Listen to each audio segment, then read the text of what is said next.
Red and Black by Irvin Mattick. Weird Tales, January 1925.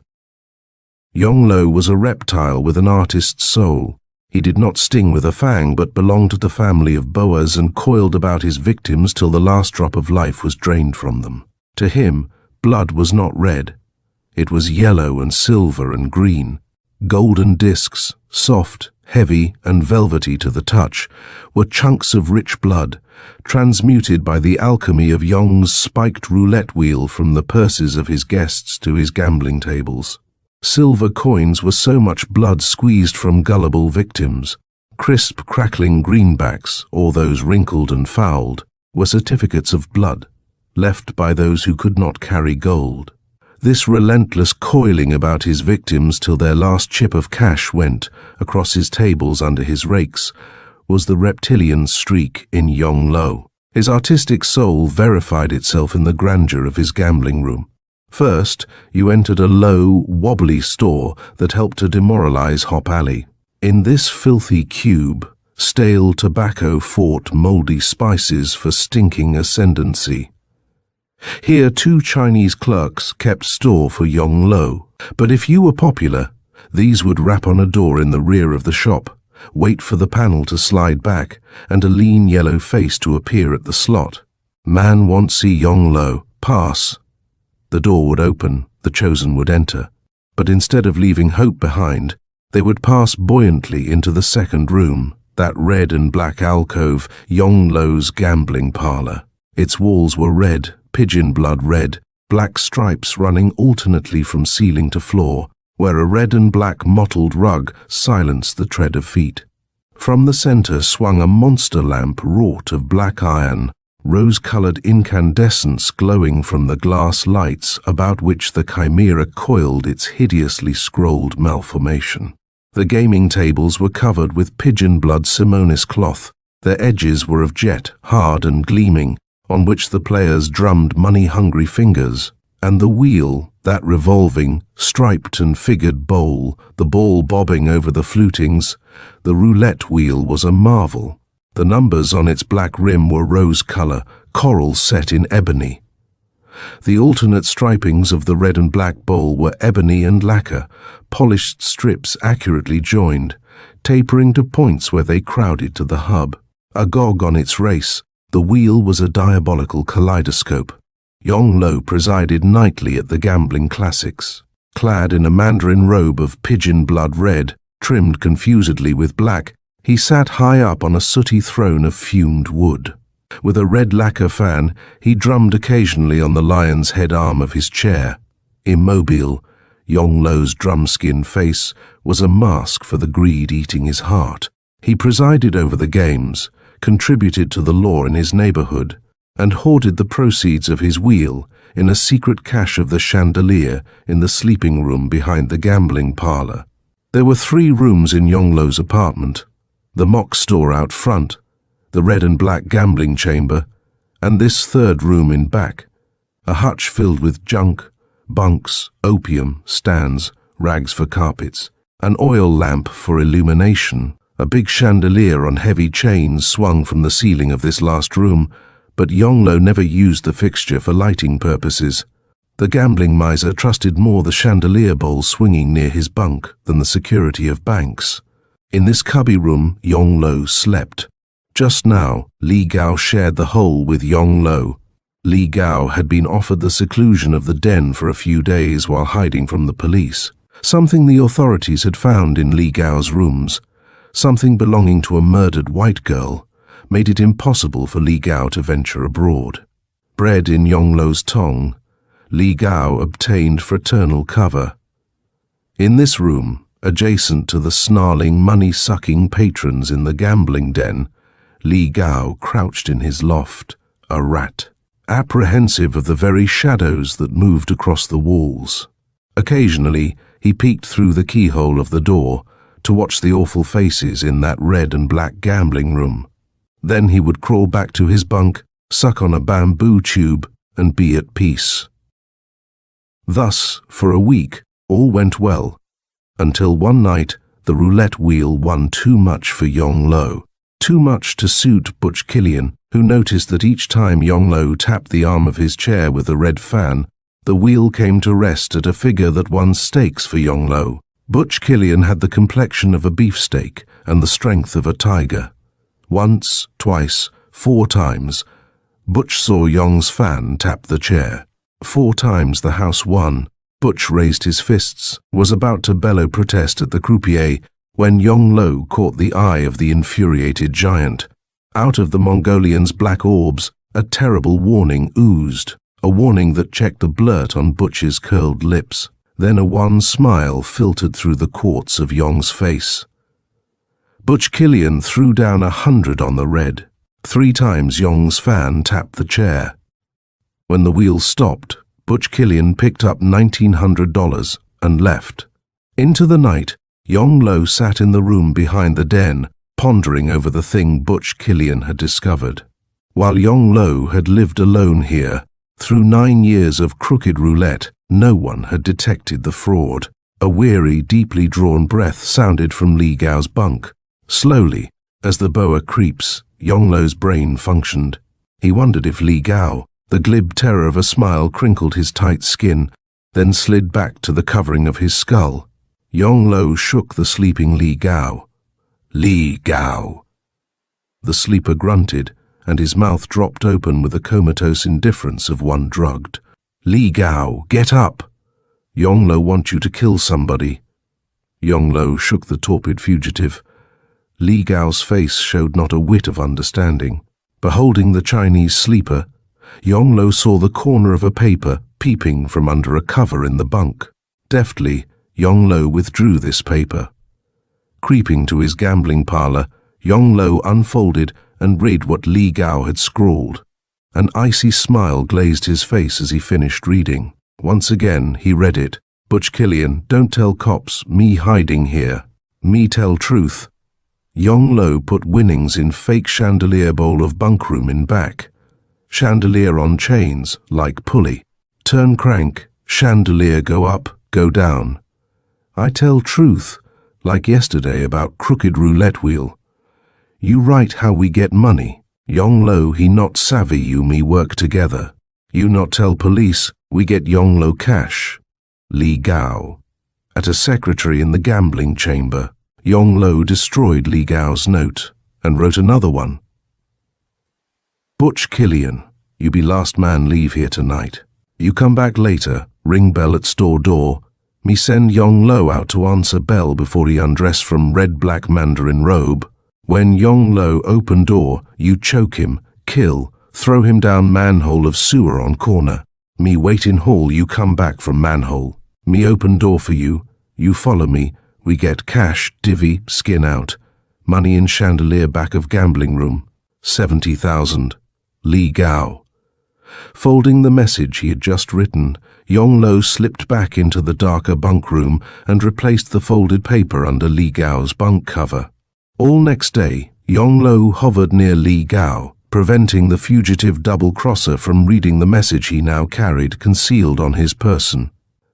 That night, just after Butch Killian's bullying voice boomed in the gambling room, Yong, through curtained glances, saw Li Gao, under cover of peeking, dexterously push a wad of paper into the keyhole of the door. Yong-Lo recalled how each night Li Gao hung about the door, and now he understood, passing through to the gambling room that night to take his place on the big chair.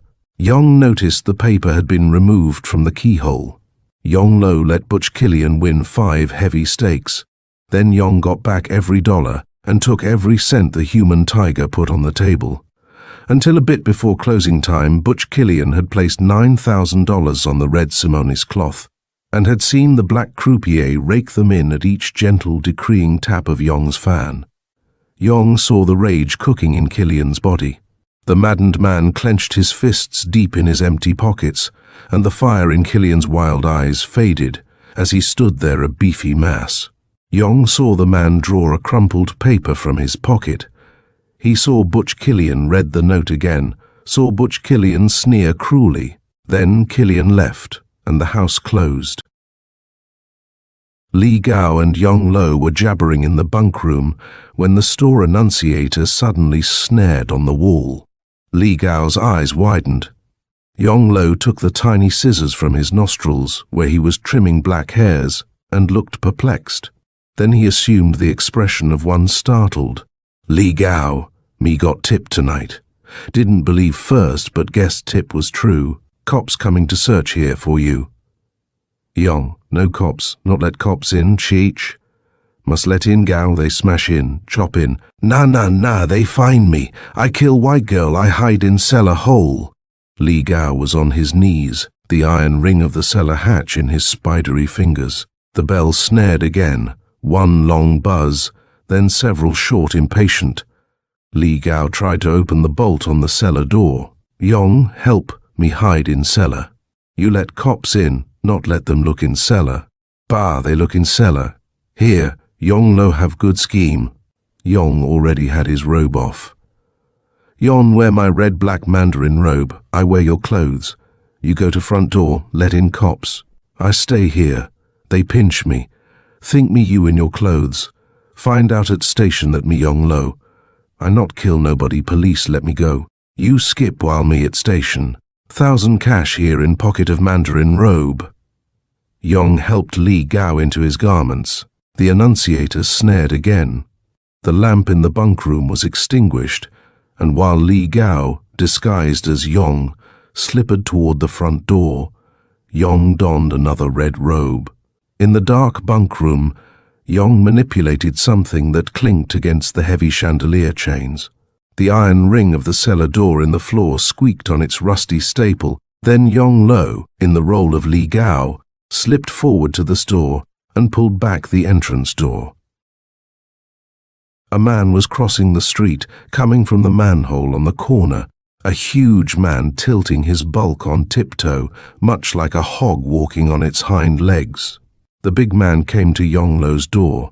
Li Gao, Butch Killian growled into the black door opening. Shh, whispered Yong from the darkness. Li Gao, I killed Yong, the cheater, choked him in that red gambling shirt, like you wrote me to. Pushed him down the sewer manhole. He. Yong's guarded glee was all Butch Killian heard as he followed the slippered Mongolian to the bunk room in back. Make a light, Li Gao. Where's the dead chink's money? Give me your hands, Yong whispered covertly. Yong's bony fingers took Killian's thick hands and led him in the dark. Old Yong never piped a word after I got my grippers on his wrinkled turtleneck. He. Yong Lo bleated in the dark. Now they were in the bunk room. Yong Lo raised Butch's hands upward till the big bully touched a heavy chain. The Chinaman whispered low, You strong, like lion. You pull down chandelier chain, me light lamp. You pull down money bowl. We divvy cash. Butch Killian pulled on the chain, but the fixture did not lower. Then the big brute grabbed the chain with both hands. As he did so, smooth rings were slipped over his wrists, compressed on the thick flesh, and snapped. Butch, big strong fella, pull chandelier down. Say, Li Gao, what the... But in that instant his ankles were meshed in something, the tether of which was fast to the floor. With Killian tugging in the dark, endeavoring to free his legs, the Chinaman slip-slopped to a corner of the room. A tip of flame dawned in the cup of two bony hands. The match touched the lamp. When the light seeped through the room, Butch Killian, his arms aloft, handcuffed to the heavy chandelier chain. His feet bound in several windings of folded bedsheeting secured in the iron ring of the cellar door, looked into the placid face of Yong Lo, dressed in a red silk mandarin robe. Butch Killian tore with his great strength at the cuffs securing his wrists, but the steel snarled back at him. He tried to kick free of the sheeting about his ankles, but the 10 or 12-ply bandage of linen was stronger even than Butch's hydra strength. Yong Lo stood off a little way and laughed. Butch Killian, big boob, you let Li Gao make rummy of you. Li Gao hide here from cops. He kill white girl. Li Gao double-cross Yong Lo. Tell you Yong's wheel work crooked. Li Gao then write you to get my cash. I wrote note, not Li Gao. I tell you to ring bell and kill Yong Lo when he come to front door. Hi, I send Li Gao in my clothes. Him think you cops. You think him me. You kill Li Gao, not me. Li Gao dead in sewer for killing white girl. You die for killing Li Gao. You big strong boob. Only Yong Lo get free. Hi! At a wall where chains came through the panelling, Yong Lo turned a windlass, and Butch Killian was hoisted with the chandelier as it raised on chains, passing through holes in the ceiling. Money heavy tonight in chandelier, Butch. Wrists in the steel cuffs, Butch's arms were drawn taut above his head. Marshalling the strength of 4 men, he tried to withhold the chains from pulling him upward, but the windlass was a squeaky music box in Yong's hands. The chains tightened, creaked, till they had lifted Butch's 240 pounds 3 inches clear of the floor.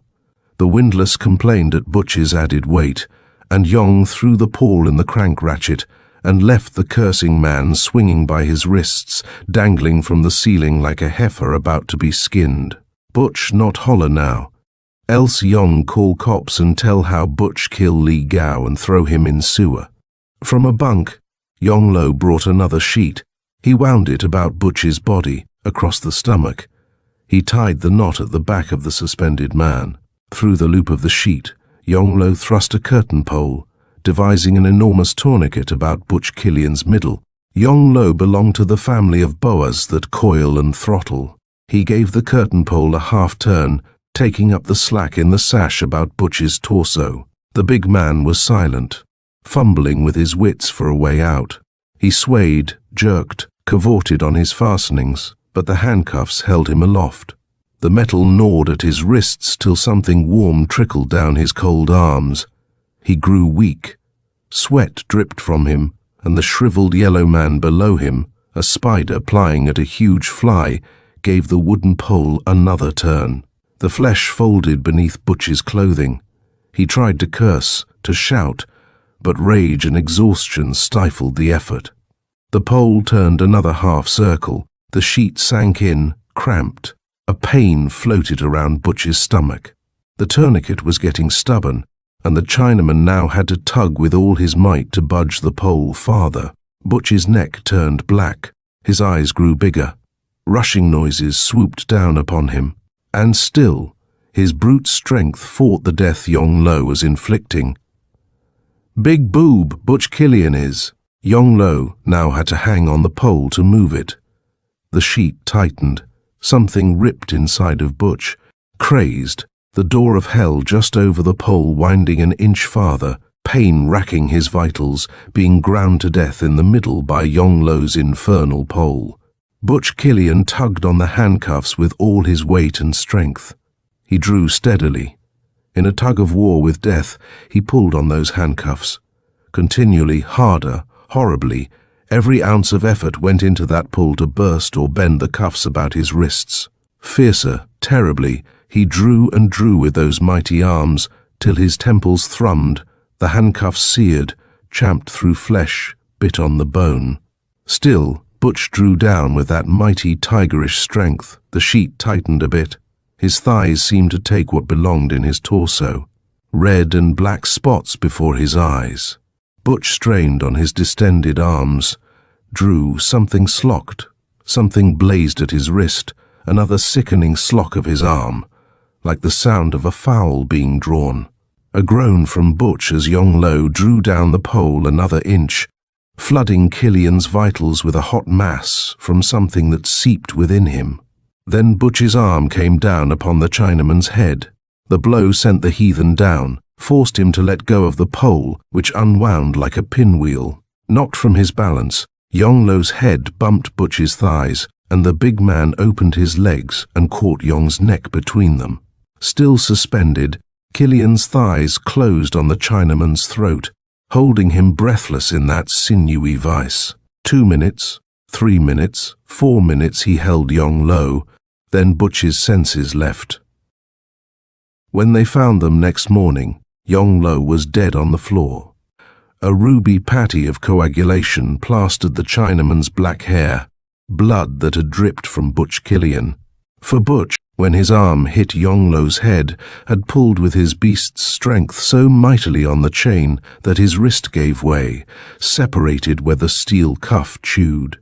His dismembered clenched fist remained aloft in the locked handcuff, next to his other arm by which he swung, bleeding to death from the handless right arm dangling over Yonglo's strangled body.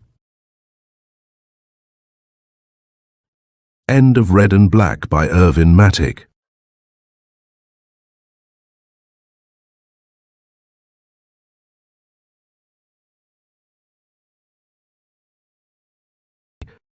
The Trap by H.P. Lovecraft and Henry S. Whitehead.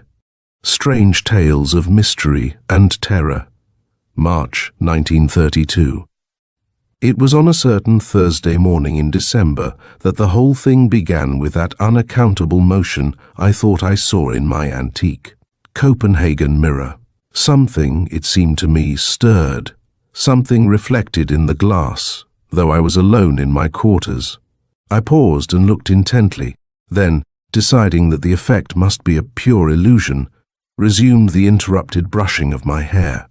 I had discovered the old mirror, covered with dust and cobwebs, in an outbuilding of an abandoned estate house in Santa Cruz's sparsely settled North Side territory, and had brought it to the United States from the Virgin Islands. The venerable glass was dim from more than 200 years' exposure to a tropical climate, and the graceful ornamentation along the top of the gilt frame had been badly smashed. I had had the detached pieces set back into the frame before placing it in storage with my other belongings. Now, several years later, I was staying half as a guest and half as a tutor at the private school of my old friend Brown on a windy Connecticut hillside, occupying an unused wing in one of the dormitories, where I had 2 rooms and a hallway to myself. The old mirror, stowed securely in mattresses, was the first of my possessions to be unpacked on my arrival, and I had set it up majestically in the living room, on top of an old rosewood console which had belonged to my great-grandmother. The door of my bedroom was just opposite that of the living room, with a hallway between, and I had noticed that by looking into my chiffonier glass, I could see the larger mirror through the 2 doorways, which was exactly like glancing down an endless, though diminishing, corridor. On this Thursday morning I thought I saw a curious suggestion of motion down that normally empty corridor, but, as I have said, soon dismissed the notion. When I reached the dining room, I found everyone complaining of the cold and learned that the school's heating plant was temporarily out of order. Being especially sensitive to low temperatures, I was myself an acute sufferer, and at once decided not to brave any freezing schoolroom that day. Accordingly, I invited my class to come over to my living room for an informal session around my grate fire, a suggestion which the boys received enthusiastically. After the session, one of the boys, Robert Granderson, asked if he might remain, since he had no appointment for the second morning period. I told him to stay and welcome. He sat down to study in front of the fireplace in a comfortable chair. It was not long, however, before Robert moved to another chair somewhat farther away from the freshly replenished blaze, this change bringing him directly opposite the old mirror. From my own chair in another part of the room, I noticed how fixedly he began to look at the dim, cloudy glass, and wondering what so greatly interested him, was reminded of my own experience earlier that morning. As time passed, he continued to gaze, a slight frown knitting his brows. At last I quietly asked him what had attracted his attention. Slowly, and still wearing the puzzled frown, he looked over and replied rather cautiously, "It's the corrugations in the glass, or whatever they are, Mr. Kenevin. I was noticing how they all seem to run from a certain point. Look, I'll show you what I mean." The boy jumped up, went over to the mirror, and placed his finger on a point near its lower left-hand corner. "It's right here, sir," he explained, turning to look toward me and keeping his finger on the chosen spot. His muscular action in turning may have pressed his finger against the glass. Suddenly he withdrew his hand as though with some slight effort, and with a faintly muttered, "Ouch."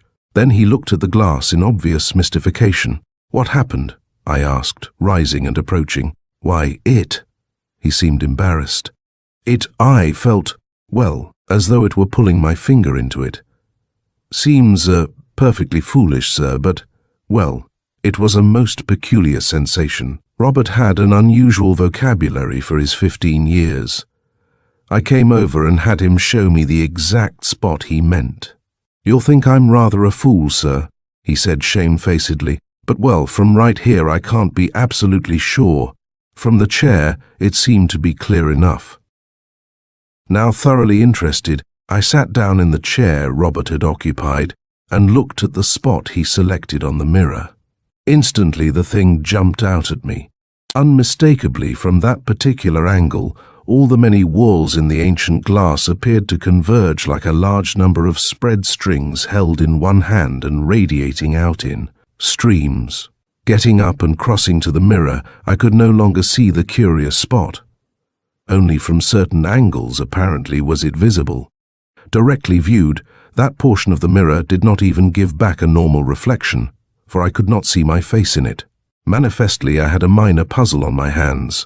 Presently the school gong sounded, and the fascinated Robert Grandison departed hurriedly, leaving me alone with my odd little problem in optics. I raised several window shades, crossed the hallway, and sought for the spot in the chiffonier mirror's reflection. Finding it readily, I looked very intently and thought I again detected something of the motion. I craned my neck, and at last, at a certain angle of vision, the thing again jumped out at me. The vague motion was now positive and definite, an appearance of torsional movement or of whirling, much like a minute yet intense whirlwind or waterspout, or a huddle of autumn leaves dancing circularly in an eddy of wind along a level lawn. It was, like the Earth's, a double motion, around, and at the same time inward, as if the walls poured themselves endlessly towards some point inside the glass. Fascinated, yet realizing that the thing must be an illusion, I grasped an impression of quite distinct suction and thought of Robert's embarrassed explanation. I felt as though it were pulling my finger into it. A kind of slight chill ran suddenly up and down my backbone. There was something here distinctly worth looking into, and as the idea of investigation came to me, I recalled the rather wistful expression of Robert Grandison when the gong called him to class. I remembered how he had looked back over his shoulder as he walked obediently out into the hallway, and resolved that he should be included in whatever analysis I might make of this little mystery. Exciting events connected with that same Robert, however, were soon to chase all thoughts of the mirror from my consciousness for a time. I was away all that afternoon, and did not return to the school until the 5:15 call-over, a general assembly at which the boys' attendance was compulsory. Dropping in at this function with the idea of picking Robert up for a session with the mirror, I was astonished and pained to find him absent, a very unusual and unaccountable thing in his case. That evening, Brown told me that the boy had actually disappeared, a search in his room, in the gymnasium, and in all other accustomed places being unavailing, though all his belongings, including his outdoor clothing, were in their proper places. He had not been encountered on the ice or with any of the hiking groups that afternoon, and telephone calls to all the school catering merchants of the neighborhood were in vain. There was, in short, no record of his having been seen since the end of the lesson periods at 2:15, when he had turned up the stairs toward his room in dormitory number 3. When the disappearance was fully realized, the resulting sensation was tremendous throughout the school. Brown, as headmaster, had to bear the brunt of it, and such an unprecedented occurrence in his well-regulated, highly organized institution left him quite bewildered. It was learned that Robert had not run away to his home in western Pennsylvania, nor did any of the searching parties of boys and masters find any trace of him in the snowy countryside around the school. So far as could be seen, he had simply vanished. Robert's parents arrived on the afternoon of the second day after his disappearance. They took their trouble quietly, though, of course, they were staggered by this unexpected disaster. Brown looked 10 years older for it, but there was absolutely nothing that could be done. By the 4th day, the case had settled down in the opinion of the school as an insoluble mystery. Mr. and Mrs. Grandison went reluctantly back to their home, and on the following morning the 10 days' Christmas vacation began. Boys and masters departed in anything but the usual holiday spirit, and Brown and his wife were left, along with the servants, as my only fellow occupants of the big place. Without the masters and boys, it seemed a very hollow shell indeed. That afternoon I sat in front of my grate fire thinking about Robert's disappearance and evolving all sorts of fantastic theories to account for it. By evening I had acquired a bad headache and ate a light supper accordingly. Then, after a brisk walk around the massed buildings, I returned to my living room and took up the burden of thought once more. A little after 10 o'clock, I awakened in my arm, stiff and chilled, from a doze during which I had let the fire go out. I was physically uncomfortable, yet mentally aroused by a peculiar sensation of expectancy and possible hope. Of course it had to do with the problem that was harassing me, for I had started from that inadvertent nap with a curious, persistent idea. The odd idea that a tenuous, hardly recognizable Robert Grandison had been trying desperately to communicate with me. I finally went to bed with one conviction unreasoningly strong in my mind. Somehow, I was sure that young Robert Grandison was still alive. That I should be receptive of such a notion will not seem strange to those who know my long residence in the West Indies and my close contact with unexplained happenings there. It will not seem strange either that I fell asleep with an urgent desire to establish some sort of mental communication with the missing boy. Even the most prosaic scientists affirm, with Freud, Jung, and Adler, that the subconscious mind is most open to external impressions in sleep, though such impressions are seldom carried over intact into the waking state. Going a step further and granting the existence of telepathic forces, it follows that such forces must act most strongly on a sleeper, so that if I were ever to get a definite message from Robert, it would be during a period of profoundest slumber. Of course, I might lose the message in waking, but my aptitude for retaining such things has been sharpened by types of mental discipline picked up in various obscure corners of the globe. I must have dropped asleep instantaneously, and from the vividness of my dreams and the absence of wakeful intervals I judged that my sleep was a very deep one. It was 6:45 when I awakened, and there still lingered with me certain impressions which I knew were carried over from the world of somnolent cerebration. Filling my mind was the vision of Robert Grandison strangely transformed to a boy of a dull greenish dark blue color, Robert desperately endeavoring to communicate with me by means of speech, yet finding some almost insuperable difficulty in so doing. A wall of curious spatial separation seemed to stand between him and me, a mysterious invisible wall which completely baffled us both. I had seen Robert as though at some distance, yet queerly enough he seemed at the same time to be just beside me. He was both larger and smaller than in real life, his apparent size varying directly, instead of inversely, with the distance as he advanced and retreated in the course of conversation. That is, he grew larger instead of smaller to my eye when he stepped away or backwards, and vice versa, as if the laws of perspective in his case had been wholly reversed. His aspect was misty and uncertain, as if he lacked sharp or permanent outlines, and the anomalies of his coloring and clothing baffled me utterly at first. At some point in my dream, Robert's vocal efforts had finally crystallized into audible speech, albeit speech of an abnormal thickness and dullness. I could not for a time understand anything he said, and even in the dream racked my brain for a clue to where he was, what he wanted to tell, and why his utterance was so clumsy and unintelligible. Then, little by little, I began to distinguish words and phrases, the very first of which sufficed to throw my dreaming self into the wildest excitement and to establish a certain mental connection which had previously refused to take conscious form because of the utter incredibility of what it implied.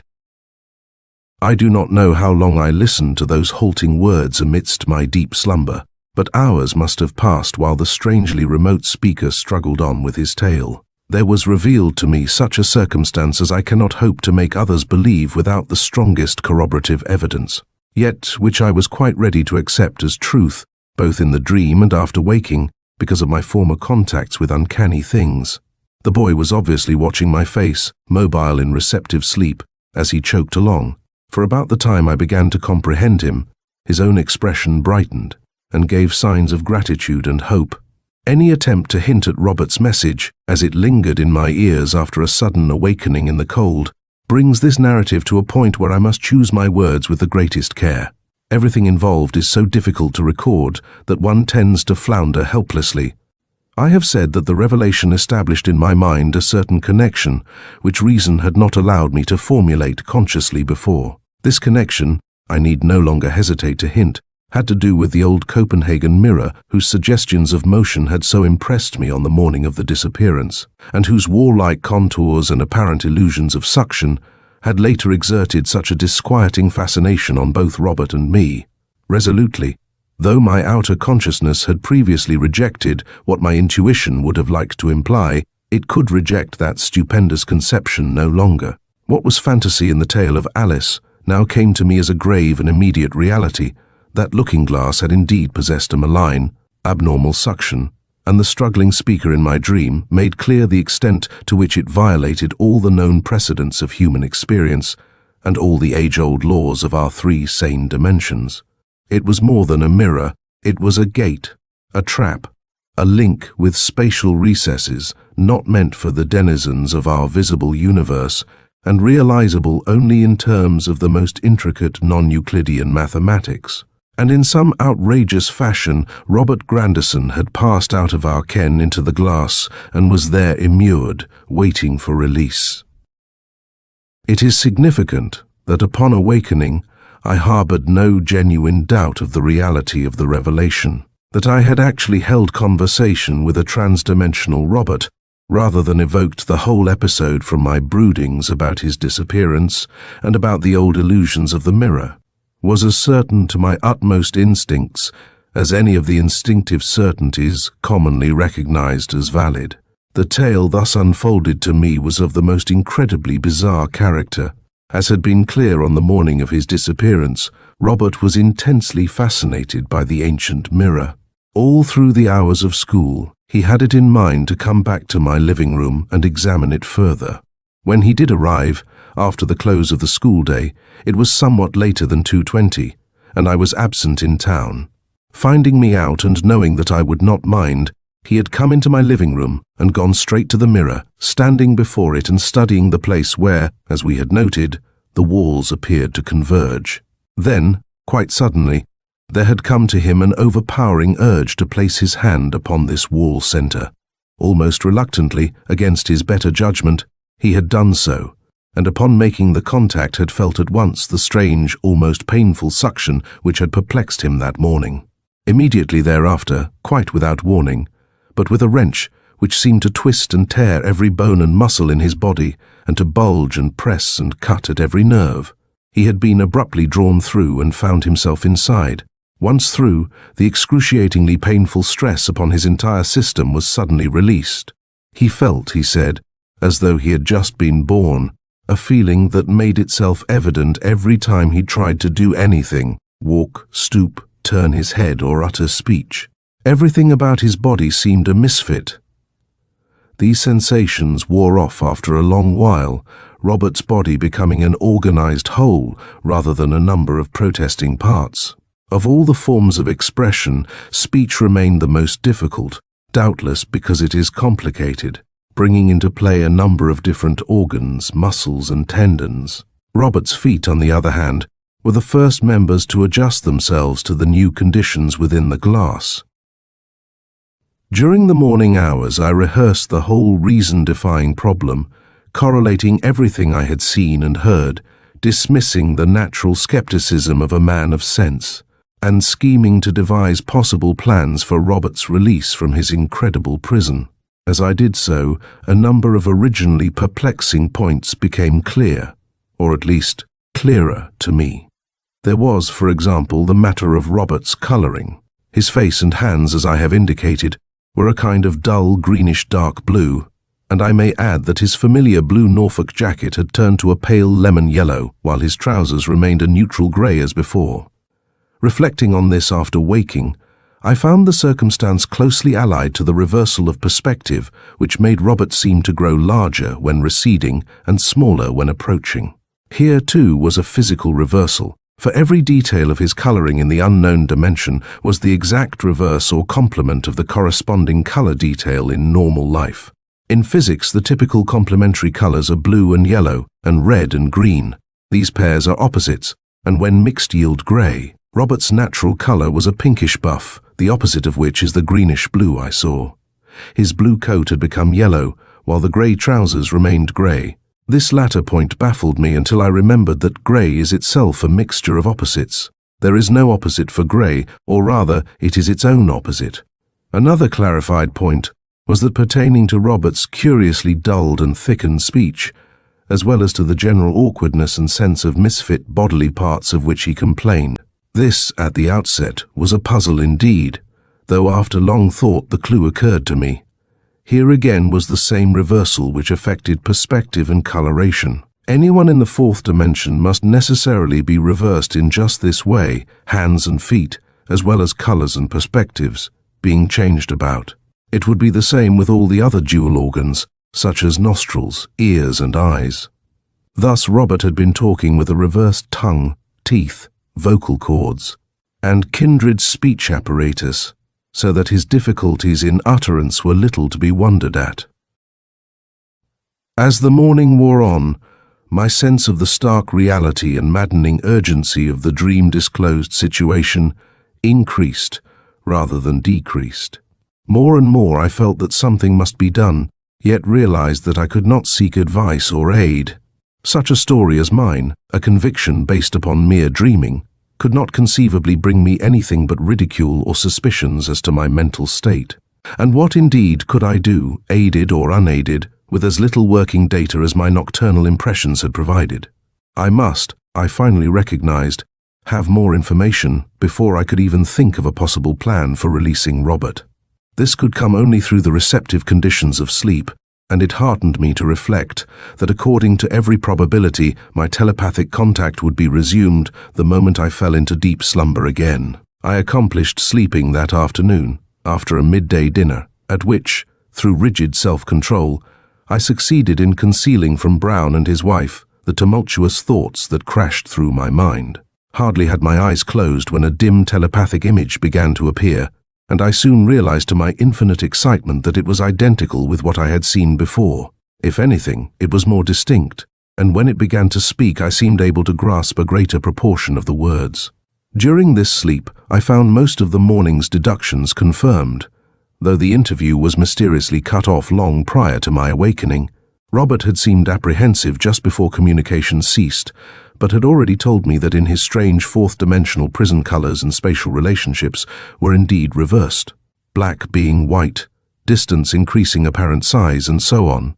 He had also intimated that, notwithstanding his possession of full physical form and sensations, most human vital properties seemed curiously suspended. Nutriment, for example, was quite unnecessary, a phenomenon really more singular than the omnipresent reversal of objects and attributes, since the latter was a reasonable and mathematically indicated state of things. Another significant piece of information was that the only exit from the glass to the world was the entranceway, and that this was permanently barred and impenetrably sealed so far as egress was concerned. That night I had another visitation from Robert, nor did such impressions, received at odd intervals while I slept receptively minded, cease during the entire period of his incarceration. His efforts to communicate were desperate and often pitiful, for at times the telepathic bond would weaken, while at other times fatigue, excitement, or fear of interruption would hamper and thicken his speech. I may as well narrate as a continuous whole all that Robert told me throughout the whole series of transient mental contacts, perhaps supplementing it at certain points with facts directly related after his release.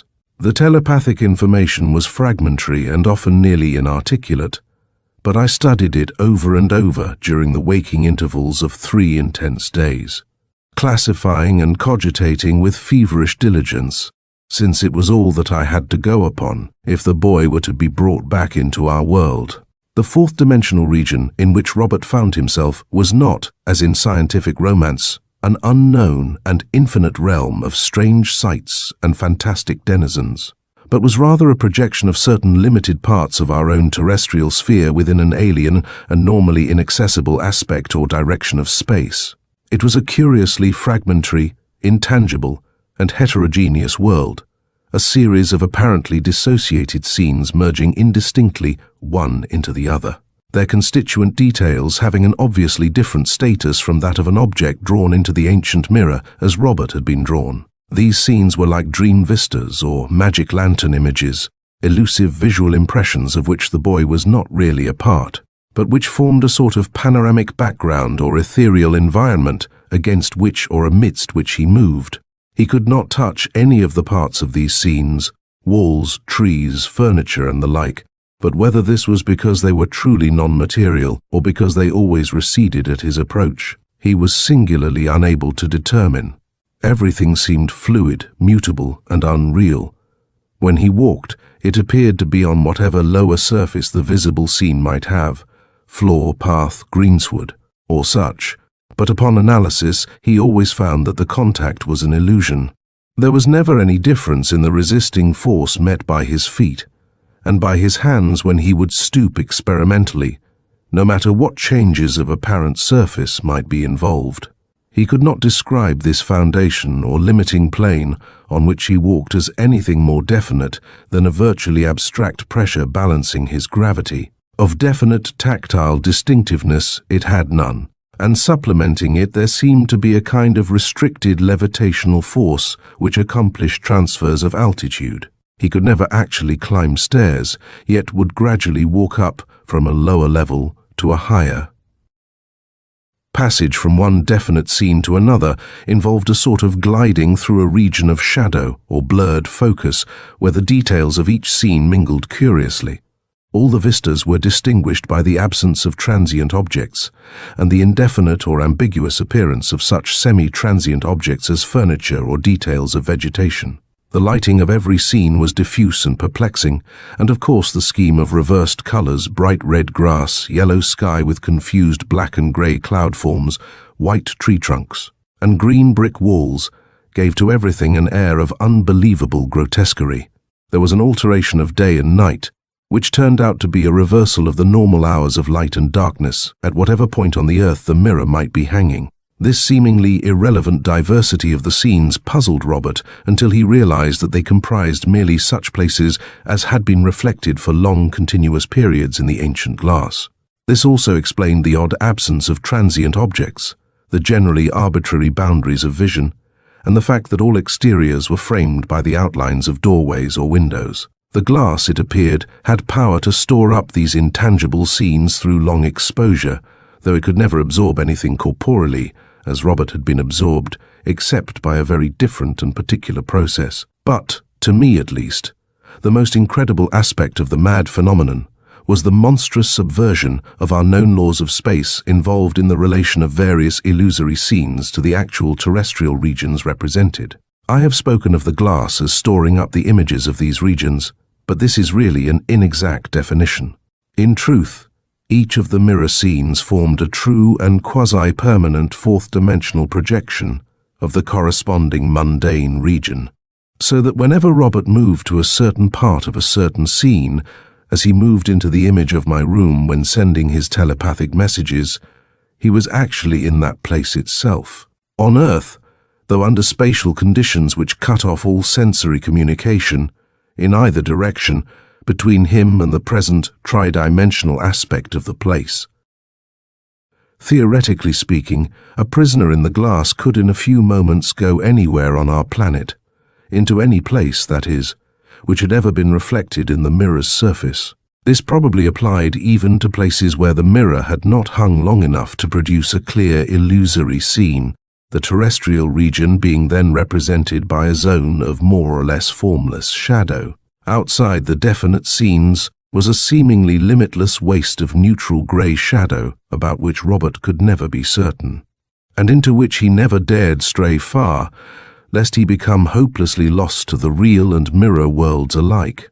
Among the earliest particulars which Robert gave was the fact that he was not alone in his confinement. Various others, all in antique garb, were in there with him. A corpulent middle-aged gentleman with tied queue and velvet knee breeches, who spoke English fluently though with a marked Scandinavian accent. A rather beautiful small girl with very blonde hair which appeared a glossy dark blue. two apparently mute Negroes whose features contrasted grotesquely with the pallor of their reversed-colored skins, three young men, one young woman, a very small child, almost an infant, and a lean, elderly Dane of extremely distinctive aspect, and a kind of half-malign intellectuality of countenance. This last-named individual, Axel Home, who wore the satin small clothes, flared skirted coat, and voluminous full-bottomed periwig of an age more than 2 centuries in the past, was notable among the little band as being the one responsible for the presence of them all.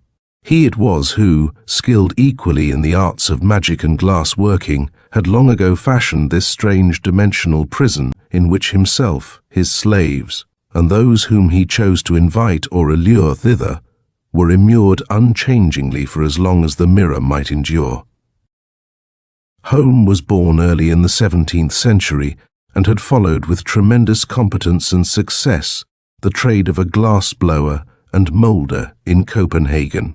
His glass, especially in the form of large drawing-room mirrors, was always at a premium, but the same bold mind which had made him the first glazier of Europe also served to carry his interests and ambitions far beyond the sphere of mere material craftsmanship. He had studied the world around him and chafed at the limitations of human knowledge and capability. Eventually he sought for dark ways to overcome those limitations, and gained more success than is good for any mortal. He had aspired to enjoy something like eternity, the mirror being his provision to secure this end. Serious study of the fourth dimension was far from beginning with Einstein in our own era, and Home, more than erudite in all the methods of his day, knew that a bodily entrance into that hidden phase of space would prevent him from dying in the ordinary physical sense. Research showed him that the principle of reflection undoubtedly forms the chief gate to all dimensions beyond our familiar 3, and chance placed in his hands a small and very ancient glass, whose cryptic properties he believed he could turn to advantage. Once inside this mirror, according to the method he had envisaged, he felt that life, in the sense of form and consciousness, would go on virtually forever, provided the mirror could be preserved indefinitely from breakage or deterioration. Home made a magnificent mirror, such as would be prized and carefully preserved, and in it deftly fused the strange wall-configured relic he had acquired. Having thus prepared his refuge and his trap, he began to plan his mode of entrance and conditions of tenancy. He would have with him both servitors and companions, and as an experimental beginning he sent before him into the glass 2 dependable Negro slaves brought from the West Indies. What his sensations must have been upon beholding this first concrete demonstration of his theories, only imagination can conceive. Undoubtedly, a man of his knowledge realized that absence from the outside world, if deferred beyond the natural span of life of those within, must mean instant dissolution at the first attempt to return to that world. But, barring that misfortune or accidental breakage, those within would remain forever as they were at the time of entrance. They would never grow old, and would need neither food nor drink. To make his prison tolerable, he sent ahead of him certain books and writing materials, a chair and table of stoutest workmanship, and a few other accessories. He knew that the images which the glass would reflect or absorb would not be tangible, but would merely extend around him like a background of dream. His own transition in 1687 was a momentous experience, and must have been attended by mixed sensations of triumph and terror. Had anything gone wrong, there were frightful possibilities of being lost in dark and inconceivable multiple dimensions. For over 50 years he had been unable to secure any additions to the little company of himself and slaves. But later on he had perfected his telepathic method of visualizing small sections of the outside world close to the glass, and attracting certain individuals in those areas through the mirror's strange entrance. Thus Robert, influenced into a desire to press upon the door, had been lured within. Such visualizations depended wholly on telepathy, since no one inside the mirror could see out into the world of men. It was, in truth, a strange life that Home and his company had lived inside the glass, since the mirror had stood for fully a century with its face to the dusty stone wall of the shed where I found it. Robert was the first being to enter this limbo after all that interval. His arrival was a gala event, for he brought news of the outside world, which must have been of the most startling impressiveness to the more thoughtful of those within. He, in his turn, young though he was, felt overwhelmingly the weirdness of meeting and talking with persons who had been alive in the 17th and 18th centuries. The deadly monotony of life for the prisoners can only be vaguely conjectured. As mentioned, its extensive spatial variety was limited to localities which had been reflected in the mirror for long periods, and many of these had become dim and strange as tropical climates had made inroads on the surface.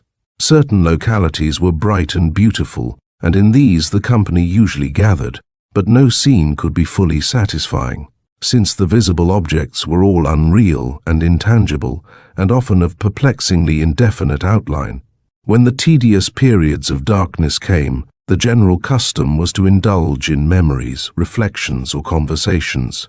Each one of that strange, pathetic group had retained his or her personality unchanged and unchangeable since becoming immune to the time effects of outside space. The number of inanimate objects within the glass, aside from the clothing of the prisoners, was very small, being largely limited to the accessories Holmes had provided for himself. The rest did without even furniture, since sleep and fatigue had vanished along with most other vital attributes. Such inorganic things as were present seemed as exempt from decay as the living beings.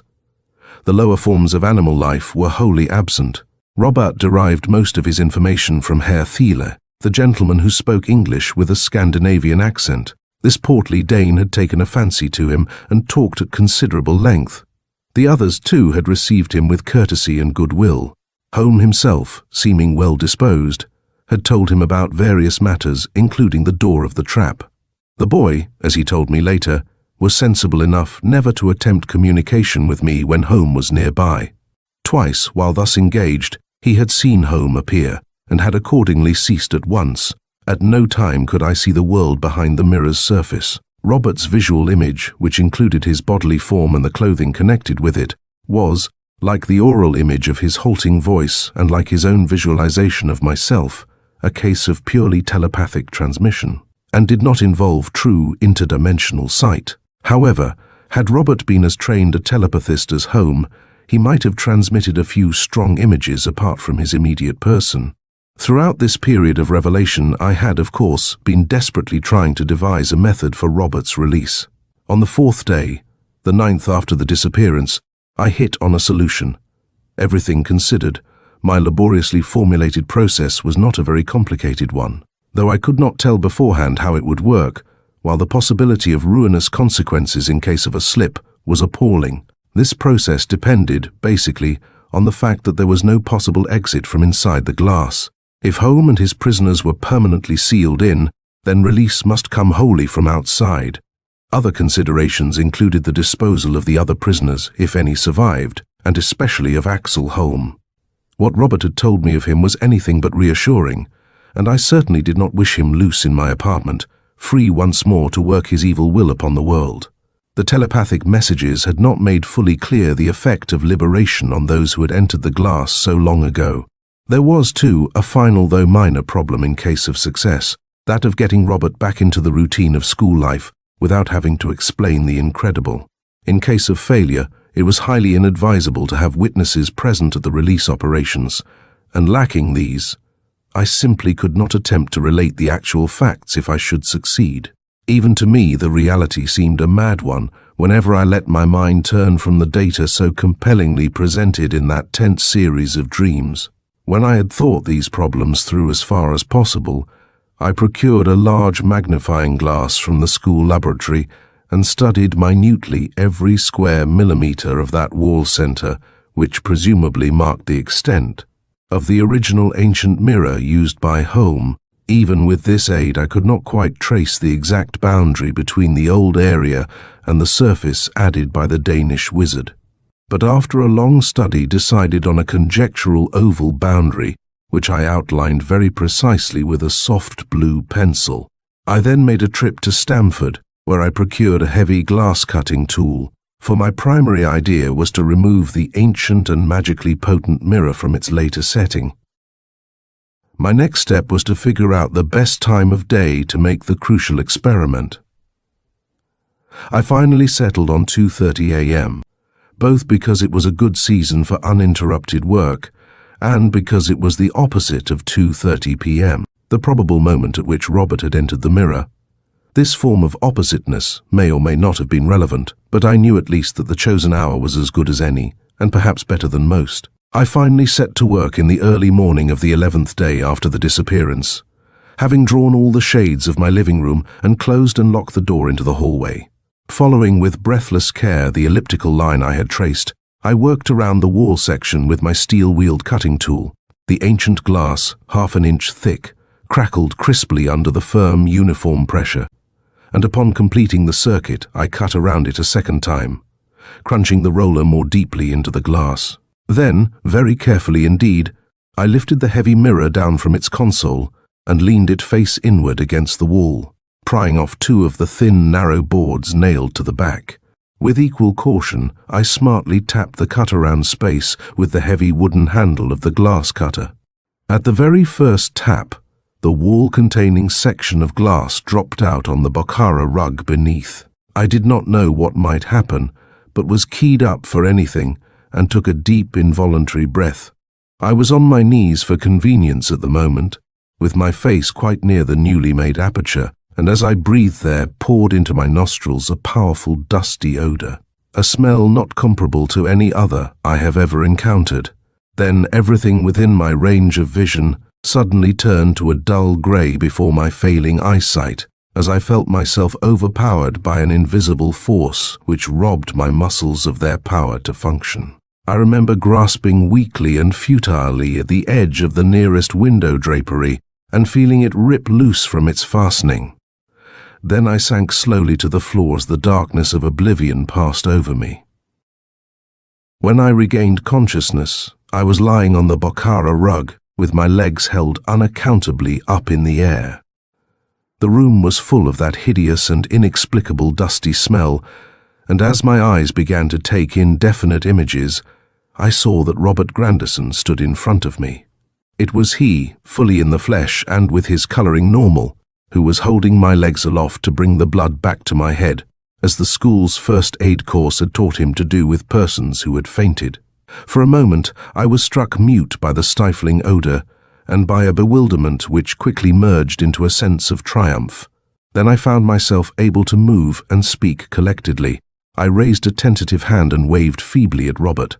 "All right, old man," I murmured. "You can let my legs down now. Many thanks. I'm all right again, I think. It was the smell, I imagine, that got me. Open that farthest window, please, wide from the bottom. That's it, thanks. No, leave the shade down the way it was." I struggled to my feet, my disturbed circulation adjusting itself in waves, and stood upright, hanging to the back of a big chair. I was still groggy, but a blast of fresh, bitterly cold air from the window revived me rapidly. I sat down in the big chair and looked at Robert, now walking toward me. "First," I said hurriedly, "tell me, Robert, those others home. What happened to them when I opened the exit?" Robert paused halfway across the room and looked at me very gravely. "I saw them fade away into nothingness, Mr. Carnavin," he said with solemnity, "and with them everything. There isn't any more inside, sir, thank God, and you, sir." And young Robert, at last yielding to the sustained strain which he had borne through all those terrible 11 days, suddenly broke down like a little child and began to weep hysterically in great, stifling, dry sobs. I picked him up and placed him gently on my davenport, threw a rug over him, sat down by his side, and put a calming hand on his forehead. "Take it easy, old fellow," I said soothingly. The boy's sudden and very natural hysteria passed as quickly as it had come on, as I talked to him reassuringly about my plans for his quiet restoration to the school. The interest of the situation and the need of concealing the incredible truth beneath a rational explanation took hold of his imagination as I had expected, and at last he sat up eagerly, telling the details of his release and listening to the instructions I had thought out. He had, it seems, been in the projected area of my bedroom when I opened the way back, and had emerged in that actual room, hardly realizing that he was out. Upon hearing a fall in the living room, he had hastened thither, finding me on the rug in my fainting spell. I need mention only briefly my method of restoring Robert in a seemingly normal way, how I smuggled him out of the window in an old hat and sweater of mine, took him down the road in my quietly started car, coached him carefully in a tale I had devised, and returned to arouse Brown with the news of his discovery. He had, I explained, been walking alone on the afternoon of his disappearance, and had been offered a motor ride by two young men, who, as a joke and over his protests that he could go no farther than Stamford and back, had begun to carry him past that town. Jumping from the car during a traffic stop with the intention of hitchhiking back before call-over, he had been hit by another car just as the traffic was released, awakening 10 days later in the Greenwich home of the people who had hit him. On learning the date, I added, he had immediately telephoned the school, and I, being the only one awake, had answered the call and hurried after him in my car without stopping to notify anyone. Brown, who at once telephoned to Robert's parents, accepted my story without question and forbore to interrogate the boy because of the latter's manifest exhaustion. It was arranged that he should remain at the school for a rest under the expert care of Mrs. Brown, a former trained nurse. I naturally saw a good deal of him during the remainder of the Christmas vacation and was thus enabled to fill in certain gaps in his fragmentary dream story. Now and then we would almost doubt the actuality of what had occurred, wondering whether we had not both shared some monstrous delusion born of the mirror's glittering hypnotism, and whether the tale of the ride and accident were not after all the real truth. But whenever we did so, we would be brought back to belief by some monstrous and haunting memory, with me, of Robert's dream figure and its thick voice and inverted colours, with him, of the whole fantastic pageantry of ancient people and dead scenes that he had witnessed. And then there was that joint recollection of that damnable dusty odour. We knew what it meant, the instant dissolution of those who had entered an alien dimension a century and more ago. There are, in addition, at least 2 lines of rather more positive evidence, one of which comes through my researches in Danish annals concerning the sorcerer Axel Holm. Such a person, indeed, left many traces in folklore and written records and diligent library sessions, plus conferences with various learned Danes have shed much more light on his evil fame. At present, I need say only that the Copenhagen glassblower, born in 1612, was a notorious Luciferian, whose pursuits and final vanishing formed a matter of awed debate over 2 centuries ago. He had burned with a desire to know all things and to conquer every limitation of mankind, to which end he had delved deeply into occult and forbidden fields ever since he was a child.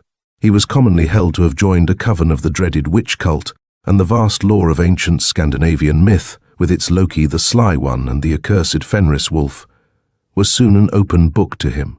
He had strange interests and objectives, few of which were definitely known, but some of which were recognized as intolerably evil.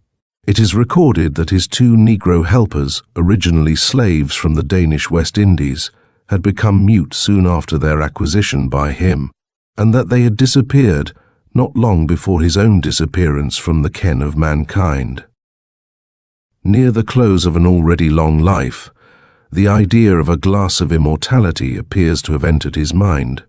That he had acquired an enchanted mirror of inconceivable antiquity was a matter of common whispering, it being alleged that he had purloined it from a fellow sorcerer who had entrusted it to him for polishing.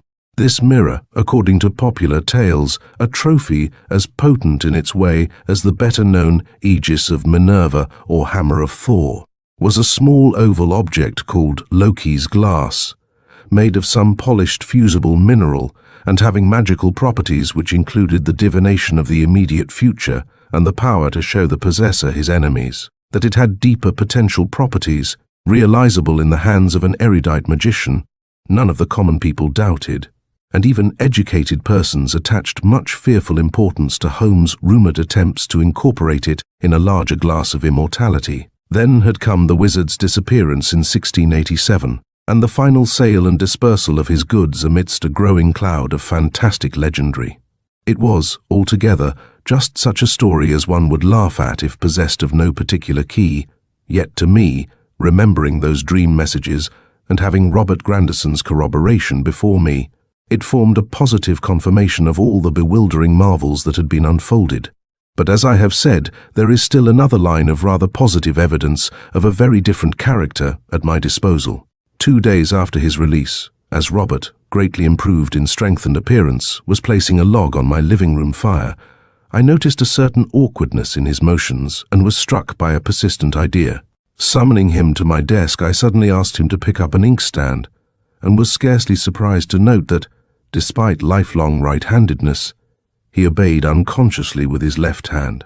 Without alarming him, I then asked that he unbutton his coat and let me listen to his cardiac action. What I found upon placing my ear to his chest, and what I did not tell him for some time afterward, was that his heart was beating on his right side.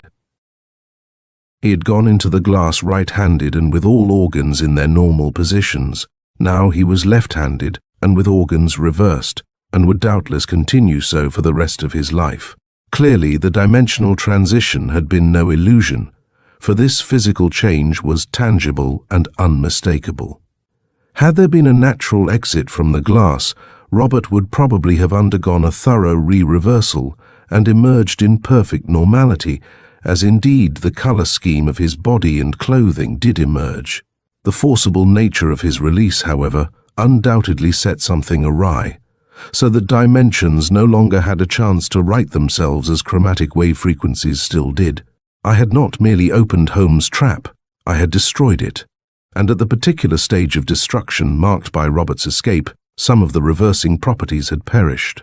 It is significant that in escaping, Robert had felt no pain comparable to that experienced in entering.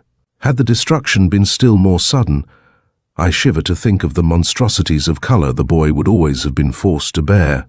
I may add that after discovering Robert's reversal, I examined the rumpled and discarded clothing he had worn in the glass, and found, as I had expected, a complete reversal of pockets, buttons, and all other corresponding details. At this moment, Loki's glass, just as it fell on my Bokhara rug from the now patched and harmless mirror, weighs down a sheaf of papers on my writing table here in St. Thomas, venerable capital of the Danish West Indies, now the American Virgin Islands. Various collectors of old sandwich glass have mistaken it for an odd bit of that early American product, but I privately realize that my paper weight is an antique of far subtler and more Paleogean craftsmanship. Still, I do not disillusion such enthusiasts. End of the Trap by H.P. Lovecraft and Henry S. Whitehead.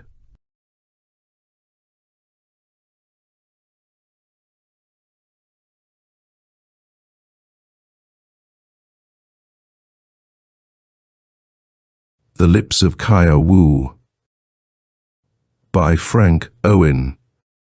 Weird Tales, November 1942. Peter Larkin's death had been accomplished with complete efficiency. At 4:30 on Wednesday, he had locked the door of his private office, written terse farewell notes to a few business associates, consumed half a quart of whiskey, then fired a bullet into his heart. Death was instantaneous. He was still clutching the revolver when they found him. The authorities tabulated it as suicide, and the case was closed. But his friend, Curl Andrews, a freelance feature writer, had a hunch that it was murder, and not without reason. Francis Channing had phoned him, and there was panic in his voice. He was Peter Larkin's greatest friend. Why was he so perturbed? Why did he want Curl Andrews to come to his office at once? It was an interesting item to chew on. He was always on the alert for new ideas, and here was a plot ready-made. When Curl Andrews arrived at Channing's office in the Grey Bar building, the architect was in a state bordering on hysteria, walking up and down the room, his colorless face resembling a death mask. As Curl Andrews was announced by a clerk, he said, "I came as quick as I could." "It's a relief to see you," Channing declared huskily. "What's the matter? Are you sick?" Channing laughed mirthlessly. "Yes, I'm sick of living, and yet afraid to die. I lack Pete Larkin's courage. I do not feel sorry about his passing, On the contrary, I envy him. Perhaps he too was sick of living. Anyway, he's dead. But that doesn't explain your present state, or does it? You appear as though you had seen a ghost. I've seen worse than that. What do you mean? Chan Keen is in town. That doesn't mean a thing to me, said Curl Andrews bluntly. What should my reaction be? One of terror? If you were in my place, it would be. If you'd tell a coherent story, perhaps I could help you. Francis Channing collapsed into a chair as though his knees had buckled under him. Without the shadow of a doubt, Chan Keen is the key to Peter Larkin's murder. As you know, for many years Pete and I were inseparable friends. Once we toured the Orient together. It was a most lucrative enterprise. We dabbled in 100 different schemes, trading in silks, porcelains, amber and jade after a fashion. Peter had a faculty for shrewd buying. We shipped all the stuff we bought to August Galt, an import and export merchant in New York City who happened to be our mutual friend. All three of us shared equally in the profits. Later, years later in fact, Galt and Larkin quarreled over this partnership. You do not suspect Galt of being implicated in any way with the murder, Curl Andrews broke in. As he put the question, he studied his companion's expression intently. Though he was extremely upset, there could be no denying his sincerity. Not in the slightest degree, Channing answered quickly. May I proceed? Do. Now it so happened that in our travels we met Chan Keen. His home was in the Gobi Desert, a legendary home, for it was rumored he lived in a cave in the mountains and crept forth only at night. Some even said he was a fox who dashed about the country in the moonlight. He could change his form at will. Pete Larkin and I met Chan Keen in Piping. He laughed over the fantasies that were told about him. It is good for a man not to be understood, he averred, for then people never lose interest in him. What nobody knew about Chan Keen would have filled a book. He was immensely rich and had homes scattered over a wide area of China. No one knew where he would be sleeping on a certain night. He did this to confound his enemies. A rich man is always at the mercy of brigands, and frequently brigands had been at the mercy of Chan Keen in his office of magistrate. For among his host of duties was that of meting out justice. In this he was somewhat of an epicure. When a head had to roll in the dust, he insisted that the axe be sharp, so there need be no unnecessary suffering. Pete and I did much trading with him in carved ivories, amber, nephrites and jades. Chan Keen was a connoisseur of jade and women, and it so happened that in his house in Piping, where he was accustomed to receive us, lived a girl of languid beauty named Kaya Wu. She was slim and dark and lovely. Her lips were like splashes of blood against the pearls of her teeth. When she walked through the enclosed garden upon which the rooms of the house opened, she swayed in so reed-like a manner it was impossible not to be charmed. Pete Larkin beheld her through an open window as she walked in the garden. Impulsively he said, "Who is yon lovely girl?" Chan Keen did not like the question. In China it is bad form to discuss the women of the household with a master. Nevertheless, Chan replied, "She is a golden slave that I recently purchased." Impulsively, Peter Larkin asked, "Care to sell?" At that, an expression flitted momentarily across the face of Chan Keen that was not pleasant to behold, even though his voice remained affable, as he said, "She was a slave, but she is a slave no longer. Any woman I hold in my arms is thereafter a free woman. That is the gift I bestow upon her. As for Kaya Wu, she is happy here. All my wealth I lay at her feet. She commands my heart." That ended the discussion, but Pete Larkin smiled as he lighted a cigarette. Chan Keen went back into the Gobi the next morning, and we returned to our hotel. I thought the incident was closed, but I reasoned incorrectly. Something about Kaya Wu had embedded itself so deeply in Pete Larkin's mind, he could think of nothing else. And he decided that he must possess Kaya Wu, though it was the last thing he did on earth. The Chinese believe that woman is a wanton creature always waiting to go astray. Whether or not that is true, it certainly was the case with Kaya Wu. She was nothing more than a lovely courtesan. She had no soul. Fire did not burn her. When Peter made overtures to her, her smile was warm and friendly. Before long they were meeting clandestinely in the garden of her house, under the spell of a spring moon. When two people are happy, the Chinese believe, it is always spring, even though it be fur coat weather. Then one night, Chan Qian returned unexpectedly.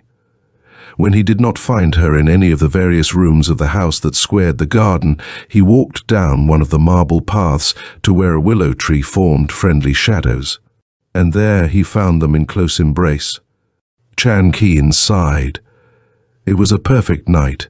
It seemed a shame to be forced to shatter the rhythm of the garden by unseemly actions, but there was work for him to do. Like steel claws, he extended his fingers.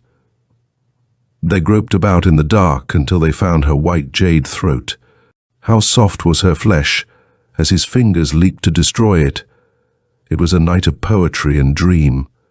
Had Tu Fu still lived, he might have written a lyric to the blue face of Kaya, dying. Even as her breath ceased, even as the perfume of her lips no longer mingled with the soft songs of the flowers. Chan Qian noticed the startled, mask-like, terror-stricken face of Peter Larkin. When Chan Qian had assured himself that Kaya Wu would no longer be disturbed by figures of earth, his fingers wearily relaxed. Now they sought the neck of Pete Larkin to complete their handiwork, but Pete fled ignominiously with the speed of the wind as though all the terrors that haunt the dusk were at his heels. It was the only time to my knowledge he had ever been frightened of anything. When he returned to our hotel, he was a pitiable, craven thing. Francis Channing paused for a moment and licked his dry lips. When he spoke again, his voice was almost inaudible. A few hours later, we left Peeping, never to return, banished by fear of the retribution Chan Qian would exact from us if we remained in China. For Pete Larkin had intruded upon a romance so beautiful it might have inspired tongue poets. We returned to New York. Several years passed and we had begun to breathe easier. Then Chan Qian suddenly appeared in New York. He had been in town about 3 months. I am sure that Peter Larkin collided with him many times. I am sure that Chan Qian committed the murder. By appointment that evening, Curl Andrews called at the house on Upper Fifth Avenue, which Chan Qian had rented temporarily during his sojourn in America. Of all people, the Chinese are the most courteous. Therefore, when Curl Andrews telephoned Chan Qian, he had been at once invited to share a cup of pearl orchid-scented tea with him. As Curl Andrews stood on the doorstep and rang the bell, immediately, as if by magic, Sheng Kung appeared in the doorway, bowing graciously. Sheng Kung was Chan Qian's personal servant, constant companion and friend. "My master is awaiting you," he said. Through a dimly lighted hall, he led the way. Curl Andrews was astonished and enthralled at the wealth of porcelains, tapestries, and carved jade ornaments that made the hall lush with subdued color and warmth. On the air floated fragrance like unto sandalwood. The next moment they had entered the library, and Chan Qian came forward to greet his guest. "Welcome," said he graciously. "In this world we are all travelers, and I am gratified that you chose to stop for a moment at my house. It is thereby honored." As he spoke, he motioned Curl Andrews to a chair in the shadows, while he himself seated himself by an ebony table on which a lamp was lighted, "so that you may study my expression with less difficulty." He smiled. "But even though the rays of the lamp fall flush upon my face, a proverb of my people comes to mind. A candle as big as a cup cannot illuminate tomorrow. Ask me whatever question you wish, but I assure you, I will keep my broken arm inside my sleeve." He clapped his hands together, and Sheng Kung brought tea. The fragile cups were no thicker than flower petals. As Sheng Kung poured the tea, Chan Qian said, "Let us drink. Tea makes all men brothers." As Curl Andrews lifted a cup to his lips, he surveyed his host. Chan Keen had exceptionally good features. His nose was well formed, his mouth was firm though somewhat cruel. He smiled too much. His eyes were keen, black, brilliant as new steel. They told nothing except that the mind they mirrored was indomitable. Channing had pointed out that in his own country Chan Keen was, among other things, a magistrate who dispensed justice at a city on the fringe of the Gobi Desert with the relentlessness of an absolute monarch. In that small city his word was law. In high circles he was all-powerful. Besides, there was a mysterious hidden side to his life. Few knew anything about this, and those who did spoke of it only in whispers to people whom they could trust. Chan Keen was a student of character. Colonel Andrews interested him. He liked rapier-like minds that he could challenge to verbal combat. He knew his visitor was shrewd, that he had come there with a definite purpose, that he was a worthy antagonist. A war of words was a tonic of relaxation. It burned away ennui, it quickened the blood, but he waited for his opponent to make the first move. Therefore, with a fine air of studied casualness, he picked up a volume of fragile poems, legends, sketches, lyrics in jade. The vexing thing about these poems, he reflected, is that they are better than the originals from an American viewpoint, which is true of so many things in this amazing country. The greatest lie in any of your great men's lives is their obituaries. The way dead men are eulogized gives me the feeling that they must have been guilty of grave crimes. In our country we believe that the vast power of heaven and earth make them like unto deities. Therefore the dead, buried in the earth, are protected by the great powers of the universe. No thought could be more beautiful, Andrews interposed. But then the Chinese people have acute understanding. What better emblem could be found than their bundled firewood as a symbol of contentment? I am humbled that you appreciate the simple philosophy of my people. He sighed gently before he added, however, I doubt if you came here today merely to repeat proverbs. Surely there must be some slight service I can render you. There is indeed, said Andrews, equally as abrupt. The reason I came here tonight was because I wished to converse with you about Kaya Wu. At that, Chan Keen's expression underwent a change. The mask slipped, and his face was horrible to behold. He sprang from his chair, his fingers clawing the air.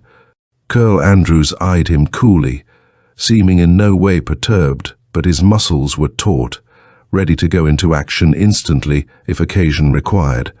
Then, with a visible effort, Chan Keen caught control of himself, and with a sigh that was almost a groan, he fell back into his chair. He closed his eyes. Now once more the mask was adjusted, but his face bore a sickly pallor, and he seemed to have trouble in breathing. You came to my house as a friend, he whispered intensely. Then why did you mention Kaya Wu? What matter, since she is dead? She is not dead. She dwells in my heart, and when I sit alone in a room, I can feel her presence as though she is reading over my shoulder. Man's life is naught but a tragedy with laughter. But what interest can you possibly have in my beloved? Because I believe that the death of Peter Larkin is traceable to his association with her. So you are aware of what happened in China? Definitely. Now I am attempting to discover what happened in New York since your arrival. It is my belief you are traveling down the long old road of memory. If you mean I never forget, I plead guilty, that is my fault. But I did not kill Peter Larkin. It would have been a pleasure, but he saved me the trouble. He committed suicide. Your police have spoken. Who am I to contradict? So I see, said Colonel Andrews curtly, you only know what you read in the papers. Do you doubt that Peter Larkin committed suicide? No, but I am interested in the motive. Why did he commit suicide while you were in America? That was his concern, not mine. To show him I bore him no ill will, I sent him a long, thin knife with a carved ivory handle. It was a beautiful thing. Again I sent him a mahogany coffin. In my country that is esteemed as a present to cherish. What more could I do for him? What more did you do? asked Colonel Andrews bluntly. As for your gracious gifts, I'd say a sharp knife biting into one's flesh might cause death comparatively without pain. Therefore I am surprised that Peter Larkin chose death by a bullet. The thin knife death would have been far more poetical. As for the gift of a coffin to a man with overwrought nerves, it's appalling. You chose your presents well. They are interesting to muse over. It is subtle revenge indeed to send such implements to the man whom you are stalking. They were tributes to mark my forgiveness, and also symbols of death. You are both blunt and keen at the same time. In China we have a saying that a man cannot live under the same sky as the murderer of a member of his family. And Kaya Wu was closer to me than a wife. Peter Larkin killed her, even though it was my hand that drove the knife. He created the need for it. Kaya Wu was my slave, but once she belonged to me, thereafter it was I who belonged to her. When Peter Larkin came, an evil force, into my garden, he caused me to lose face. In my own estimation, I shrunk to dwarf size. He had caused Kaya Wu to violate my confidence, so I killed her. But she is still living. Wherever I go, she is near. She invades my thoughts. She causes all other women to be ugly in my eyes. Sometimes in the hush of the night she speaks to me, and her voice is flower soft. When I called at the office of Peter Larkin, he was almost in complete collapse. He gazed at me, speechless, his eyes glazed. I did not raise my voice. In a quiet tone, I told him that he would not live throughout the year, that I was planning a torturous death for him that would make men's flesh creep merely to read about it. To emphasize my statements, I left with him an elegantly bound copy of Torture Garden. Thereafter I met him frequently. I was seldom far away. When he ate at various restaurants, invariably I would be at an adjoining table. Once at the Lyceum Theatre, on an opening night, I sat directly in front of him. On another occasion he flew to Washington, and I was a passenger on the same plane. Always I was courteous to him. I bowed formally and smiled, but he seldom acknowledged my greeting. His mind was in tumult. He could not sleep, and looked it. Once, while he was driving back from Philadelphia, his car sideswiped a farm truck, and he missed death by a fraction. He attributed the accident to me, even though I was in a car fully a quarter mile behind him. Actually, I never once raised my hand against him. I knew his own nerves would solve the problem for me. I understand that he always slept in a room with the lights turned on, nor were they extinguished till morning came. He must have imagined that I was some fabulous monster who could assemble out of the very air. It was pleasant to watch his gradual disintegration. Nothing is more stimulating than the sight of an enemy gradually cracking up. Finally, the nerves of Peter Larkin snapped, and he committed suicide. He believed there was no escape, that he was helpless against my power. He believed I had numerous hidden alliances, that my schemes spread out like an octopus to cover the country. A fantastic delusion.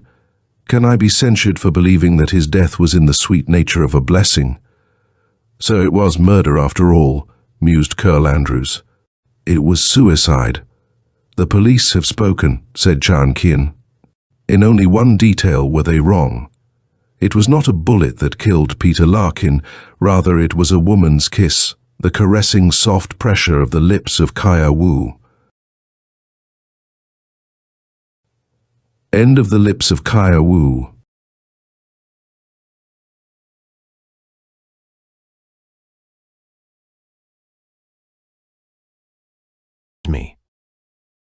When the Green Star Waned is a science fiction adventure with interplanetary warfare, extraterrestrial intelligence, and the clash of civilizations. Set against the backdrop of a futuristic galaxy, the story follows an expeditionary fleet on a mission to defeat an alien race known for their powerful abilities and destructive forces. As the conflict intensifies, the characters must find innovative and unexpected ways to use their technology and knowledge to overcome their enemies.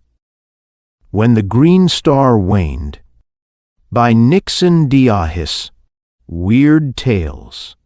January 1929. Ron T is our greatest scientist, which is to say that he is the greatest in our known universe. For we of the planet Venhez lead all the others in every attainment and accomplishment, our civilization being the oldest and most advanced. He had called a meeting of 7 of us in his workshop, as he termed his experimental laboratory. There came Huljok, the gigantic commander of the Forces of Planetary Defense, Morag, who knew all there was to know about the types, languages, and customs of the dwellers on every one of the major planets. Verdax, who could well nigh bring the dead to life with his strange remedies, powders, and decoctions. Tojkul, the soft-spoken, keen of brain, the one Venhezian who could talk a bird off a bough. As the saying goes, our chief diplomat of interplanetary affairs, and Lan Apo, whose gift was peculiar, in that he could unerringly tell when listening to anyone, be that one Venhezian, Markurian, or from far Oranos, planet of the unexpected. Lan Apo could, I repeat, tell whether that one spoke pure truth or plain falsehood. Nay, he could even read the truth held back, while seemingly listening attentively to the lie put forward. A valuable man, but uncomfortable to have about at times. Lastly, there was myself, whose sole distinction, and a very poor one, is that I am a maker of records, a writer of the deeds of others, yet even such as I have names, and I am called Eerie. Ron was excited. That was plain to be seen in the indifferent, casual manner he displayed. He is like that. The rest of us were frankly curious, all but that confounded Lan Apo. He wore a faintly superior smile, as who should say, "No mystery here to me." I love that boy like a brother, but there are times when I ardently desire to bite him. Ron stood before a huge dial. Now this is not a record of his invention, but a statement of the strange adventure in which we 7 figured because of the events called to our attention by means of that wonderful device. So I shall not attempt its full description, merely saying that it was dial-formed, with the symbols of the major planets graven on its rim at regular intervals, and from its center there swung a long pointer, just then resting at a blank space. "Listen," commanded Ron, and swung the pointer to the symbol of our own world. Instantly there broke forth in that quiet room all the sounds of diversified life with which we Venhezians are familiar. All 6 of us who listened nodded comprehension. Already our science knew the principle, for we had long had dials that surpassed this one, apparently. For ours, while but attuned to our planet alone, could and did record every event, sight, or sound thereon at any distance, regardless of solid obstacles intervening. But this dial, it bore the symbols of all the inhabited worlds. Could it? Ron swung the indicator to the symbol of Mercury, and the high-pitched uproar that immediately assailed our ears was characteristic of that world of excitable, volatile-natured yet kindly people. Planet after planet, near and far, we contacted thus, regardless of space, until Ron swung the pointer to the symbol of Earth, and silence was the result. Ron's look spoke volumes. We looked into each other's faces and read reflected therein the same anxiety, the same apprehension which we each experienced. That something was radically wrong with our neighbor, everybody already knew, for many years before the green light of Earth had become perceptibly dimmer. Little attention, however, had been paid at first, for by interplanetary law, each planet's dwellers remained at home, unless their presence was requested elsewhere. A wise idea, if one stops to consider.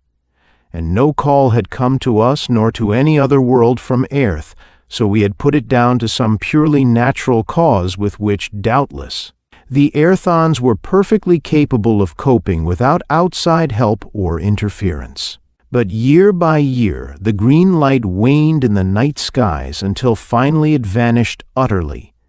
That might have been due to atmospheric changes, perhaps. Life, even, might have become extinct upon Earth, so that no one lived to hold communication with anyone on any of the other inhabited worlds of the planetary chain, but it was hardly likely, unless the catastrophe were instantaneous, and in that case it would needs be violent. Anything so stupendous as that would have been registered at once by instruments all over the universe. But now this invention of Ron T's placed a remarkably serious aspect upon the question.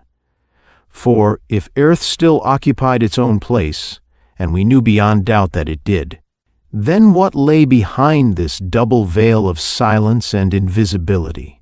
What terrible menace threatened the universe? For whatever had happened on one planet might well occur on another, and if Earth should perchance be wrecked, the delicate balance of the universe would be seriously shaken, might even be thrown out completely, and Mercury, so near the sun, go tumbling into blazing ruin. Then horror upon horror, until chaos and old night once more held sway, and the unguessed purposes of the great mind would be, oh, but such thoughts led to madness. What to do? That course alone held fast to sanity. "Well," demanded Hull-Jock, the practical, "what are you going to do about it, Ron?" That was Hull-Jock all over. He was Ron's best friend and ardent admirer. He knew Ron's scientific ability and firmly believed, should Venhez crack open, that inside of an hour Ron T would have the crevice closed tight and re-welded until inspection would fail to find any traces of the fracture. But at that, all Venhez thought the same way about Ron T's abilities, so Hull-Jock was, after all, no better than the rest. "It is matter for the Supreme Council," replied Ron gravely. "I propose that we 7 obtain permission to visit Earth in one of the great aether torps, bearing credentials from the Council explaining why we have trespassed, and, if it be possible, try to ascertain if this be a thing warranting interference or no. Why record the obvious? When such as Ron T and Hull-Jock make request to the Supreme Council, it is from necessity, not for amusement. The Council saw it in that aspect, and granted them free hand. We started as promptly as might be. The great ether torp hurtled through space in smooth, even flight, Hull-Jock in command. And who better fitted? Was he not our war prince, familiar with every device known for purposes of offense and defense? Surely he, whose skilled brain could direct whole fleets and armies, was the logical one to handle our single craft, guide her, steer her, and if need arose, fight her. With this in mind, I asked him casually yet curiously, "Hull-Jock, if the Airthons resent our inquiry and bid us be gone, what will you do?" "Run," grinned the giant, good-humoredly. "You will not fight, should we be attacked?" "Hum," he grunted. "That will be different. No race on any planet may boast that they have attacked an aether torp of Venhez with impunity. At least," he added decisively, "not while Hull-Jock bears the emblem of the looped cross on his breast." "And if it be pestilence?" I persisted. "Verdax would know more about that than I," he returned shortly. "And if," I recommenced, but the giant released one hand from the controls and clamped his great thick fingers on my shoulder, nearly crushing it. "If," he growled, "you do not cease chattering when I am on duty, I shall most assuredly pitch you out through the opening of this conning tower into space. And there you may start on an orbit of your own as a cunning little planet. Are you answered?" I was. But I grinned at him, for I knew our giant, and he returned the grin. But he was quite right. After all, speculations are the attempts of fools to forestall the future. Better to wait and see reality. And as for surmises, no one could possibly have dreamed any such nightmare state of affairs as we found upon our arrival. A faint, dull, but lurid reddish glow first apprised us that we were drawing near our destination. It was Earth's atmosphere, truly enough, but thick, murky, almost viscous, like a damp, soggy smoke. So dense it was, in fact, that it became necessary to slow down the speed of our Aether torp, lest the intense friction set up by our passage should melt the well-nigh infusible plates of beryllium metal of which our Aether torp was built. And the closer we drew to Earth's surface, the slower we were obliged to proceed from the same cause. But finally, we were gliding along slowly, close to the actual surface, and oh, the picture of desolation which met our eyes. It happened that we had our first view where once had stood a great city. Had stood, I say, for now it was but tumbled heaps of ruins, save that here and there still loomed the shape of a huge building. But these, even, were in the last stages of dilapidation, ready to fall apart at any moment. In fact, one such did collapse with a dull, crashing roar, merely from the vibration set up by the passing of our Aether torp, and we were a good half-mile distant when it fell. In vain we sounded our discordant hautor. No sign of life could we discern, and we all were straining our eyes in hopes. It was but a dead city. Was all Earth thus? Leaving behind this relic of a great past, we came to open country, and here the same deadly desolation prevailed. Nowhere was sign of habitation, nowhere was trace of animate life, neither bird, nor animal, nor man. Nor anywhere could we discern evidence of cultivation, and even of vegetation of wild sorts was but little to be seen. Nothing but dull, gray-brown ground, and sad-colored rocks, with here and there a dingy grayish-green shrub, stunted, distorted, isolated. We came eventually to a low range of mountains, rocky, gloomy, and depressing to behold. It was while flying low over these that we for the first time saw water since we arrived on Earth. In a rather wide valley, we observed a narrow ribbon of sluggish, leaden-hued fluid, meandering slowly along. Ron T., who was then at the controls, brought our craft to a successful landing.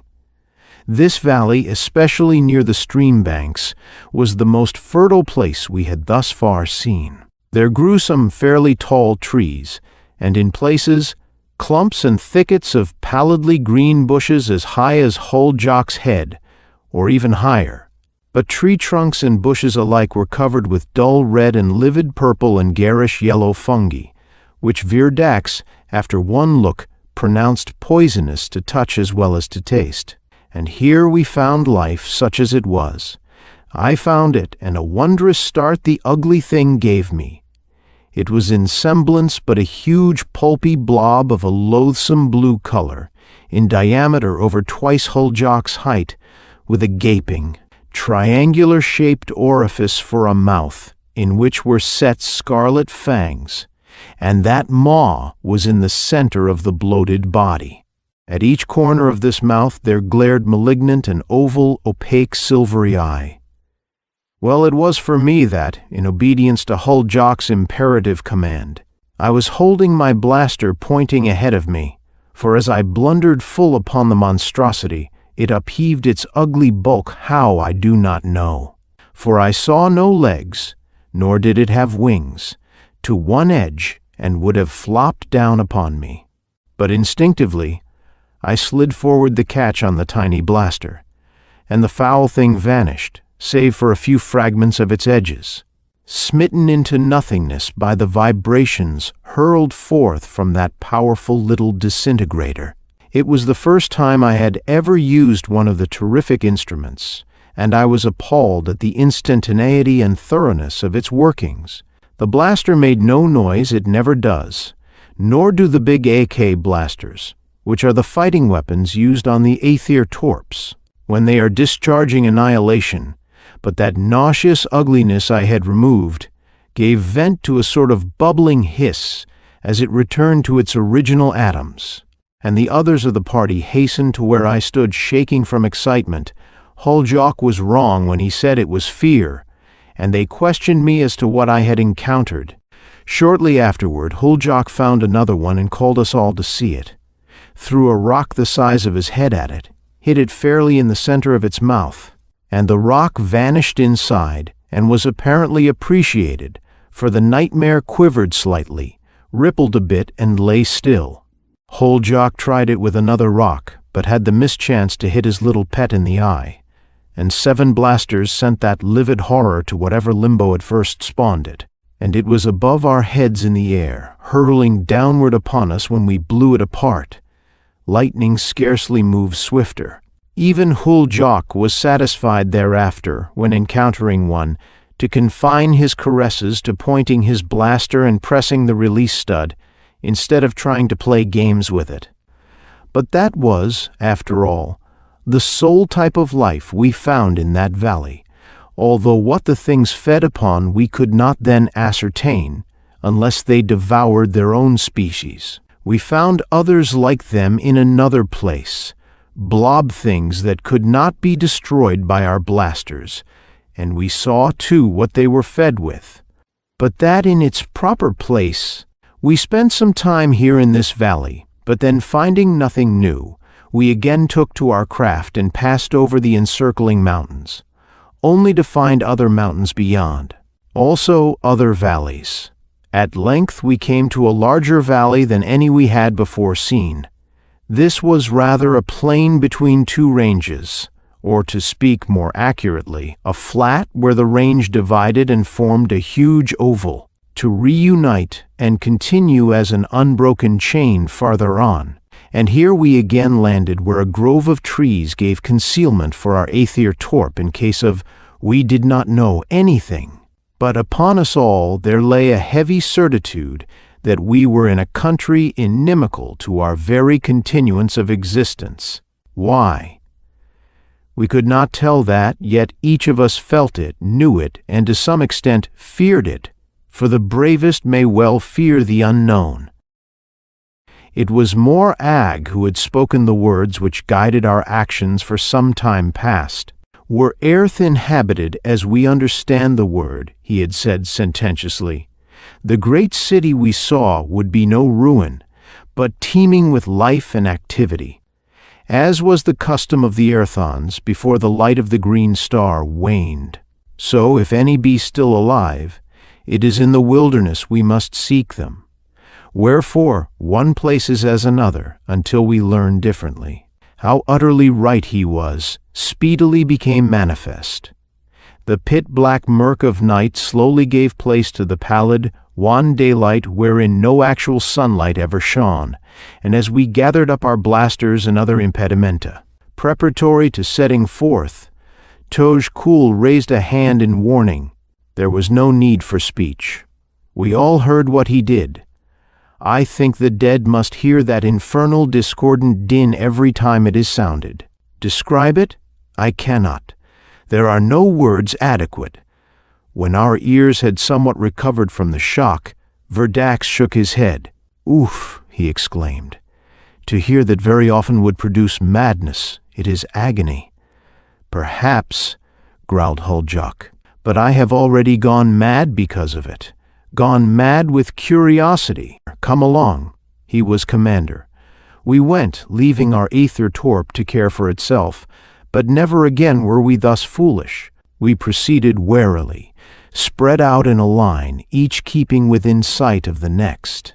The noise had come from the north side of the flat, and thither we directed our steps. Well for us that we were hidden by the trees and bushes.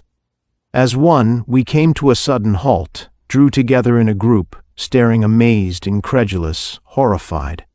We were at the very edge of the high bush, and before us was open space clear to the foot of the towering cliff walls, which rose sheer to some 10 times the height of a tall male. Halfway up this there stuck out a broad shelf of rock, extending completely across the face of the cliff from the western end to the eastern, and at regular intervals we could perceive large rectangular openings, covered or closed by doors of some dully glinting leaden-hued metal. And all the space between the edge of bush growth and the foot of the cliff was occupied by the same sort of loathly monstrosities as we had previously encountered. There they lay, expectant apparently, for their attentions were seemingly concentrated upon the shelf of rock high in air above them. A door close to the western end opened, and a procession emerged therefrom. At last we had found. "Great power of life," ejaculated Morag profanely. "Those beings are no Aerthons." And he was right. Aerth never had produced any such type as we then beheld. They had faces, and they had not faces. They had forms, and they were formless. How may I describe that which baffles description? We are accustomed to concrete, cohesive, permanent types of form and faces, and these were inchoate. Never in any two moments were their aspects the same. They elongated, contracted, widened, expanded.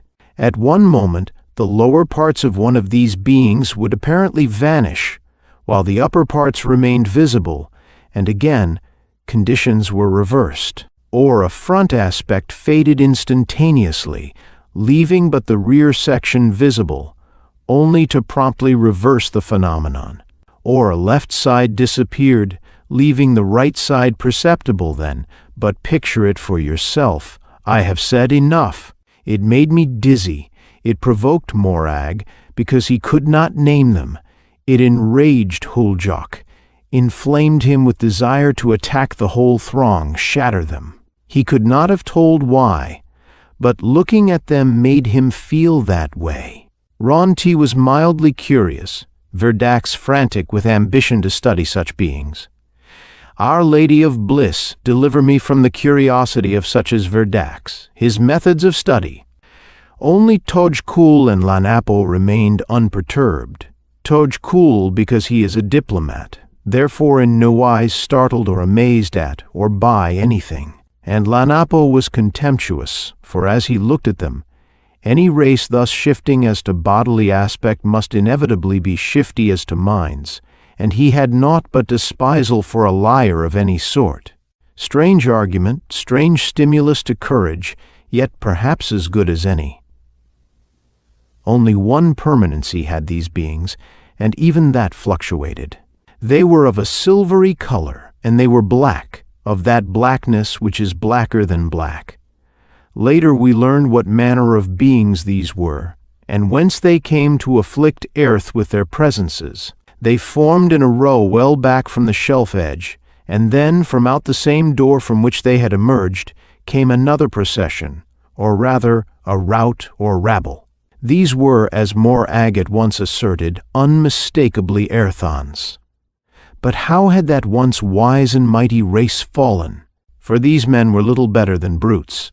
Naked, round-shouldered, bowed of heads, cringing, shambling of gait, matted as to hair, and bearded and utterly crushed, the males broken, at least dispirited.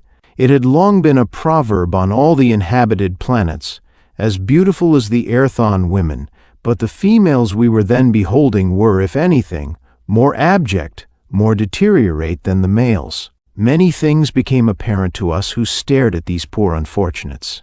Very evidently, some things, from somewhere, had enslaved, debased that once mighty race who were, or had been, second to none in the all-universe, and this was the result. Huljok shifted his feet, stirred uneasily, growling venomously deep in his throat. Despite our giant's ferocious appearance, his heart was as a little child's, or like that of a girl, gentle, tender, and sympathetic where wrong or oppression dared rear their ugly heads. And here, it was all too apparent, both those pit-born demons had been busily at work. The rabble of Aerthons halted at the very edge of the shelf, grouped together, about equidistant from each end of the long line of the things we could not name. And as the Aerthons stood there, the animate abhorrences on the ground fixed their malignant eyes upon the wretched creatures. The triangular mouths gaped wide, and from all that multitude of loathly blobs came beating against our shrinking, quivering, tormented eardrums that same brain-maddening discordance we had previously heard, even before we left the Aethertorp. Of a sudden, the things standing behind the Aerthons ceased flickering, became fixed as to forms, although the change was anything but improvement. For, although they became in shape like other living, sentient, intelligent beings, their faces bore all evil writ largely upon them. Acquaint yourself with all depravity, debauchery, foul indecency ever known throughout the universe since the most ancient forgotten times. Multiply it even to nth powers, limitless, and then you have not approximated their expressions. Personally, even beholding such aspects made me feel as if, for eons uncountable, I had wallowed in vilest filth, and it affected the others the same way, and we knew by our own experience what had befallen the Aerthons. Had such foul things once gained foothold on the great central sun, even the radiant purities of that abode of the perfected would have become tainted, polluted by a single glance at such unthinkable corruptiveness. They, the things, slowly raised each an arm, pointed at one Aerthon in the group. He, back to them as he was, quivered, shook, writhed. Then, despite himself, he slowly rose in the air, moved out into space, hung above the blobs that waited, avid-mouthed. The Aerthon turned over in the air, head down, still upheld by the concentrated wills of the things that pointed. Breathless, my eyes well nigh starting from my head at sheer horror of what must in another moment befall, I stared, waiting the withdrawal of the force upholding the wretched Aerthon. Half-consciously, I saw Huldjok's blaster swing into line with the poor shrieking victim, and just as he commenced dropping toward those triangular, gaping, hideous orifices which waited, slavering, saw him vanish, and silently blessed Huldjok for his clemency and promptitude. Then, momentarily, we all went mad. Our blasters aimed, we pressed the releases and swept that line of things. And to our aghast horror, nothing happened. Again and again we unconsciously swept their line and wasted. Were they assailing them? The deadly blasters were impotent? Ronti first grasped the situation. These things are not beings, they are but evil intelligences, of low order, crafty, vile, rather than wise. The vibrations are of too attenuate density to shatter, but pass unfelt through their atomic structures.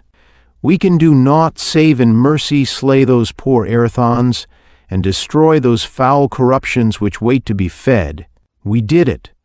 It was truest kindness to the Aerthons. Yet, despite the seeming callousness of our deed, we knew it for the best. And one thing it proved to us, low as the Aerthons had sunk, they had not fallen so far from their divine estate, but that in each the silver spark that distinguishes the soul-bearers from the soulless was still present. For as each body resolved back to the primordial aether from whence it was formed, the silver spark, liberated at last, floated into the air until, in distance, it disappeared. Then we turned our attention to the blob things. But even as we smote the filthy things, we noted that the strange beings on the rock shelf had grasped the fact that a new phase of circumstance had entered into Earth's affairs. They stood, amazed, startled, bewildered for a space of perhaps a minute, then passed into activity with a promptitude well-nigh admirable. Several of them calmly stepped from the rock shelf into air and came hurtling toward us. In some way they had sensed our direction. In no time they hovered above us, descended, and confronted us. One, evidently of importance among his fellows, made articulate sounds, but we could not understand, nor did we wish to, for with such as those there can be but one common ground, unrelenting war. And so, again and again, we tried the effect of the blasters, and, as previously, found them impotent. I caught Huldjok's eye. He was fairly frothing at the mouth with wrath. The things, close by, seemed to emanate a vibration that was abhorrent, stultifying. Little by little I felt a silent but urgent command to start toward the foot of the rocky cliff. Unthinkingly, I took a step forward and Holjock's mighty arm slammed me back. "I can feel it too," he snarled at all 6 of us. "But," he thundered sternly, "I command you by the looped cross itself that you stand fast. 'Tis but their wills. Are we babes that we should obey?" Suddenly I laughed. Obey the wills of such as these? It was ridiculous. Answering laughter came from the rest of our party. Holjock nodded approvingly at me. "Well done, Eerie," he commended. "The looped cross thanks you. The Supreme Council shall give you right to wear it, for high courage for service rendered." And he had promised me our planet's supremest gift, the highest honor, for laughter. Yet, though I myself say it, perhaps the service was not so trivial after all, for there is, in final analysis, no weapon so thoroughly potent against evil as is laughter, ridicule. To take evil seriously is to magnify its importance, but ridicule renders its venom impotent, futile. Try it, you who doubt. Try it in your hour of utmost need. The things became all black, no silvery tints remaining. One attempted to seize me, thrust me in the desired direction. Something I had not known that it lay dormant within me, flamed into wrath. My hand closed, became a hard knot. My arm swung upward from my side with no volition on my part, and my fist drove full into the face of the thing, leaving a horrible blank orifice which slowly filled into semblance of a face again. The thing emitted a strange gasping squawk of pain. "Aho!" shouted Holjock gleefully. "They may not be shattered nor slain, but they can be hurt." And he swung his blaster up as a truncheon and brought it down full on the head of the nearest. The stroke passed through the thing as through soft filth, yet that thing, evidently having enough, rose hurriedly into the air and sped to safety, followed by the rest. "Back to the Ather Torp," commanded Holjock, and we retreated as swiftly as legs would take us. At that, we did not arrive there first. To our dismay, we found it in possession of a horde of those things. They were all over it, even inside. And worse still, all about it on the ground were airthons. A great crowd of them formed in solid masses, all facing outward, bearing in their hands long, shimmering blades of brightly glinting metal, sharp as to points, with keen cutting edges. "Swords," gasped Morag. "I had thought such weapons obsolete on Earth 10,000 years ago. Where point and edge?" "Hugh-ho!" shouted Holjock. "The blasters, quick!" Oh, the pity of it! I know that tears streamed from my eyes before it was finished. Ron T. was equally affected. Holjock himself was swearing strange oaths, and, had it not been for Lanapo, I doubt if we had had the necessary fortitude to go through with the ghastly affair. But as the silver sparks floated upward, a smile, almost beatific, came upon his set white face. "But they are rejoicing," he cried out to us who grieved even while we smote. "I can feel their gratitude flowing to us who give them release from a life which is worse than death. They are glad to depart thus painlessly." And thereafter we sorrowed no more. The airthons were almost all disposed of when Morag shouted, "Catch one or more of those slaves alive." I would question. Holjock leapt forward, caught one by the wrist, wrenched his blade from his hand, slammed him against the hull of the Aether Torp, knocking him limp, threw him to us, and dealt likewise with another. Meanwhile, our blasters played unrelentingly, and presently there were no more of the unfortunate airthons to be seen. Yet the things who, through sheer will force alone, had compelled the airthons to face annihilation, for they could not fight, the blasters slew from far beyond reach of sword blade or hurled rock. Those things still held our Aether Torp. Surely Our Lady of Venhez kept them from guessing that they had but to slide the stud atop one of the great AK blasters from the white space to the black one, and well for us that there was no Lanapo among them to catch our thoughts. A long while afterward, we found out that they were acquainted with the principle of the AK blasters, and I can only account for their not using those on us by the supposition that they wished to capture us alive in order to gratify their fiendish propensities, so refrained from slaying us, willing to go to any lengths rather than do so, for the dead can nowise be made to suffer. We drew back, shaking from excitement and from the strain induced by their evil minds or wills beating upon us, for though they could not make us obey, still that force they directed was almost solid in its impact. Our craft was still in their possession, and we were standing on open ground, and sorely perplexed as to how we were to regain possession of our Ether Torp. Huljok War Prince solved our dilemma. He grasped a young tree, thick as his wrist, tore it from the ground, broke it across his knee. "Club," he grunted. "Our million-year-ago ancestors used such on Venhez. There are records of such in the central war castle." Hurriedly he prepared one for each of us, talking as he wrought. "They can feel," he growled, "for all that they may not be slain. Very well, we will beat them from the Ether Torp." And that is precisely what occurred. On Venhez I had at times worked with my hands, for sheer delight of muscle movement. But never had I dreamed what actual hard work was until that hour, during which, club in hand, we stormed our own craft, until at last we stood watching the last of the things as they rapidly passed through the air toward their cliff abode. All but one, which we had finally cornered alone in a compartment into which it had strayed from the rest. We hemmed it about, beat it with our clubs until it cringed from the pain. Then Ronti thrust his face close to its face. We caught Ron's idea, added our wills to his, overbore that of our captive. It became confused, bewildered, shifted from silver to black, to silver again. The black became dull, smoky. The silver paled to leaden hue. The thing crouched, palpitant with fear waves, manifest in dim coloration. "We have learned enough," declared Ronti solemnly. "Back to Venhez. This is a matter for the Supreme Council, as I feared even before we started. Here we cannot cope with conditions. We seven are too small a force. Back to Venhez."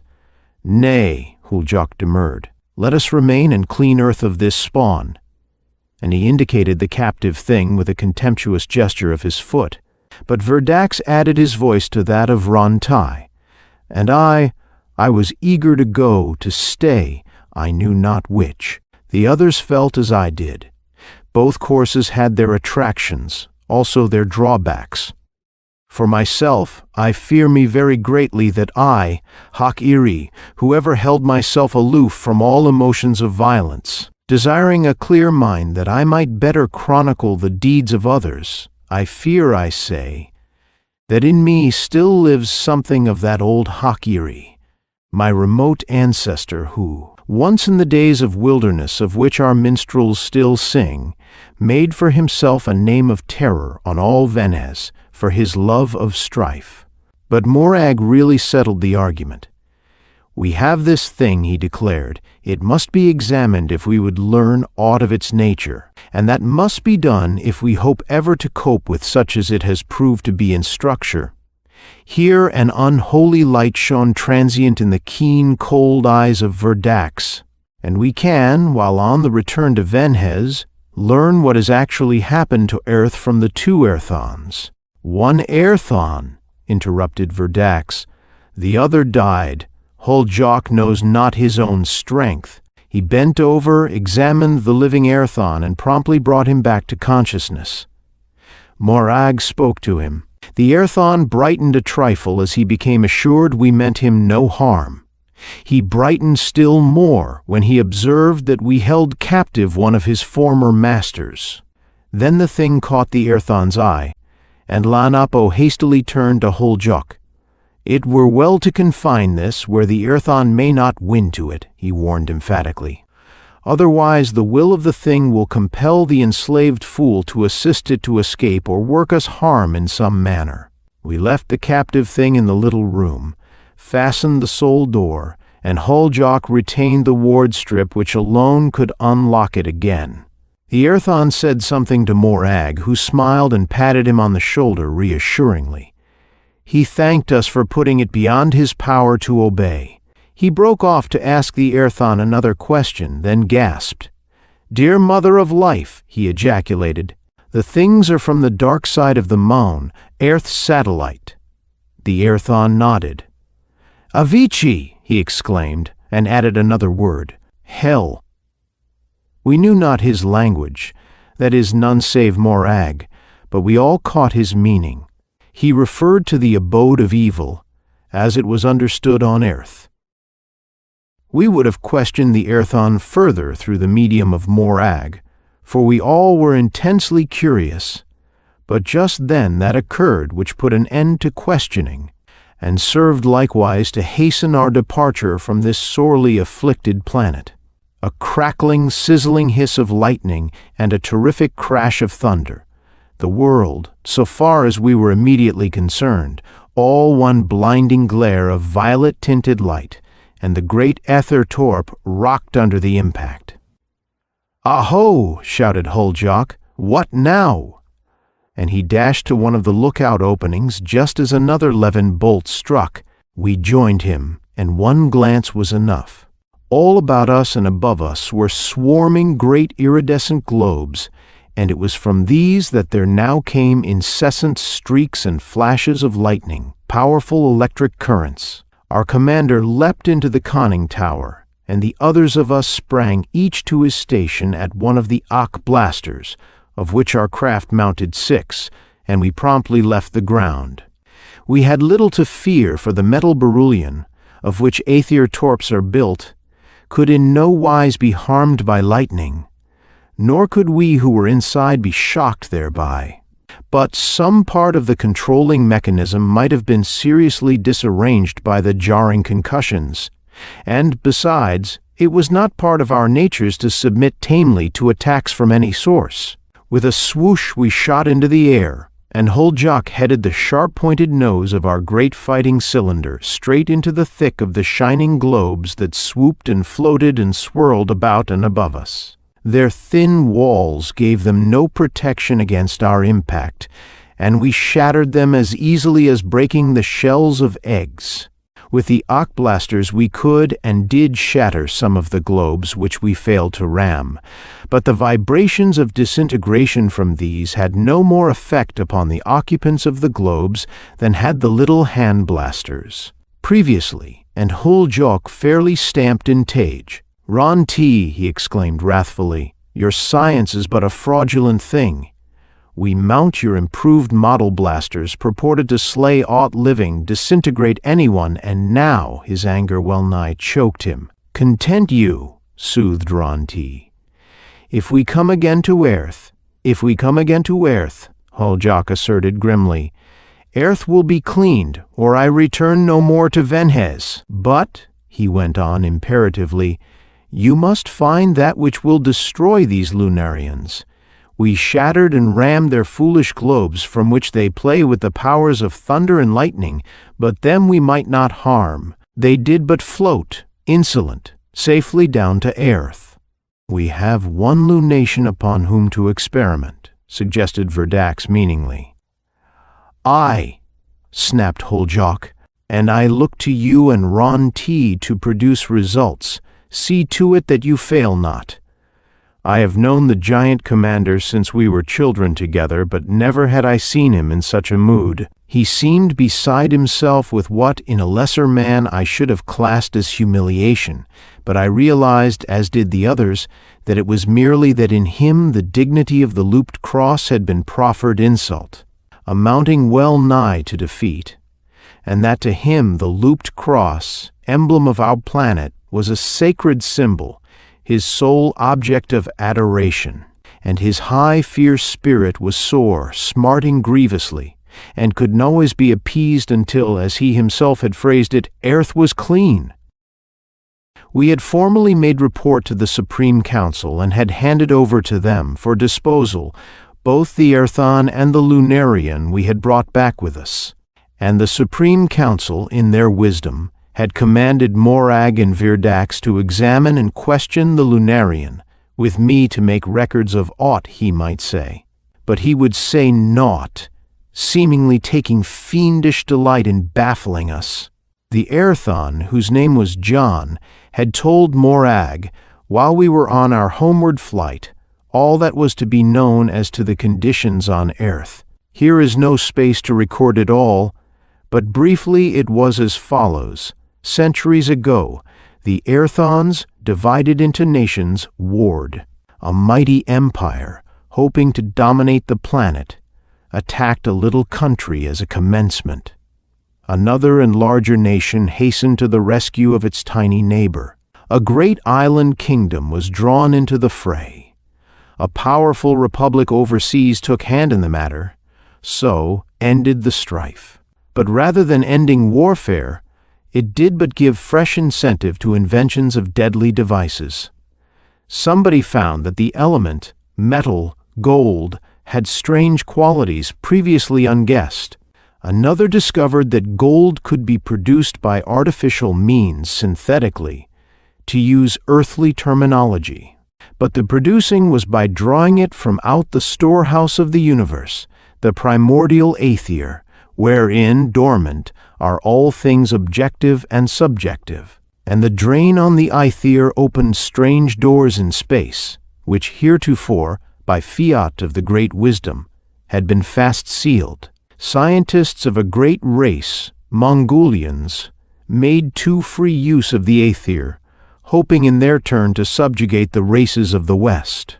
Because of the vibrations set up in their labors, they made easy passage from Earth to Maun, and on the dark side of the Maun dwelt a race of fiends, soulless, beyond the pale of the infinite mercy, who moved about to keep the Maun's bulk always between them and the hated light of the sun.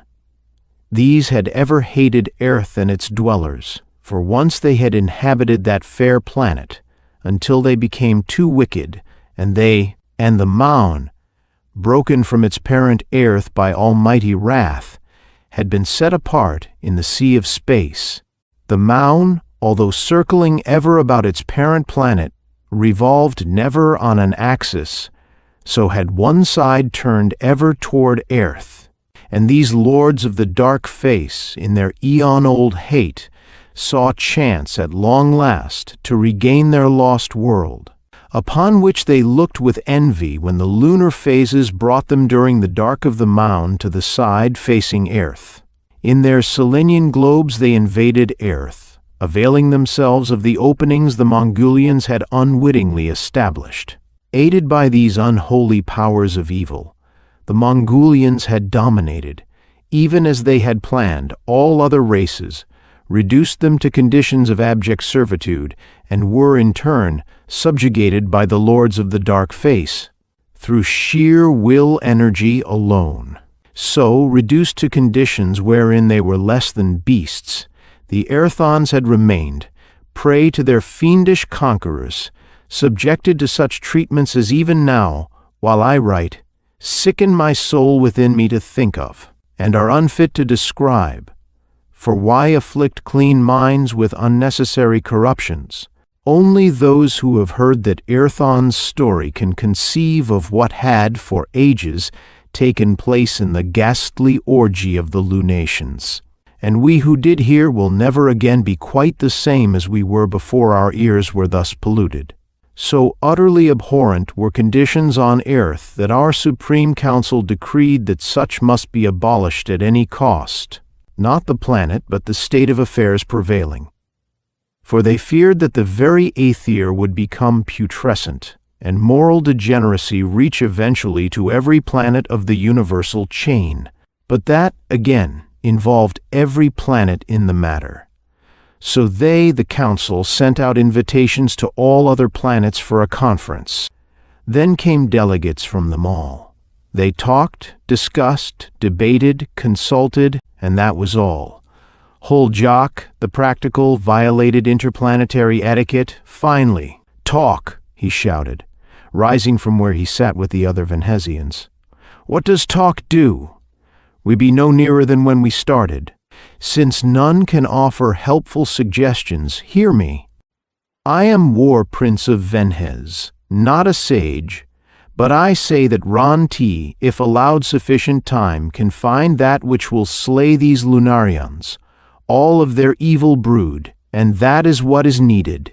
Leave this matter to us of Venhez." A gravely genial delegate from Jopatar rose in his place. "O you of Venhez," he said in his stately courtly speech, "your war prince has spoken well. Since Ron-T is acknowledged greatest of inventors on any world, he has but to demand, and if we of Jopatar can place aught at his disposal to further his investigations, he has but to communicate with us, and what we have is at his disposal." One by one, delegates from all the planets confirmed the Jopatarians' proffer, repeating it for those whom they represented. And one delegate, a huge, red-hued, blue-eyed being, went even farther, for, springing to his feet, he thundered, "But if there is to be actual affray, we of Mahars demand that we participate." Huljok strode forward and slapped the Maharzian on the shoulder. "Ah ho," he laughed. "One after my own heart. Brother, it is in my mind that crafts and fighters from all the planets will be needed before this matter is ended.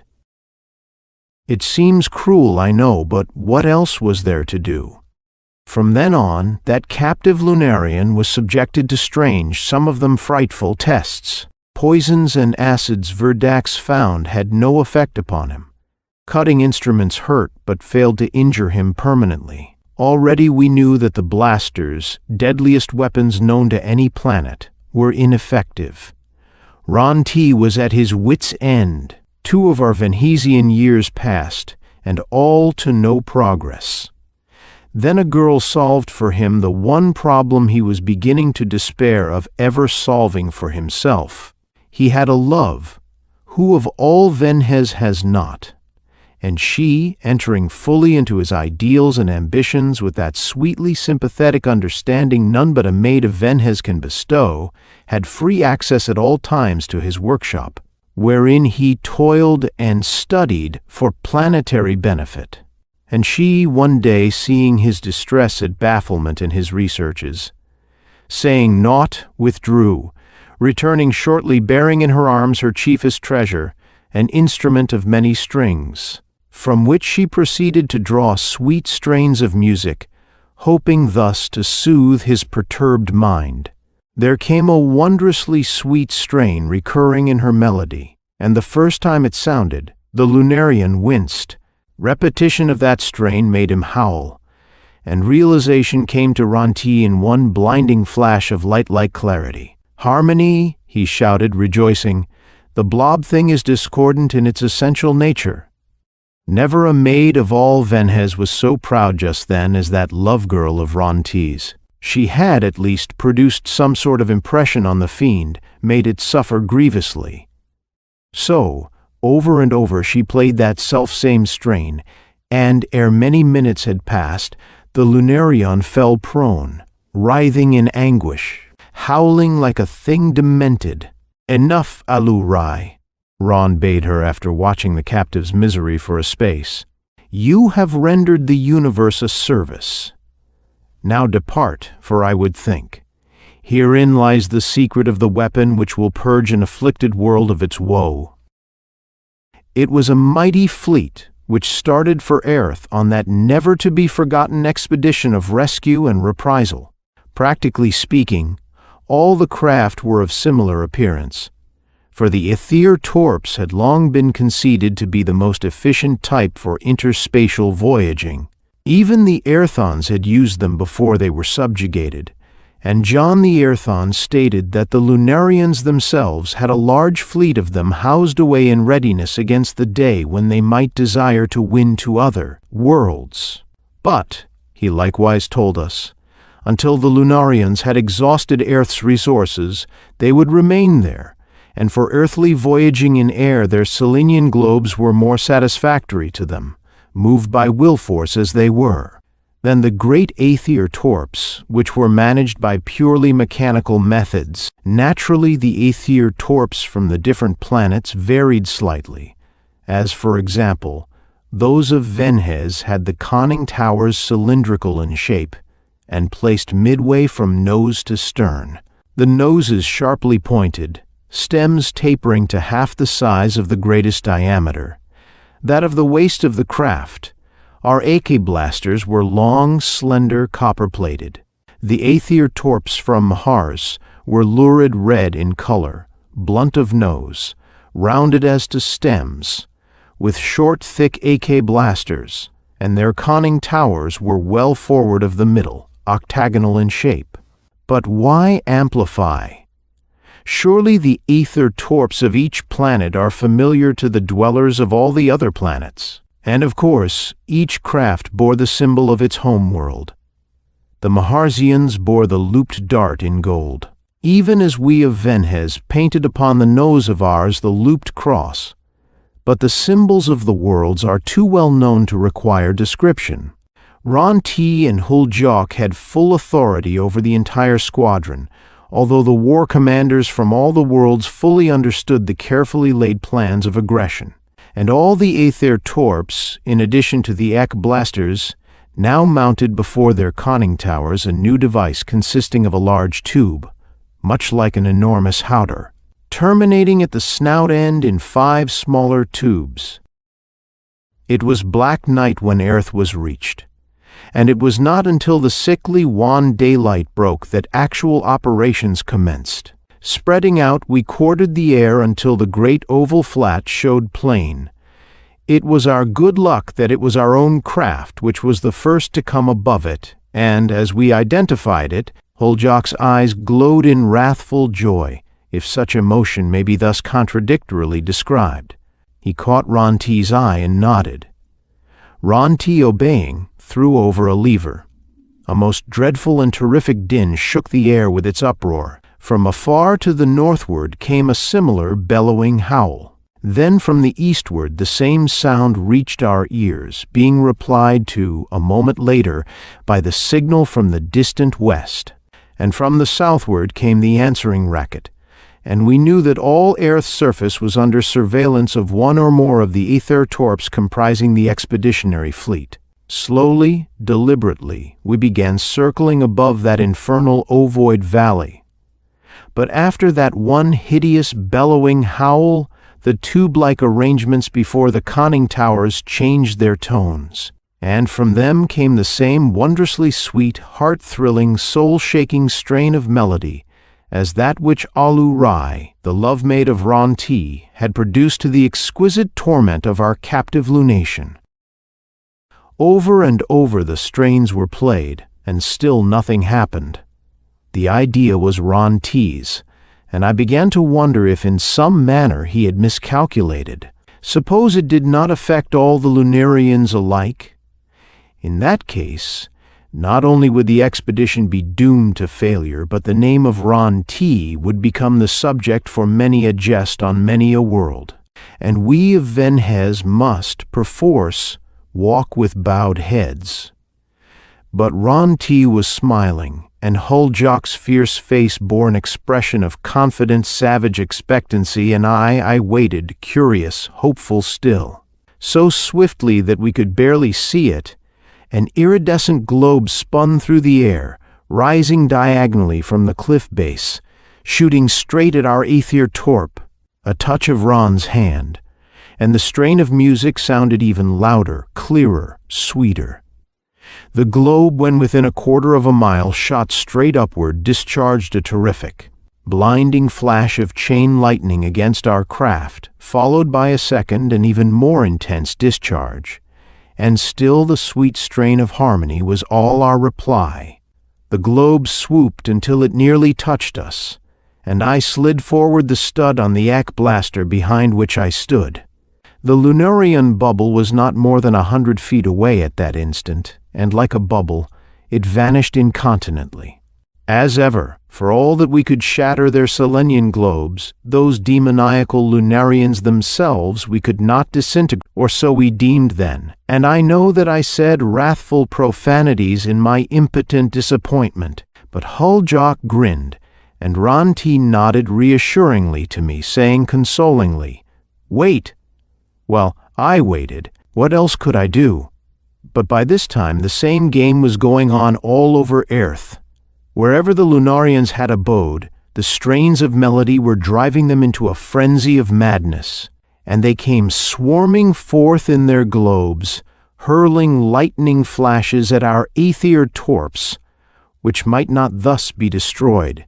Yet, in a way, honors were even, for if they could not damage our aether torps, neither could we do aught but blow their globes into nothingness, while they themselves did but flee through the air back to their abodes, unharmed by the vibrations from the arc blasters.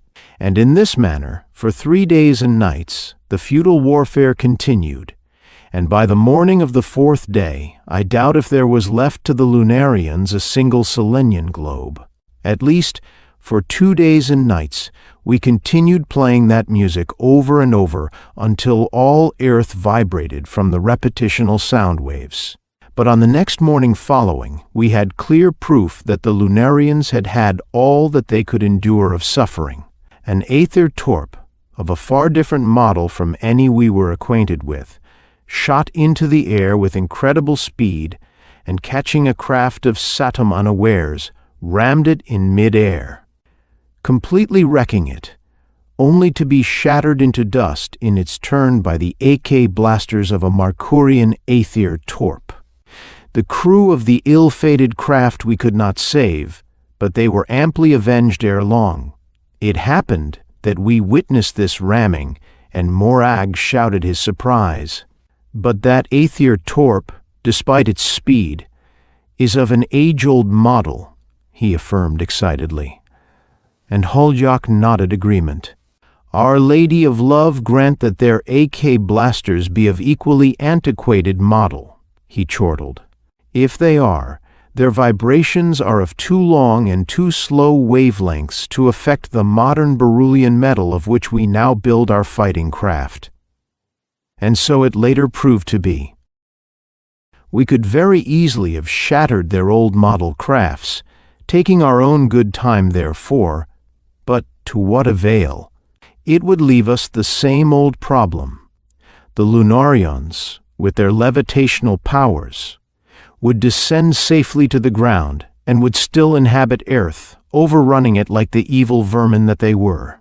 But the far-thinking brains of Ron-T and Hull-Jock had laid out a carefully evolved plan, and aside from continuing to drive the Lunarians mad with the hated music and evading further collisions with their aether torps, no light task either considering their speed, we of the expedition refrained from using our AK blasters until the Lunarians must have come to the very conclusion our master strategist desired them to reach eventually, that in some manner we had exhausted our vibratory charges.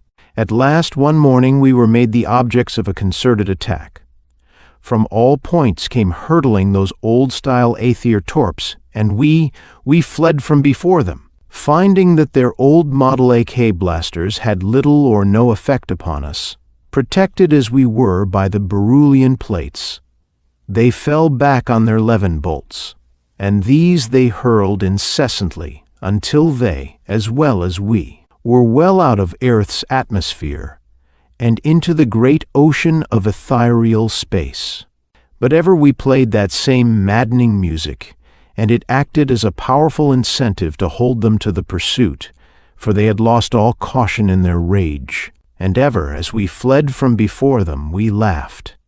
And at last, some 5 million miles from Earth's surface, we turned upon them. Stretched out in a long curved line, we awaited their coming, and as they came within our range, every aether torp commenced whirling about as if on a transverse axis, presenting one moment the nose, next a side, then the stern, and again the other side, and once more the stem or prow, in this manner giving play to all 6 AK blasters, the forward one, the 2 on each side, and the one pointing rearward. And the Lunarians, although herefore we might not injure them, were soon without protection, their ether torps shattered, left exposed to the deadly chill of outer space, and their forms, loose though they were in structure, subjected to the awful pressure of the inelastic aether.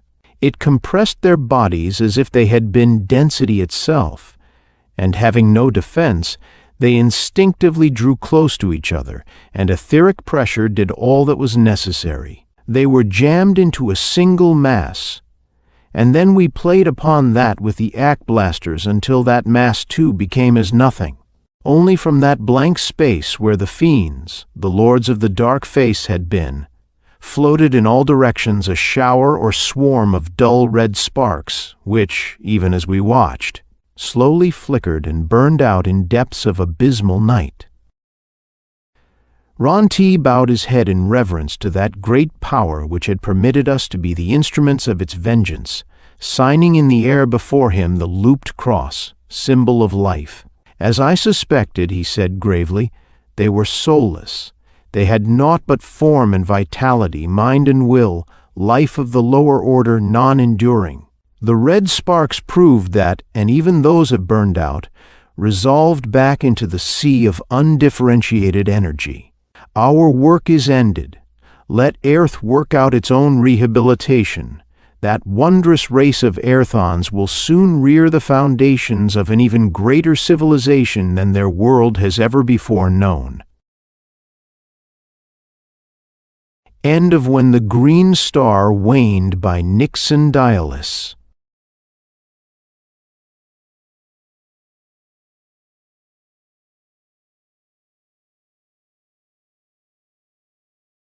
Me. The Remorse of Professor Panebianco by Gray La Spina. Weird Tales, January 1925. Author of The Tortoise-Shell Cat.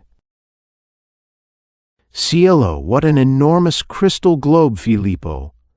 Exclaimed Dottore Giuseppe del Giovine, regarding the great inverted glass bell that hung over the professor's dissecting table. What's the idea of that? He added curiously. The professor's black eyes rested upon the globe with the fondness of a parent. He pushed the table more centrally under the opening at the bell's lower extremity, then pulled on a chain operating a valve at the top.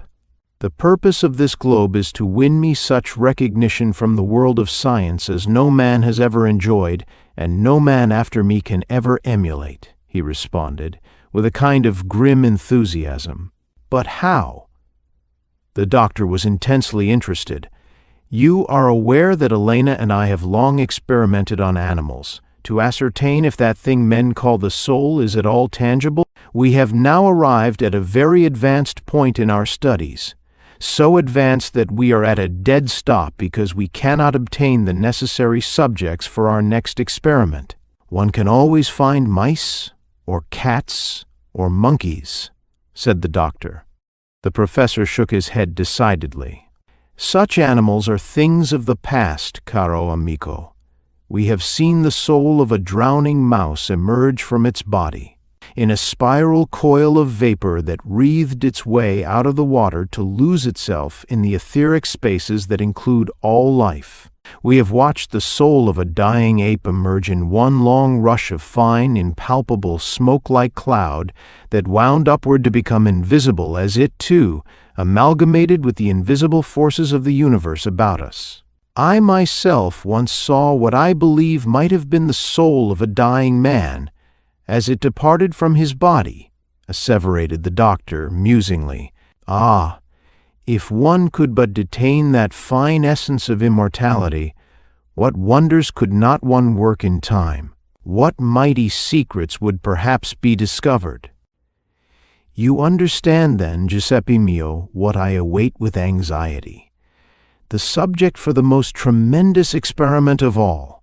It is futile for me to attempt to make it upon one of the lower animals, since they do not possess the power of reason, and their souls would therefore be by far too tenuous for a successful experiment. I have been trying for months to obtain possession of the person of some criminal condemned to death, that I might subject him to my theory as his dying breath fled, bearing with it his soul, that about which all men theorize, but which none have yet seen or conceived of as have I. The idea is tremendous, Filippo. What have the authorities done about it? They refuse to assist me. I cannot tell them all that I desire to do, naturally, or my rivals would try to get ahead of me, their stupid, petty jealousy, quanto terribile. Exactly what do you wish to do, and how is this bell to serve you? Inquired the doctor, a puzzled series of lines drawing across his forehead. I have observed, caro mio, that the vaporous soul of the lower animal is so much lighter than the ether around it that it withstands the pull of gravity and rises, swaying with whatever currents of air are in the atmosphere, always to a higher level where it dissipates into invisibility. I have been trying to possess myself of a living human being whose life was useless to the world, that his death might be made of transcendent value through my scientific knowledge. I constructed this crystal bell for a wonderful and stupendous purpose. It is intended to hold the tenuous wraith of the subject of my experiment. The valve above, open at first, will permit the air to escape at the top of the bell as it becomes displaced by the ascending essence of the dying man's soul. Then, when I pull the chain, thereby closing the valve, the soul would be retained by its own volatile nature within the bell, being unable to seek a lower level. Filippo, you astound me. There was something more than astonishment in the doctor's face, however, as his eyes searched the countenance of the professor sharply. My idea is indeed awe-inspiring, caro dottore. Your wonder is very natural, said the professor graciously. It must be trying to have to wait so long for a suitable subject for your experiment, ventured the doctor, with a side glance. Ah, how I shall love and venerate that human being who furnishes me with such a subject, cried the professor fervently. A deep sigh followed closely upon his words. The curtain hanging before the doorway was pushed to one side as Elena Panebianco walked slowly into the room. How you will gaze upon that imprisoned soul, cried she with a passionate intensity that startled the doctor anew as he turned his regard from her husband to her. If it were a soul that loved you, how happy it would be to know that your entire thoughts were centered upon it, within the crystal bell, to see your eyes always fixed upon it, as it floated there within. She leaned weakly against the dissecting table, and her great eyes, dark with melancholic emotion, stared wildly out of her thin, fever-flushed face. Tu sei impossibile, cried the professor. What tragic jealousy is yours, Elena, a jealousy of things that do not as yet exist. Elena did not reply. She loved too deeply, too passionately, too irrevocably, and the only return her husband made was to permit her assistance in his laboratory work. Her eager mind had flown apace with his. Not that she loved the work for itself, but that she longed to gain his approbation. To him the alluring loveliness of her splendid body was as nothing to the beauty of the wonderful intellect that gradually unfolded in his behalf. In private, Filippo complained to the doctor that his wife was too demonstrative. She thought nothing of distracting his attention from important experiments, with pouting lips clamoring for a kiss, and not until he had hastily brushed her lips with his would she return to her work. I am obliged to bribe the woman with kisses, cried the professor despairingly. Elena had gone so far as to affirm to her husband that she was even jealous of his research, his experiments. That was unwise. No woman can interfere between a man and his chosen life work. Such things are, as D'Annunzio puts it, più che l'amore, greater than love, and prove relentless juggernauts to those who tactlessly disregard the greater claims. He is worn out, said Elena to the doctor. "He has flung himself into his work to such an extent that nothing exists for him but that. He studies all night. He works all day. I have to force him to stop long enough to eat sufficient to maintain life. Go on, Elena, go on.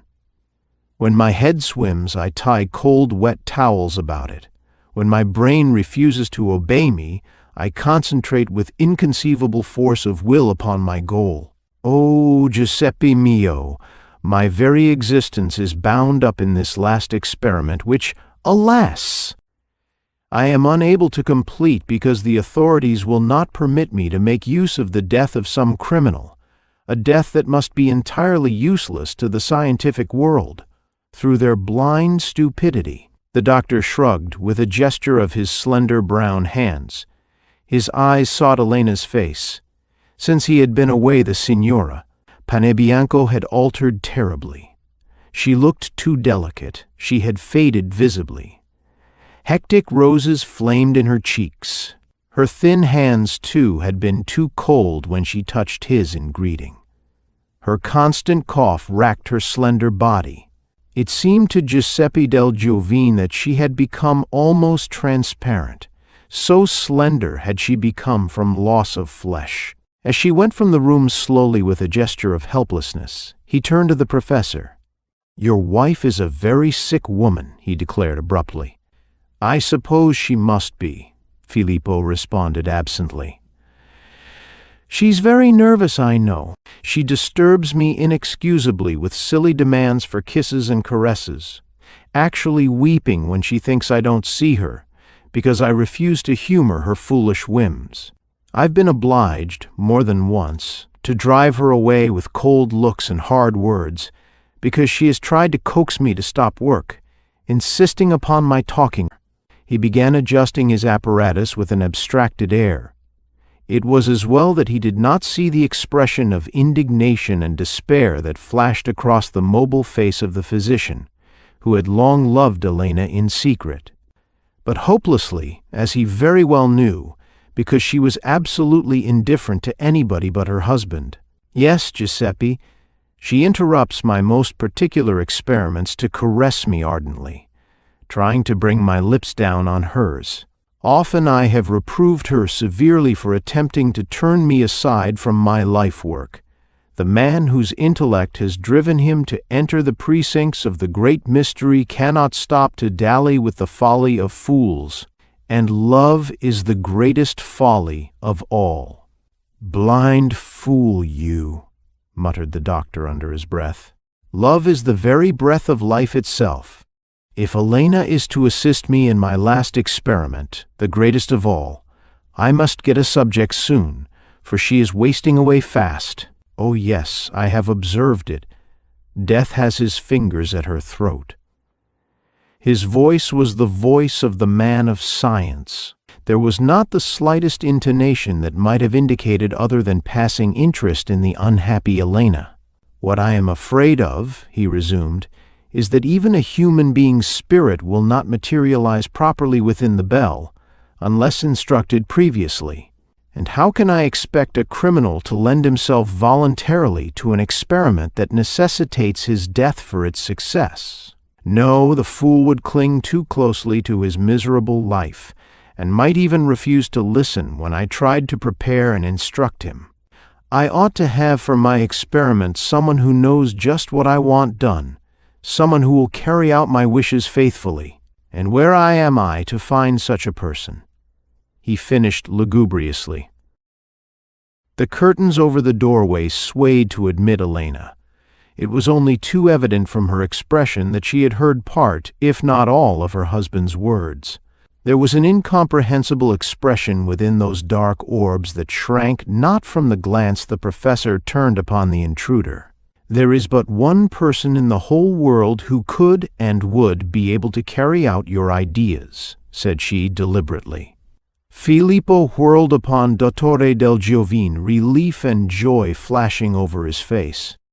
Del Giovine gave a short exclamation and took an involuntary step forward, horror written on his face. The other man turned to Elena, caught her hands in his, and gazed down into those pellucid depths whence came the glow of a fire that burned within her heart for him alone. "Elena, can you really mean it? You fill me with the most intense, most vivid gratitude and admiration. And," he added hastily, as if with an afterthought, "love, my life is burning low," was her quiet reply. "If my death can profit you, it is yours for the asking, if you desire it." Stiff with incredulous horror, the doctor stood rooted to the spot. Elena knew what the professor desired. She was ready, willing, to serve as the subject of his experiment. It was for her a final proof of her love for him, and a test of his love for her. She realized that she alone, of all the world, knew the occult foundations of the science that would enable her to carry out successfully the other part of the experiment. With an access of lofty emotions, Filippo Panebianco gathered her into his arms and kissed her pallid brow. Elena's dark eyes closed ecstatically under this caress. She felt his heart beating high, but knew, alas, it was not for her. It was with renewed hope for the success of the stupendous performance to which he had long been irrevocably pledged. "Now I shall vindicate myself to those who have called me a visionary, a madman," Filippo cried in triumph. His wife clung to him, her eyes seeking his with an appeal that he deliberately refused to recognize. He was only too afraid that Elena might change her mind, might refuse what he desired more than anything else on earth, the accomplishment of his plans. Hanging eagerly and anxiously on her reply, the professor murmured, "When, Elena, when?" "When you desire, my husband. The fire of my life is burning very low." "This is infamous," cried Giuseppe del Giovine, in an outburst that shook him from head to foot, so intense was his emotion. "Elena, are you too insane? Do you realize what you are doing? Cannot you understand that Filippo is quite mad with his visions? Even if what he has dreamed could be possible, do you know that you have offered him your death? Elena, Elena, give me your life. Put yourself into my hands. I will cure you. I know that I can cure you," he begged wildly. The beautiful young woman looked sadly and understandingly at the impassioned doctor. She shook her head slowly. Then her eyes turned again to her husband. Giuseppe del Giovine realized that his interference was futile. Elena's life, Elena's death, both lay in the hands of the man she loved. And cruel irony, it was her death that would mean most to the man she loved. The professor called a servant and issued hasty instructions. His rivals were to be summoned at once to see the successful outcome of his experiment. Then he turned to his wife, elation shining from his glowing countenance. "Help me prepare," he commanded. An expression of awful agony passed over Elena's set face, but she motioned the agitated young doctor indifferently from her path, and began to set in position various instruments on the table adjacent to that under the crystal bell. "What are you intending to do, Filippo?" demanded del Giovine, grasping the exalted dreamer authoritatively by one elbow. Filippo shook off that restraining hand with impatience. "Watch, and your patience will be rewarded," was the answer as he smiled mysteriously. "But Elena will not die today," said the physician, his hesitating lips forming the words reluctantly. "She will die today," affirmed the professor, still smiling. "Dio mio, he is absolutely mad." Del Giovine would have fled for assistance, but the horror of the situation rooted his feet to the spot. Moreover, an imperative gesture from the proud Elena held him frozen there, his questioning eyes on hers. "When the bell rings, Elena mia, I shall free your soul from its earthly shell, on which the hold is already so frail, and let it fly upward into the crystal bell," murmured Filippo, more tenderly than his wife had ever heard him speak to her before. "I did not believe you could do it," Elena said strangely. "I thought you really loved me. Have you no soul yourself, my husband, that you can so relentlessly sacrifice a woman who adores you, to add fuel to the fires of your ambition? Elena, no more, I beg you.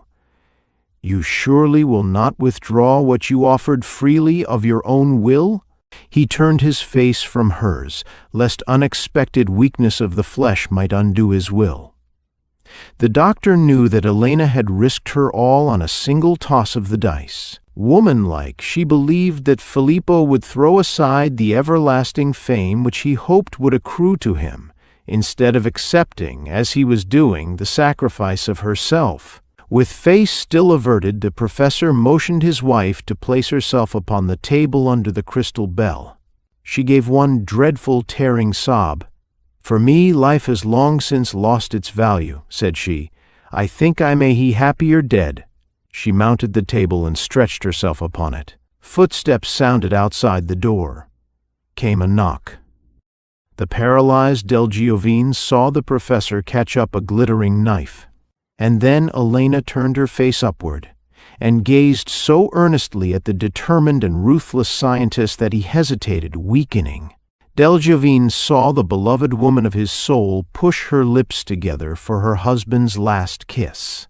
"Why spoil this last exalted moment?" murmured Filippo harshly. He dared not risk refusing her whim, for delay would be fatal to his plans. Were not his rivals waiting for the work of entrance behind the closed laboratory door? Leaning over his wife, he hastily brushed his lips against hers. She flung up her arms at once and caught him to her with convulsive strength. The young doctor heard her whisper, "Farewell, unhappy man." Del Giovine struggled to throw off the almost hypnotic spell that bound him. Furious at the delay, and hearing another knock at the door, Filippo jerked himself away from that passionate embrace. The knife flashed, plunged downward. Then he stood back, an expression of stupefied amazement on his face as he gazed enchanted at the crystal bell. "It is her soul. Look, that pale mist of azure cloud that rises from her wounded bosom so lightly. See it sway and drift. O ethereal vapor, now you are entering your crystal tomb. I can almost distinguish her features, Giuseppe. Look, how they change almost imperceptibly, but surely, as the current of air moves out at the top of the bell to accommodate the entrance of her wraith. Why does she look at me so? She is pitying me. How can that be, seeing I am to be envied? Have I not attained in this moment to the loftiest pinnacle of my success? My triumph is complete. No, I need the envy, the jealous envy, the admiration and astonishment of my fellow workers, to complete the glory of my success." Del Giovine succeeded in throwing off the lethargy of horror that had bound him. A cry burst from the hitherto paralyzed vocal cords of the young doctor. The door burst open. Into the room rushed the little group of men who were confreres and rivals in science with Professor Filippo Panebianco. Wordlessly, the triumphant professor pointed to the crystal bell, all eyes following his guiding finger. "Dio!" he suddenly screamed in agony and despair. "I forgot to close the upper valve. See, it is wide open. And there floats upon the air the last soft, wavering fringes of that wraith that was the spirit of my wife." He flung himself upon the lifeless form of the woman who had loved him too well, and beat at her with maddened fury. "It is your fault, Elena, all your fault." Someone uttered a cry. "He has killed his poor wife. Secure him, gentlemen. He has gone utterly mad," warned the doctor, springing forward. By sheer united strength they overcame the mad scientist, who fought against them furiously, uttering incoherent phrases as he struggled. "Why did I stop to give her a silly kiss? Oh, if I had not stopped, I would have remembered to close the valve, and the wonder of my triumph would have remained to cover with the mantle of success what they are pleased so stupidly to call my crime. But alas, I was always a tender fool. Oh, if only I could have remained firm against her when she desired that fatal kiss. I, who believed I would never experience the emotion of regret, shall suffer remorse for that weakness until I die. End of The Remorse of Professor Panebianco by Gray La Spina.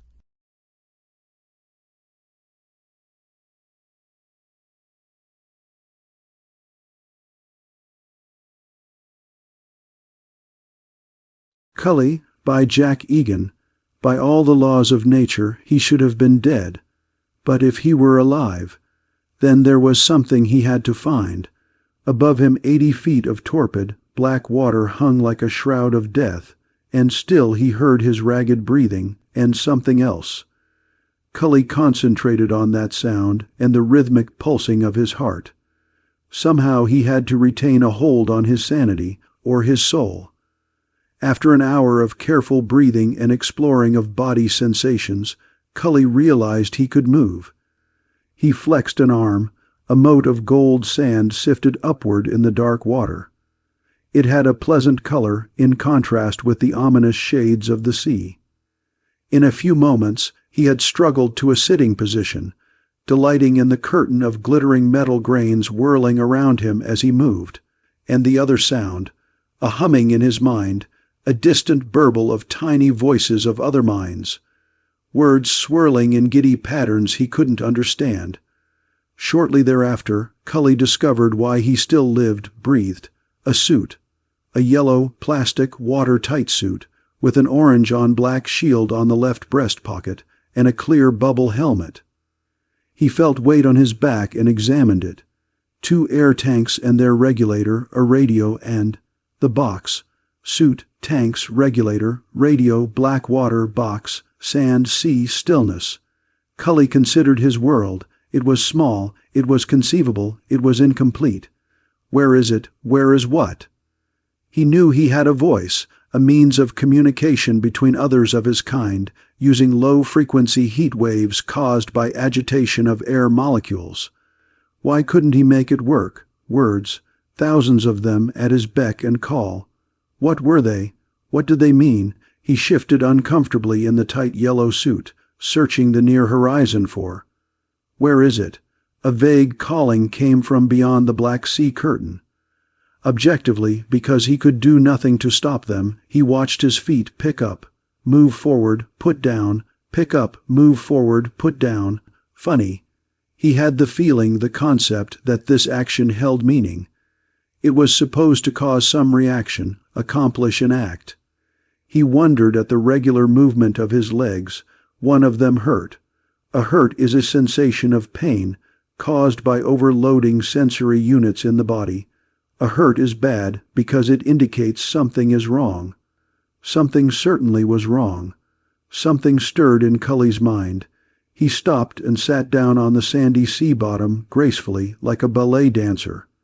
He examined his foot. There was a tiny hole in the yellow plastic fabric, and a thin string of red-black was oozing out. Blood. He knew. He was bleeding. He could do nothing about it. He got up and resumed walking. Where is it? Cully lifted his head in annoyance at the sharp thought. Go away. He said in a low, pleading voice. The sound made him feel better. He began muttering to himself. Water, black, sand, hurt, pain, radio tanks. It didn't sound right. After a few minutes he was quiet. The Manithoughts were calling him. He must go to the Manithoughts. If his foot was bleeding, then something had happened. If something had happened, then his foot was bleeding. No. If something had happened, then maybe other things had happened before that. But how could something happen in a world of flat gold sand and flaccid sea? Surely there was something wrong. Wrong, the state of being not right. Something had happened that was not right. Cully stared at the edges of the unmoving curtain before him. Where is it? It was. A driving, promise-filled concept. No words, just the sense that something wonderful lay just beyond reach. But this voice was different from the Manithoughts. It was directing his body. His mind was along for the ride. The sameness of the sea and sand became unbearable. It was too right, somehow. Cully felt anger and kicked up eddies of dust. It changed the sameness a little. He kicked more up until it swirled around him in a thick gold haze, blotting out the terrible emptiness of the sea. He felt another weight at his side. He found a holster and gun. He recognized neither. Again he watched objectively as his hand pulled the black object out and handled it. His body was evidently familiar with it, though it was strange to his eyes. His finger slipped automatically into the trigger sheath. His legs were still working under two drives, the many-thoughts urging and something else buried in him, a longing, up and down, back and forth. Where is it? Anger, frustration flared in him. His hand shot out, gun at ready. He turned around slowly. Through the settling trail of suspended sand, nothing was visible. Again he was moving. Something made his legs move. He walked on through the shrouds of death until he felt a taut singing in his nerves. An irrational fear sprang out in him, cascading down his spine, and Cully shuddered. Ahead there was something. Two motives: get there because it they calls, get there because you must. Where is it? The mind voice was excited, demanding. Something was out there besides the sameness. Cully walked on, trailing gold. The death curtain parted.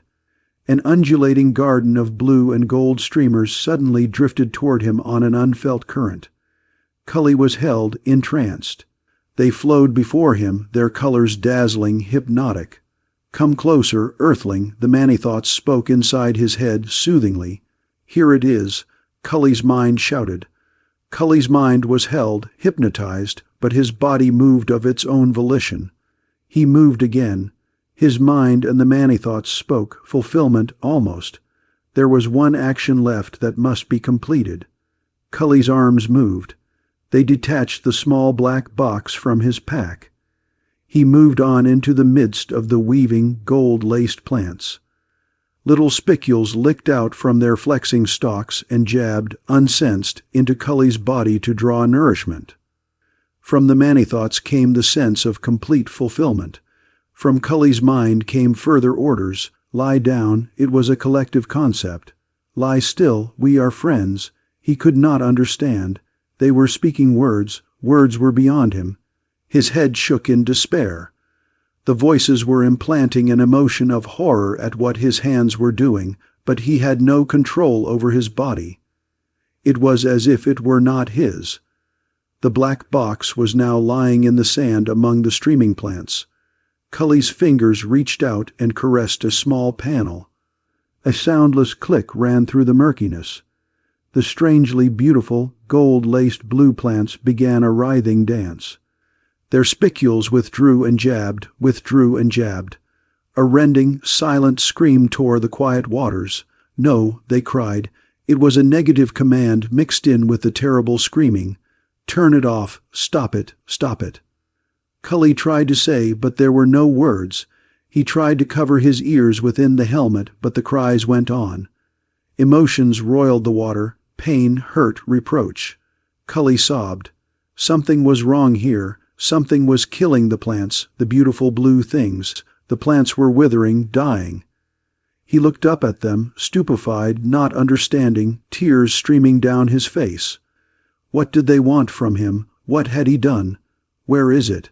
A different direction materialized, a new concept of desire. Cully's body turned and crawled away from the wonderful, dying garden, oblivious to the pleadings floating, now weakly, in the torpid water. He scuffed up little motes of golden sand, leaving a low-lying scud along the bottom, back to the little black box in the garden. The plants, the box, all were forgotten by now. Cully crawled on, not knowing why. A rise appeared. Surprise caught Cully unaware. A change in the sameness. Where is it? Again the voice was insistent. His desire was close ahead. He did not look back at the black churning on the sea bottom. His legs worked, his chest heaved, words swirled in his mind. He topped the rise. Below him, in the center of a shallow golden bowl, floated a long, shiny cylinder. Even from here he knew it was huge. He knew other things about it, how heavy it was, how it was, that it carried others of his kind. He had been in it before, and they were waiting for him. He lurched on. "Captain, here comes Cully." The midshipman shouted from the airlock, "Look what they've done to him." The old man's gray eyes took in the spectacle without visible emotion. He watched the bleeding yellow plastic sack crawl up to the ship and look up.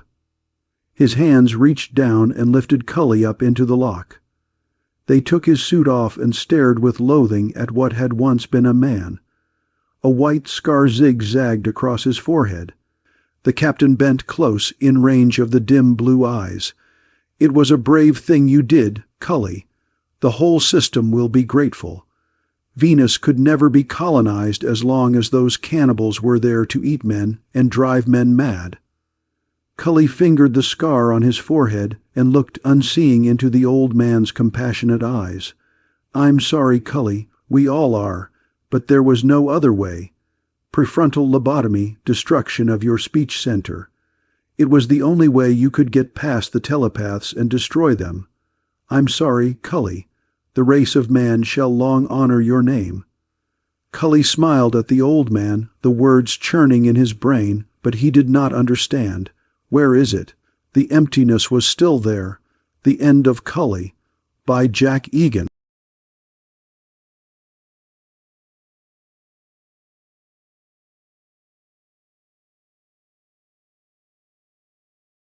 Assignment's End, by Roger D. Aycock. He was just emerging for the 100th time during the week from the frightening hallucination that had come to plague him, when Kitty Murchison came into his office. "It's almost 15, 0, Philip," she said. When she had entered, her face had taken on the placid look that everyone wore, unwittingly, but inevitably, the instant they came near Alcorn. Finding Kitty's cool blonde loveliness projected so abruptly against the bleak polar plane of his waking dream, he knew how much more she was than either fiancée or secretary alone. She was a beacon of reassurance in a sea of uncertainty. "Thanks, darling," he said, and looked at his watch. "I'd have wool-gathered past my appointment, and it's an important one." He stood up. Kitty came closer and put both hands on his shoulders. "You've had another of those dreams, haven't you? I wish you'd see a doctor about them." He laughed, and if the sound rang hollow, she seemed not to notice. "That's why I asked you to call me. I've made an appointment with one." She stood on tiptoe to kiss him. "I'm glad you're decided. You haven't been yourself at all for a week, Philip, and I couldn't bear a honeymoon with a preoccupied husband." He managed the appropriate leer, though he had never felt less like it. The apprehension that followed his daytime chimera was on him again, so strongly that what he wanted most to do was to take Kitty's hand tightly, like a frightened child, and run headlong until he was beyond reach of whatever it was that threatened him. A small chance. He said instead, "Any man who'd dream away a honeymoon with you is dead already." She sighed placidly and turned back to the business at hand. "You won't be late for your 16:0 conference with our Mr. O'Donnell and Director Mulhall of Irradiated Foods, will you? Poor Sean would be lost without you." He felt the usual nagging dissatisfaction with the peculiar talent that had put him where he was in consolidated advertising. He'd probably lose this case without my soothing presence, and CA would pay its first ungrounded refund claim in. He counted back over the time he had been with Consolidated, 4 years and 8 months. Kitty said wistfully, "Shall I see you tonight, Philip?" He frowned, searching for a way to ease the hurt she would feel later, and finding none. "That depends on the psychiatrist. If he can't help me, I may fly up to my cabin in the Catskills and wrestle this thing out for myself." Kitty moved to go, and then turned back. "I almost forgot. There was a call for you at noon from a secretary of Victor Jaffers at Carter International. She seemed to know you'd be out and said that Mr. Jaffers would call again at 15:0. Victor Jaffers. Alcorn repeated. The name added a further premonitory depression. "I think I know what he wants. It's happened before." When Kitty had gone, Alcorn took a restless turn about the room and was interrupted at once by the gentle buzzing of the radiophone unit on his desk. He pressed the receiving stud and found himself facing Victor Jaffers' image. "Don't bother to record this," Jaffers said without preamble. Complete arrangements have already been made to prove that I've never spoken to you in my life." Jaffers was a small, still-faced man who might have been mistaken for a senior accountant's clerk, until the chill force of his eyes made itself felt. Alcorn had seen the Carter International head before only in teleprint pictures, had heard and discounted the stories about the man's studied ruthlessness. But those eyes and the blunt approach made him wonder. "I've got a place in the contact branch of my organization for your particular talent, Alcorn," Jaffers said flatly. "It will pay you 5 times what you earn with Consolidated. You understand why I'm taking you on?" "I know." The arrogance wearied rather than angered Alcorn. "I have a gift for arranging fair settlements when both principals are present. Mr. Jaffers, I've never exploited my gift for personal profit. That's a matter of self-protection as well as ethics. I don't like trouble." He reached for the canceling stud to end the interview. "Others have made the same offer before you, and there'll be others again. But I won't use my ability unfairly." Jaffers smiled, unamused. "You do go straight to the point, which saves argument. But you'll work for me, Alcorn. Those others made the mistake of talking to you personally.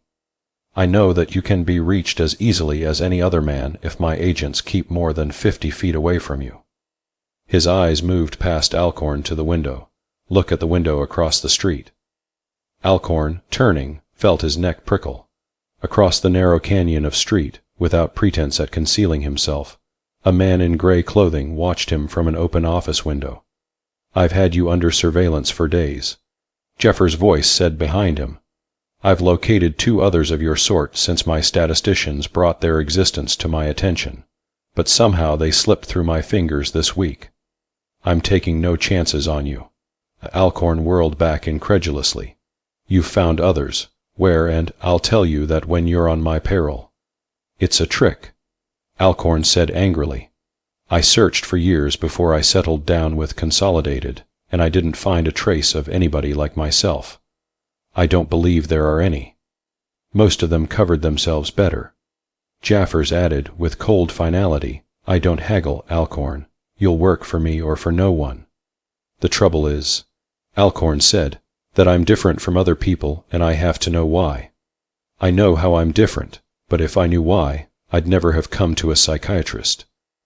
Dr. Hagen rattled the date, a sheet in his hands, and blinked behind his pince-nez like a friendly beagle.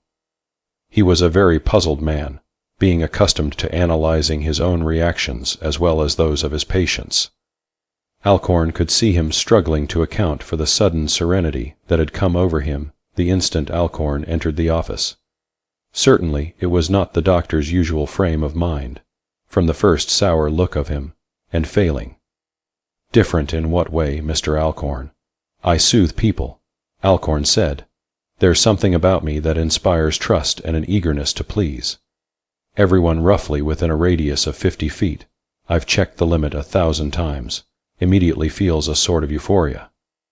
They're as happy as so many children at a picnic, and they can't do enough for me or for each other." Dr. Hagen blinked, but not with disbelief. "It affects psychiatrists, too," Alcorn went on. "You'd cheerfully waive the fee for this consultation if I asked it, or lend me 50 credits if I were strapped. The point is that people are never difficult when I'm around, because I was born with the unlikely gift of making them happy.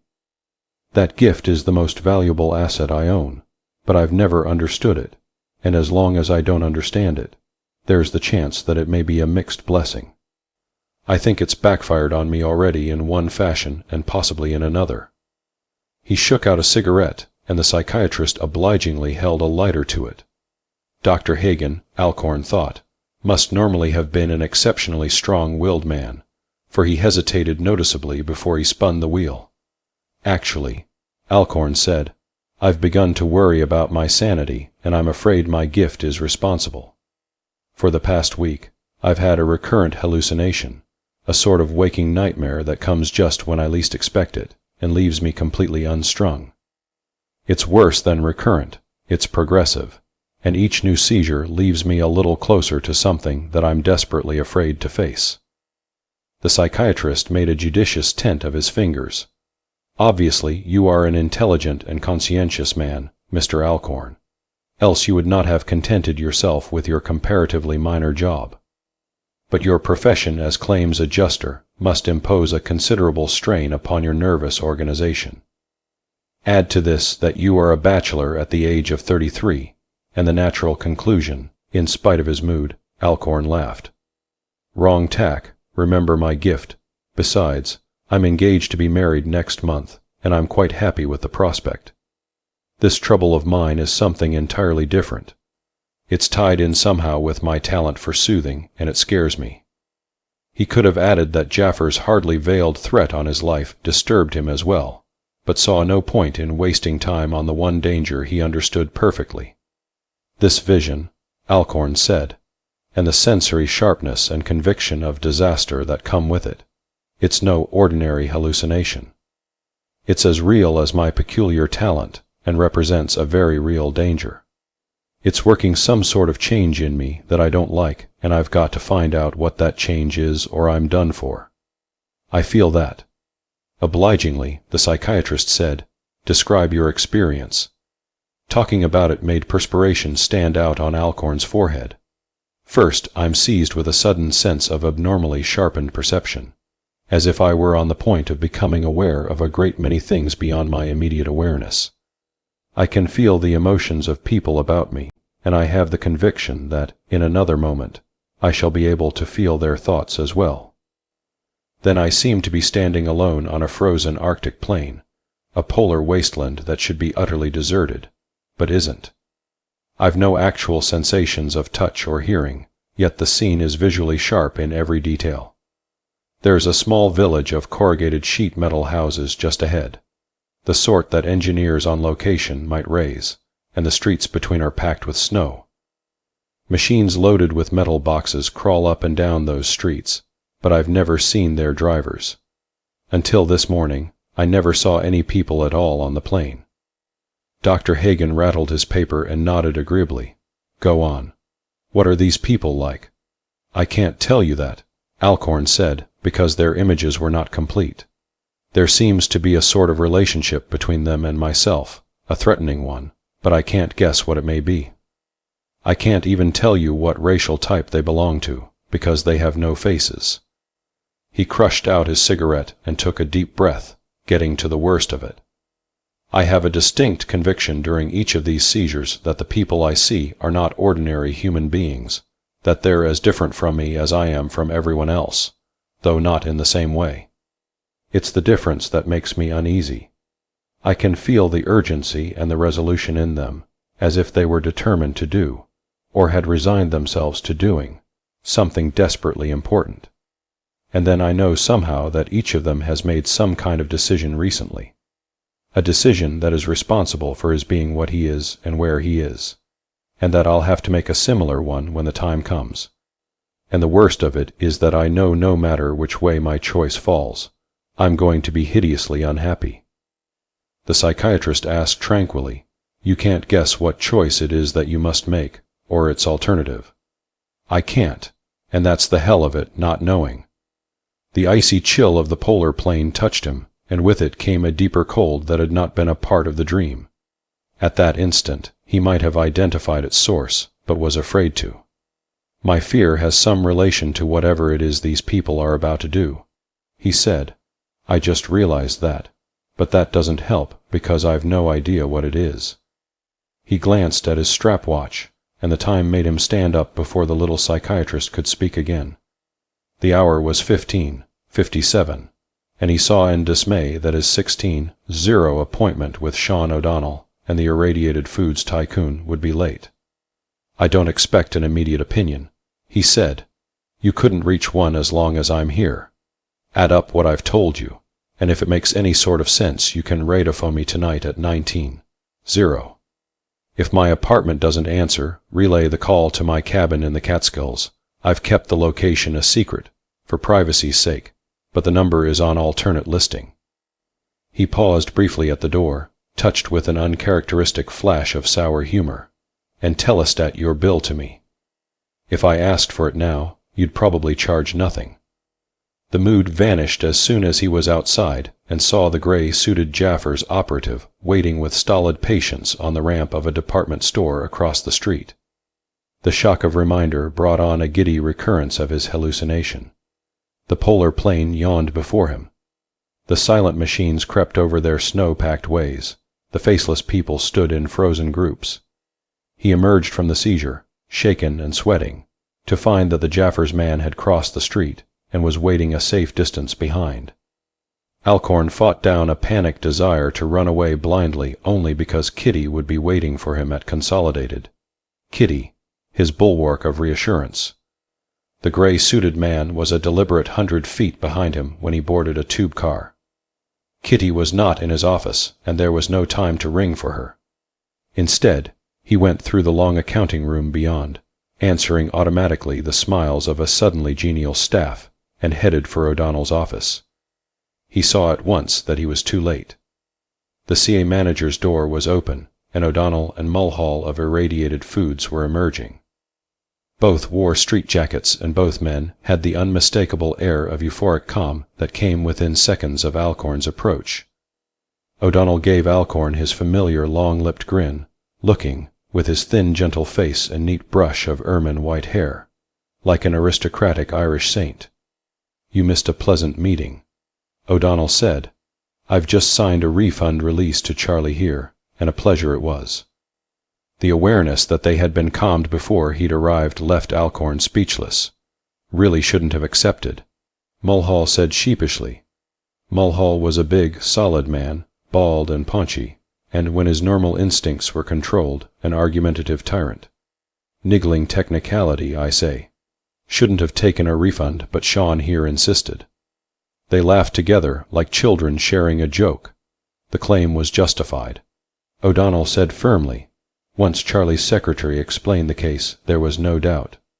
Mulhall grinned at Alcorn. "Remarkable girl, Janice Wynne.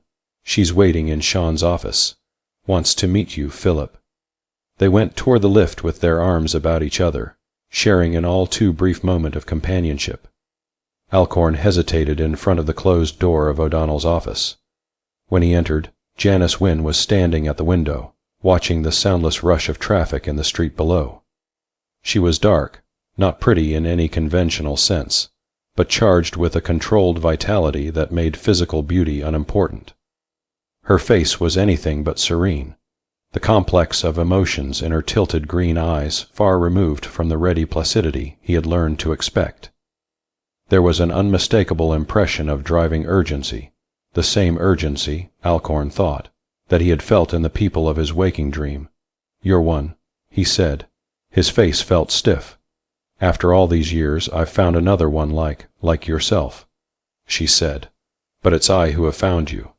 Did you really think you were unique, Philip Alcorn?" He tried to answer and couldn't. The meeting he had dreamed of all his life had come about with precisely the electric suddenness he had imagined, but he felt none of the elation he had anticipated. He felt, instead, a sudden panic. For behind Mulhall's secretary, he had a shutter-swift glimpse of the frozen plain, starkly clear with its huddle of metal buildings and its faceless people clustered on the snow-packed street. Janice Wynne gave him no time to flounder for control.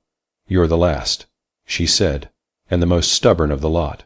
You're lucky that we could find you in the little time we have left." Alcorn said hoarsely, "I don't know what you mean."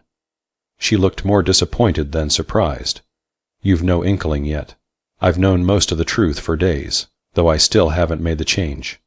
Your conditioning must have been too thorough, or—" She caught the shift of Alcorn's glance toward the window and turned quickly. The man in gray was watching them intently from the office across the street. "You're under surveillance," she said sharply. "By whom and for how long?" He told her of Jaffer's call, and winced at the sudden dismay in her face. "At best, you've killed an inoffensive psychiatrist with your problem," she said. At worst, she came around O'Donnell's desk toward him, her manner abruptly decisive. "We've less time than I hoped. Come out of here, quickly."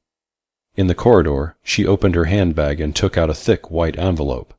"There's no time now for explanations. The clippings will give you an idea of what you're up against. Lose your spy if you can, and don't go near your apartment. I'll be at your cabin tonight at 21:00. You'll learn the rest then." She pressed a stud at the elevator bank and chose an ascending lift. Alcorn realized that there would be a turbocopter waiting for her on the roof. She faced Philip before entering the cage. "You have no chance at all except with us. Remember that, or you'll regret it for the rest of your very short life." Alcorn made no attempt to follow.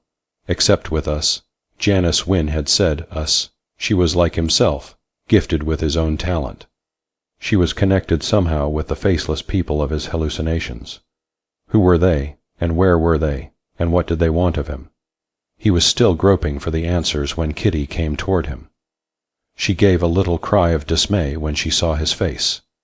"You look simply awful, Philip. Is it another of your?" With Kitty's arrival, Alcorn's premonition of disaster returned. Something was going to happen to him, was happening to him, and unless he moved carefully, it could involve Kitty as well. He had to keep Kitty out of this, which meant that he must stay clear of her until he was safe. "It's nothing," he said hastily. "I'll call you later, Kitty. I've another appointment now that can't wait." She put out a hesitant hand. "Philip." He wanted desperately to tell her the whole improbable story, to reveal his fears and get the reassurance she was able to give him.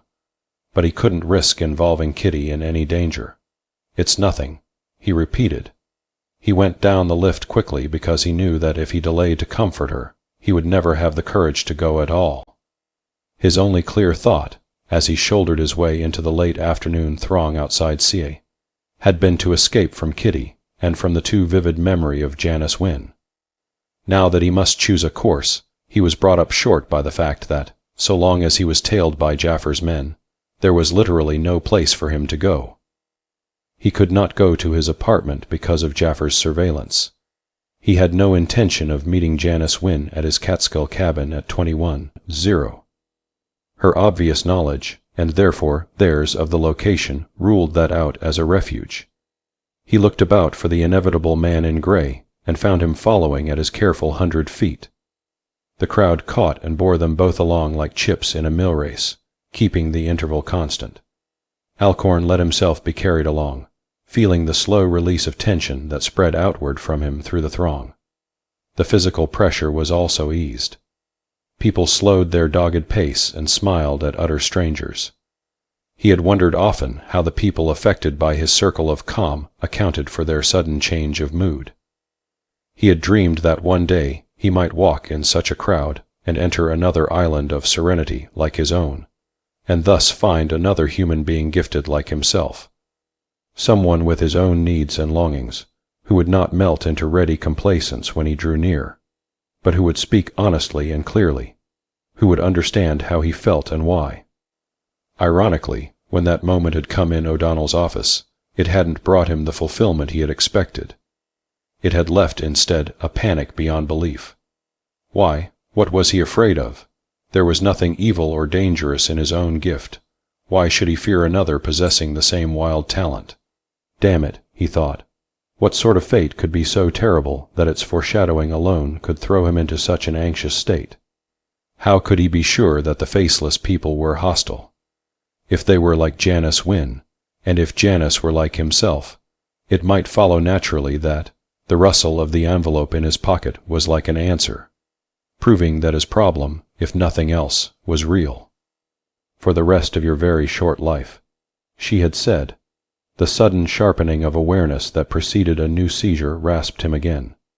He felt the tranquility about him, and then the Arctic montage swallowed it all, and once again he stood bodiless on the snow-packed streets of the metal village. The faceless people moved purposefully now, and beyond them loomed the towering bulk of scaffolding erected about the pit where the great bronze cylinder of a ship lay. Pit, scaffolding, ship. He stopped so abruptly that a man behind him stumbled and regained balance only by clutching Alcorn's shoulder. "Sorry," the man murmured and moved on. The mirage vanished.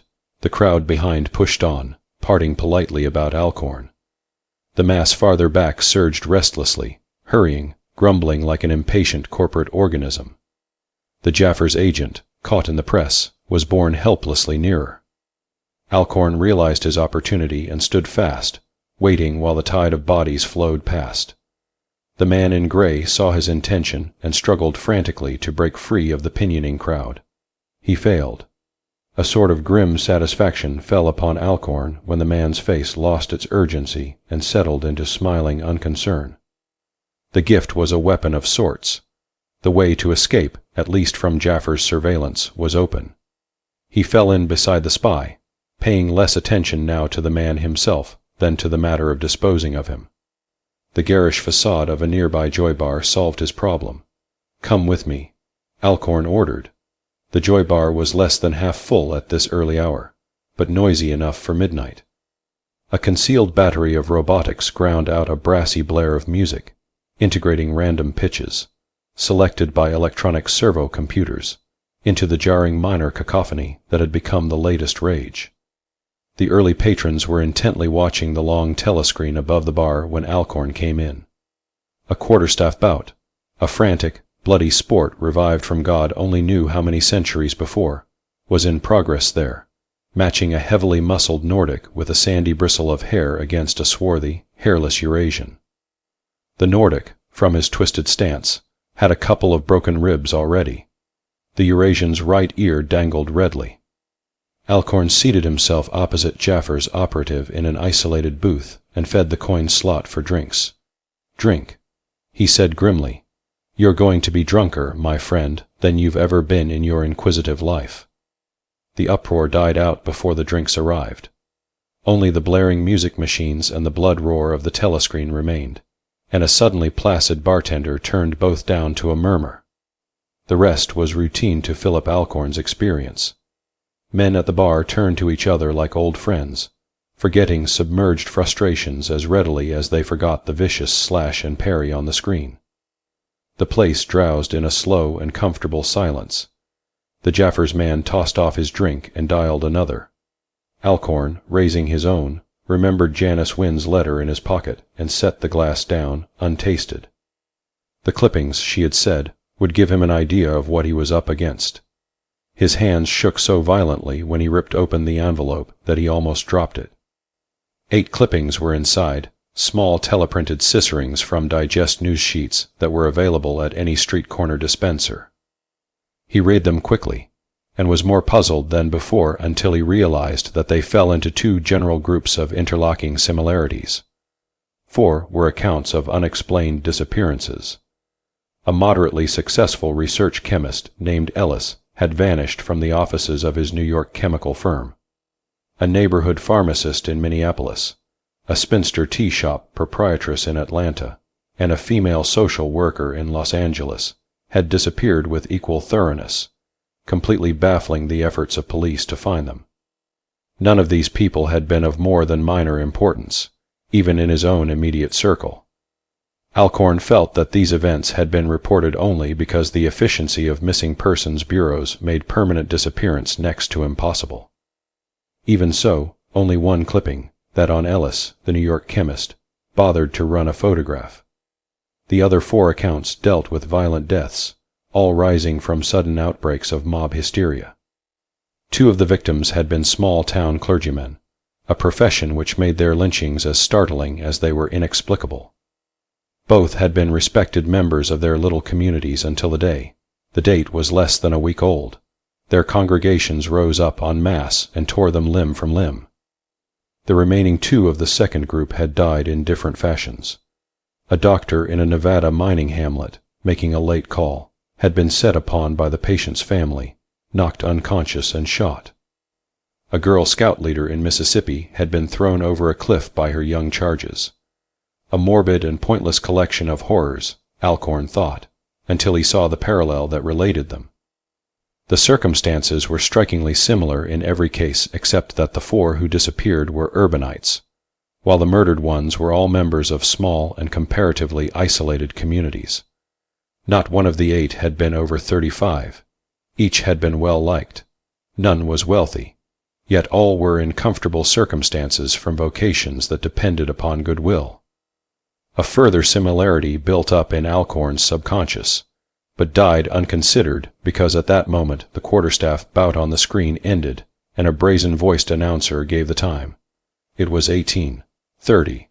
Dr. Hagen was to call him at his apartment at 19:0. Alcorn, mulling over the cryptic half-knowledge gained from the clippings, wondered what the little psychiatrist might make of it. Hagen was capable in his field. Even with so little to work on, he might possibly come up with the right answer. Alcorn decided that he could not run from a danger until he knew what the hazard was. He might as well face the issue squarely now and be done with it. The Jaffers operative, on his 9th drink, had relaxed into a smiling stupor. Alcorn left him snoring in the booth and headed for the public radiophone unit beyond the end of the bar. He could not be in his apartment to take Dr. Hagen's call, but he could anticipate it.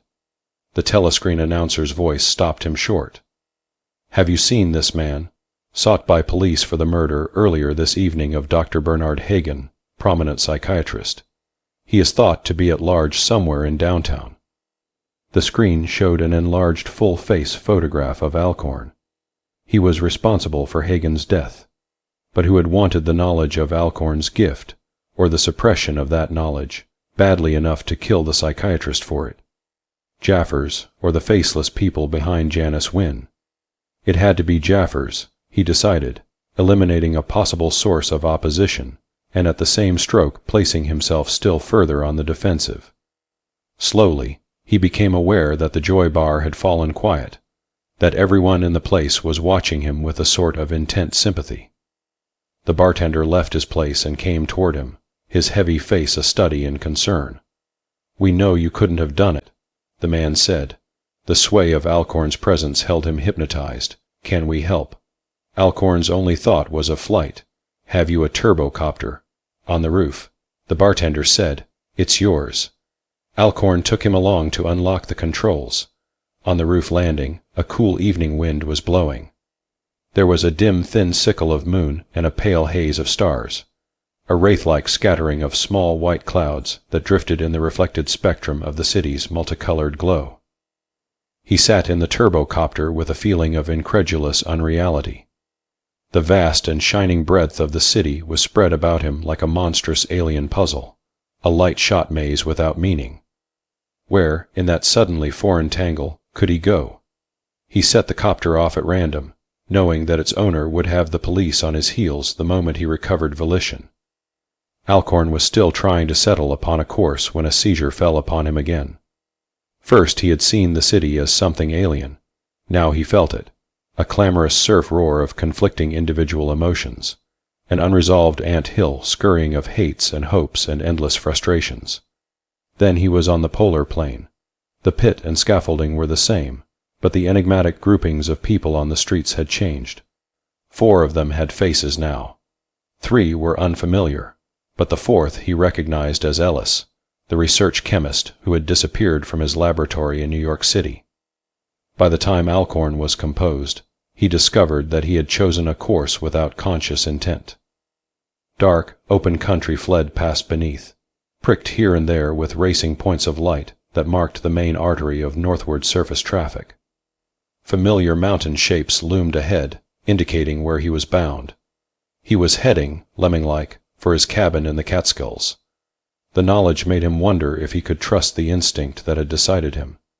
Jaffers might or might not know of the cabin. Certainly Janice Wynne knew, for she had said she would pick him up there at 21:0. Kitty, when he failed to call her as he had promised, would know at once where he had gone, and would either radiophone him or come to him quickly. He frowned unhappily over the possibilities, caught between an eagerness to see Kitty and a dread of having her involved in his trouble. He considered taking Kitty and fleeing in his borrowed turbocopter to some isolated place where the 2 of them might make a fresh start, and gave up the idea at once as worse than impractical. Jaffers would find him without difficulty, now that he knew what to look for. And there was the progressive reality of his visions, for he had ceased to think of them any more as hallucinations. The coming of Janice Wynne and the inexorable sharpening of his awareness proved that reality beyond doubt. He found the twin-notched peak that landmarked his cabin. The cool of night and the mountain quiet, when he climbed out, were a tonic to his abraded nerves.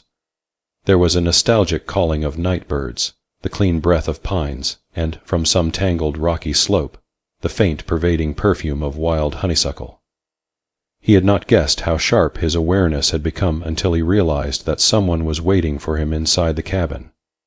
He halted outside, feeling like a man just recovering vision after a long blindness. Janice Wynne was in the cabin, and she was alone. He knew that as certainly as if he had seen her walk in. When he went in, she was standing before the wide cold mouth of the cabin's fireplace. She wore the same quiet suit she had worn in O'Donnell's office, and her tilted green eyes were at once relieved and anxious. "I was afraid you might have lost your head and run away," she said. "It's good you didn't. There wouldn't have been time to find you again. The change is too close on us both." Change. She gave him a disappointed look. "I thought you'd have guessed by now the relation between ourselves and those people in the clippings. You had another seizure in the copter, didn't you?" He stared, too disconcerted to answer. "You saw 4 faces this time," she went on, "where you had seen none before, and you recognized one." "It was Ellis, the chemist," Alcorn said, and with a numb premonition of the truth, he quietly asked, "How did you know that?" "You were broadcasting it like a beacon. We're both in the last stages of the change. Now that our conditioning is lifting, we're reverting to our original telepathic nature. That's how they found you and me, as they found Ellis and the others, by tracking down our communication auras." He said slowly, "Those 4, why were they mobbed and killed?" "Because the change caught them too suddenly for escape," she said, "and because in our natural state we are incompatible with man." "With man," he repeated, "and what does that make us? Supermen or monsters?" "You're still blinded by your conditioning," she answered, "or you'd see that we're neither, that we're not even native to this planet. I don't know a great deal more than that myself. I haven't remembered it all yet, because the change isn't complete." She broke off, and with both hands above the fireplace, gripped the rough stone of the mantelpiece. Her tilted green eyes burned with a contradictory play of emotions. The soft planes of her face seemed to shift and alter, seeking an impossible balance between ecstasy and terror and a tearing, intolerable agony. "I'm learning the rest, now," she whispered, "sooner than I thought." He sensed the change that possessed her, the struggling of new emotions, the shattering of imposed concepts and conditionings and their realigning to shape a new personality, a new person. He knew from that moment that she had been right, and that what he had feared from the beginning of his first seizure was about to happen to him. She closed her eyes briefly. When she opened them again, Alcorn drew back. Then resentment flared in him, and he was suddenly furious at the alteration of status that left him on the defensive. He remembered the clippings and understood something of the frustrated rage that must have gripped the howling mobs when they killed the 2 ministers and the Nevada doctor and the Girl Scout leader. Janice Wynne straightened from the fireplace, her head tilted as if she were listening to some sound beyond range of his own hearing. "Someone is coming," she said. Her voice had changed as much as her face. Her eyes watched him with a remote yet curiously intimate compassion. "Not our people.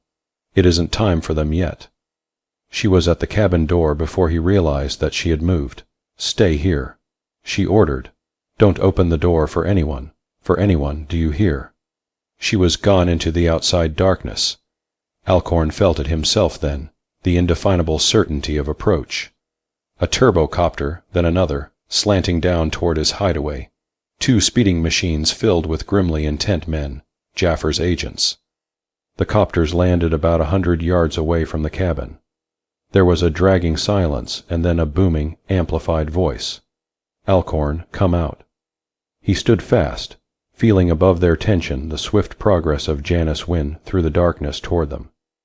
She was close to the nearer machine when he felt a sudden veering of her attention, followed the direction of her probing, and sensed another copter angling down out of the night. Her mental order was as urgent as a shout. Let no one in. No one. She moved on. The pilot of the 3rd copter was only beginning to assume identity to Alcorn's sharpened senses when Janice Wynne drew within effective reach of the nearer grounded machine. The amplified voice was calling again. "Come out, Alcorn, or we'll have to." It broke off short in a scream.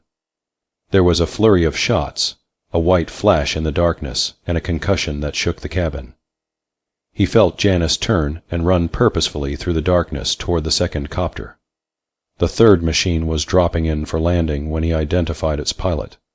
"Kitty," he breathed. "Dear God, Kitty." She was at the door, the terror and tenderness of her crying overwhelming his flinching perception. "Philip, let me in.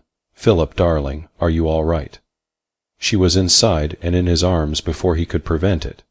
She clung to him frantically until the effect of his presence calmed her. The terror went out of her eyes slowly, but the tears glistening on her cheeks contradicted her smile of relief. "Thank God you're safe, Philip. When I heard on the Visay news about Dr. Hagen, Janice Wynn's silent command was violent in Alcorn's head. Put her out quickly. Do you want her there when your own change comes?" He caught Kitty's hands and drew her toward the door. "You can't stay here, Kitty. There's no time to explain. I'll call later and tell you everything." She showed her hurt beneath the placidity his gift imposed upon her. "If I must, Philip." But he threw open the door. "Don't argue, Kitty. For God's sake, go." The blast of the second turbocopter's explosion might have precipitated the seizure that took him just then. The polar plane sprang up about him, more terribly cold and stark than ever, its clustering buildings and metal machines standing out in such clear perspective that he was certain he could have put out a hand and touched them. But the people were faceless no longer, except for one that knelt before the group in a tense attitude.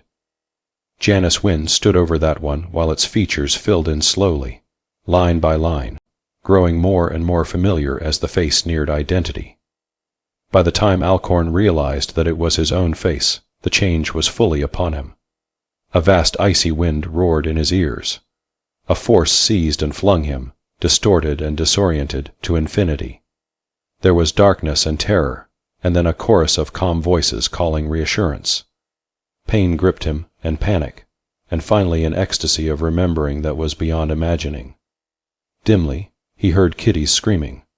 Something struck him furiously on the shoulder, and he felt his distant physical body struggle automatically for balance. A second blow caught him on the temple, and he fell heavily, his new awareness flickering toward unconsciousness. There was a confusion of voices about him, and Kitty's raw shrilling died away. He lay still, secure in the certainty that he was no longer alone. Mind after mind brushed his lightly, yet more warming than any clasping of hands, and with each touch he identified and embraced an old friend whose regard was dearer than his own life. He knew who they were. He was one of them again. "It's over," Janice Wynn's voice said gently. "Do you remember me now, Philrin?" "Janine," he said. He stood up slowly. Her green eyes stirred with an emotion that matched his own. It was incredible that he could ever have forgotten, no matter how thoroughly he had absorbed the protective conditioning, the unity between himself and Janine. "I remember," he said. The wonder of it still dazed him. "It's good to be myself again." She sighed. "It's good to know why they sent me, instead of one of the others, to bring you back." "You remember that?" "I remember," he said aloud, as if he needed to say the words to make it true. "We were together before this assignment for 200 of these people's years. We'll be together again for hundreds more, now that we're free to go. For when will we ever find another world that needs attention as this one needed it?" He saw the Earth Girl then, curled limply on the cabin's sofa. Her stillness left him alarmed, surprised and ashamed that he should so readily have forgotten an obligation. Her dishevelment, and the heavy brass fireplace poker on the rug beside the couch, told him the story at once. "You came just in time, Janine. Poor Kitty, you didn't hurt her." Janine shook her head. "Of course not, Philrin. I caught her mind before the shock of your change could derange it, and conditioned her. She'll sleep until we've gone, and tomorrow Philip Alcorn will be no more than a pale memory. Either my conditioning still lingers or my empathetic index is too high. I'd like her to know the truth about us, Janine, before we go." He knelt beside the couch and smoothed the fair, tousled hair back from the Earth Girl's quiet face. "I'm sorry it had to be like this, Kitty," he said. He spoke aloud, but his mind touched hers below the level of consciousness. He felt the slow, bewildered surge of response. "It'll help you to forget, perhaps, if you know that we came here from a star system you'll never hear of in your lifetime, to study your people and to see what we could do to help them. Alike in form, we are so far apart in nature that you could not have borne our real presence. So we buried our real selves under a mask of conditioning as deeply as we buried our ship under the ice of your planet's pole. After 10 years of study, our conditioning was to lift slowly, so that we would realize who and what we were. But you are more like us than we had thought, and with some of us, the conditioning was too strong to break. It may help to know that your likeness to us will bring our people together again when the time is right, that your children's children may meet us on equal terms. He lifted her from the couch and carried her to her copter. He set the machine's controls to automatic and stepped back. "Goodbye, Kitty," he said. Janine was waiting for him in the cabin. "The auxiliary shuttle is on its way to pick us up, Filrin. We'll be gone within the hour." They stood together, linking their minds, sharing an ecstasy in the meshing of identities that was greater than any physical fulfillment. "But we have that, too," Janine said for his ears alone, and then, to the calm, smiling faces that lingered in the background of their mingled consciousness, "Leave us." The faces withdrew and left them, like children just grown to awareness of their own marvelous gifts, alone. End of Assignment's End by Roger D. Aycock.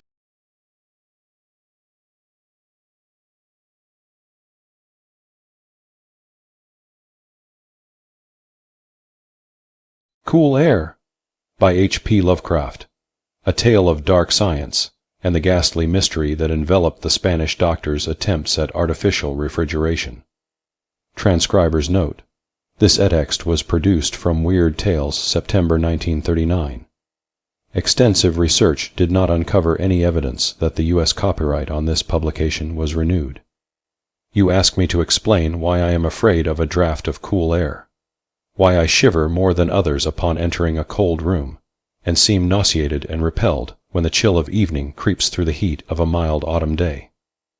There are those who say I respond to cold as others do to a bad odor, and I am the last to deny the impression. What I will do is to relate the most horrible circumstance I ever encountered, and leave it to you to judge whether or not this forms a suitable explanation of my peculiarity. It is a mistake to fancy that horror is associated inextricably with darkness, silence, and solitude. I found it in the glare of mid-after, noon, in the clangor of a metropolis, and in the teeming midst of a shabby and commonplace rooming house with a prosaic landlady and 2 stalwart men by my side. In the spring of 1923, I had secured some dreary and unprofitable magazine work in the city of New York, and being unable to pay any substantial rent, began drifting from one cheap boarding establishment to another in search of a room which might combine the qualities of decent cleanliness, endurable furnishings, and very reasonable price. It soon developed that I had only a choice between different evils, but after a time I came upon a house in West 14th Street, which disgusted me much less than the others I had sampled. The place was a 4-story mansion of brownstone, dating apparently from the late 40s, and fitted with woodwork and marble, whose stained and sullied splendor argued a descent from high levels of tasteful opulence. In the rooms, large and lofty, and decorated with impossible paper and ridiculously ornate stucco cornices, there lingered a depressing mustiness and hint of obscure cookery. But the floors were clean, the linen tolerably regular, and the hot water not too often cold or turned off, so that I came to regard it as at least a bearable place to hibernate until one might really live again. The landlady, a slatternly, almost bearded Spanish woman named Herrero, did not annoy me with gossip, or with criticisms of the late burning electric light in my 3rd-floor front hall room, and my fellow lodgers were as quiet and uncommunicative as one might desire, being mostly Spaniards a little above the coarsest and crudest grade. Only the din of street cars in the thoroughfare below proved a serious annoyance. I had been there about 3 weeks when the first odd incident occurred. One evening at about 8, I heard a spattering on the floor, and became suddenly aware that I had been smelling the pungent odor of ammonia for some time. Looking about, I saw that the ceiling was wet and dripping. the soaking apparently proceeding from a corner on the side toward the street. Anxious to stop the matter at its source, I hastened to the basement to tell the landlady, and was assured by her that the trouble would quickly be set right. "Dr. Munoz," she cried as she rushed upstairs ahead of me, "he of spiel he's chemicals. He's too seek for Dr. him. Self, seeker and seeker all the time, but he will not have no attire for help. He's very queer in his sickness. All day he take funny smelling baths, and he cannot get excite or warm. All his own housework he do. His little room are full of bottles and machines, and he do not work as doctor. But he was great once. My fatire in Barcelona have hear of him, and only just now he feeks a arm of the plumber that get hurt of sudden. He never go out, only on roof, and my boy Esteban he bring him his food and laundry and medicines and chemicals. My God, the sal ammoniac that man use for to keep him cool. Mrs. Herrero disappeared up the staircase to the 4th floor, and I returned to my room.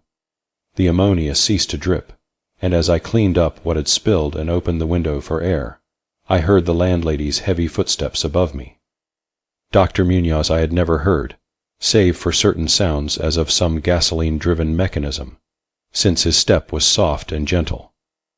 I wondered for a moment what the strange affliction of this man might be, and whether his obstinate refusal of outside aid were not the result of a rather baseless eccentricity. There is, I reflected tritely, an infinite deal of pathos in the state of an eminent person who has come down in the world. I might never have known Dr. Munoz had it not been for the heart attack that suddenly seized me one forenoon as I sat writing in my room. Physicians had told me of the danger of those spells, and I knew there was no time to be lost. So, remembering what the landlady had said about the invalid's help of the injured workman, I dragged myself upstairs and knocked feebly at the door above mine. My knock was answered in good English by a curious voice some distance to the right, asking my name and business, and these things being stated, there came an opening of the door next to the one I had sought. A rush of cool air greeted me, and though the day was one of the hottest of late June, I shivered as I crossed the threshold into a large apartment whose rich and tasteful decoration surprised me in this nest of squalor and seediness. A folding couch now filled its diurnal role of sofa, and the mahogany furniture, sumptuous hangings, old paintings, and mellow bookshelves, all bespoke a gentleman's study rather than a boarding-house bedroom. I now saw that the hall room above mine, the little room, of bottles and machines which Mrs. Herrero had mentioned, was merely the laboratory of the doctor, and that his main living quarters lay in the spacious adjoining room, whose convenient alcoves and large contiguous bathroom permitted him to hide all dressers and obtrusively utilitarian devices. Dr. Munoz most certainly was a man of birth, cultivation, and discrimination. The figure before me was short but exquisitely proportioned, and clad in somewhat formal dress of perfect fit and cut. A high-bred face of masterful, though not arrogant expression was adorned by a short iron-gray full beard, and an old-fashioned pince-nez shielded the full, dark eyes and surmounted an aquiline nose which gave a Moorish touch to a physiognomy otherwise dominantly Celt-Iberian. Thick, well-trimmed hair that argued the punctual calls of a barber was parted gracefully above a high forehead, and the whole picture was one of striking intelligence and superior blood and breeding. Nevertheless, as I saw Dr. Munoz in that blast of cool air, I felt a repugnance which nothing in his aspect could justify. Only his lividly inclined complexion and coldness of touch could have afforded a physical basis for this feeling, and even these things should have been excusable considering the man's known invalidism. It might, too, have been the singular cold that alienated me, for such chilliness was abnormal on so hot a day, and the abnormal always excites aversion, distrust, and fear. But repugnance was soon forgotten in admiration, for the strange physician's extreme skill at once became manifest despite the ice-coldness and shakiness of his bloodless-looking hands. He clearly understood my needs at a glance, and ministered to them with a master's deftness, the while reassuring me in a finely modulated, though oddly hollow and timbreless voice, that he was the bitterest of sworn enemies to death, and had sunk his fortune and lost all his friends in a lifetime of bizarre experiment devoted to its bafflement and extirpation. Something of the benevolent fanatic seemed to reside in him, and he rambled on almost garrulously as he sounded my chest and mixed a suitable draught of drugs fetched from the smaller laboratory room. Evidently he found the society of a well-born man a rare novelty in this dingy environment, and was moved to unaccustomed speech as memories of better days surged over him. His voice, if queer, was at least soothing, and I could not even perceive that he breathed as the fluent sentences rolled urbanely out. He sought to distract my mind from my own seizure by speaking of his theories and experiments, and I remember his tactfully consoling me about my weak heart by insisting that will and consciousness are stronger than organic life itself, so that if a bodily frame be but originally healthy and carefully preserved, it may through a scientific enhancement of these qualities retain a kind of nervous animation despite the most serious impairments, defects, or even absences in the battery of specific organs. He might, he half-jestingly said, some day teach me to live, or at least to possess some kind of conscious existence, without any heart at all. For his part, he was afflicted with a complication of maladies requiring a very exact regimen which included constant cold. Any marked rise in temperature might, if prolonged, affect him fatally, and the frigidity of his habitation, some 55 or 56 degrees Fahrenheit, was maintained by an absorption system of ammonia cooling, the gasoline engine whose pumps I had often heard in my room below. Relieved of my seizure in a marvelously short while, I left the shivery place a disciple and devotee of the gifted recluse. After that I paid him frequent overcoated calls, listening while he told of secret researches and almost ghastly results, and trembling a bit when I examined the unconventional and astonishingly ancient volumes on his shelves. I was eventually, I may add, almost cured of my disease for all time by his skillful ministrations. It seems that he did not scorn the incantations of the medievalists, since he believed these cryptic formulae to contain rare psychological stimuli, which might conceivably have singular effects on the substance of a nervous system from which organic pulsations had fled. I was touched by his account of the aged Dr. Torres of Valencia, who had shared his earlier experiments and nursed him through the great illness of 18 years before, whence his present disorders proceeded. No sooner had the venerable practitioner saved his colleague than he himself succumbed to the grim enemy he had fought. Perhaps the strain had been too great, for Dr. Munoz made it whisperingly clear, though not in detail, that the methods of healing had been most extraordinary, involving scenes and processes not welcomed by elderly and conservative Galens. As the weeks passed, I observed with regret that my new friend was indeed slowly, but unmistakably losing ground physically, as Mrs. Herrero had suggested. The livid aspect of his countenance was intensified, his voice became more hollow and indistinct, his muscular motions were less perfectly coordinated, and his mind and will displayed less resilience and initiative. Of this sad change he seemed by no means unaware, and little by little his expression and conversation both took on a gruesome irony which restored in me something of the subtle repulsion I had originally felt. He developed strange caprices, acquiring a fondness for exotic spices and Egyptian incense, until his room smelled like the vault of a sepultured pharaoh in the Valley of Kings. At the same time, his demands for cold air increased, and with my aid he amplified the ammonia piping of his room and modified the pumps and feed of his refrigerating machine until he could keep the temperature as low as 34 or 40 degrees, and finally even 28 degrees. The bathroom and laboratory, of course, being less chilled, in order that water might not freeze, and that chemical processes might not be impeded. The tenant adjoining him complained of the icy air from around the connecting door, so I helped him fit heavy hangings to obviate the difficulty. A kind of growing horror of outre and morbid cast seemed to possess him. He talked of death incessantly, but laughed hollowly when such things as burial or funeral arrangements were gently suggested. All in all, he became a disconcerting and even gruesome companion. Yet in my gratitude for his healing, I could not well abandon him to the strangers around him, and was careful to dust his room and attend to his needs each day, muffled in a heavy ulster which I bought especially for the purpose.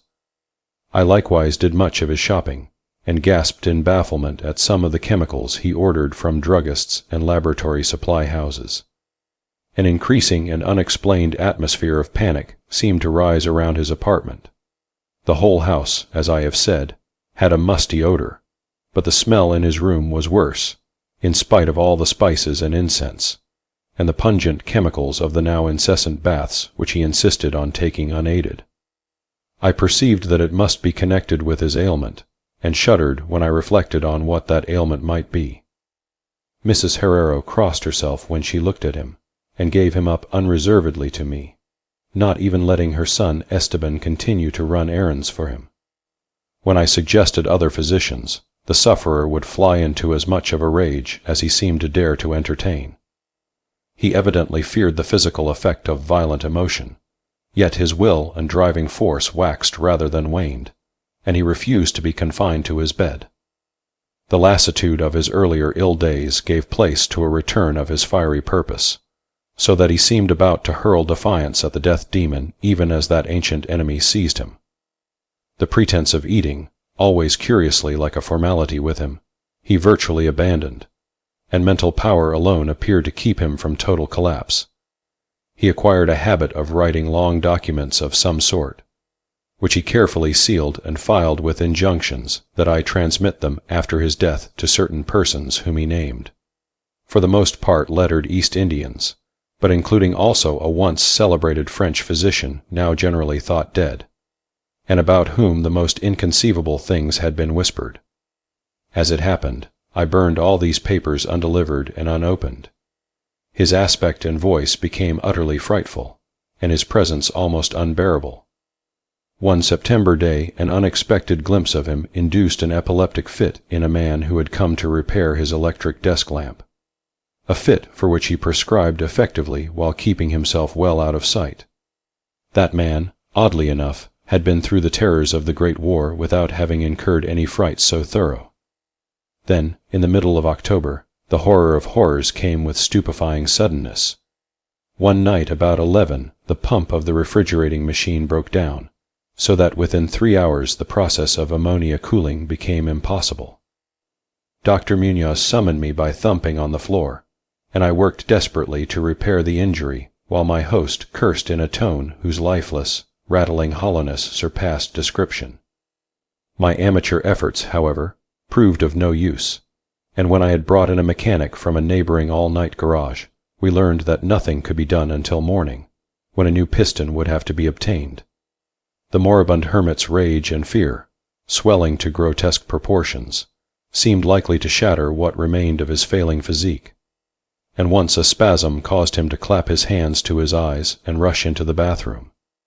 He groped his way out with face tightly bandaged, and I never saw his eyes again. He groped his way out with face tightly bandaged, and I never saw his eyes again. The frigidity of the apartment was now sensibly diminishing, and at about 5 in the morning, the doctor retired to the bathroom, commanding me to keep him supplied with all the ice I could obtain at all-night drugstores and cafeterias. As I would return from my sometimes discouraging trips and lay my spoils before the closed bathroom door, I could hear a restless splashing within, and a thick voice croaking out the order for more. At length a warm day broke, and the shops opened one by one. I asked Esteban either to help with the ice fetching while I obtained the pump piston, or to order the piston while I continued with the ice, but, instructed by his mother, he absolutely refused.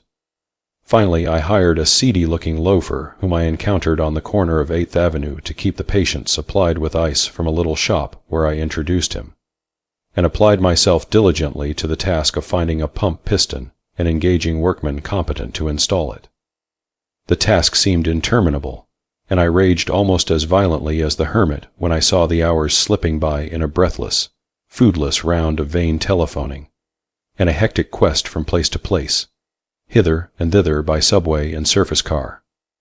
About noon I encountered a suitable supply house far downtown, and at approximately 1:30 that afternoon arrived at my boarding place with the necessary paraphernalia and 2 sturdy and intelligent mechanics. I had done all I could, and hoped I was in time. Black terror, however, had preceded me. The house was in utter turmoil, and above the chatter of awed voices I heard a man praying in a deep basso. Fiendish things were in the air, and lodgers told over the beads of their rosaries as they caught the odor from beneath the doctor's closed door. The lounger I had hired, it seems, had fled screaming and mad-eyed not long after his second delivery of ice, perhaps as a result of excessive curiosity. He could not, of course, have locked the door behind him, yet it was now fastened, presumably from the inside. There was no sound within save a nameless sort of slow, thick dripping. Briefly consulting with Mrs. Herrero and the workmen despite a fear that gnawed my inmost soul, I advised the breaking down of the door, but the landlady found a way to turn the key from the outside with some wire device. We had previously opened the doors of all the other rooms on that hall, and flung all the windows to the very top. Now, noses protected by handkerchiefs, we tremblingly invaded the accursed south room, which blazed with the warm sun of early afternoon. A kind of dark, slimy trail led from the open bathroom door to the hall door, and thence to the desk, where a terrible little pool had accumulated. Something was scrawled there in a pencil in an awful, blind hand on a piece of paper, hideously smeared as though by the very claws that traced the hurried last words. Then the trail led to the couch and ended unutterably. What was, or had been, on the couch I cannot and dare not say here. But this is what I shiveringly puzzled out on the stickily smeared paper before I drew a match and burned it to a crisp. What I puzzled out in terror as the landlady and 2 mechanics rushed frantically from that hellish place to babble their incoherent stories at the nearest police station. The nauseous words seemed well nigh incredible in that yellow sunlight, with the clatter of cars and motor trucks ascending clamorously from crowded 14th Street. Yet I confess that I believed them then. Whether I believe them now I honestly do not know. There are things about which it is better not to speculate, and all that I can say is that I hate the smell of ammonia, and grow faint at a draught of unusually cool air. The end, ran that noisome scrawl, is here. No more ice, the man looked and ran away. Warmer every minute, and the tissues can't last. I fancy you know what I said about the will and the nerves and the preserved body after the organs ceased to work. It was good theory, but couldn't keep up indefinitely. There was a gradual deterioration I had not foreseen. Dr. Torres knew, but the shock killed him. He couldn't stand what he had to do. He had to get me in a strange, dark place, when he minded my letter and nursed me back. And the organs never would work again. It had to be done my way, artificial preservation. For you see I died that time 18 years ago. End of Cool Air, by H.P. Lovecraft.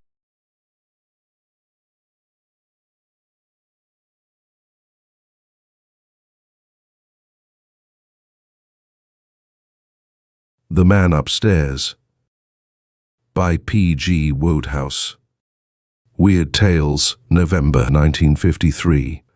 There were 3 distinct stages in the evolution of Annette Broham's attitude towards the knocking in the room above. In the beginning it had been merely a vague discomfort. Absorbed in the composition of her waltz, she had heard it almost subconsciously. The second stage set in when it became a physical pain like red-hot pincers wrenching her mind from her music. Finally, with a thrill in indignation, she knew it for what it was, an insult. The unseen brute disliked her playing and was intimating his views with a boot heel. Defiantly, with her foot on the loud pedal, she struck, almost slapped, the keys once more. Bang! From the room above. Bang! Bang! Annette rose. Her face was pink, her chin tilted, her eyes sparkled with the light of battle. She left the room and started to mount the stairs. No spectator, however just, could have helped feeling a pang of pity for the wretched man who stood unconscious of imminent doom, possibly even triumphant, behind the door at which she was on the point of tapping. "Come in," cried the voice, rather a pleasant voice. But what is a pleasant voice if the soul be vile? Annette went in. The room was a typical Chelsea studio, scantily furnished and lacking a carpet. In the center was an easel behind which were visible a pair of trousered legs. A cloud of grey smoke was curling up over the top of the easel. "I beg your pardon," began Annette. "I don't want any models at present," said the brute. "Leave your card on the table." "I am not a model," said Annette coldly. "I merely came." At this the brute emerged from his fortifications, and, removing his pipe from his mouth, jerked his chair out into the open. "I beg your pardon," he said. "Won't you sit down?" How reckless is nature in the distribution of her gifts. Not only had this black-hearted knocker on floors a pleasant voice, but, in addition, a pleasing exterior. He was slightly dishevelled at the moment, and his hair stood up in a disordered mop, but in spite of these drawbacks, he was quite passably good-looking. Annette admitted this. Though wrathful, she was fair. "I thought it was another model," he explained. "They've been coming in at the rate of 10 an hour ever since I settled here. I didn't object at first. But after about the 80th child of sunny Italy had shown up, it began to get on my nerves." Annette waited coldly till he had finished. "I am sorry," she said, in a this-is-where-you-get-yours voice, "if my playing disturbed you." One would have thought nobody but an Eskimo wearing his furs and winter underclothing could have withstood the iciness of her manner, but the brute did not freeze. "I am sorry," repeated Annette, well below zero, "if my playing disturbed you. I live in the room below and I heard you knocking." "No, no," protested the young man affably. "I like it. Really I do." "Then why knock on the floor?" said Annette, turning to go. "It is so bad for my ceiling," she said over shoulder. "I thought you would not mind my mentioning it. Good afternoon." "No, but one moment, don't go." She stopped. He was surveying her with a friendly smile. She noticed most reluctantly that he had a nice smile. His composure began to enrage her more and more. Long ere this he should have been writhing at her feet in the dust, crushed and abject. "You see," he said, "I'm awfully sorry, but it's like this. I love music, but what I mean is, you weren't playing a tune. It was just the same bit over and over again." "I was trying to get a phrase," said Annette with dignity but less coldly. In spite of herself, she was beginning to thaw. There was something singularly attractive about this shock-headed youth. "A phrase of music for my waltz. I am composing a waltz." A look of such unqualified admiration overspread the young man's face that the last remnants of the ice pack melted. For the first time since they had met, Annette found herself positively liking this blackguardly floor smiter. "Can you compose music?" he said, impressed. "I have written 1 or 2 songs. It must be great to be able to do things, artistic things, I mean, like composing." "Well, you do, don't you? You paint." The young man shook his head with a cheerful grin. "I fancy," he said, "I should make a pretty good house painter. I want scope. Canvas seems to cramp me." It seemed to cause him no discomfort. He appeared rather amused than otherwise. "Let me look." She crossed over to the easel.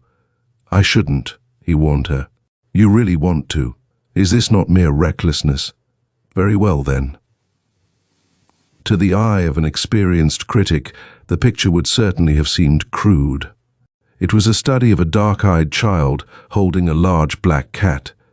Statisticians estimate that there is no moment during the day when one or more young artists somewhere on the face of the globe are not painting pictures of children holding cats. "I call it Child and Cat," said the young man. "Rather a neat title, don't you think? Gives you the main idea of the thing right away." "That," he explained, pointing obligingly with the stem of his pipe, "is the cat." Annette belonged to that large section of the public which likes or dislikes a picture according to whether its subject happens to please or displease them. Probably there was not one of the 1,000,000 or so child and cat eyesores at present in existence which she would not have liked. Besides, he had been very nice about her music.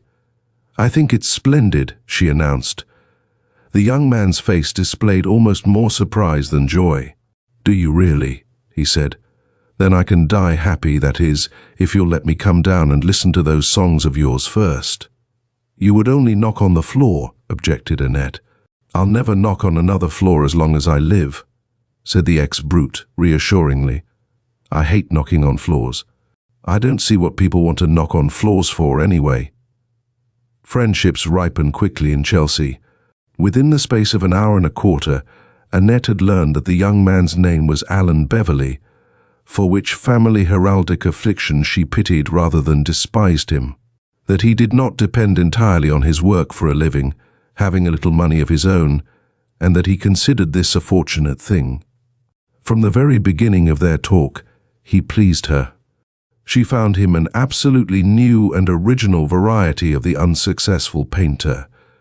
Unlike Reginald Sellers, who had a studio in the same building and sometimes dropped in to drink her coffee and pour out his troubles, he did not attribute his non-success to any malice or stupidity on the part of the public. She was so used to hearing Sellers lash the Philistine and hold forth on unappreciated merit that she could hardly believe the miracle when, in answer to a sympathetic bromide on the popular lack of taste in art, Beverley replied that, as far as he was concerned, the public showed strong good sense. If he had been striving with every nerve to win her esteem, he could not have done it more surely than with that one remark. Though she invariably listened with a sweet patience which encouraged them to continue long after the point at which she had begun in spirit to throw things at them, Annette had no sympathy with men who whined. She herself was a fighter. She hated as much as anyone the sickening blows which fate hands out to the struggling and ambitious, but she never made them the basis of a monologue act. Often, after a dreary trip round the offices of the music publishers, she would howl bitterly in secret and even gnaw her pillow in the watches of the night, but in public her pride kept her unvaryingly bright and cheerful. Today, for the first time, she revealed something of her woes. There was that about the mop-headed young man which invited confidences. She told him of the stony-heartedness of music publishers, of the difficulty of getting songs printed unless you paid for them, of their wretched sales. "But those songs you've been playing," said Beverley, "they've been published." "Yes, those 3, but they are the only ones." "And didn't they sell?" "Hardly at all. You see, a song doesn't sell unless somebody well-known sings it, and people promise to sing them and then don't keep their word. You can't depend on what they say." "Give me their names," said Beverley, "and I'll go round tomorrow and shoot the whole lot. But can't you do anything?" "Only keep on keeping on." "I wish," he said, "that any time you're feeling blue about things you would come up and pour out the poison on me. It's no good bottling it up. Come up and tell me about it, and you'll feel ever so much better. Or let me come down. Any time things aren't going right, just knock on the ceiling." She laughed. "Don't rub it in," pleaded Beverley. "It isn't fair. There's nobody so sensitive as a reformed floor knocker. You will come up or let me come down, won't you? Whenever I have that sad, depressed feeling, I go out and kill a policeman. But you wouldn't care for that. So the only thing for you to do is to knock on the ceiling. Then I'll come charging down and see if there's anything I can do to help. You'll be sorry you ever said this." "I won't," he said stoutly. "If you really mean it, it would be a relief," she admitted. "Sometimes I'd give all the money I'm ever likely to make for someone to shriek my grievances at. I always think it must have been so nice for the people in the old novels, when they used to say, 'Sit down and I will tell you the story of my life.' Mustn't it have been heavenly?" "Well," said Beverley, rising, "you know where I am if I'm wanted. Right up there where the knocking came from." "Knocking?" said Annette. "I remember no knocking." "Would you mind shaking hands?" said Beverley. A particularly maddening hour with one of her pupils drove her up the very next day.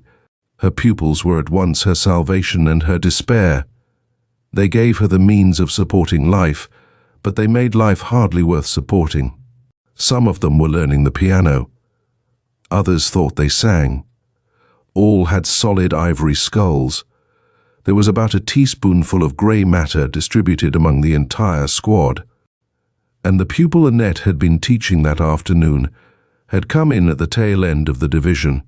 In the studio with Beverly, she found Reginald Sellers, standing in a critical attitude before the easel.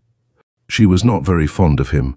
He was a long, offensive, patronizing person with a moustache that looked like a smear of charcoal and a habit of addressing her as, "Ah, little one." Beverly looked up. "Have you brought your hatchet, Miss Brougham? If you have, you're just in time to join in the massacre of the innocents. Sellers has been smiting my child and cat hip and thigh. Look at his eye. There. Did you see it flash then? He's on the warpath again." "My dear Beverly," said Sellers rather stiffly, "I'm merely endeavoring to give you my idea of the picture's defects. I am sorry if my criticism has to be a little harsh." "Go right on," said Beverly cordially. "Don't mind me, it's all for my good." "Well, in a word then, it is lifeless. Neither the child nor the cat lives." He stepped back a pace and made a frame of his hands. "The cat now," he said. "It is, how shall I put it? It has that kind of cat wouldn't," said Beverly. "It isn't that breed." "I think it's a dear cat," said Annette. She felt her temper, always quick, getting the better of her. She knew just how incompetent Sellers was, and it irritated her beyond endurance to see Beverly's good-humored acceptance of his patronage. "At any rate," said Beverly with a grin, "you both seem to recognize that it is a cat. You're solid on that point, and that's something, seeing I'm only a beginner." "I know, my dear fellow, I know," said Sellers graciously. "You mustn't let my criticism discourage you. Don't think that your work lacks promise. Far from it. I am sure that in time you will do very well indeed, quite well." A cold glitter might have been observed in Annette's eyes. "Mr. Sellers," she said smoothly, "had to work very hard himself before he reached his present position. You know his work, of course?" For the first time Beverly seemed somewhat confused. Why?" he began. "Oh, but of course you do," she went on sweetly. "It's in all the magazines." Beverly looked at the great man with admiration and saw that he had flushed uncomfortably. He put this down to the modesty of genius. "In the advertisement pages," said Annette, "Mr. Sellers drew that picture of the walk-easy shoe and the rest-a-while settee and the tin of sardines in the little gem sardine. Advertisement. He's very good at still life." There was a tense silence. Beverly could almost hear the voice of the referee uttering the count. "Miss Brougham," said Sellers at last, spitting out the words, "has confined herself to the purely commercial side of my work. There is another." "Why, of course there is. You sold a landscape for £5 only 8 months ago, didn't you? And another 3 months before that." It was enough. Sellers bowed stiffly and stalked from the room. Beverly picked up a duster and began slowly to sweep the floor with it. "What are you doing?" demanded Annette in a choking voice. "The fragments of the wretched man," whispered Beverly. "They must be swept up and decently interred. You certainly have got the punch, Miss Brougham." He dropped the duster with a startled exclamation, for Annette had suddenly burst into a flood of tears. With her face buried in her hands, she sat in her chair and sobbed desperately. "Good Lord," said Beverly blankly. "I'm a cat. I'm a beast. I hate myself." "Good Lord," said Beverly blankly. "I'm a pig. I'm a fiend." "Good Lord," said Beverly blankly. "We're all struggling and trying to get on and having hard luck, and instead of doing what I can to help, I go and to taunt him with not being able to sell his pictures. I'm not fit to live. Oh." "Good Lord," said Beverly blankly. A series of gulping sobs followed, diminishing by degrees into silence. Presently she looked up and smiled, a moist and pathetic smile. "I'm sorry," she said, "for being so stupid. But he was so horrid and patronizing to you I couldn't help scratching. I believe I'm the worst cat in London." "No, this is," said Beverly, pointing to the canvas. "At least according to the late Sellers. But I say, tell me, isn't the deceased a great artist then? He came curveting in here with his chest out and started to slate my masterpiece, so I naturally said, what ho, 'tis a genius, isn't he? He can't sell his pictures anywhere. He lives on the little he can get from illustrating advertisements. And I taunt, please, said Beverly apprehensively. She recovered herself with a gulp. I can't help it, she said miserably. I rubbed it in. Oh, it was hateful of me. But I was all on edge from teaching one of my awful pupils, and when he started to patronize you. She blinked. Poor devil, said Beverly. I never guessed. Good Lord. Annette rose. I must go and tell him I'm sorry, she said. He'll snub me horribly, but I must. She went out. Beverly lit a pipe and stood at the window, looking thoughtfully down into the street. It is a good rule in life never to apologize. The right sort of people do not want apologies, and the wrong sort take a mean advantage of them. Sellers belonged to the latter class. When Annette, meek, penitent, with all her claws sheathed, came to him and grovelled, he forgave her with a repulsive magnanimity which in a less subdued mood would have stung her to renewed pugnacity. As it was, she allowed herself to be forgiven, and retired with a dismal conviction that from now on he would be more insufferable than ever. Her surmise proved absolutely correct. His visits to the newcomer's studio began again, and Beverly's picture, now nearing completion, came in for criticism enough to have filled a volume. The good humor with which he received it amazed Annette.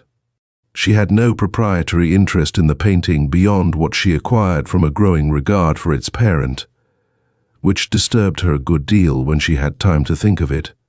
But there were moments when only the recollection of her remorse for her previous outbreak kept her from rending the critic. Beverly, however, appeared to have no artistic sensitiveness whatsoever. When Sellers savaged the cat in a manner which should have brought the SPCA down upon him, Beverly merely beamed. His long-sufferingness was beyond Annette's comprehension. She began to admire him for it. To make his position as critic still more impregnable, Sellers was now able to speak as one having authority. After years of floundering, his luck seemed at last to have turned. His pictures, which for months had lain at an agent's, careened like crippled battleships, had at length begun to find a market. Within the past 2 weeks, 3 landscapes and an allegorical painting had sold for good prices, and under the influence of success he expanded like an opening floret. When Epstein, the agent, wrote to say that the allegory had been purchased by a Glasgow plutocrat of the name of Bates for 160 guineas, Sellers' views on Philistines and their crass materialism and lack of taste underwent a marked modification. He spoke with some friendliness of the man Bates. To me, said Beverly when informed of the event by Annette, the matter has a deeper significance. It proves that Glasgow has at last produced a sober man. No drinker would have dared face that allegory. The whole business is very gratifying. Beverly himself was progressing slowly in the field of art. He had finished The Child and Cat, and had taken it to Epstein together with a letter of introduction from Sellers. Sellers' habitual attitude now was that of the kindly celebrity who has arrived and wishes to give the youngsters a chance. Since its departure, Beverly had not done much in the way of actual execution. Whenever Annette came to his studio, he was either sitting in a chair with his feet on the windowsill, smoking, or in the same attitude listening to Sellers' views on art. Sellers, being on the upgrade, a man with many pounds to his credit in the bank, had more leisure now. He had given up his advertisement work and was planning a great canvas, another allegorical work. This left him free to devote a good deal of time to Beverly, and he did so. Beverly sat and smoked through his harangues. He may have been listening, or he may not.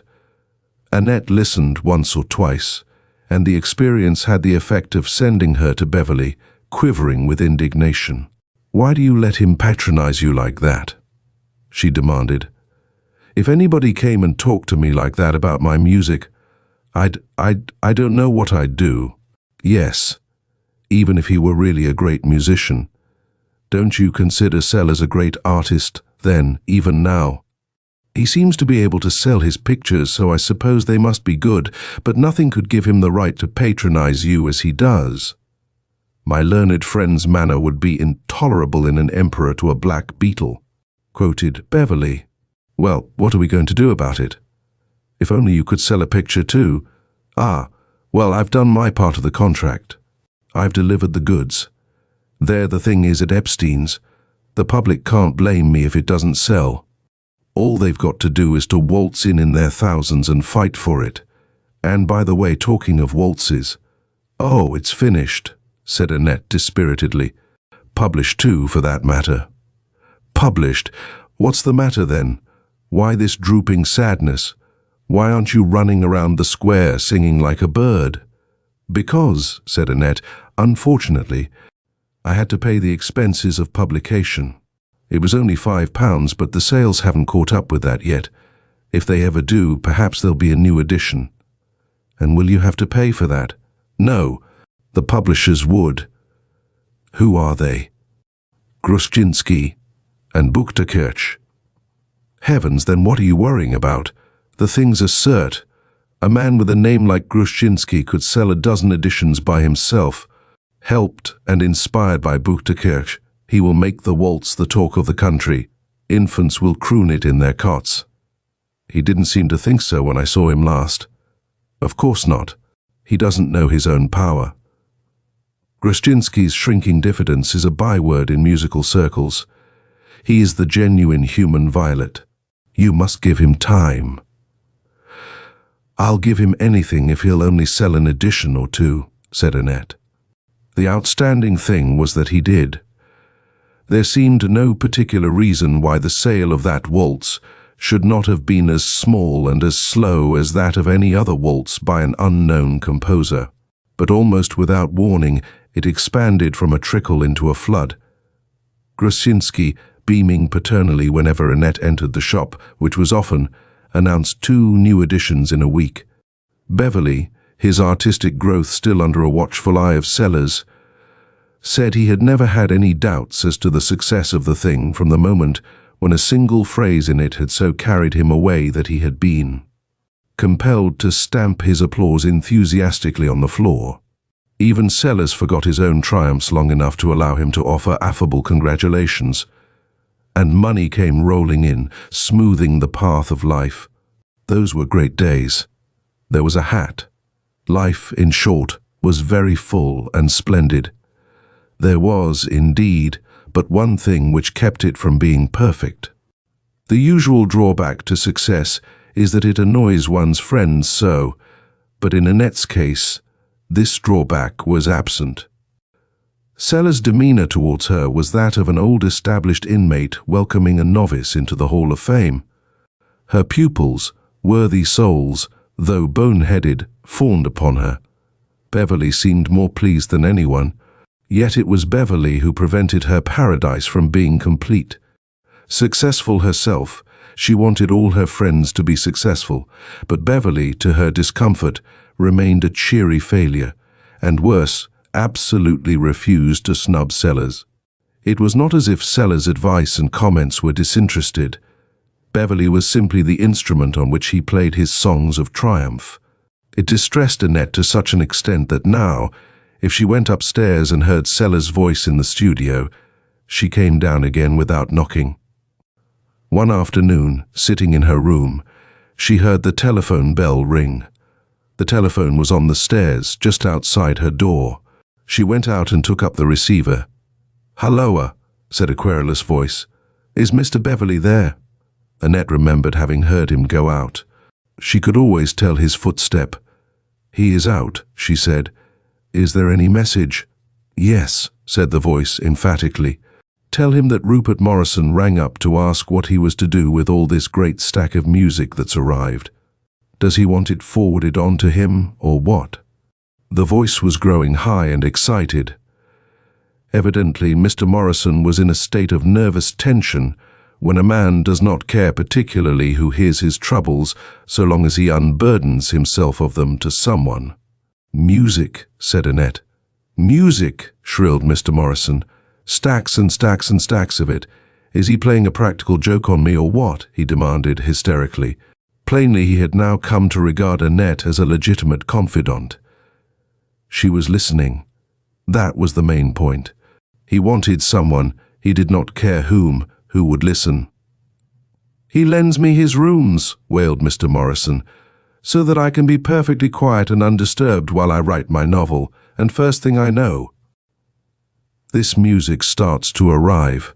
How can I be quiet and undisturbed when the floor's littered 2 yards high with great parcels of music, and more coming every day?" Annette clung weakly to the telephone box. Her mind was in a whirl, but she was beginning to see many things. "Are you there?" called Mr. Morrison. "Yes." What firm does the music come from?" "What's that?" "Who are the publishers who send the music?" "I can't remember. Some long name." "Yes, I've got it. Gruschinsky and someone." "I'll tell Mr. Beverley," said Annette quietly. A great weight seemed to have settled on her head. "Halloa, halloa, are you there?" came Mr. Morrison's voice. "Yes. And tell him there are some pictures too." "Pictures?" "4 great beastly pictures, the size of elephants. I tell you, there isn't room to move." And Annette hung up the receiver. Mr. Beverley, returned from his walk, was racing up the stairs 3 at a time in his energetic way, when, as he arrived at Annette's door, it opened. "Have you a minute to spare?" said Annette. "Of course. What's the trouble? Have they sold another edition of the waltz?" "I have not heard, Mr. Bates." For once she looked to see the cheerful composure of the man upstairs become ruffled, but he received the blow without agitation. "You know my name?" he said. "I know a good deal more than your name. You are a Glasgow millionaire." "It's true," he admitted, "but it's hereditary. My father was one before me." "And you use your money," said Annette bitterly, "creating fool's paradises for your friends, which last, I suppose, until you grow tired of the amusement and destroy them. Doesn't it ever strike you, Mr. Bates, that it's a little cruel? Do you think Mr. Sellers will settle down again cheerfully to hack work when you stop buying his pictures? And he finds out that. "I shan't stop," said the young man.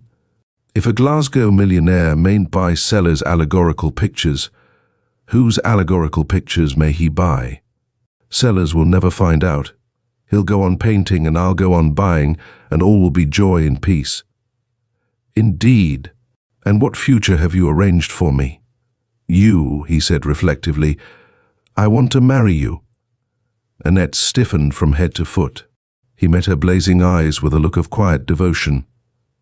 "Marry me? I know what you are thinking," he said. "Your mind is dwelling on the prospect of living in a house decorated throughout with Sellers' allegorical pictures. But it won't be. We'll store them in the attic." She began to speak, but he interrupted her. "Listen," he said. "Sit down, and I will tell you the story of my life. We'll skip the first 28 years and 3 months, merely mentioning that for the greater part of that time I was looking for somebody just like you. A month and 9 days ago I found you. You were crossing the embankment. I was also on the embankment, in a taxi. I stopped the taxi, got out, and observed you just stepping into the Charing Cross Underground. I sprang. "This does not interest me," said Annette. "The plot thickens," he assured her. "We left our heroes springing, I think. Just so. Well, you took the West End train and got off at Sloane Square. So did I. You crossed Sloane Square, turned up King's Road, and finally arrived here. I followed. I saw a notice up, studio to let. I reflected that, having done a little painting in an amateur way, I could pose as an artist all right. So I took the studio. Also the name of Alan Beverley. My own is Bill Bates. I had often wondered what it would feel like to be called by some name like Alan Beverley or Cyril Trevelyan. It was simply the spin of the coin which decided me in favor of the former. Once in, the problem was how to get to know you. When I heard you playing, I knew it was all right. I had only to keep knocking on the floor long enough. Do you mean to tell me? Annette's voice trembled. Do you mean to tell me that you knocked that time simply to make me come up? That was it. Rather a scheme, don't you think? And now, would you mind telling me how you found out that I had been buying your waltz?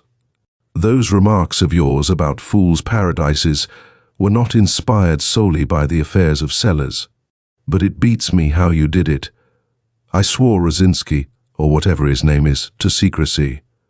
A Mr. Morrison, said Annette indifferently, rang up on the telephone and asked me to tell you that he was greatly worried by the piles of music which were littering the rooms you lent him. The young man burst into a roar of laughter. Poor old Morrison. I forgot all about him. I lent him my rooms at the Albany. He's writing a novel, and he can't work if the slightest thing goes wrong. It just shows. Mr. Bates. Yes? Perhaps you didn't intend to hurt me. I dare say you meant only to be kind. But, oh, can't you see how you have humiliated me?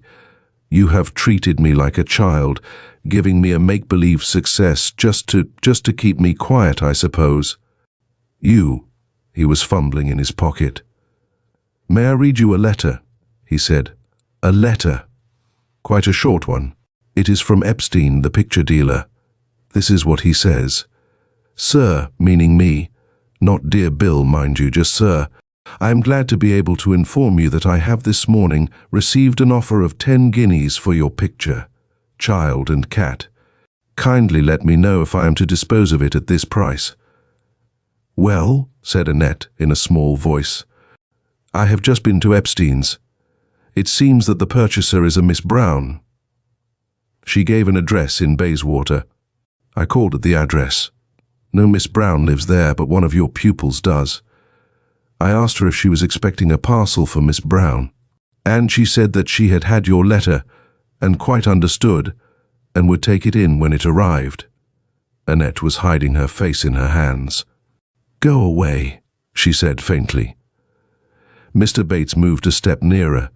Do you remember that story of the people on the island who eked out a precarious livelihood by taking in one another's washing? He asked casually. Go away, cried Annette. I've always thought, he said, that it must have drawn them very close together, made them feel rather attached to each other. Don't you? Go away. I don't want to go away. I want to stay and hear you say you'll marry me. Please go away. I want to think. She heard him moving towards the door. He stopped, then went on again. The door closed quietly. Presently from the room above came the sound of footsteps, footsteps pacing monotonously to and fro like those of an animal in a cage. Annette sat listening. There was no break in the footsteps. Suddenly she got up. In one corner of the room was a long pole used for raising and lowering the window sash. She took it, and for a moment stood irresolute. Then, with a quick movement, she lifted it and stabbed 3 times at the ceiling. End of The Man Upstairs by P.G. Wodehouse.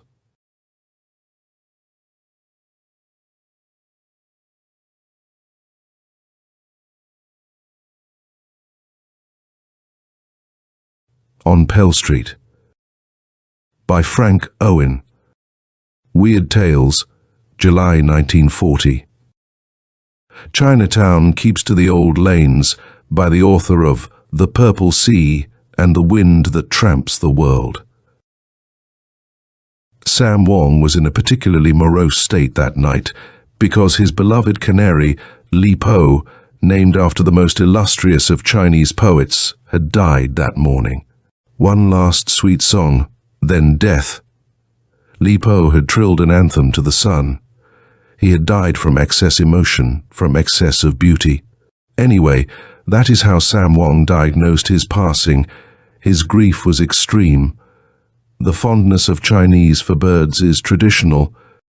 In China, it is no uncommon sight to see a rich man walking along the street, carrying a canary in a cage, taking the little songster out for a walk to enjoy the sunset. Sam Wong had always regretted that the custom of Manhattan precluded his walking about the streets with Li Po. To be sure, there was nothing to prevent him doing so, but it would direct attention to him, and he did not at that particular stage of his nefarious career care to be the target for the eyes of men.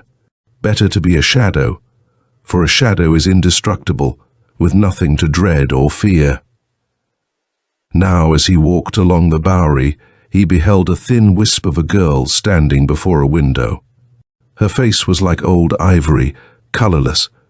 Her hair was burnished copper, and in her large dark eyes were all the sorrows of the world. Sam Wong sighed. He was an ardent worshipper of beautiful things. He noticed that her hands were clenched so tightly the nails of the fingers were white. Softly he glided over to her side. "May I be forgiven for addressing you?" he whispered. "I do so at the risk of arousing your wrath. But I am only Sam Wong, a Chinese with much money and yet poor, for tonight I am lonely. Accept my friendship until the moon rises. When one is sad, the moon too weeps. In its sympathy, it is dependable. I wonder if you are hungry." "Very hungry," she admitted. "All my life I've been hungry for something beyond my fingertips." "Perhaps it is hunger of the heart."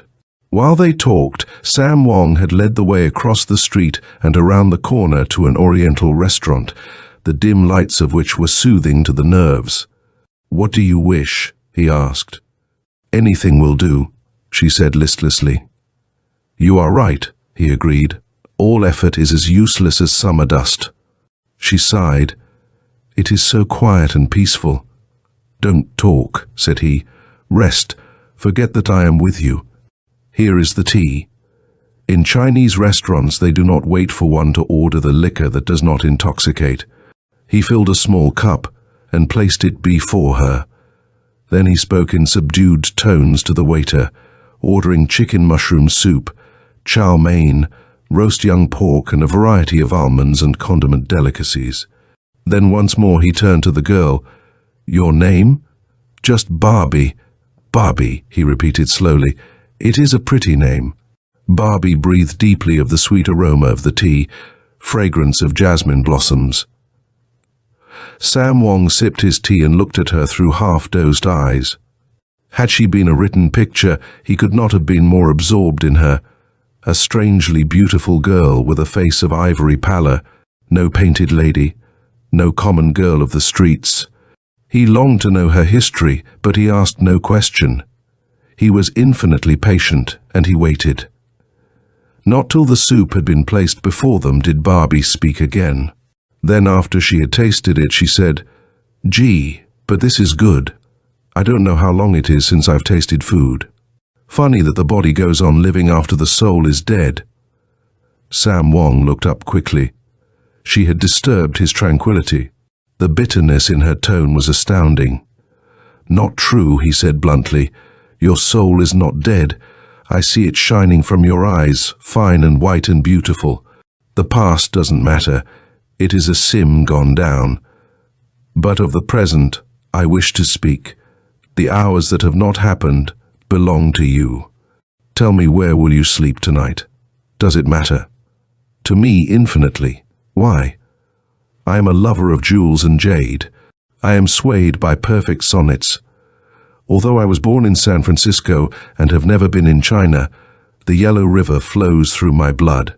I have fallen under the spell of your eyes, the spell of their dark, brooding mystery. There is far too little beauty in this world for any of it to be destroyed, and you are beautiful." She closed her eyes and struggled to choke back a sob. Last night she had belonged to Bat Matson. The night before, an unknown man had beaten her in a 3rd Avenue hall bedroom. "I am homeless," she murmured. "I will take you back with me to my house," he said. "My rooms are nearby on Pell Street. The flat is large and fairly comfortable, large enough so I need not get in your way. There no one will disturb you, for I discourage visitors. In Chinatown I am a man of mystery. It is right, therefore, that I should shelter a girl of mystery. Be assured that I am actuated by honorable motives. Sam Wong is but a humble merchant, a merchant who deals in beauty, a merchant of dreams. How then can I stand idly by while beauty is destroyed? All right, she said wearily. I will trust you, and why not? I have trusted everybody else, and I have nowhere to go. The meal was finished in silence. Thanks to the gentle care of Sam Wong, she ate heartily. Her young body yearned for food, and now she could scarcely keep her eyes open.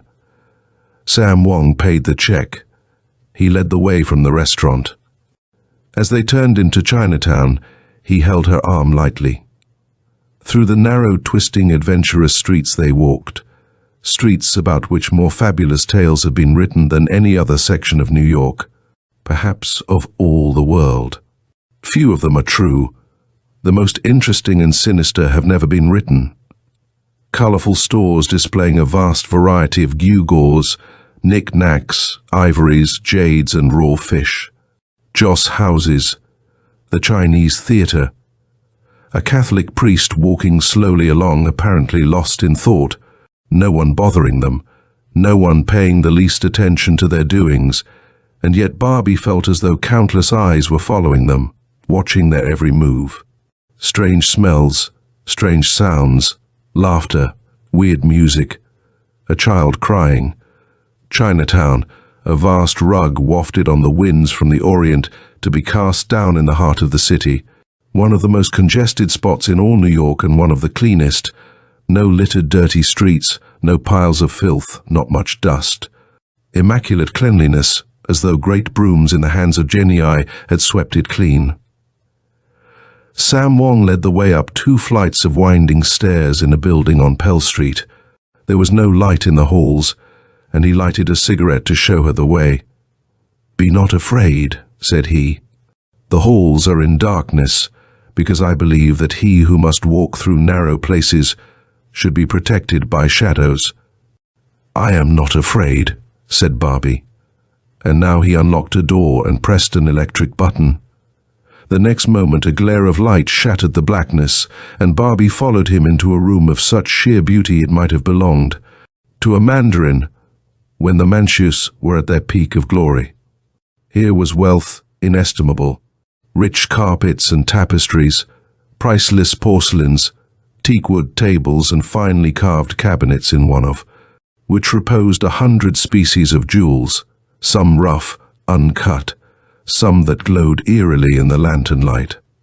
Here were comfortable chairs, embroidered screens, written pictures, carved statues in jade, nephrite, agate, and carnelian. "The apartment has sundry rooms," said Sam Wong. "Consider yourself mistress of it. I sleep in a small room in the front. I suggest that you make your personal apartment in the rooms at the back." Barbie slipped into a chair. She knew that Sam Wong was trustworthy. He had no designs upon her person. To meet such a man was somewhat of a novelty. Impulsively she turned to him. "I cannot understand," she said, "why you should be interested in my welfare. Have I not told you? It is my belief that no beautiful thing should be allowed to perish. One of Earth's extreme tragedies is that flowers ever must fade. So much time is devoted to an effort to banish crime from the world, when to purge the world of sin it would only be necessary to banish ugliness. When I beheld you, I was entranced. Even the stars must tremble to behold you. If flowers can know jealousy, they must be stirred when you pass. Then, too, for years I have had a canary. His name was Li Po. He was a sweet singer. He sang paeans to the dawn. He died as he had lived, worshipping beauty. And I was very lonesome when Li Po was gone. Something precious had been snatched from my life. In extreme melancholia, I walked along the Bowery. Then my eyes beheld you. Beauty had been snatched from my life in the vanished songs of Li Po. Now beauty had come back again with the approach of an ivory girl. I am your slave for as long as you choose to share my dwelling. When you are gone, my life will be eternally devastated. I make no effort to hold you. You are free, though I hope for a while at least you will remain to make up to me for the loss of my little comrade. You are perhaps unacquainted with grief. If so, you cannot appreciate my anguish." She placed her hand upon his arm.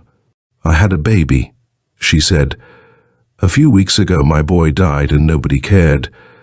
Had you who worship beauty been near my room that night on 3rd Avenue, he might be still alive. After all, perhaps it is better. How could he succeed with everything against him? I know how you must grieve over Li Po." The days flowed along like poetry, never distinct, never quite real, stuff of dreams, dust of moonrise, breath of roses.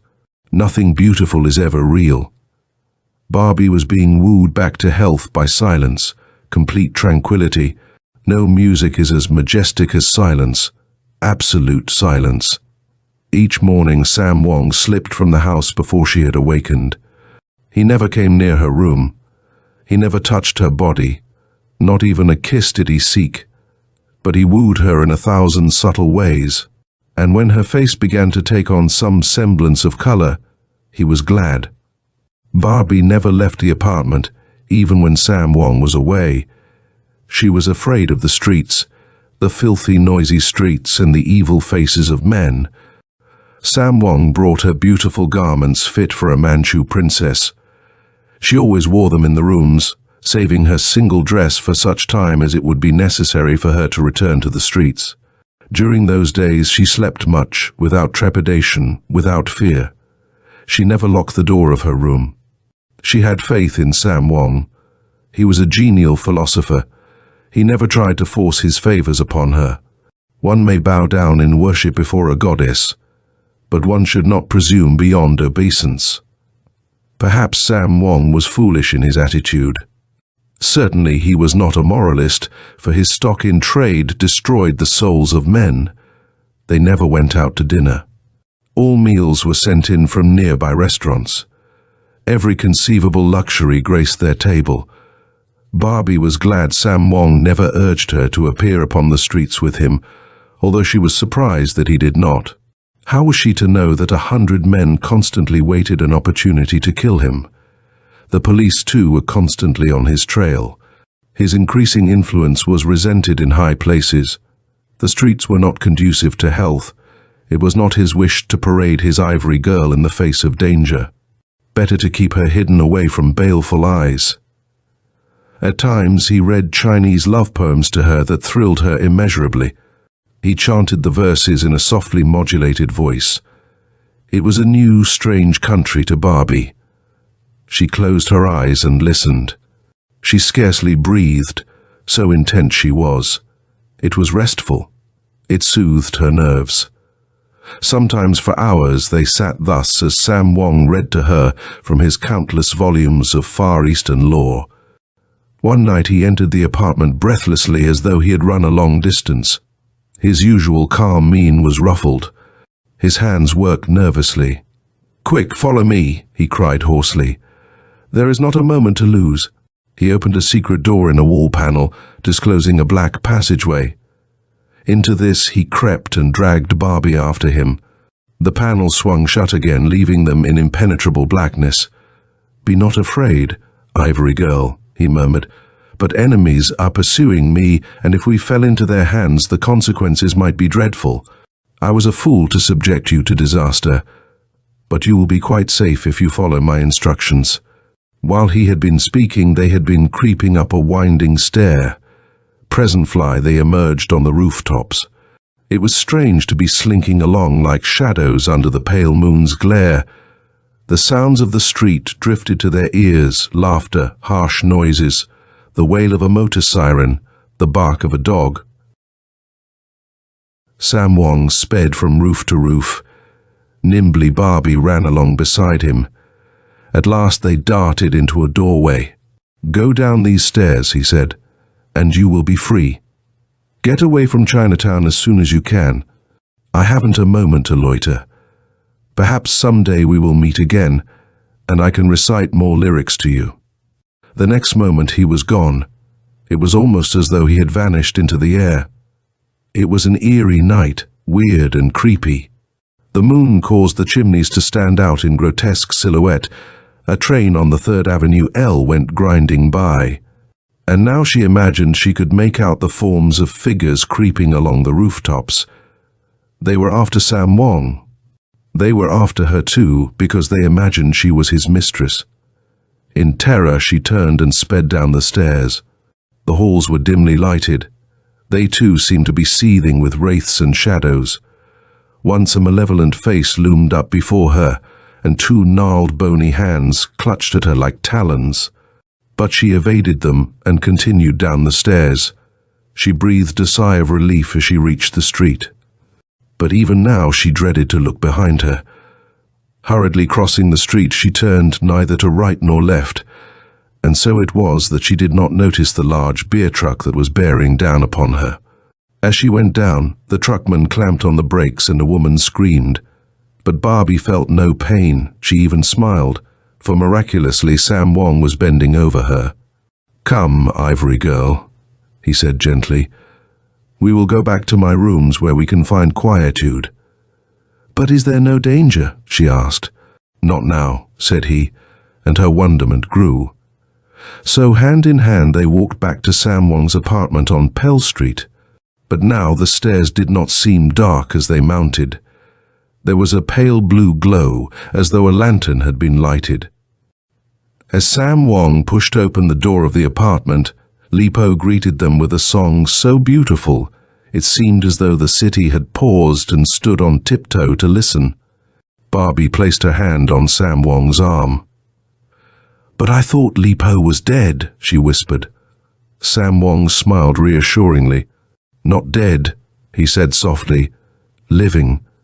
Now we are all living." End of On Pell Street by Frank Owen.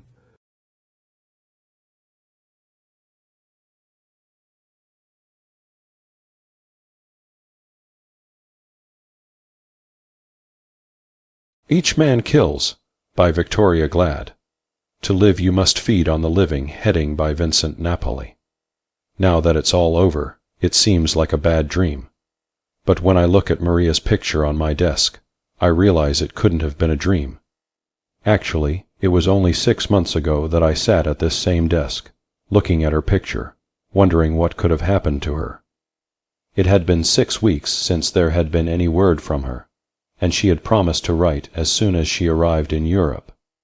Considering that my future rested in her small hands, I had every right to be apprehensive. We had grown up together, had lost our folks within a few years of each other, and had been fond of each other the way kids are apt to be. Then the change came. It seemed I loved her, and she was still just fond of me. During our early college days I sort of let things ride, but once we went on to graduate school, I began to crowd her.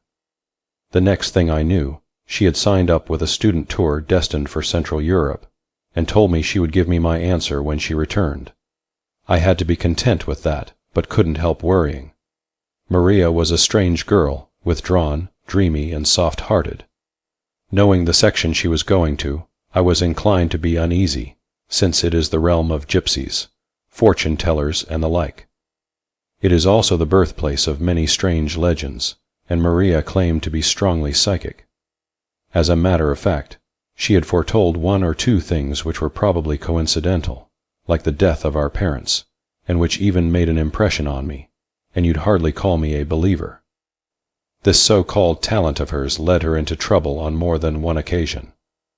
I remember in her senior year at college she fell under the spell of a short, fat, greasy spook reader with a strictly phony accent, and all but gave her eye teeth away, until I realized something was amiss, got to the bottom of it, and dispatched friend spook reader pronto. If she should meet some unscrupulous person now, with no one around to get her out of the scrape, but I didn't want to think of that. I was sure this time everything would be all right. When she didn't write at first, I let it go that she was busy. Finally, 6 weeks' silent treatment aroused my curiosity. It also aroused my nasty temper, and the next thing I knew I was on a plane bound for the continent. Within 2 hours after landing, I found her at a little inn in Transylvania. a quaint little place that looked as if it were made of gingerbread, and was surrounded by the huge, craggy Transylvania mountain range. I also found Todd Hunter. "What's wrong, Maria? Why didn't you write?" I asked. Her usually gay, shining brown eyes flashed angrily. "Why couldn't you leave me alone? I told you not to come after me. I came here so I could think this out. For God's sake, Bill, can't you see I wanted to think, to be by myself? But you promised to write." I persisted, wondering at this change in her, this impatience. Wondered, too, at her wraith-like slimness. She'd always been curved in the right places. "Maria has been studying much too diligently." Todd said slowly, "She's always tired lately. She hasn't been too well, either. Her throat bothers her." I wanted to punch his head in. For some reason I didn't like him. Not because I sensed his rivalry. I was above that. God knows I wanted her to be happy, above everything. It was just something about him that irritated me, an attitude, not supercilious. I could have coped with that. Rather, it was a calm imperturbability that seemed to speak his faith in his eventual success, regardless of any effort on my part. I don't know how to fight that sort of strategy. I look like I am, blunt and obvious. Suddenly I didn't care if he was there. "Maria, darling, this guy's no good for you, can't you see that? What do you know about him?" She looked at me, her eyes surprised and a little hurt. Then she looked at him, seemed to be looking through him and into herself, if you know what I mean. A slow flush spread from the base of her throat, that thin, almost transparent throat. "All I have to know." She said softly, "I love him." She looked out the window. "I'm going up into Konigstein Mountain, to a small sanitarium for my health shortly.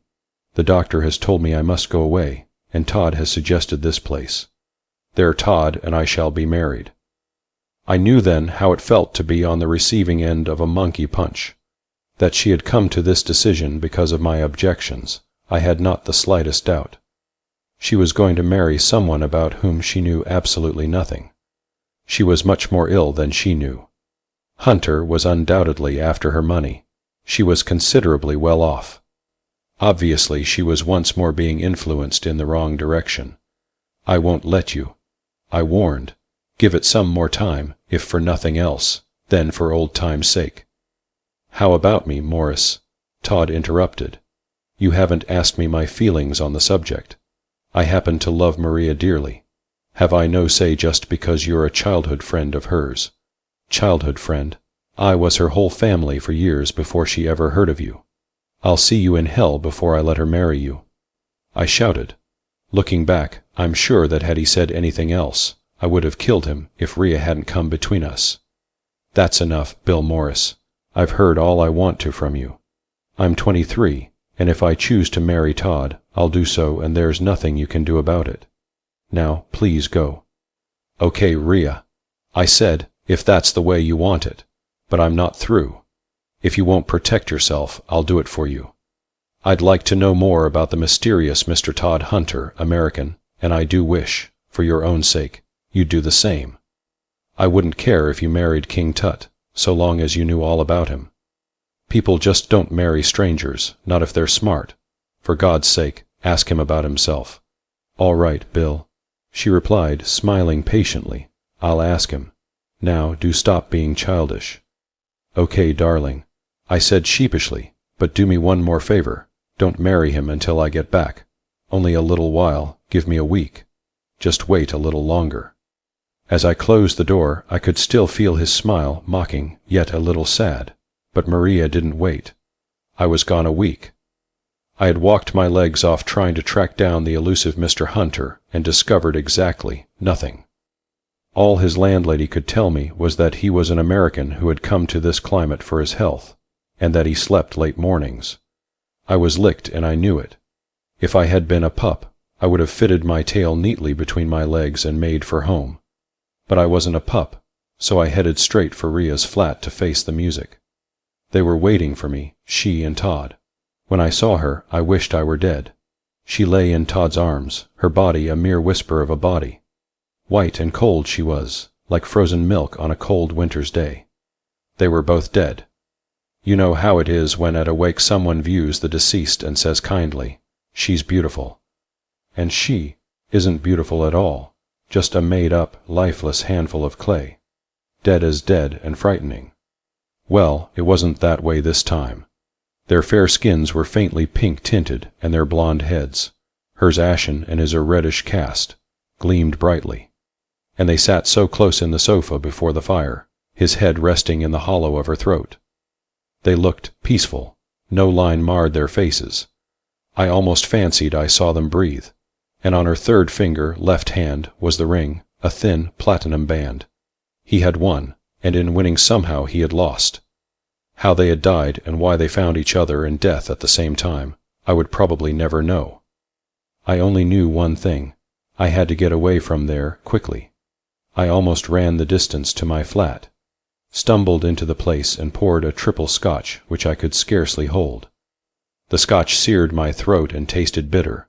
Someone must have poured salt in it. Then I realized that it was tears, my tears. I, Bill Morris, who hadn't cried since my 5th birthday, I was sobbing like a baby. I didn't call the police. That would mean I would have to go back and watch them cover that lovely body, carry it away and submit it to untold indignities in order to ascertain the cause of death. The cleaning girl would find them in the morning and would notify the police. But it wasn't so simple as that.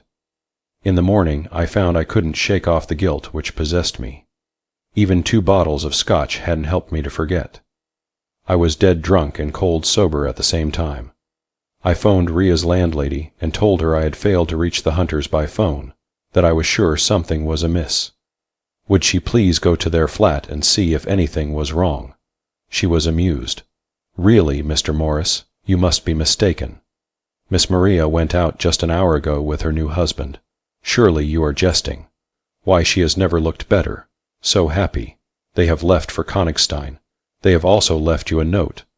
I told her I would be right over, and hopped a cab. I began to think I was losing my mind. I had seen them both dead. The landlady had seen them this morning alive. When I arrived, the landlady looked at me for a long moment, taking in my rough, dark blue complexion, unpressed clothes, red-rimmed eyes, then wagged a finger playfully. You are playing a joke, no. A wedding joke, maybe. Here, too, we haze newlyweds. But of course I understood. Who could help loving Miss Maria? Be of good heart, young man. For you there will be another, some day. But I talk too much. Here is your letter. I went where I would be undisturbed, to the reading room of the library on the same street as my flat. To the musty, oblong, dimly lit room whose threshold sunshine and fresh air dared not cross. Without the saving warmth of sunlight, or the fresh, clean relief of sweet-smelling air, I read. Read, inhaling the pungent, sour smell of the scotch I had consumed during the long, sleepless night. Read, and then doubted that I had read at all. But the blue ink on the white paper forced me to acknowledge its actuality. It had been written by Hunter in a neat, scholar's script. Dear Morris, it began, why should I not have wanted Maria? You did. Others doubtless did. Why then should she not be mine? There are many things worse than being married to me. She might have married a man who beat her. With her I have known the 2 happiest days of my life. I want no more than that. I have no right to ask for more. Have we, any of us, a right to endless bliss on this earth? Hardly. You thought of her welfare above all. For that I owe you some explanation. You must be patient, you must believe, and in the end you must do as I ask. You must. You wanted to know about me, of my life before Maria. Before Maria.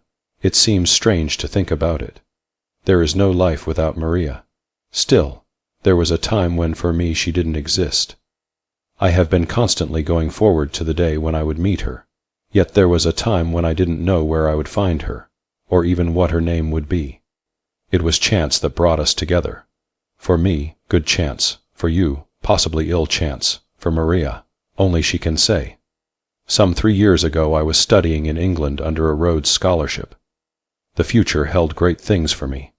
I was a Yank like yourself, and damn proud of it. Life in England seemed strange and slow and sometimes utterly dismal under austerity. Then, little by little, I slipped into their slower ways, growing to love the people for their spunk, and finally coming to feel I was one of them, so to speak. I have said everything slowed down. I was wrong. Studying intensified for me. The folklore of the British Isles intrigued me. I delved into the black Welsh tales, the mischievous fancies of the Irish, the English legends of the prowling werewolf. For me, it was a relief from political science, which suddenly palled and which smacked of treason in the light of current events. My extracurricular research consumed the better part of my evenings. My books were and always have been a part of me, and as was to be expected, I overdid it. I studied too hard with too little let up. Sometimes it seemed to me there was more truth to what I read than myth. It became somewhat of an obsession. Suddenly, one night, everything blacked out. I came to in a sanatorium. I didn't know how I got there, and when they explained it to me, I laughed. I thought they were joking. When I tried to get up to walk, I collapsed. Then I knew how bad it had been. I knew, too, I would have to go slowly. It was there I met Eve. She was beautiful, not like Maria, who is like a fragile, fair, spun sugar angel. Eve was more earthy, with skin like ivory, creamy and rich and pale. Her blue-black hair she wore long and gathered in the back. She looked about 25, but a streak of pure white ran back from each of her temples. She was the most striking woman I have ever met. I had never known anyone like her, nor have I since I saw her last. You know how it is. The air of mystery about a woman makes a man like a kid again. She reminded me of a sleek, black cat, with her large, hazel eyes. I bumped into her one day on the veranda, and spent every day with her after that. The doctors wanted me to take exercise, short walks and the like, and Eve went with me, struggling to keep up with me. The slightest effort tired her. She suffered from a rather nasty case of anemia. She seldom smiled. The effort was probably too much for her. I saw her really smile only once. We had been on one of our short hikes in the woods close by the grounds. She stumbled over a twig or a branch, I'm not sure which. Suddenly she was in my arms. Have you ever held a cloud in your arms, Morris? So light she was, although she was almost as tall as I, warm and pulsating. Her eyes held mine. It was almost uncanny. I have never been affected like that by a woman. Then I was kissing her, then a sharp sting, and I winced. There was the warm, salt taste of blood on my lips. I never knew how it happened, but she was smiling, her full mouth parted in the strangest smile I have ever seen. And those small white teeth gleamed, and in her eyes, which were all black pupils now, with the iris quite hidden, was desire, or something beyond desire. I couldn't define it then. Now I think I can.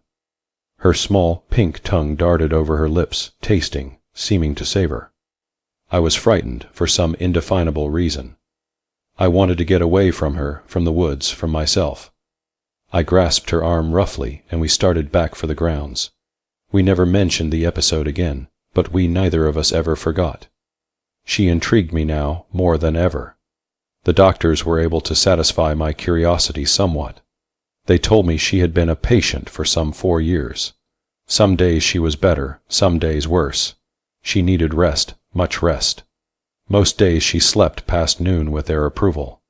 Some days there was a faint flush beneath that ivory skin. Other days it was pale and cool. Just when we became lovers, I scarcely remember. Things were happening so fast I could barely keep pace with them. There was a magnetism about Eve which compelled. I couldn't have resisted if I'd wanted to, and I didn't. I began to have long periods of lassitude, times when I would black out and remember nothing afterwards, and the dreams began. I would dream I was stroking a large, velvety black cat, a cat with shining yellow eyes that looked at me as if they knew my every thought. I would stroke it continuously, and it would nip me playfully. Then, one night the dream intensified. I was playing with the creature, caressing it gently, when of a sudden its lips drew back in a snarl, and without warning it sprang at my throat and buried its fangs deep. I thought I could feel life being drawn from me. I screamed. The doctors told me afterwards that I was semi-conscious for days, that I had to be restrained. When I was well again, Eve came to see me. She was gentle, soothing. She held me close to her, and oh, it was good to be alive and to belong to someone. I remember to this day what she wore. Black velvet lounging slacks, a low-necked amber satin blouse, caught at the V by a curiously wrought antique silver pin. It was round, about 4 inches in diameter. In its center was the carved figure of a serpent coiled to strike. Its eyes were deep amber topazes, and its darting tongue was raised and set with a blood-red ruby. "What an unusual pin, Eve," I said. "I've never seen it before, have I?" "No," she replied. "It belongs to the deep, dark, seldom discussed skeleton in the Orcaxy closet, Todd. You see, my great-great-grandmother was quite a wicked lady, to hear tell. Went in for witches' masses and the like. They say she poisoned her husband, a rather elderly and very childish man, for her lover, whom she subsequently married. Together they did away with relatives who stood in the way of their accumulating more money. This pin was the instrument of death." Her slim fingers pressed the ruby tongue, and the pin opened, revealing a space large enough to secrete powder. "It's like those employed by the infamous Borgias, as you can see," she continued, shrugging. "Perhaps it was fate, then, that her devoted new husband tired of her once her fortune was assured him, took a young mistress for himself, and disposed of the unfortunate wife, using her own pin to perpetrate her murder. She was excommunicated by her church, too, which must have made it most unpleasant for her, poor old dear." The slim shoulders straightened. "But let's not discuss such unpleasant things, my dear. The important thing now is for you to get well quickly. I've missed you terribly, you know." It was then I asked her to marry me. I knew I didn't really love her, but there seemed nothing to prevent our marriage, and she had gotten under my skin. It was as elemental as that.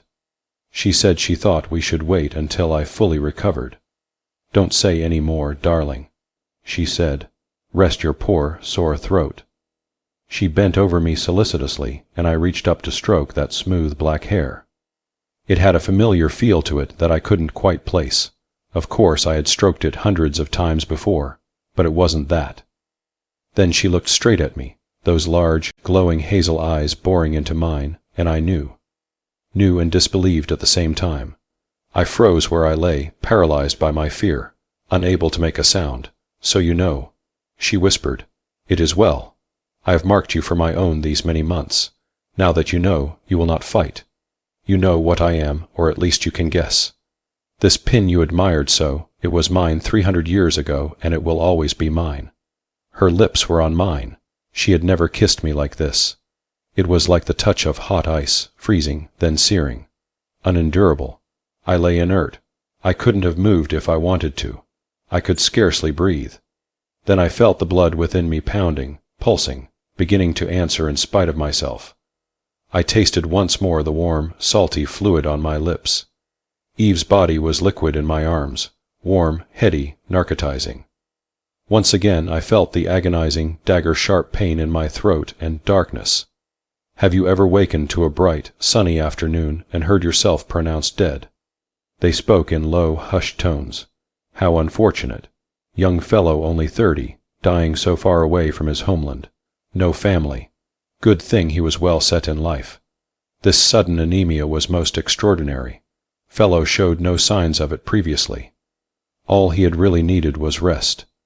If he had recovered, that lovely Eve Orcaxy might have made both their lives happier, richer. Sad ending to what might have been an idyll. Good of her to claim the body. She said she was going to inter it in the family vault in Königstein Mountain in Transylvania. I heard them distinctly. I wanted to shout that I wasn't dead. I wanted to wake up from this horrible nightmare. I was as alive as they. I knew I had to get out of there, some way, to get away from Eve, whom I now feared. They left to make arrangements. The lassitude crept through me without warning. I dozed in spite of myself, and I dreamed again. I was a cat running, leaping through windows, loping over the countryside, stopping for no one. I panted with my exertions. Towns and cities flew by. I had to get someplace and quickly. Then the dream ended. "Todd," she said, "get up, my dear." I heard her, and I hated her while I was drawn to her. There was a white mist before my eyes. I reached up to brush it away. It was not a mist, it was a cloth.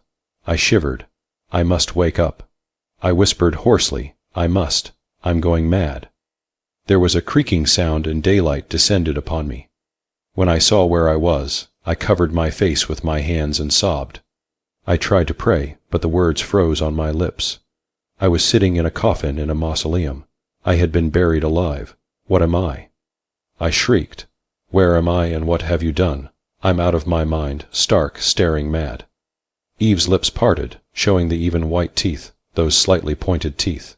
You're quite sane, my dear, she said calmly. You are now one of us, a revenant, even as I, and to live you must feed on the living. It's not true, I shouted. This is all a crazy nightmare, part of my illness. You're not real. Nothing is real. I'm quite real, Todd.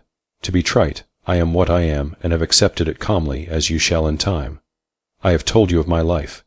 You have been a student of legends. Legends are often, more often than you think, reality. When one has been murdered, if one has lived a so-called wicked life, he is doomed to walk the earth battening on the living. My fate was sealed as I lay in my coffin. But that wasn't enough. As I lay there, my pet cat, Suma, slunk into the room and leapt over me. That was a double insurance of my life after death. Those whom I mark for my own must, too, live on. Accept it, my dear. You have no other choice. No, I cried. I'm an American. Things like this don't happen to us. It's only in stories and then to foreigners. She chuckled dryly. I'm afraid these things do happen, and in this case you're it, my dear. Make the best of it. But I wouldn't. I refused to, for a while. I would not feast on the blood of the living.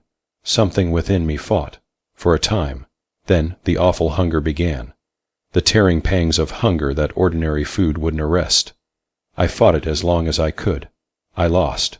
First it was small animals, animals that I loved. It was my life or theirs. Then there was a little girl, a dear little creature who might have been my child under different circumstances. After the episode of the little girl, Eve left me.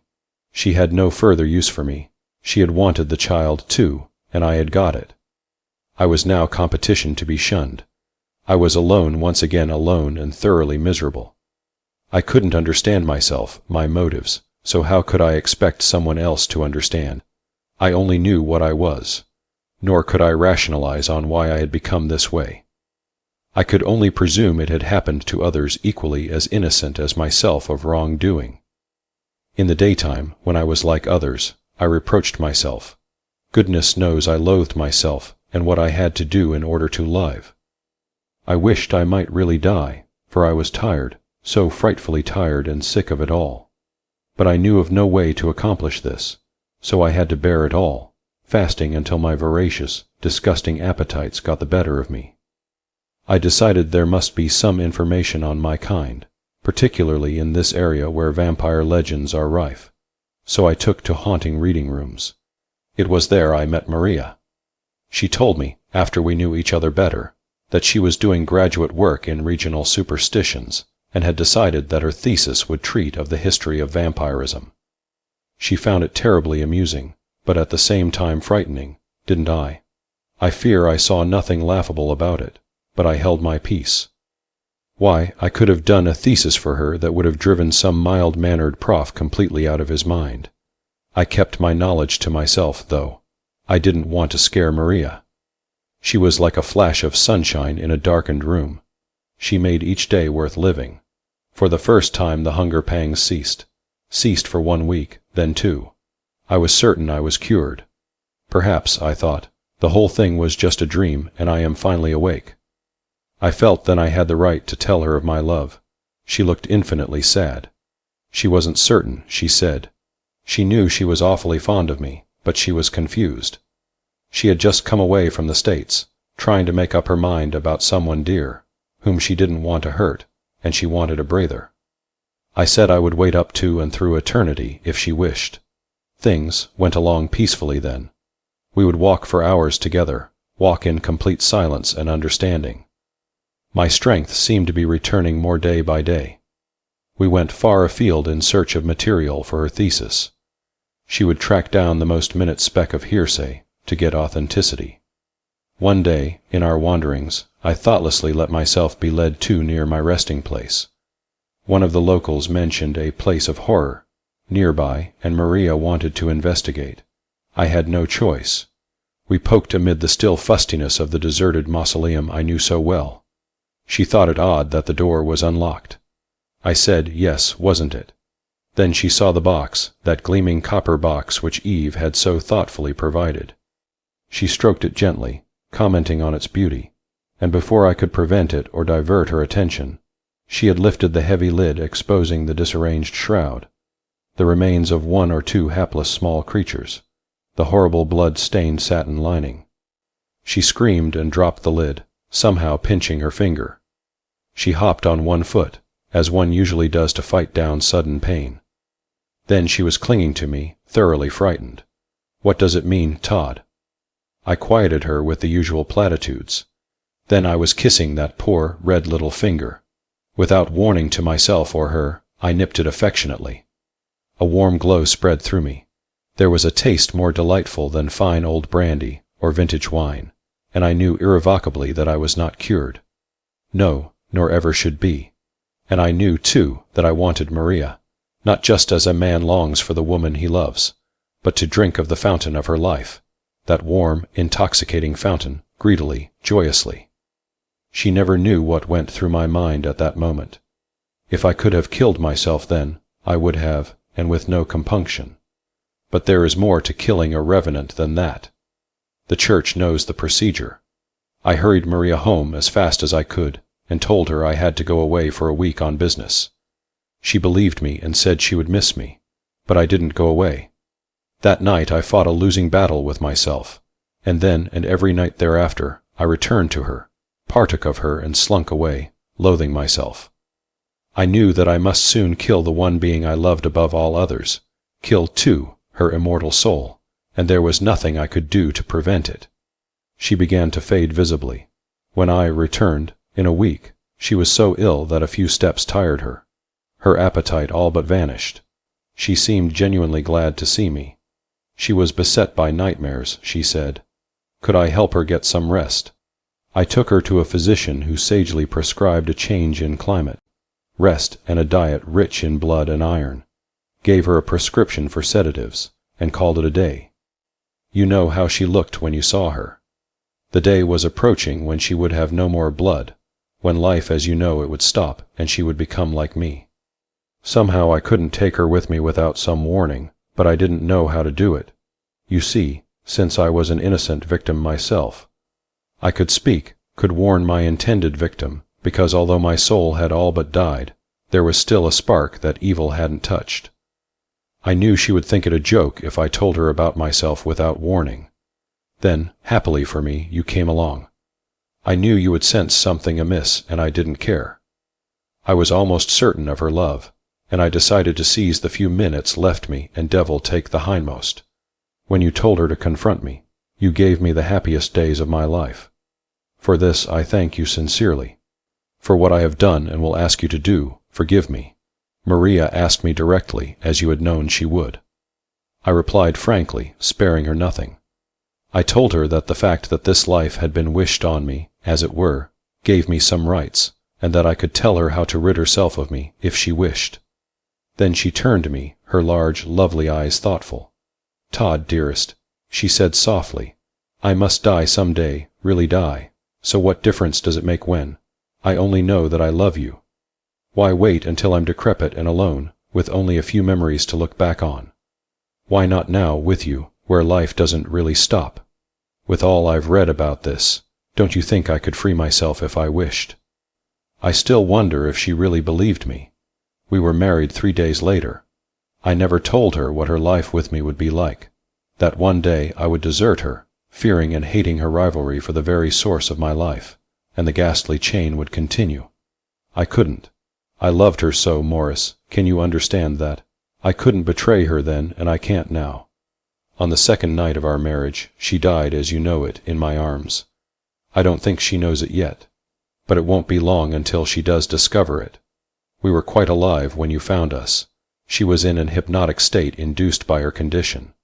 She heard and saw nothing, but I knew, and I must keep my faith. I must, and you are the only one who can help me. If you will show this to a priest, He will gladly accompany you to the place in Königstein, where we rest during the morning in a new bed I had specially constructed for us. I couldn't bring Maria to that other bed of corruption. A map of how to get there is enclosed. There you will perform the ancient, effective rites, and you will lay us to rest together as we wish. That is all I ask. When I had finished reading, I stared at nothing, trying to force myself to think. This was all he asked. In substance, he wished me to murder the girl I loved. I could refuse. I could ignore his request. I could even doubt the verity of his statements. He might be a madman, but I didn't doubt. I believed every word, and I knew I would do as he asked. That she had gone willingly I didn't doubt. I no longer hated him so much. Rather, I pitied him, the hapless victim of a horrible chain of circumstance. I found the priest, a venerable, gentle soul, after much searching. The younger men had looked at me searchingly, laughed, and told me to read the good book for consolation, and to lay off the bottle. Father Counselman was understanding, with the wisdom of the very old. Yes, my son, he said, I will go. Many might doubt, but I believe.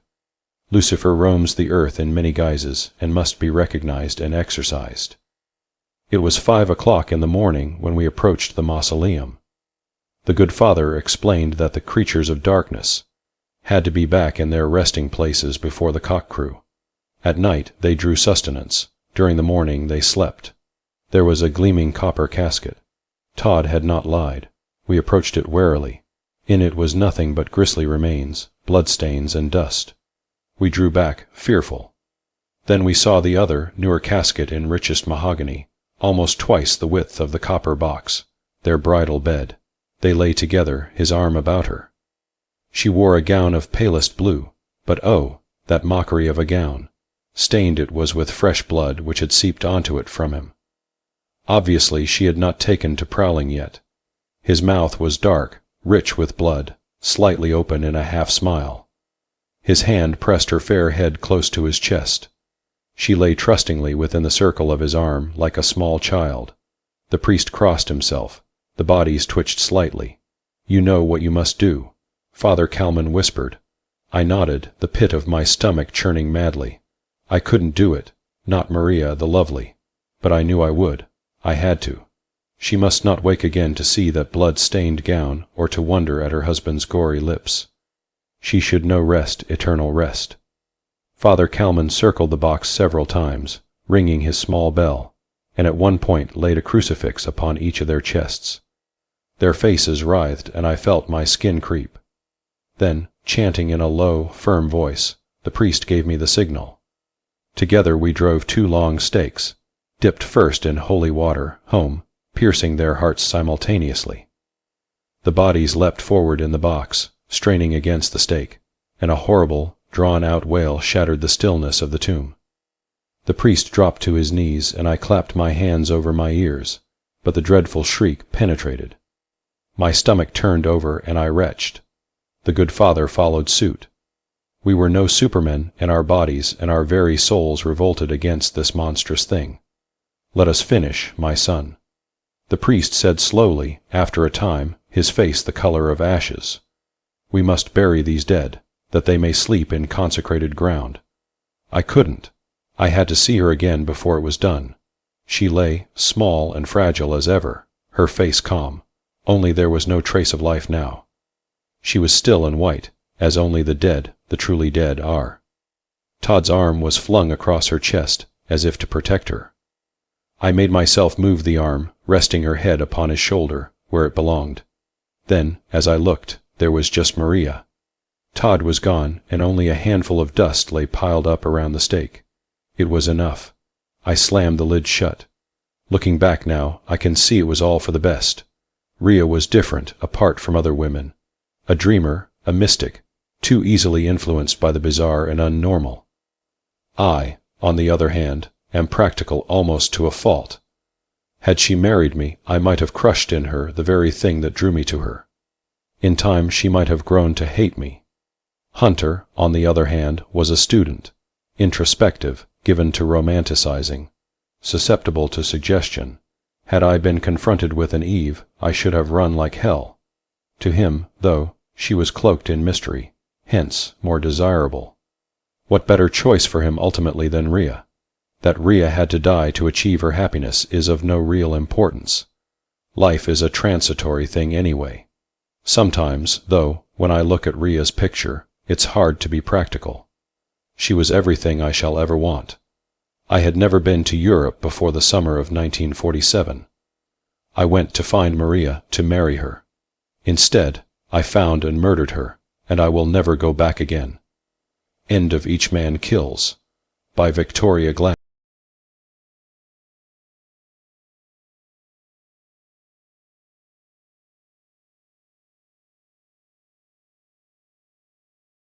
Chameleon Man, by Henry Kuttner. Weird Tales, November 1941. Tim Vanderhoff wavered. He stood 10 feet from a glass-paneled door, his apprehensive gaze riveted upon it, and swayed back and forth like a willow. Or, perhaps, an aspen. He wasn't sure. Yes, it was an aspen, a quaking aspen. His ears seemed to twitch gently as he listened to the low rumble of voices from the inner office of S. Horton Walker, president of the Svelte Shop, Fifth Avenue's snootiest establishment for supplying exclusive models of dresses, lingerie, and whatnot. Let us examine Mr. Vanderhoff. He did not, at the moment, look like a man who, within a very short time, was going to turn into what amounted to something rather like a chameleon. Nevertheless, mentally and spiritually, Tim Vanderhoff was a mere mass of quivering protoplasm, and no great wonder after the interview he had just had. He wasn't bad-looking, though slightly pallid. His features were regular, his face a bit chubby, and his eyes held the expression of a startled fawn. They were brown like his hair, and he had a pug nose. He shivered slightly as the glass-paneled door opened. A back appeared. Under it were 2 short, slightly bowed legs, and it was surmounted by a scarlet billiard ball of a head. There was no neck. The bade was draped in tweeds, and a strong smell of tobacco, brandy, and horses emanated from it. The back extended a large, capable hand, clenched it into a fist, and shook it warningly at someone inside the office. "Gad, sir," a deep voice boomed. "Gad, this is the last straw. Mrs. Quester will be furious, and I warn you, Walker, that I shall be furious too. I have stood enough of your trifling. Twice already you promised exclusive models of a dress for my wife, and then failed to deliver." "But," said a voice. "Silence," bellowed the back, and the voice was cowed. "You have promised model 43 to Mrs. Quester. If you dare to exhibit it at your fashion show this afternoon, I shall call upon you with a riding whip. I shall be here after the show, and you will have the dress ready for me to take to Mrs. Quester. You have had enough time to make alterations. Gad, sir, in Burma I have had men broken, utterly broken, for less than this." The voice, with a faint spark of antagonism, rallied. It said, "But me no buts, damn your eyes. This isn't Burma, but you will find that Colonel Quester still knows how to use his fists, you tradesman. I shall be back this afternoon, and Burnf." "Yes, Colonel," the voice assented weakly, and the back turned, revealing to the watching Vanderhoff a round, crimson face with a bristling iron-grey moustache, and beetling brows from beneath which lightning crackled menacingly. Brumfing, Colonel Quester moved like a mastodon past the quaking Vanderhoff, and vanished through a door that seemed to open coweringly of its own accord at the man's advance. Vanderhoff immediately turned and started to tiptoe away. The voice detected the sound of his departure. "Vanderhoff," it screamed, "come here." Thus summoned, the unfortunate official halted, retraced his steps, and entered the inner sanctum. There he paused like a hypnotized rabbit, watching the voice, who was also known as S. Horton Walker, president of the Svelte Shop. A hard man, S. Horton Walker, as a child. He had pulled the wings off butterflies, and maturity had not improved him. He looked like a shaved ape, with a bristling crop of blue-black hair, and a gleaming, vicious eye that was now engaged in skinning Vanderhoff. The later remarked, in a conciliatory tone, "Don't give me that," Walker growled, crouching behind his desk like the gorilla he resembled. "I told you to keep that so-and-so out of my office, well?" "I said you were out," Vanderhoff explained. You," Walker mocked, pointing a stubby sausage of a finger. "Bah, and again, bah. What the hell are you, a man or a jellyfish?" "A man," Vanderhoff said hopefully. Walker's grunt was profoundly skeptical. "You're a weak fish, a non-entity. By God, when I was your age, I had 29 men under me. By sheer force of personality, I made myself what I am today. And I like men with drive, push, get up and go." Vanderhoff, seeing an opportunity of escape, began to get up and go, but relapsed at Walker's furious yelp. "Why? Do you realize that Colonel Quester would have punched me in the eye if I hadn't impressed him with my personality? He's an outrageous person. You did promise those exclusive models to his wife, though." "We get a better price elsewhere," Walker said and pondered. "But Model 43 will be ready for him when he calls this afternoon. A dangerous man, the Colonel. Where was I? Oh, yes. You're a fool, Vanderhoff." Vanderhoff nodded and looked like a fool. Walker groaned in exasperation. "Haven't you any personality at all?" "No, you haven't. You're a chameleon, that's what. I've noticed that before. When you're talking to a ditch digger, you act like one yourself. When you're talking to a banker, you turn into a banker. You're a mirror, that's what." It was unfortunate that Vanderhoff did not leave at that moment. After his interview with the excitable Colonel Quester, he was mere protoplasm, and somewhat too receptive to suggestion. It was, of course, true that Vanderhoff had little character of his own. He had lost it after years of associating with the virulent Walker. He was a complete yes-man and needed only a catalyst to complete a certain chemical reaction that was already taking place. "You're a chameleon," Walker said with emphasis, and his eyes bored into Vanderhoff's. It was at that precise moment that Mr. Tim Vanderhoff turned into a chameleon. Not physically, of course. The metamorphosis was far more subtle. Adept for years at assuming the traits of others, Vanderhoff was rather shockingly receptive, though all he did was to sit down in a chair opposite his boss. Walker stared, frowned, and hesitated. Vanderhoff stared, frowned, and didn't say anything. Walker lifted a large hand and pointed accusingly. Vanderhoff lifted a smaller hand and also pointed accusingly. Walker flushed. So did Vanderhoff. The president of the svelte shop rose like a behemoth from his chair and growled, "Are you mocking me?" Then he stopped, amazed, because Vanderhoff had risen and said exactly the same thing. You. Walker's face was purple. Vanderhoff guessed what was coming. With a mighty effort, he asserted what little remained of his willpower. Don't go on," he pleaded frantically. "Please, you chameleon," S. Horton Walker thundered. "You chameleon," Vanderhoff thundered. Such bare-faced, impudent mockery was unendurable. Walker quivered in every muscle. "You're fired," he said. "What's that? What did you say? What do you mean I'm fired? Stop imitating me, you stupid clown. Don't call me a stupid clown." "No. Vanderhoff finished, not quite realizing what was happening to him. Walker sat down weakly. He was shaken a little, but his natural malignancy was still undimmed. "A natural snake, S. Horton Walker." I, said Vanderhoff. Walker bellowed, "Shut up!" And so strong was his will, for the moment Vanderhoff remained perfectly quiet. "Are you going to get out?" he asked at length, in a low, deadly voice. "Damn it, stop mocking me. I'll have you thrown out." "What? Have me thrown out of my own office?"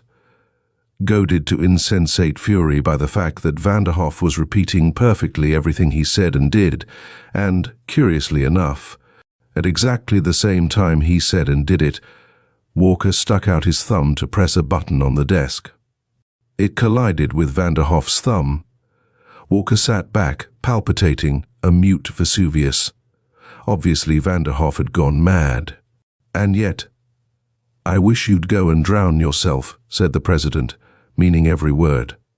He was somewhat astonished when Tim Vanderhoff quietly arose and left the office. He would have been even more surprised had he seen Vanderhoff walk down 42nd Street to Times Square, and then board the Brighton Beach subway train bound for Coney Island. Somehow, it is doubtful whether Walker would have regretted the incident or recalled his words. He was evil to the core, and a hard man, as has been mentioned previously. He turned back to his preparations for the exclusive fashion show that afternoon, while the metamorphosed Tim Vanderhoff hurried off to go and drown himself. Now Tim was really a nice guy. He shot a fair game of golf, had once made 10 straight passes while shooting craps at a stag party, and was kind to dogs, blind men, and small children. He explained the latter eccentricity by stating that he had once been a small child himself, which was no doubt true enough. Under other circumstances, Mr. Vanderhoff might have achieved a genuine personality of his own, but he had the misfortune always to be associated with Rat's Tyke Walker. Self-Riadki men invariably contend that they had to fight their way through obstacles, so they create new obstacles for those under them, probably with the best intentions in the world. The fact remains that Walker had provided the ultimate catalyst for Tim Vanderhoff, who got off the subway at Coney Island. It had now, by some strange metamorphosis, been transformed into an elevated and wandered along the boardwalk, peering contemplatively at the ocean. It was large, grey, and wet. A great deal of H2O, to put it scientifically. Vanderhoff's mind was dulled. He found it difficult to think clearly, and he kept hearing Walker's command over and over again. "Go and drown yourself. Go and drown yourself." The sky was cloudy. It had been a hot day, one of those Turkish bath affairs which make Manhattan, in the summer, a suburb of hell, and so there were vast quantities of people at Coney. Large, bulging women lumbered about shepherding brats, who fed voraciously on ice cream, pickles, hokey-pokey, hot dogs, and similar juicy tidbits. Brawny young men and flimsy girls, hot and perspiring, tried to gulp down air quite as humid as in the city. Meanwhile, the Atlantic Ocean beckoned to Tim Vanderhoff. His eyes were glazed as he made a beeline for the nearest pier. In the back of his mind, a little remnant of sanity shrieked warning, but Vanderhoff could not obey. Stripped of the last remnant of personality and willpower, he walked on. "Go and drown yourself. Go and drown yourself." Vanderhoff made a mighty effort to break the spell, but it was useless. He walked on, his gaze riveted on the greasy, slate-colored water at the end of the pier. Not a man, woman, or child among the crowd noticed him. He tried to call for help, but no sound came from his lips. People were running. Rain began to splash down, first in droplets, then in ever-increasing torrents. The grey clouds were fulfilling their promise. People ran, with newspapers over their heads, to the nearest shelter. Wavering on the edge of the pier, Vanderhoff felt something pull him back. Magnetically, he was made to retreat a few staggering steps. He turned. He started to walk back along the wharf. Then he was running with the rest of the crowd. No longer did he hear Walker's voice demanding suicide. In its place was an urgent whisper that said, "Run! Run!" Hundreds of men, women, and children were rushing to shelter. The effect of this mass hegira was too much for the human chameleon. A wave seemed to bear him along with the others. Vainly he tried to struggle against the impulse. No use, of course. Rain splashed in his face. It was like running in a dream, without conscious volition. Lines of force seemed to drag him onward, off the pier, on the boardwalk and along it, in the midst of the crowd. As various members of the mob dived for shelter, poor Vanderhoff was tossed about like a leaf in a gale. A group leaped into a hot dog stand, and Vanderhoff veered after them. Then a larger group came past, and he skittered in their wake, utterly helpless. They entered Luna Park, and he perforce followed. Somehow he was caught in the eddy, and found himself limp and perspiring in a penny arcade almost deserted. A semblance of sanity came back to him. Gasping and drenched to the skin, Vanderhoff cowered behind a grind box labeled Paris Night for Men Only, and wondered what in hell was happening to him. He tried to think. What had Walker said? A human chameleon. It seemed to have come true. Adept for years at assuming the traits of others, the ultimate transformation had taken place. Ever he looked at anyone now, he assumed the traits of that person. It was really far worse. Only Vanderhoff didn't realize it quite yet. Logically, the only solution was to stay away from people. A man without personality is bound to reflect the personality of others. Vanderhoff peeped out, looking glumly at a rotund little man with white whiskers who was standing at the entrance to the arcade, staring virtuously at nothing. A pleasant little man, he thought. He probably had not a worry in the world. Vanderhoff wished he were that man. He was startled by the sound of footsteps, and even more startled when a veritable giantess of a woman smacked him over the head with her umbrella. The unfortunate Vanderhoff reeled, seeing stars. He gasped, "Worm!" the Amazon boomed. "I told you not to enter this peep show." Her voice quivered with menace. Utterly at a loss, Vanderhoff raised his hand to his stinging head, but it was entrapped halfway in what seemed to be a maze of dangling spaghetti. He investigated. It was a set of white whiskers exactly like the man at whom he had been looking, only the whiskers were on Vanderhoff's face. The giantess had turned momentarily to wither the arcade with a glance, and Vanderhoff caught sight of himself in a nearby mirror. It did not, however, much resemble Tim Vanderhoff. What he saw was a rotund little man with white whiskers. With an astonished shriek, Vanderhoff turned back to his normal self. The apparition in the mirror resumed its usual and familiar semblance. It was again Tim Vanderhoff. "Oh my God," the man murmured faintly. "I'm dreaming." "What?" The Amazon turned, her umbrella raised. Then her eyes dilated. How the devil had her husband managed to get out of sight so suddenly, leaving an utter stranger in place of himself? She didn't know. She stared balefully at Vanderhoff, who shrank back, his eyes on the umbrella. Just then the giantess caught sight of the fat little man at the arcade's entrance. She turned, lumbering away. This time she disdained the use of the umbrella, going, apparently, on a variation of the principle that fingers were made before forks. She lifted a ham-like hand and smote the fat little man athwart the ear. The beard rippled like a white banner as the wretched creature was hurled out into the rain. He raised himself from the mud and dazedly contemplated his wife. She had never before struck him without good cause, what she considered good cause anyway. If she was going to beat him on sudden, mad impulses, the future would be dark indeed, thought the fat little man. He rose and ran rapidly away.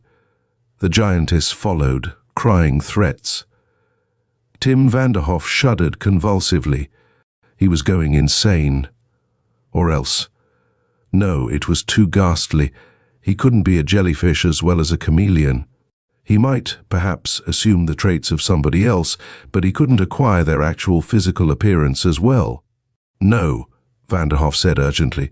"Please, no." Yet it was profoundly and disturbingly logical. He had looked at the fat little man, and had become the fat little man, white whiskers and all. The shock of seeing himself in the mirror had caused him to return to a more normal appearance. What would be the ultimate result? Would Tim Vanderhoff fade into a shadow, a mere thing? Yeep. Such was the cry that burst from Vanderhoff's dry throat at the very prospect. He couldn't go about the world turning into everybody he met. And yet, chameleons did it, insofar as pigmentation went. A specialized animal, like a man, might go even further. The powers of the mind and the will were unplumbed. Vanderhoff knew that from much perusal of Sunday supplements and science fiction magazines. Recalling stories he had read by such authors as H.G. Wells, Jules Verne, and Henry Kuttner, he groaned as he realized that the heroes of such tales usually met a sticky end. "Oh no," Vanderhoff whispered involuntarily. "I don't want to die. I'm too young to die." Footsteps clumped into the arcade. Hurriedly, Vanderhoff whirled, burying his face in the nearest slot machine, which featured a presumably authentic reel telling how native women were kidnapped by guerrillas in the Congo. It was neither natural shyness nor a genuine interest in anthropology which caused Vanderhoff's sudden retreat. He feared to face anyone, believing, logically enough, that he might turn into that person. He dropped a penny in the slot and whirled the crank, scarcely seeing the faded cards that flickered into view and out again inside the machine. A gorilla was engaged in wandering through its native jungle. Someone behind Vanderhoff began to laugh maniacally. His cries rose into shrill screams. There were answering, inquiring shouts. Feet thudded. Someone called, "What's the matter there?" "A monkey," came the hysterical response. "There's a gorilla looking at dirty pictures." "I've got the jumping jitters again." Vanderhoff hurriedly turned to face a tall, skinny man with a horse-like face and bloodshot eyes. He carried a cane and apparently a large cargo of scotch. "It's coming after me," the man screeched, retreating. "First snakes, and now this. Ah, itch. Those awful glaring eyes." "Shh," said Vanderhoff, lifting a placating hand. The drunk shivered in every limb. "It hisses like a snake." He cried, and thrust out the cane like a fencer. Its metal tip caught Vanderhoff in the middle, and he doubled up, breathless and gasping. And, simultaneously, he saw himself in a mirror. It didn't look like Tim Vanderhoff. It was wearing Tim Vanderhoff's clothes, but it was, unquestionably, a gorilla, the kind that kidnapped native women in the Congo. The sound of footsteps grew louder. The new arrivals were almost at the arcade. Vanderhoff put forth a mighty effort of will, inadvertently baring his fangs. The drunk emitted a short, sharp cry and covered his eyes, but Vanderhoff ignored him. He was glaring wildly at the mirror. And suddenly, the gorilla was gone. Vanderhoff was himself again. Tenderly rubbing his stomach, Vanderhoff straightened to meet the red-rimmed gaze of the horse-faced man. "Where is it?" the latter babbled. "Where did it go?" "Where did what go?" Vanderhoff asked coldly, still maintaining the mental effort that enabled him to keep his rightful form. "The gorilla." There was a pause as people poured into the arcade, asking questions. There was confusion and tumult, and shouting. This died eventually, as Vanderhoff indicated the horse-faced man and explained that he was drunk. "I'm not that drunk," was the surly response. "Snakes, yes, but not gorillas." "Where is it?" "I know." The man's glazed eyes brightened. "You hid it." "You're drunk," Vanderhoff said. "Yeah? For 2 cents I'd punch your face in." "Grah!" His confusion crystallized into belligerency. The drunk rolled forward, waving the cane. Vanderhoff fled. It was a hard life, he thought dismally, as he slunk through Luna Park, carefully avoiding crowds. The rain had stopped now, but people were still wary. This was all to the good. Vanderhoff could, he found, retain his normal shape by putting forth a strong mental effort, but this could not be kept up for long. Already he felt weak. Yet, at the back of his mind, a queer, perverse excitement was slowly, imperceptibly growing. In a way, it was rather fun. Imagine being able to turn yourself into a gorilla. Everybody was afraid of gorillas. People shot them too, Vanderhoff recalled, and shut his eyes. He wavered, hearing faintly the tones of a hoarse, rasping voice that plucked at his nerves. It was like what? Like Walker's voice. Urgent, commanding. Demanding that he do something, he opened his eyes and found himself before a sideshow. The barker stood above him on a box, derby tilted back, checkered suit, garish, thrusting out a commanding finger. "Come on, folks. Here it is, greatest sideshow on earth. Tiniest dwarf ever born of woman, tallest giant since creation, all the wonders of the universe gathered here for your inspection. Step inside. You there, only a dime. Step right forward, mister. The girl will take your dime." "No," Vanderhoff squeaked faintly and tried to retreat. Instead, he found himself walking forward. "Right this way, mister. Pay your dime." Right in here." "Step inside." Vanderhoff found a dime and paid the admission charge. He didn't want to go into the sideshow. He had a singularly horrid idea of what might happen there.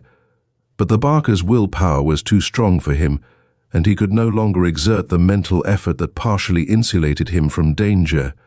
He was exhausted. "I'm a jellyfish," poor Vanderhoff mourned as he entered the show. "That's what I am." Walker was right. "Oh, damn," he ended futilely, tears of frustrated rage in his eyes. "I wish this would stop." But wishing didn't do any good. The chameleon man found himself in the sideshow, surrounded by freaks. He caught one glimpse of innumerable people, terrifying to him under the circumstances, ranged around the big room, and then fled through a doorway on his right. It was definitely no time to face giants, dwarfs, dog-faced boys, all wild men from Sumatra. Vanderhoff wanted only peace and quiet. He got neither. He found himself in a small anteroom containing a mirror and a dwarf. The latter whirled and snapped. "Didn't you see the sign over the door? This is private, huh?" He stopped talking and presently resumed. "Say, that's a clever trick. Are you one of the boys? A magician, huh?" "Yeah," said the now dwarfish Mr. Vanderhoff. "I do it with mirrors." "Damn good," returned the little man whose name was Bingo. "Wait a minute. I want Ajax to see this." "Don't bother," Vanderhoff started, but he was too late. Bingo whistled, and immediately the room was darkened by the shadow of Ajax, who was 7 feet 9 inches tall, and would have had no need for snowshoes. Vanderhoff shut his eyes. He tried to assert his willpower, or what little remained of it, and was rewarded with pleased noises from giant and dwarf. "Clever," said the latter. "Did you see that? He was little a minute ago. Now he isn't." "That's right," the giant rumbled. "He looked like you too, Bingo. Did you notice?" "Who are you, mister?" "I wish I knew," Vanderhoff gasped, feeling lost and helpless. He dared not open his eyes. He was again in his normal semblance, but the very sight of either Ajax or Bingo might cause another metamorphosis. "You," a new voice broke in, one familiar to Vanderhoff as that of the drunk in the arcade. "I've been looking for you. I want to punch you in the snoot." Vanderhoff, feeling set upon, almost had a mad impulse to sock the drunk, but habit prevailed. He took refuge in flight, or tried to. Unfortunately, he ran into the mirror, bumped his nose, and turned, opening his eyes. He saw Ajax and Bingo. The drunk lunged forward, lifting his cane. Then he halted, and a scream of stark terror burst from his throat. "Yah!" he shrieked. Apparently considering this an insufficient comment, he threw up his hands and added, "Wah-wah," he fled, leaving a memento in the form of his cane, which he flung at Vanderhoff with unerring aim. Nose and cane collided. Ajax and Bingo whistled in chorus. "Wow," said the latter. "Did you see that? Mister, you're good. You almost scared me." Vanderhoff, tears of pain in his eyes, turned to the mirror. "Yeah," he said in a shaky voice. "You may not believe it, but I'm scaring myself. Am I crazy, or do I look like both of you?" "Well," the dwarf said judiciously, "the top part of you looks like me, but the bottom half looks like Ajax. I don't see how you do it. You must be on the big time." Vanderhoff was silent, considering the impossible reflection in the mirror. From the waist up he was Bingo, the dwarf. His lower extremities were those of a giant. The result was harrowing in the extreme. It was like putting a chameleon on Scotch plaid. With a mighty effort he resumed his normal appearance. There were cries of amazement and appreciation from his companions. Leaving them to their simple pleasures, Vanderhoff walked unsteadily back into the main show. He was bound for fresh air, lots of it, and peace. Chameleons, however, do not lead peaceful lives, contrary to the opinions of some. The unexpected is always happening. As Vanderhoff crossed the big room, he was trying to understand what had happened. He had assumed the outward appearance of two people at the same time, abnormal people at that. Things were getting worse. Ajax and Bingo, Bingo and Ajax, Giant and Whup. Vanderhoff had entered another room, over the doorway of which was a sign reading "Magic Mirrors," and paused, facing the only normal mirror in the place. He was looking at the same conglomeration of dwarf and giant that he had viewed before. Good Lord, could he change his shape by merely thinking? The thought was appalling, yet it possessed a curious, perverse fascination for Vanderhoff. Standing perfectly motionless, he concentrated on his own normal self. And there was the reflection of Tim Vanderhoff facing him. That, at least, was a relief. But feeling slightly safer now, Vanderhoff didn't stop. He wanted to make sure. He thought of the sideshow barker outside and visualized him mentally. Derby hat, cigar, checkered suit. The reflection in the glass showed the barker, though there was neither derby, cigar, nor checkered suit. Apparently only Vanderhoff himself could change. His clothing remained unaltered. That was natural enough. He returned to his normal self. "You," said a familiar voice. "I've been looking for you. None of your tricks now. I want to punch your nose." "Oh my goodness," Vanderhoff said, turning. "You again?" "Yeah," said the drunk belligerently. "Want to make something out of it?" He lifted the cane and advanced. Vanderhoff, perforce, retreated into the room of magic mirrors. He found himself being backed into a corner, his fascinated gaze riveted on the cane. Its metal tip looked extremely hard. The drunk had recovered it, or else acquired a new one. In any case, it seemed to be a dangerous weapon. The horsey face bore a malignant expression. "I'm going to smash you," it said, and thrust itself forward. Vanderhoff backed away, feeling the cold surface of a mirror at his back. He was trapped. The room was empty. No use to call for help. The din from the next room, where a band was loudly playing, would drown any but the loudest shrieks. Abruptly, Vanderhoff felt irritation. His stomach was still sore from the cane's tip, and his nose too was aching. He said, "Go away." "No," the drunk growled. "I'm going to smash you."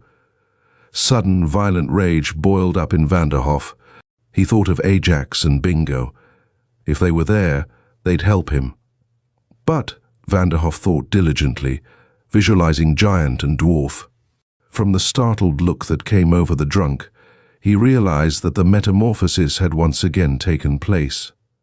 He stepped forward, warily at first, and the horse-faced man retreated. At that precise moment, Vanderhoff caught sight of himself in one of the mirrors that lined the place. The change was not quite the same as before. This time, from the waist down, Vanderhoff was Bingo, the dwarf. His upper portion resembled Ajax the giant. Nor was that the worst. The mirror that reflected the insane image was no normal one. It was a distorting mirror, designed to cause laughter by warping and twisting images. Concave, it reflected Vanderhoff not only as a half-giant, half-dwarf, but as a swooping arc, a being bent like a bow, such as had never before existed on Earth. The drunk shrieked. "No, no," he babbled, "not that." Vanderhoff realized that he had taken on the attributes of the distorted image. He glanced at the cowering horse-faced man and felt a warm glow of triumph. It faded as he was punched in the stomach by the cane. Vanderhoff got mad. He said with slow emphasis, "Okay, you asked for it. Now you're going to get it." The other showed his teeth. Vanderhoff looked at the nearest mirror. The result was shocking but did not quite satisfy him. He looked at another, and then another, after that turning to confront his enemy. Not even Samson could have faced the chaotic Vanderhoff without screaming then. He looked like a piecemeal zombie assembled by someone with no knowledge of anatomy. One leg was 6 feet longer than the other. He had 5 arms.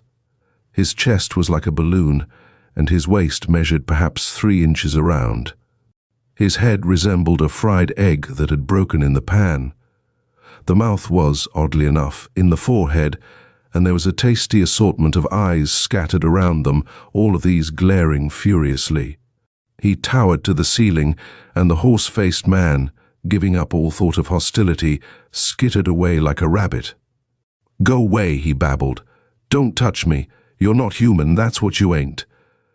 "You don't get out of it that easily," Vanderhoff snapped, barring the door with a 15-foot arm. "What do you think I am, anyhow?" "The devil himself," said the drunk, with a flash of sudden insight. "Ah, don't do that." "I'll do it again," Vanderhoff announced, and a scream of pain from the drunk bore testimony to the fact that he had done it again. Thus, the wild and impassioned shrieks of the horse-faced man bore fruit. Vanderhoff heard faint cries from behind him. He turned to see faces peering in through the door. They went white and drew back. Someone cried, "A freak! He's gone mad." "He's murdering me," the drunk announced. "Help!" Heartened by reinforcements, he made the mistake of prodding Vanderhoff from the rear with his cane. At this, all semblance of sanity departed from Tim Vanderhoff. Completely forgetting everything else, he bent all his energies to the task of reducing the horse-faced man to a state of babbling idiocy. "Give me that cane," he grated. "So you can ram it down my throat," came the prescient reply. "I won't." At this, Vanderhoff looked in a mirror, sprouted another arm, grew 2 feet, and advanced toward his opponent. He got the cane and broke it into 6 pieces. One in each hand, he commenced to tattoo a rhythm on the drunk. This wasn't quite satisfactory, so he gave it up and concentrated on scaring the wretched man to death. Never was any revenge more horrifying or complete. Vanderhoff felt a random sense of warning. It might be wiser, safer to leave now, before more trouble arrived. But what the hell? He grinned, and the horse-faced man bellowed in anguish. "He's going to eat me," he cried. "Don't let him eat me." "There they are," someone observed. "In there, Sergeant. It's a freak, quite mad." "It's a freak, all right," said a gruff voice, "but I'm thinking that I'm the loony one. Will you look at the horrid thing?" "I've been looking at it for 10 minutes, said the other voice, "ever since I turned in the alarm." "You've got your squad with you. Arrest him before he kills that man." Vanderhoff turned. The doorway held a burly, grizzled oldster in police uniform, and behind him a group of plainclothes men, their profession easily established by a glance at their feet. There were guns. He was sent staggering. The horse-faced man had made a break for freedom. Vanderhoff, boiling with rage, plunged in pursuit. There was chaos on the threshold, then Vanderhoff was past and racing after his victim. A bullet whistled past his ear. Oh. This altered matters. Vanderhoff, hidden momentarily behind the bandstand, paused, looking around. He saw no one. The horse-faced man had vanished, but heard voices. He went behind there. "Get him, guns ready, men." Vanderhoff thought hard. He visualized the drunk. And, instantly, he assumed the appearance of the drunk. He ran out from behind the bandstand, almost colliding with the sergeant and a plainclothes man with him. "Hey, he went that way," Vanderhoff cried. "After him. Don't let him get away." Without waiting for an answer, he ran for the exit. There was startled silence, and then the sergeant and his crew raced in pursuit. Vanderhoff leaped out into the open air, flattened himself against the wall of the building, and concentrated on the face of the plainclothes man who had accompanied the sergeant. And of course, the inevitable happened. The sergeant appeared. He cast a swift glance at Vanderhoff. "Where is he, Clancy?" he bellowed. "Which way did he go?" "There," said the pseudo-Clancy, and pointed. He was borne away in a mob of detectives who gushed out of the exit. All of them were busily searching for a freak with 6 arms and an impossible head, a freak who no longer existed. 10 minutes later, Vanderhoff, in his normal guise, was on the train bound back for Manhattan. It had been easy to drift away from the detectives, who naturally suspected nothing. And, after that, Vanderhoff wanted only to get away from Coney Island. His nerves were in bad shape. He needed a rest. So, illogically enough, he went back to New York. He was still angry about the horse-faced man. He would have dearly loved to have taken another poke at the guy. But the police had interrupted. Vanderhoff's resentment wandered and finally focused on a man with bristling blue-black hair and a vicious gleam in his eyes. The guy looked uncommonly like S. Horton Walker, president of the Svelte Shop. Walker, nuts to Walker, Vanderhoff thought. "Fire me, Willie," the chameleon man brooded. "Just on account of Colonel Quester, cha."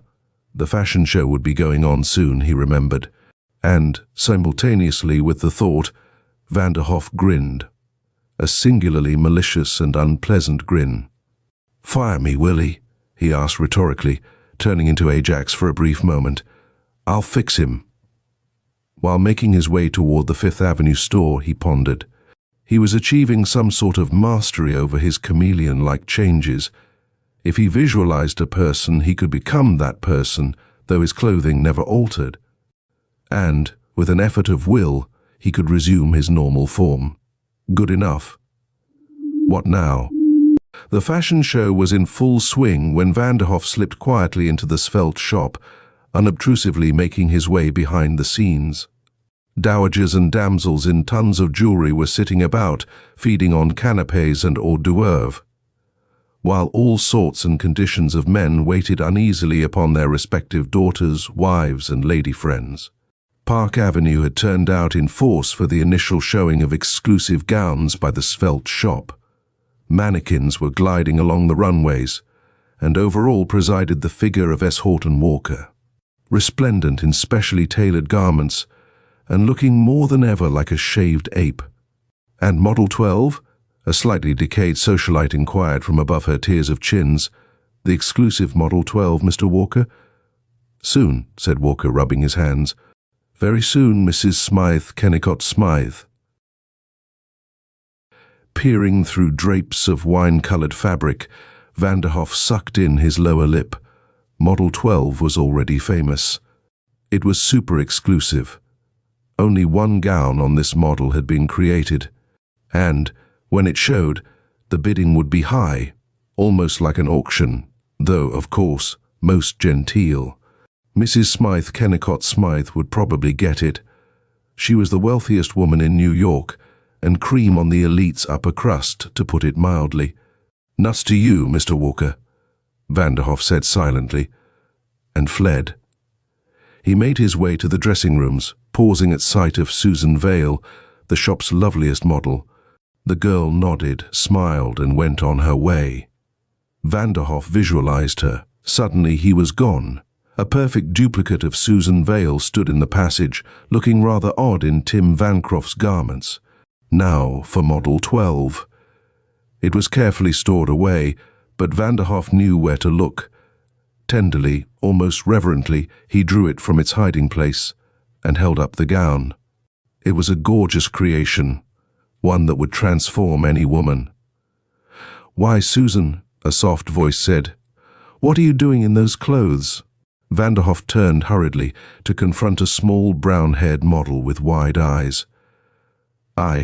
And what's the matter with your voice? Got a cold?" "No," said Vanderhoff shrilly. It's just a gag." Seizing Model 12, he fled into the nearest dressing room. A few minutes later, he came out, wearing the gown. Since he looked exactly like Susan Vale, it wasn't at all unbecoming. But his plans weren't finished yet. He wanted to perform an experiment. He entered a room replete with tall mirrors, reflecting him from various angles, and he concentrated. If he could become two men at once, surely he could transform himself into two or more Susan Vales. The results were beyond all expectations. From every angle, Susan Vales materialized. They appeared like rabbits out of a hat, and all of them wore Model 12. Meanwhile, Walker was preening himself as he made the announcement for which everyone was waiting. And now, ladies and gentlemen, the event of the afternoon.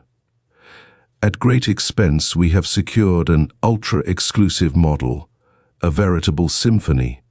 There is only one like it in the world. How do we know that? Asked a skeptical man with sideburns. Walker turned a hurt stare upon him. The svelte shop stands ready to guarantee my statement. Our integrity has never been questioned. And now, Model 12. He flung out an arm toward the runway. The curtains shook convulsively. Through them appeared Susan Vale. A soft gasp went up from the women at sight of Model 12. Then another gasp went up. Another Susan Vale had slipped through the curtains and was following in the track of the first. She too wore Model 12. "Hey," said the skeptical man with sideburns. He stopped. A third Model 12 was coming. Then another, and another. "My God," the skeptical man gasped. "Quintuplets." Walker had turned a delicate shade of mauve. Cries of outraged fury went up from the audience. "Exclusive model," somebody snapped. "Ha!" Meanwhile, the army of Model 12s was marching steadily through the curtains. The room was filled with them. Walker was clawing at his hair and making gurgling sounds. Mrs. Smythe Kennicott Smythe arose, waggled her chins haughtily, and departed. "One might as well shop in the 5 and 10, she observed. "It's sabotage," Walker whispered faintly. "But boring from within." His eyes brightened a trifle. Mrs. Smythe Kennicott Smythe had reconsidered. She wasn't leaving, after all. She was returning, her eyes very wide, and behind her was a large, bulky man with a mask on his face. Other men arrived, 5 of them, and they had guns and were masked. "This," said the leader, "is a stick-up. Squat, Beetlepuss." He pushed Mrs. Smythe Kennicott Smythe into a chair. "And keep your trap shut. That goes for all of you." He waved a gleaming automatic. "Cover the exits, boys." The boys obeyed. The guests sat, frozen with horror. One dowager attempted to swallow her diamonds, but was dissuaded. Walker gasped for air. "This will ruin me," he squawked. "My customers, my clients, I mean." "Shut up," remarked the big man. "Or I'll let you have it. Don't anybody move. Frisk 'em, boys." One of the boys produced a canvas bag and made the rounds, collecting whatever and money he could unearth. A pearl necklace, the existence of which had heretofore gone unsuspected, was revealed when Mrs. Smythe Kennicott Smythe was compelled to stare ceilingward. "Hey," said one of the boys. "What the hell, what up?" "Elcock," he finished. "Geez, booze, look." The big man looked. He, too, stared. Model 12 was in action. There were about 20 Susan Vales lined up on the runway.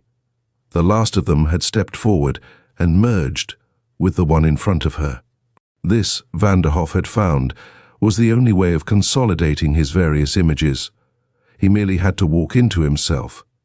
The 19th Susan Vale merged with the 18th, and the 18th stepped forward. Nobody else moved. There was a stricken silence as the 15th Susan Vale became the 14th, and so on. The third became the second. There was only one Susan Vale now. She hurried toward the exit, but now the stasis broke. One of the thugs barred her path, lifting his gun menacingly. Susan Vale, or Vanderhoff, veered aside toward an anteroom lined with mirrors. She ducked into it and slid dye curtain in place after her. The leader snapped, "Get her, Phil." Phil said reluctantly, "There ain't no way for her to get out of there." I said, "Okay," Phil placated, "just gimme time. That dame ain't normal." He moved forward, gun lifted. His hand touched the curtain. Then he turned. "Boss, there ain't nothing in there but a lot of mirrors. What's the use?" "You heard me," the boss yelped. "Okay," said Phil, and yanked the curtain aside. Apparently there was another way out of the anteroom, for Susan Vale wasn't there anymore. Instead, there were 15 men, and they all looked exactly like Tim Vanderhoff. Oddly enough, they all wore Model 12. "Yah!" said Phil shrilly, staggering back. Two Tim Vanderhoff-s sprang upon him. One struck the gun from his hand, while the other planted a hard fist on Phil's jaw. The thug folded up limply. One Vanderhoff had pulled the curtain back into place, but Vanderhoffs were emerging through it in twos, threes, and dozens. The room was suddenly flooded with Vanderhoffs, all wearing Model 12. It was as though the anteroom had suddenly decided to give birth. It erupted Vanderhoffs. It spewed them forth, and as fast as they emerged, new ones followed. For there were many mirrors in that little room. The element of surprise was in Vanderhoff's favor. The crooks were struck dumb by this insane manifestation of men in evening gowns. Before they could recover, each one found himself borne down under a tangle of slugging, punching, kicking, homicidally active Vanderhoffs. Mrs. Smythe Kennicott Smythe threw up her hands in hob horror. A Vanderhoff paused to chuck her under the chins. "Keep your shirt on, babe," he advised. "I'll get your jewels back." The lady fainted. Not all the Vanderhoffs were engaged in taking care of the crooks. 20 of them had mounted the runway and were delicately parading, showing off Model 12, which, to say the least, looked rather startling on Tim Vanderhoff's masculine figure. A half-dozen more had surrounded the pallid, paralyzed Walker and were engaged in making horrific faces at him. Another group of Vanderhoffs were holding an impromptu jam session in a corner, while still another had recaptured the canvas bag and was strewing its contents around the room, shouting, "Pig, pig, pig, pig," in a hoarse voice. The clients were on hands and knees, scrambling after their stolen property. It was a scene of utter chaos, and Tim Vanderhoff was, or were, having a glorious time. He hadn't enjoyed himself so much in years. He was doing a dozen different things, all at the same time, and the most delightful one of all dealt with the thugs, who by this time were trying only to escape from the veritable army that was assailing them. Someone cried, "The police!" That brought Vanderhoff Bade to sanity. He hurriedly knocked out the thugs, not a difficult task, since they were already nearly smothered by sheer weight of numbers, and then fled in a body, leaving confusion in his wake. When the police arrived, they found 6 unconscious gangsters and a horde of socialites on hands and knees, squabbling over the division of their property. Walker was counting his fingers with a vague air of skeptical disbelief, and there was no sign of a Vanderhoff. Indeed, there was only one Vanderhoff by that time. The process of assimilation had again taken place, and the resultant single Vanderhoff had removed Model 12, now torn into shreds, and resumed his own clothing. He didn't wait for events to happen, though. He took them into his own hands. The elevator lifted him 15 stories above Fifth Avenue, letting him out at the private office of Enoch Throckmorton, the actual owner of the Svelte shop, as well as a number of other enterprises. Vanderhoff had never seen Throckmorton. There were vague rumors of his existence on some Olympian height. Walker sometimes visited the man, and even dined with him on occasion. Now, leaving the elevator, Vanderhoff thought of Walker, and visualized the man, blue-black hair, flashing eyes, and apish face. "Good afternoon, Mr. Walker," said the receptionist. "Go right in." Vanderhoff nodded and opened a door facing a glass brick desk about a mile long. Behind it sat a shriveled little fellow who was chewing a cigar. This was Enoch Throckmorton, or better yet, this was Enoch Throckmorton. "Ha," said Throckmorton in a cracked voice. "Sit down, Walker. I've just been getting a telephone call from downstairs." "Quite a little fuss, eh?"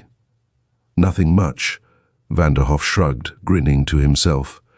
Apparently his resemblance to Walker was so complete that even Throckmorton was deceived. "Nothing much?" Indeed, this man Vanderhoff deserves recognition. He captured those bandits himself. We'd have had to make good on every cent stolen if he hadn't. I still don't know how he did it, but he did it. That's the important thing. "Well," Vanderhoff said, "I've been intending to talk to you about Vanderhoff for some time. He's the smartest man we have. Candidly, I think he deserves promotion." "Very well. What have you in mind?" "Manager. At a corresponding salary." Throckmorton said slowly, "You know, of course, that the manager of the Svelte shop is responsible only to me. You will have no authority over Vanderhoff if—" "I know my limitations," Vanderhoff shrugged. "Vanderhoff needs no discipline." "Very well," said Throckmorton, pressing a button. "Till attend to it immediately." Vanderhoff stood up. "By the way, if I should change my mind—" Steel glinted in Throckmorton's beady eyes. "Indeed. You should have thought of that before. Do you, or do you not, recommend Vanderhoff's promotion?" "I do." "Then he's promoted, and the matter is now out of your hands entirely." Vanderhoff smiled and turned. He walked out on clouds. He did not even know that the elevator was taking him downstairs. Nuts to Walker. So engrossed was he in daydreams that he forgot to resume his normal appearance by the time he reached the general offices, which was, save for one person, deserted. This person wore tweeds and now turned a round crimson face and a bristling moustache on Vanderhoff. It was Colonel Quester. "Ha!" the colonel bellowed gently. "There you are. I see you've kept me waiting again." Silence," said Colonel Quester, and the ceiling shook. "I have come for Model 43. Mrs. Quester's still furious, but the gown will placate her, I am sure. Is it ready? It had better be." "Yes," said Vanderhoff faintly. I'll get it." He fled. He got Model 43, and, looking into a nearby mirror, he saw that he still exactly resembled S. Horton Walker. Carrying the gown over his arm, on the way back he met one of the models. "Why, there you are, Mr. Walker," the girl said. "I thought you were in your office." "I just stepped out for a minute." So Walker was in his office. Vanderhoff started to grin. He was beaming like a Cheshire cat when he entered the room where Colonel Quester waited, rumbling faintly like a miniature Vesuvius. But the colonel softened at sight of the dress. "Ha," he remarked. "A beauty. It is exclusive, you say?" Vanderhoff stepped back a pace. "The only one in existence," he remarked. "How do you like it, Bottlenose?" There was a dead silence. Colonel Quester breathed through his nose. At last he asked in a quiet voice, "What did you say?" "Bottlenose was the term," said Vanderhoff happily. "Also, now that I think of it, you rather resemble a wart-hog." "Brmph," Quester rumbled warningly. "Brumph. To you," said Vanderhoff. "You rhinoceros. So you want Model 43, do you, fathead? Well, look." He held up Model 43, and with a strong tug ripped the dress from top to bottom. Quester turned magenta. Vanderhoff ripped the dress again. Quester turned blue. Vanderhoff finished the job by ripping Model 43 into ribbons and throwing it into the colonel's face. Then he waited. Colonel Quester was having difficulty in breathing. His mighty fists were clenched. "Wait," he promised. "Just wait till I control my blood pressure. I'll break you for this." He took a step forward, and simultaneously Vanderhoff dived for the inner office. He slipped through the door, held it shut behind him, and saw before him the blue-black thatch of S. Horton Walker, who was looking down at some papers on his desk. Vanderhoff asserted his willpower. Instantly he changed his shape. Walker looked up. "Vanderhoff," he snapped. "I want to talk to you. Just a minute. You have a caller." "Wait." Vanderhoff didn't wait. He stepped out of the office, carefully closing the door, and turned to confront Colonel Quester. "Ah," he said. "What can I do for you, Colonel?" "Get out of my way," said Quester, in a low, impassioned voice. "With pleasure." Vanderhoff smiled, stepping aside. "If you're looking for Mr. Walker, he's right inside." To this the Colonel made no answer. He entered the inner office and Vanderhoff gently shut the door after him. There was a brief silence. It was broken by a dull thud and a short, sharp cry mingled with a bellow of triumph. Other noises followed. "Model 43, hey?" a hoarse voice boomed. "By gad, sir, you'll eat it." "Ah," Vanderhoff murmured, walking away. "That lace collar should make a tasty mouthful." He dusted his hands delicately. He was thinking that he had managed to acquire a personality of his own, and that his weird power of metamorphosis would gradually fade and vanish of its own accord. He was no longer a jellyfish, a chameleon. He was the manager of the svelte shop. A choked gurgle of stark anguish came faintly from the distance. Tim Vanderhoff lifted his eyebrows. "Hey ho," he observed. "It's 5 o'clock. Another day." End of Chameleon Man by Henry Kuttner.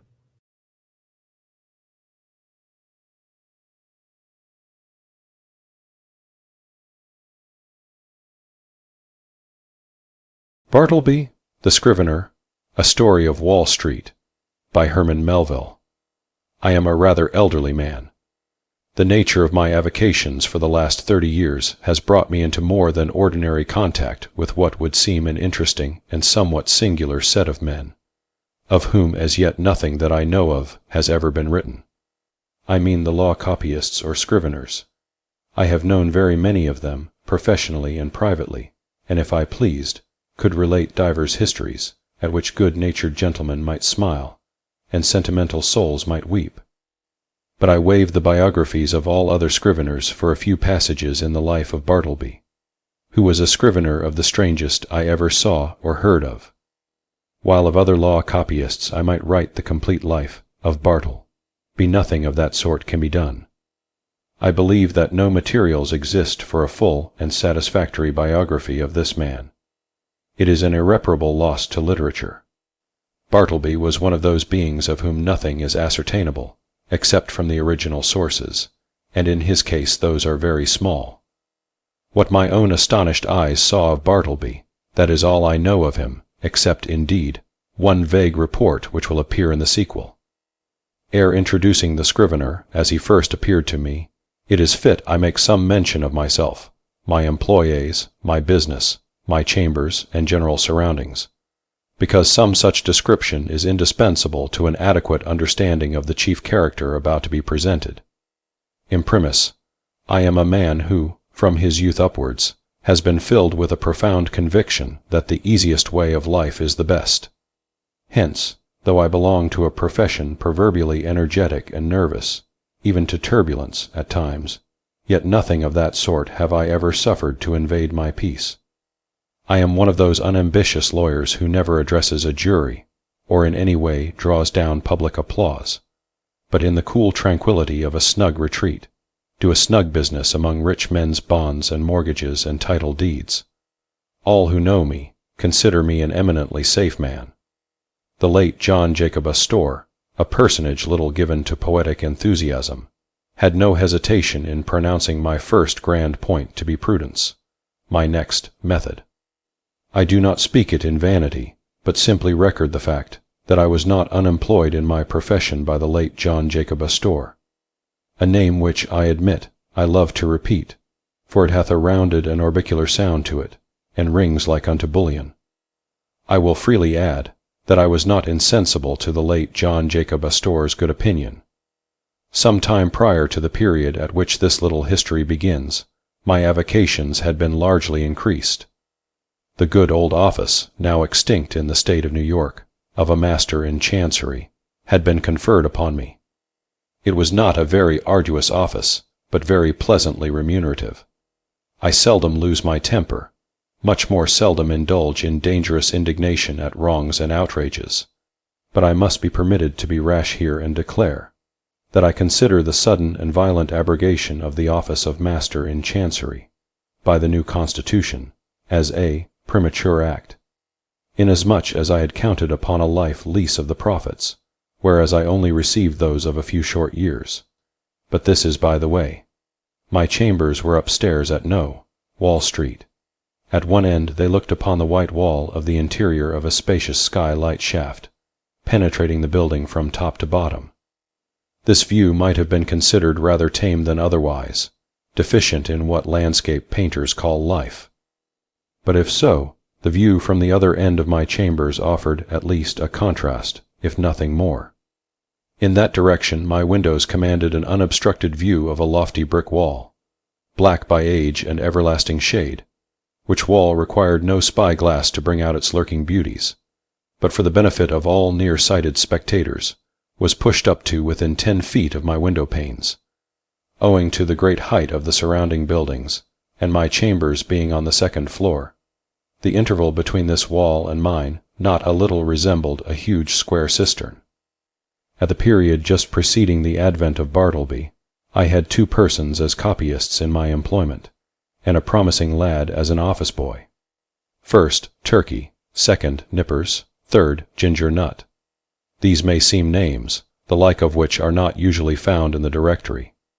In truth they were nicknames, mutually conferred upon each other by my 3 clerks, and were deemed expressive of their respective persons or characters. Turkey was a short, pursy Englishman of about my own age, that is, somewhere not far from 60. In the morning, one might say, his face was of a fine florid hue, but after 12 o'clock, meridian, his dinner hour, it blazed like a grate full of Christmas coals, and continued blazing, but, as it were, with a gradual wane, till 6 o'clock, p.m. or thereabouts, after which I saw no more of the proprietor of the face, which, gaining its meridian with the sun, seemed to set with it, to rise, culminate, and decline the following day, with the like regularity and undiminished glory.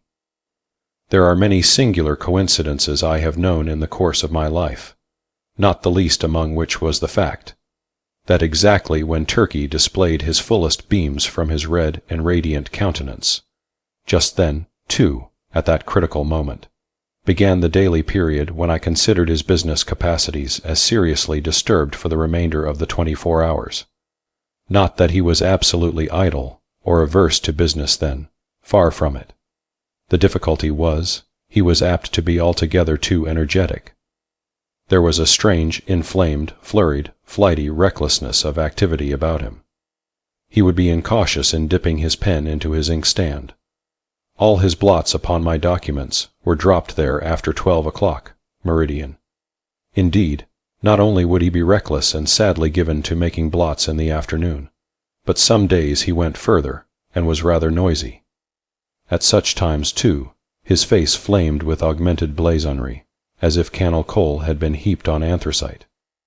He made an unpleasant racket with his chair, spilled his sandbox, in mending his pens, impatiently split them all to pieces, and threw them on the floor in a sudden passion, stood up and leaned over his table, boxing his papers about in a most indecorous manner, very sad to behold in an elderly man like him. Nevertheless, as he was in many ways a most valuable person to me, and all the time before 12 o'clock, meridian, was the quickest, steadiest creature too, accomplishing a great deal of work in a style not easy to be matched. For these reasons, I was willing to overlook his eccentricities, though indeed, occasionally, I remonstrated with him. I did this very gently, however, because, though the civilest, nay, the blandest and most reverential of men in the morning, yet in the afternoon he was disposed, upon provocation, to be slightly rash with his tongue, in fact, insolent. Now, valuing his morning services as I did, and resolved not to lose them, yet at the same time made uncomfortable by his inflamed ways after 12 o'clock, and being a man of peace, unwilling by my admonitions to call forth unseemly retorts from him. I took upon me, one Saturday noon, he was always worse on Saturdays, to hint to him, very kindly, that perhaps now that he was growing old, it might be well to abridge his labors. In short, he need not come to my chambers after 12 o'clock, but, dinner over, had best go home to his lodgings and rest himself till tea-time. But no, he insisted upon his afternoon devotions. His countenance became intolerably fervid, as he oratorically assured me, gesticulating with a long ruler at the other end of the room, that if his services in the morning were useful, how indispensable, then, in the afternoon. With submission, sir, said Turkey on this occasion, I consider myself your right-hand man. In the morning I but marshal and deploy my columns, but in the afternoon I put myself at their head, and gallantly charge the foe, thus. And he made a violent thrust with the ruler. But the blots, Turkey, intimated I. True, but with submission, sir, behold these hairs. I am getting old. Surely, sir, a blot or two of a warm afternoon is not to be severely urged against grey hairs. Old age, even if it blot the page, is honorable. With submission, sir, we both are getting old. This appeal to my fellow feeling was hardly to be resisted. At all events, I saw that go he would not. So I made up my mind to let him stay, resolving, nevertheless, to see to it, that during the afternoon he had to do with my less important papers. Nippers, the second on my list, was a whiskered, sallow, and, upon the whole, rather piratical-looking young man of about 25. I always deemed him the victim of two evil powers, ambition and indigestion. The ambition was evinced by a certain impatience of the duties of a mere copyist, an unwarrantable usurpation of strictly professional affairs, such as the original drawing up of legal documents. The indigestion seemed betokened in an occasional nervous testiness and grinning irritability, causing the teeth to audibly grind together over mistakes committed in copying. Unnecessary maledictions, hissed, rather than spoken, in the heat of business, and especially by a continual discontent with the height of the table where he worked. Though of a very ingenious mechanical turn, Nippers could never get this table to suit him. He put chips under it, blocks of various sorts, bits of pasteboard, and at last went so far as to attempt an exquisite adjustment by final pieces of folded blotting paper. But no invention would answer. If, for the sake of easing his back, he brought the table lid at a sharp angle well up towards his chin, and wrote there like a man using the steep roof of a Dutch house for his desk. Then he declared that it stopped the circulation in his arms. If now he lowered the table to his waistbands and stooped over it in writing, then there was a sore aching in his back. In short, the truth of the matter was, Nippers knew not what he wanted. Or, if he wanted anything, it was to be rid of a scrivener's table altogether. Among the manifestations of his diseased ambition was a fondness he had for receiving visits from certain ambiguous-looking fellows in seedy coats, whom he called his clients. Indeed, I was aware that not only was he, at times, considerable of a ward politician, but he occasionally did a little business at the justices' courts, and was not unknown on the steps of the tombs. I have good reason to believe, however, that one individual who called upon him at my chambers, and who, with a grand air, he insisted was his client, was no other than a dun, and the alleged title deed, a bill. But with all his failings and the annoyances he caused me, Nippers, like his compatriot Turkey, was a very useful man to me, wrote a neat, swift hand, and, when he chose, was not deficient in a gentlemanly sort of deportment. Added to this, he always dressed in a gentlemanly sort of way, and so, incidentally, reflected credit upon my chambers, whereas with respect to Turkey, I had much ado to keep him from being a reproach to me. His clothes were apt to look oily and smell of eating-houses. He wore his pantaloons very loose and baggy in summer. His coats were execrable, his hat not to be handled. But while the hat was a thing of indifference to me, inasmuch as his natural civility and deference, as a dependent Englishman, always led him to doff it the moment he entered the room, Yet his coat was another matter. Concerning his coats I reasoned with him, but with no effect. The truth was, I suppose, that a man of so small an income could not afford to sport such a lustrous face and a lustrous coat at one and the same time. As Nippers once observed, Turkey's money went chiefly for red ink. One winter day I presented Turkey with a highly respectable-looking coat of my own, a padded gray coat, of a most comfortable warmth, and which buttoned straight up from the knee to the neck. I thought Turkey would appreciate the favor, and abate his rashness and obstreperousness of afternoons. But no. I verily believe that buttoning himself up in so downy and blank it like a coat had a pernicious effect upon him, upon the same principle that too much oats are bad for horses. In fact, precisely as a rash, restive horse is said to feel his oats, so Turkey felt his coat. It made him insolent. He was a man whom prosperity harmed. Though concerning the self-indulgent habits of Turkey I had my own private surmises, yet touching Nippers I was well persuaded that whatever might be his faults in other respects, he was at least a temperate young man. But indeed, nature herself seemed to have been his vintner, and at his birth charged him so thoroughly with an irritable, brandy-like disposition, that all subsequent potations were needless.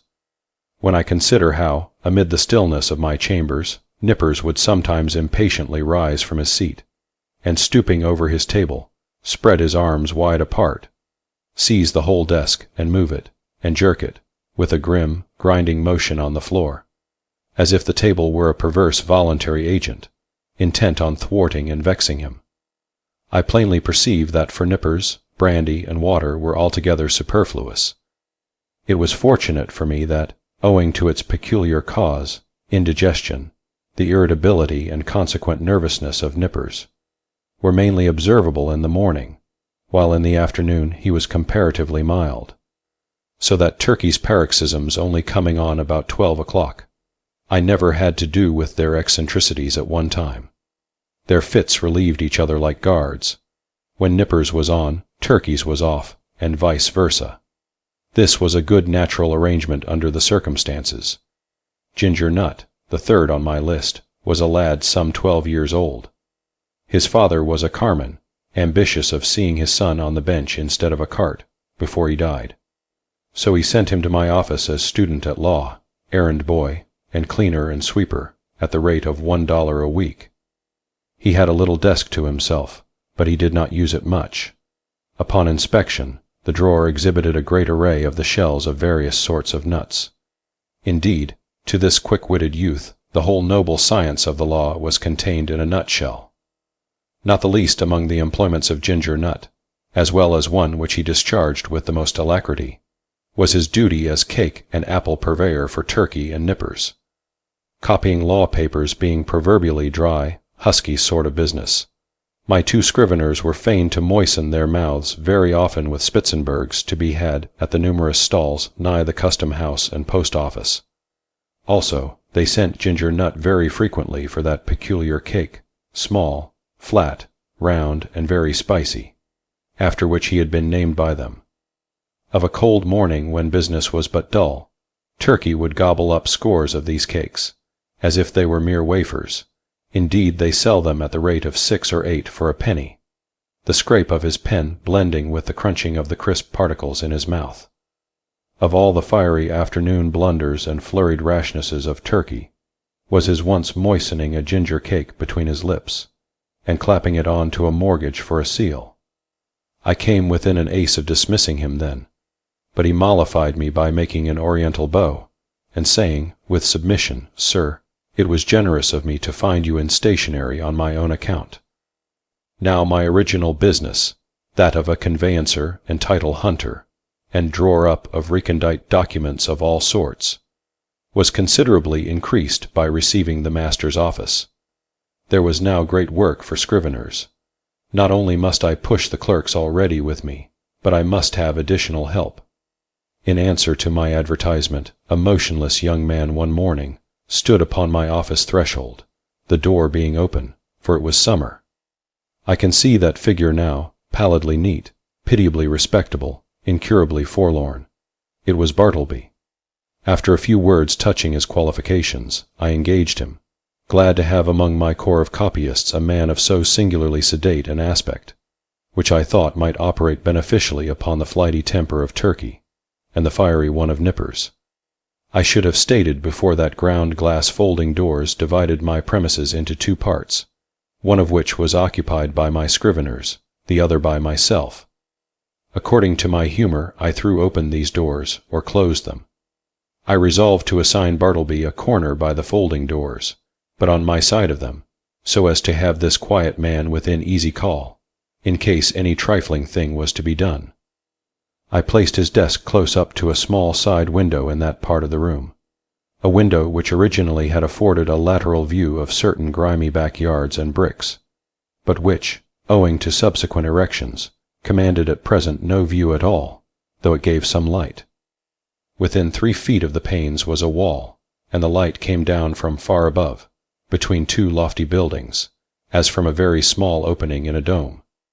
Still further to a satisfactory arrangement, I procured a high green folding screen, which might entirely isolate Bartleby from my sight, though not remove him from my voice, and thus, in a manner, privacy and society were conjoined.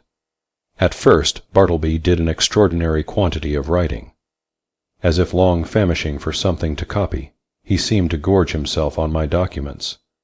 There was no pause for digestion. He ran a day and night line, copying by sunlight and by candle light.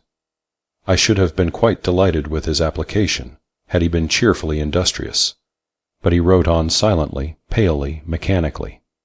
It is, of course, an indispensable part of a scrivener's business to verify the accuracy of his copy, word by word. Where there are 2 or more scriveners in an office, they assist each other in this examination, one reading from the other holding the original. It is a very dull, wearisome, and lethargic affair. I can readily imagine that to some sanguine temperaments it would be altogether intolerable. For example, I cannot credit that the meddlesome poet Byron would have contentedly sat down with Bartleby to examine a law document of, say, 500 pages, closely written in a crimpy hand. Now and then, in the haste of business, it had been my habit to assist in comparing some brief document myself, calling Turkey or Nippers for this purpose. One object I had in placing Bartleby so handy to me behind the screen was to avail myself of his services on such trivial occasions. It was on the 3rd day, I think, of his being with me, and before any necessity had arisen for having his own writing examined, that, being much hurried to complete a small affair I had in hand, I abruptly called to Bartleby. In my haste and natural expectancy of instant compliance, I sat with my head bent over the original on my desk, and my right hand sideways, and somewhat nervously extended with the copy, so that immediately upon emerging from his retreat, Bartleby might snatch it and proceed to business without the least delay. In this very attitude did I sit when I called to him, rapidly stating what it was I wanted him to do, namely, to examine a small paper with me. Imagine my surprise, nay, my consternation, when without moving from his privacy, Bartleby, in a singularly mild, firm voice, replied, "I would prefer not to." I sat a while in perfect silence, rallying my stunned faculties. Immediately it occurred to me that my ears had deceived me, or Bartleby had entirely misunderstood my meaning. I repeated my request in the clearest tone I could assume, but in quite as clear a one came the previous reply, "I would prefer not to." "Prefer not to," echoed I, rising in high excitement and crossing the room with a stride. "What do you mean? Are you moon-struck? I want you to help me compare this sheet here. Take it." And I thrust it towards him. "I would prefer not to," said he. I looked at him steadfastly. His face was leanly composed, his gray eye dimly calm. Not a wrinkle of agitation rippled him.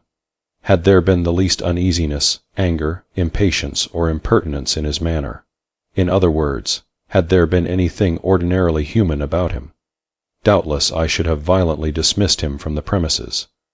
But as it was, I should have as soon thought of turning my pale plaster of Paris bust of Cicero out of doors. I stood gazing at him a while, as he went on with his own writing, and then reseated myself at my desk. "This is very strange," thought I what had one best do, but my business hurried me. I concluded to forget the matter for the present, reserving it for my future leisure. So calling Nippers from the other room, the paper was speedily examined. A few days after this, Bartleby concluded 4 lengthy documents, being quadruplicates of a week's testimony taken before me in my High Court of Chancery. It became necessary to examine them. It was an important suit, and great accuracy was imperative.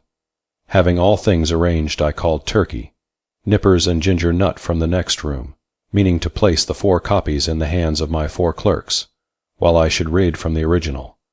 Accordingly, Turkey, Nippers, and Ginger Nut had taken their seats in a row, each with his document in hand, when I called to Bartleby to join this interesting group. Bartleby, quick, I am waiting. I heard a slow scrape of his chair legs on the uncarpeted floor, and soon he appeared standing at the entrance of his hermitage. "What is wanted?" said he mildly.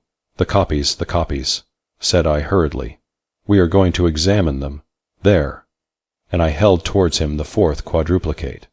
"I would prefer not to," he said, and gently disappeared behind the screen. For a few moments I was turned into a pillar of salt, standing at the head of my seated column of clerks. Recovering myself, I advanced towards the screen, and demanded the reason for such extraordinary conduct. "Why do you refuse?" "I would prefer not to." With any other man I should have flown outright into a dreadful passion, scorned all further words, and thrust him ignominiously from my presence. But there was something about Bartleby that not only strangely disarmed me, but in a wonderful manner touched and disconcerted me. I began to reason with him. "These are your own copies we are about to examine. It is labor-saving to you, because one examination will answer for your 4 papers. It is common usage. Every copyist is bound to help examine his copy. Is it not so? Will you not speak? Answer." "I prefer not to," he replied in a flute-like tone. It seemed to me that while I had been addressing him, he carefully revolved every statement that I made, fully comprehended the meaning, could not gainsay the irresistible conclusions. But, at the same time, some paramount consideration prevailed with him to reply as he did. "You are decided, then, not to comply with my request, a request made according to common usage and common sense." He briefly gave me to understand that on that point my judgment was sound. Yes, his decision was irreversible. It is not seldom the case that when a man is browbeaten in some unprecedented and violently unreasonable way, he begins to stagger in his own plainest faith. He begins, as it were, vaguely to surmise that, wonderful as it may be, all the justice and all the reason is on the other side. Accordingly, if any disinterested persons are present, he turns to them for some reinforcement for his own faltering mind.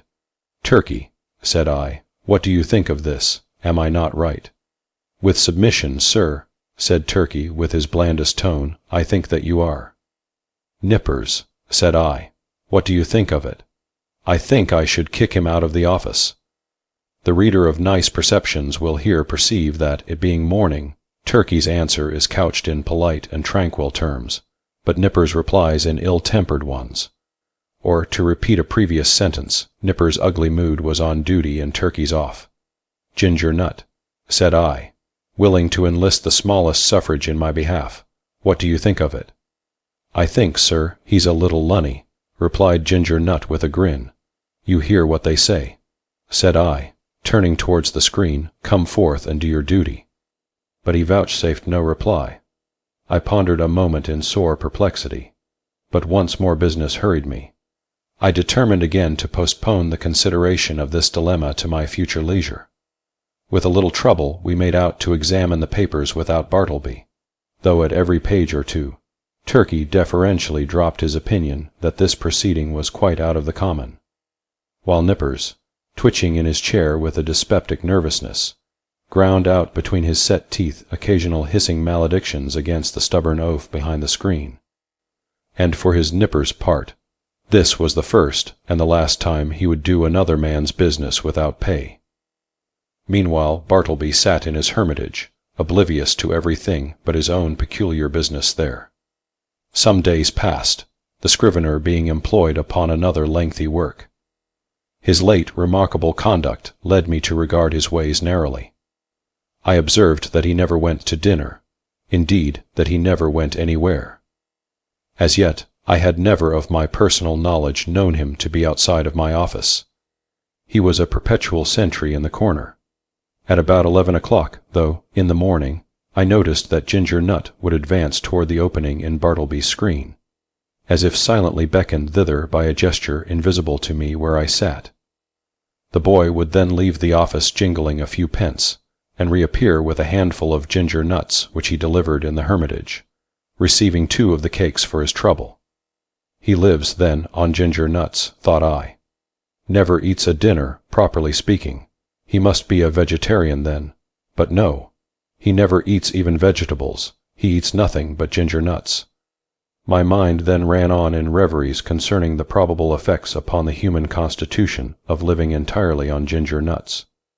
Ginger nuts are so called because they contain ginger as one of their peculiar constituents, and the final flavoring one. Now what was ginger? A hot, spicy thing. Was Bartleby hot and spicy? Not at all. Ginger, then, had no effect upon Bartleby. Probably he preferred it should have none. Nothing so aggravates an earnest person as a passive resistance. If the individual so resisted be of a not inhumane temper, and the resisting one perfectly harmless in his passivity, then, in the better moods of the former, he will endeavor charitably to construe to his imagination what proves impossible to be solved by his judgment. Even so, for the most part, I regarded Bartleby and his ways. Poor fellow, thought I, he means no mischief. It is plain he intends no insolence. His aspect sufficiently evinces that his eccentricities are involuntary. He is useful to me. I can get along with him. If I turn him away, the chances are he will fall in with some less indulgent employer, and then he will be rudely treated, and perhaps driven forth miserably to starve. Yes, here I can cheaply purchase a delicious self-approval. To befriend Bartleby, to humor him in his strange willfulness, will cost me little or nothing, while I lay up in my soul what will eventually prove a sweet morsel for my conscience. But this mood was not invariable with me. The passiveness of Bartleby sometimes irritated me. I felt strangely goaded on to encounter him in new opposition, to elicit some angry spark from him answerable to my own. But indeed I might as well have essayed to strike fire with my knuckles against a bit of Windsor soap. But one afternoon the evil impulse in me mastered me, and the following little scene ensued. "Bartleby," said I, "when those papers are all copied, I will compare them with you." "I would prefer not to." "How? Surely you do not mean to persist in that mulish vagary." No answer. I threw open the folding doors near by, and turning upon Turkey and Nippers, exclaimed in an excited manner, "He says, a second time, he won't examine his papers. What do you think of it, Turkey?" It was afternoon, be it remembered. Turkey sat glowing like a brass boiler, his bald head steaming, his hands reeling among his blotted papers. "Think of it," roared Turkey. "I think I'll just step behind his screen and black his eyes for him." So saying, Turkey rose to his feet and threw his arms into a pugilistic position. He was hurrying away to make good his promise, when I detained him, alarmed at the effect of incautiously rousing Turkey's combativeness after dinner. "Sit down, Turkey," said I, "and hear what Nippers has to say. What do you think of it, Nippers? Would I not be justified in immediately dismissing Bartleby?" "Excuse me, that is for you to decide, sir. I think his conduct quite unusual, and indeed unjust, as regards Turkey and myself. But it may only be a passing whim." "Ah," exclaimed I, "you have strangely changed your mind, then. You speak very gently of him now." "All beer," cried Turkey. "Gentleness is effects of beer. Nippers and I dined together today. You see how gentle I am, sir. Shall I go and black his eyes?" "You refer to Bartleby." I felt additional incentives tempting me to my fate. I burned to be rebelled against again. I remembered that Bartleby never left the office. "Bartleby," said I, "Ginger Nut is away. Just step round to the post office, won't you? It was but a 3-minute walk, and see if there is anything for me." "I would prefer not to." "You will not." "I prefer not." I staggered to my desk and sat there in a deep study. My blind inveteracy returned. Was there any other thing in which I could procure myself to be ignominiously repulsed by this lean, penniless wight? My hired clerk.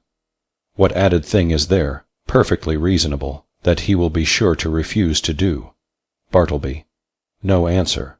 Bartleby. In a louder tone. No answer. Bartleby. I roared. Like a very ghost, agreeably to the laws of magical invocation, at the third summons, he appeared at the entrance of his hermitage. Go to the next room and tell Nippers to come to me. I prefer not to.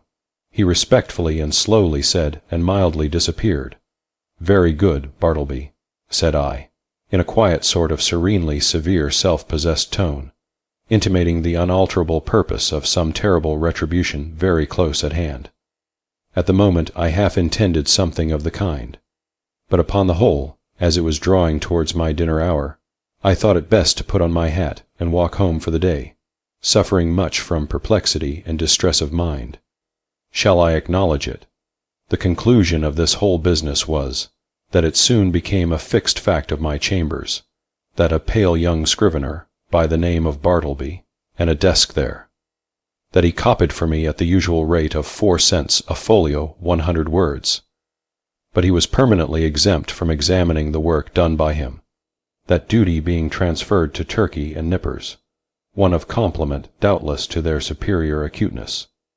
Moreover, said Bartleby was never on any account to be dispatched on the most trivial errand of any sort, and that even if entreated to take upon him such a matter, it was generally understood that he would prefer not to, in other words, that he would refuse point-blank. As days passed on, I became considerably reconciled to Bartleby. His steadiness, his freedom from all dissipation, his incessant industry except when he chose to throw himself into a standing reverie behind his screen, his great stillness, his unalterableness of demeanor under all circumstances, made him a valuable acquisition.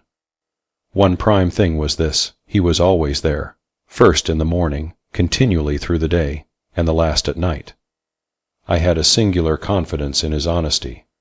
I felt my most precious papers perfectly safe in his hands. Sometimes, to be sure, I could not, for the very soul of me, avoid falling into sudden spasmodic passions with him, for it was exceeding difficult to bear in mind all the time those strange peculiarities, privileges, and unheard-of exemptions, forming the tacit stipulations on Bartleby's part under which he remained in my office. Now and then, in the eagerness of dispatching pressing business, I would inadvertently summon Bartleby, in a short, rapid tone, to put his finger, say, on the incipient tie of a bit of red tape with which I was about compressing some papers. Of course, from behind the screen the usual answer, I prefer not to, was sure to come, and then, how could a human creature with the common infirmities of our nature refrain from bitterly exclaiming upon such perverseness, such unreasonableness? However, every added repulse of this sort which I received only tended to lessen the probability of my repeating the inadvertence. Here it must be said, that according to the custom of most legal gentlemen occupying chambers in densely populated law buildings, there were several keys to my door. One was kept by a woman residing in the attic, which person weekly scrubbed and daily swept and dusted my apartments. Another was kept by Turkey for convenience sake. The third I sometimes carried in my own pocket. The fourth I knew not who had. Now, one Sunday morning I happened to go to Trinity Church, to hear a celebrated preacher, and finding myself rather early on the ground, I thought I would walk around to my chambers for a while. Luckily I had my key with me, but upon applying it to the lock, I found it resisted by something inserted from the inside. Quite surprised, I called out, when to my consternation a key was turned from within, and thrusting his lean visage at me, and holding the door ajar, the apparition of Bartleby appeared, in his shirt sleeves, and otherwise in a strangely tattered dishabille, saying quietly that he was sorry, but he was deeply engaged just then, and preferred not admitting me at present. In a brief word or two, he moreover added, that perhaps I had better walk round the block 2 or 3 times, and by that time he would probably have concluded his affairs. Now, the utterly unsurmised appearance of Bartleby, tenanting my law chambers of a Sunday morning, with his cadaverously gentlemanly nonchalance, yet withal firm and self-possessed, had such a strange effect upon me, that incontinently I slunk away from my own door, and did as desired, but not without sundry twinges of impotent rebellion against the mild effrontery of this unaccountable scrivener. Indeed, it was his wonderful mildness chiefly, which not only disarmed me, but unmanned me, as it were. For I consider that one, for the time, is a sort of unmanned when he tranquilly permits his hired clerk to dictate to him, and order him away from his own premises. Furthermore, I was full of uneasiness as to what Bartleby could possibly be doing in my office in his shirt sleeves, and in an otherwise dismantled condition of a Sunday morning. Was anything amiss going on? Nay, that was out of the question. It was not to be thought of for a moment that Bartleby was an immoral person. But what could he be doing there? Copying. Nay, again, whatever might be his eccentricities, Bartleby was an eminently decorous person. He would be the last man to sit down to his desk in any state approaching to nudity. Besides, it was Sunday, and there was something about Bartleby that forbade the supposition that he would by any secular occupation violate the proprieties of the day. Nevertheless, my mind was not pacified, and full of a restless curiosity, at last I returned to the door. Without hindrance I inserted my key, opened it, and entered. Bartleby was not to be seen. I looked round anxiously, peeped behind his screen, but it was very plain that he was gone. Upon more closely examining the place, I surmised that for an indefinite period Bartleby must have ate, dressed, and slept in my office, and that too without plate, mirror, or bed. The cushioned seat of a rickety old sofa in one corner bore the faint impress of a lean, reclining form. Rolled away under his desk, I found a blanket, under the empty grate, a blacking box and brush, on a chair, a tin basin, with soap and a ragged towel, in a newspaper a few crumbs of ginger nuts and a morsel of cheese. Yes, thought I, it is evident enough that Bartleby has been making his home here, keeping bachelor's hall all by himself. Immediately then the thought came sweeping across me, what miserable friendlessness and loneliness are here revealed. His poverty is great, but his solitude, how horrible! Think of it. Of a Sunday, Wall Street is deserted as Petra, and every night of every day it is an emptiness. This building, too, which of weekdays hums with industry and life, at nightfall echoes with sheer vacancy, and all through Sunday is forlorn. And here Bartleby makes his home, sole spectator of a solitude which he has seen all populous, a sort of innocent and transformed Marius brooding among the ruins of Carthage. For the first time in my life a feeling of overpowering stinging melancholy seized me. Before, I had never experienced aught but a not unpleasing sadness. The bond of a common humanity now drew me irresistibly to gloom. A fraternal melancholy, for both I and Bartleby were sons of Adam. I remembered the bright silks and sparkling faces I had seen that day in gala trim, swan-like sailing down the Mississippi of Broadway, and I contrasted them with the pallid copyist, and thought to myself, ah, happiness courts the light, so we deem the world is gay, but misery hides aloof, so we deem that misery there is none.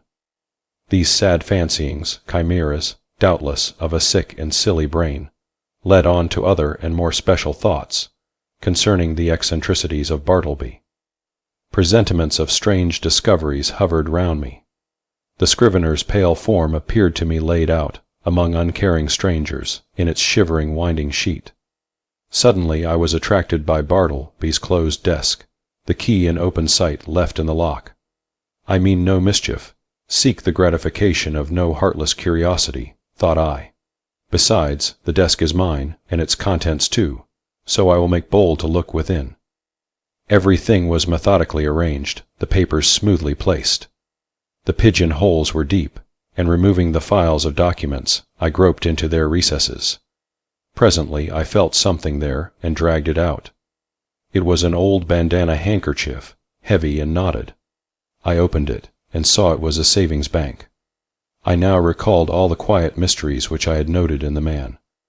I remembered that he never spoke but to answer, that though at intervals he had considerable time to himself, yet I had never seen him reading, no, not even a newspaper, that for long periods he would stand looking out, at his pale window behind the screen, upon the dead brick wall.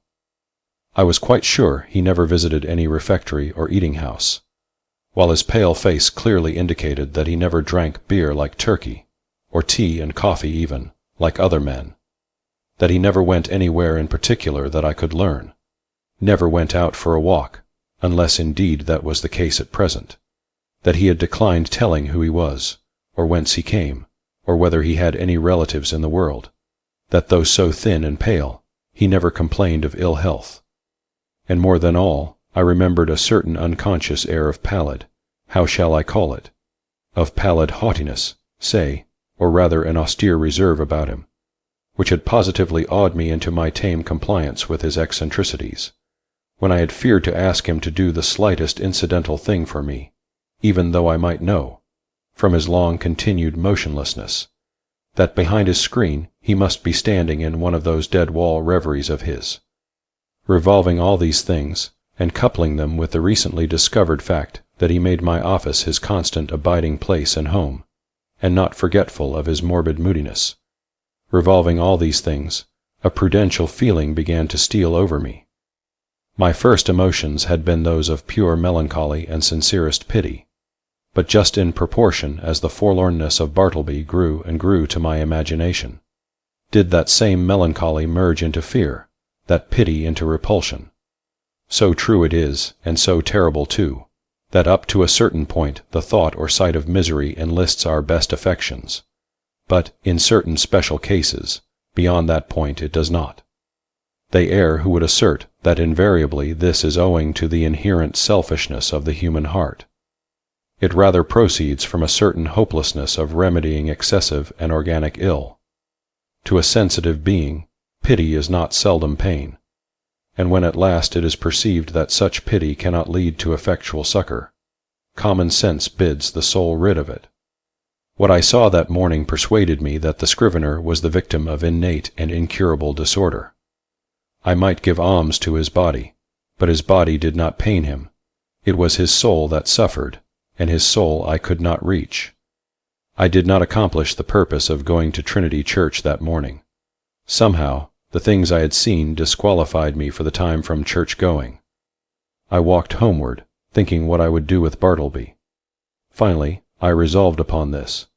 I would put certain calm questions to him the next morning, touching his history, etc., and if he declined to answer them openly and unreservedly, and I supposed he would prefer not, then to give him a $20 bill over and above whatever I might owe him, and tell him his services were no longer required, but that if in any other way I could assist him, I would be happy to do so, especially if he desired to return to his native place, wherever that might be.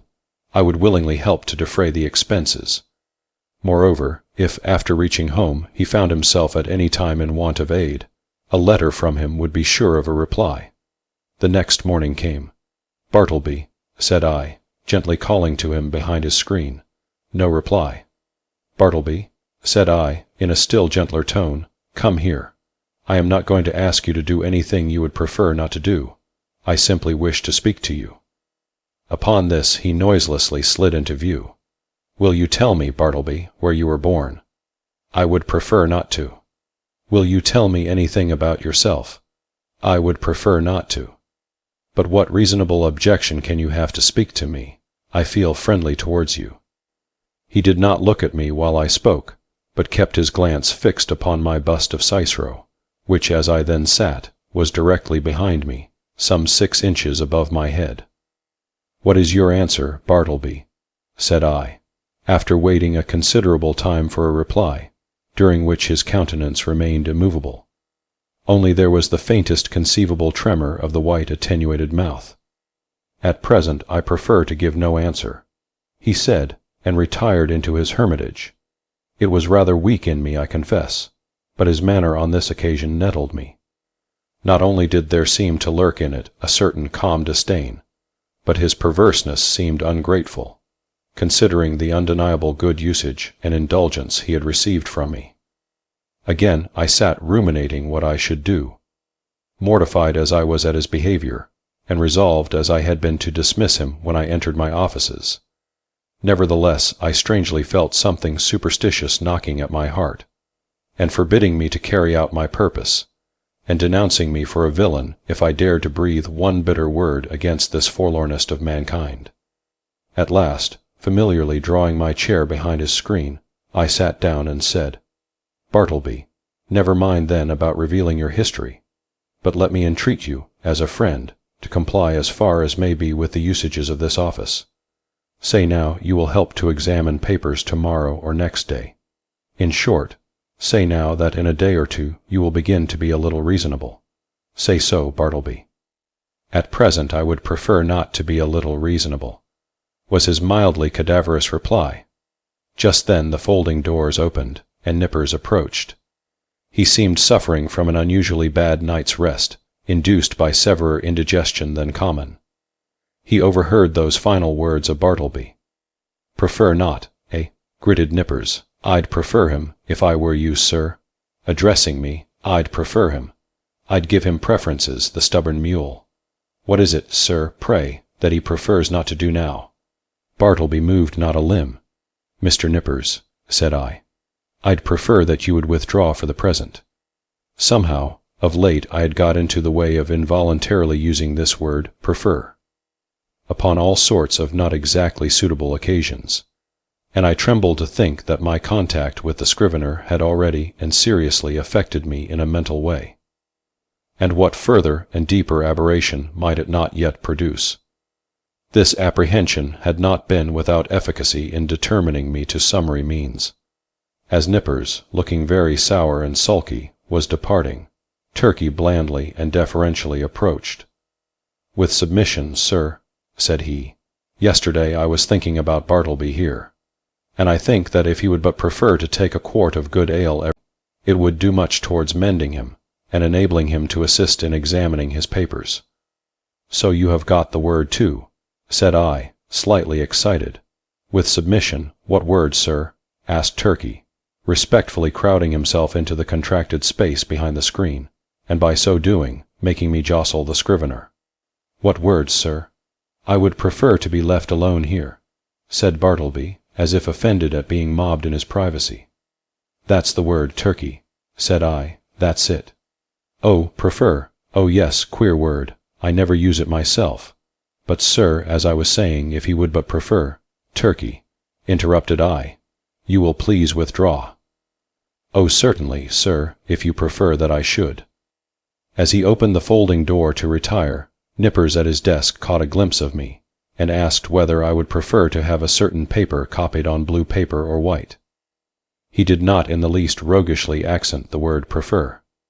It was plain that it involuntarily rolled from his tongue. I thought to myself, surely I must get rid of a demented man, who already has in some degree turned the tongues, if not the heads of myself and clerks. But I thought it prudent not to break the dismission at once.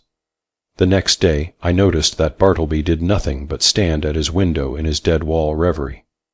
Upon asking him why he did not write, he said that he had decided upon doing no more writing. "Why, how now, what next?" exclaimed I. "Do no more writing? No more? And what is the reason? Do you not see the reason for yourself?" He indifferently replied. I looked steadfastly at him, and perceived that his eyes looked dull and glazed. Instantly it occurred to me that his unexampled diligence in copying by his dim window for the first few weeks of his stay with me might have temporarily impaired his vision. I was touched. I said something in condolence with him. I hinted that of course he did wisely in abstaining from writing for a while, and urged him to embrace that opportunity of taking wholesome exercise in the open air. This, however, he did not do. A few days after this, my other clerks being absent, and being in a great hurry to dispatch certain letters by the mail, I thought that, having nothing else earthly to do, Bartleby would surely be less inflexible than usual, and carry these letters to the post office. But he blankly declined. So, much to my inconvenience, I went myself. Still added days went by. Whether Bartleby's eyes improved or not, I could not say. To all appearance, I thought they did. but when I asked him if they did, he vouchsafed no answer. At all events, he would do no copying. At last, in reply to my urgings, he informed me that he had permanently given up copying. "What?" exclaimed I. "Suppose your eyes should get entirely well, better than ever before, would you not copy then?" "I have given up copying," he answered, and slid aside. He remained, as ever, a fixture in my chamber. Nay, if that were possible, he became still more of a fixture than before. What was to be done? He would do nothing in the office. Why should he stay there? In plain fact, he had now become a millstone to me, not only useless as a necklace, but afflictive to bear. Yet I was sorry for him. I speak less than truth when I say that, on his own account, he occasioned me uneasiness. If he would but have named a single relative or friend, I would instantly have written, and urged their taking the poor fellow away to some convenient retreat. But he seemed alone, absolutely alone in the universe, a bit of wreck in the mid-Atlantic. At length, necessities connected with my business tyrannized over all other considerations. Decently as I could, I told Bartleby that in 6 days' time he must unconditionally leave the office.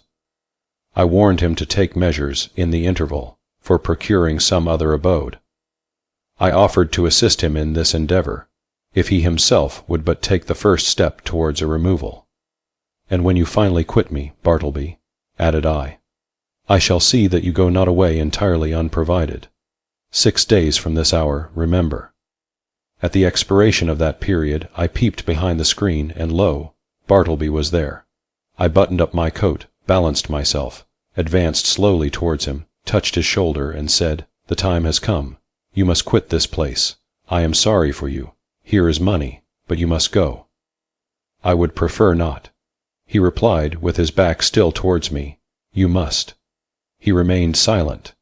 Now I had an unbounded confidence in this man's common honesty. He had frequently restored to me sixpences and shillings carelessly dropped upon the floor, for I am apt to be very reckless in such shirt-button affairs. The proceeding then which followed will not be deemed extraordinary. "Bartleby," said I owe you $12 on account. Here are 32. The odd 20 are yours. Will you take it?" And I handed the bills towards him, but he made no motion. "I will leave them here then," putting them under a weight on the table. Then taking my hat and cane and going to the door, I tranquilly turned and added, "After you have removed your things from these offices, Bartleby, you will of course lock the door, since every one is now gone for the day but you, and if you please, slip your key underneath the mat, so that I may have it in the morning. I shall not see you again, so good-bye to you.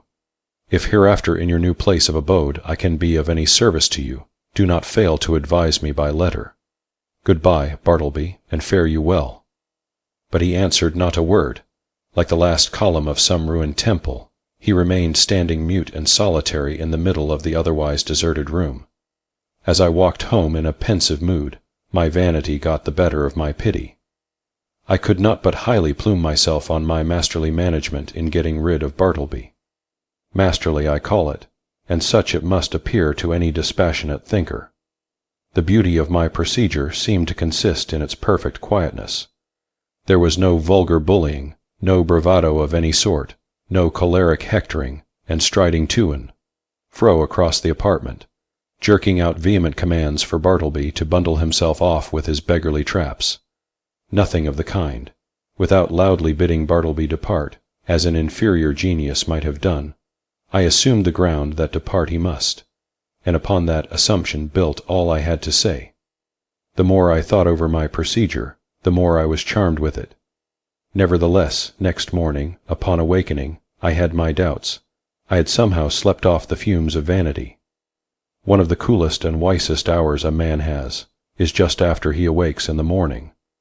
My procedure seemed as sagacious as ever, but only in theory. How it would prove in practice, there was the rub.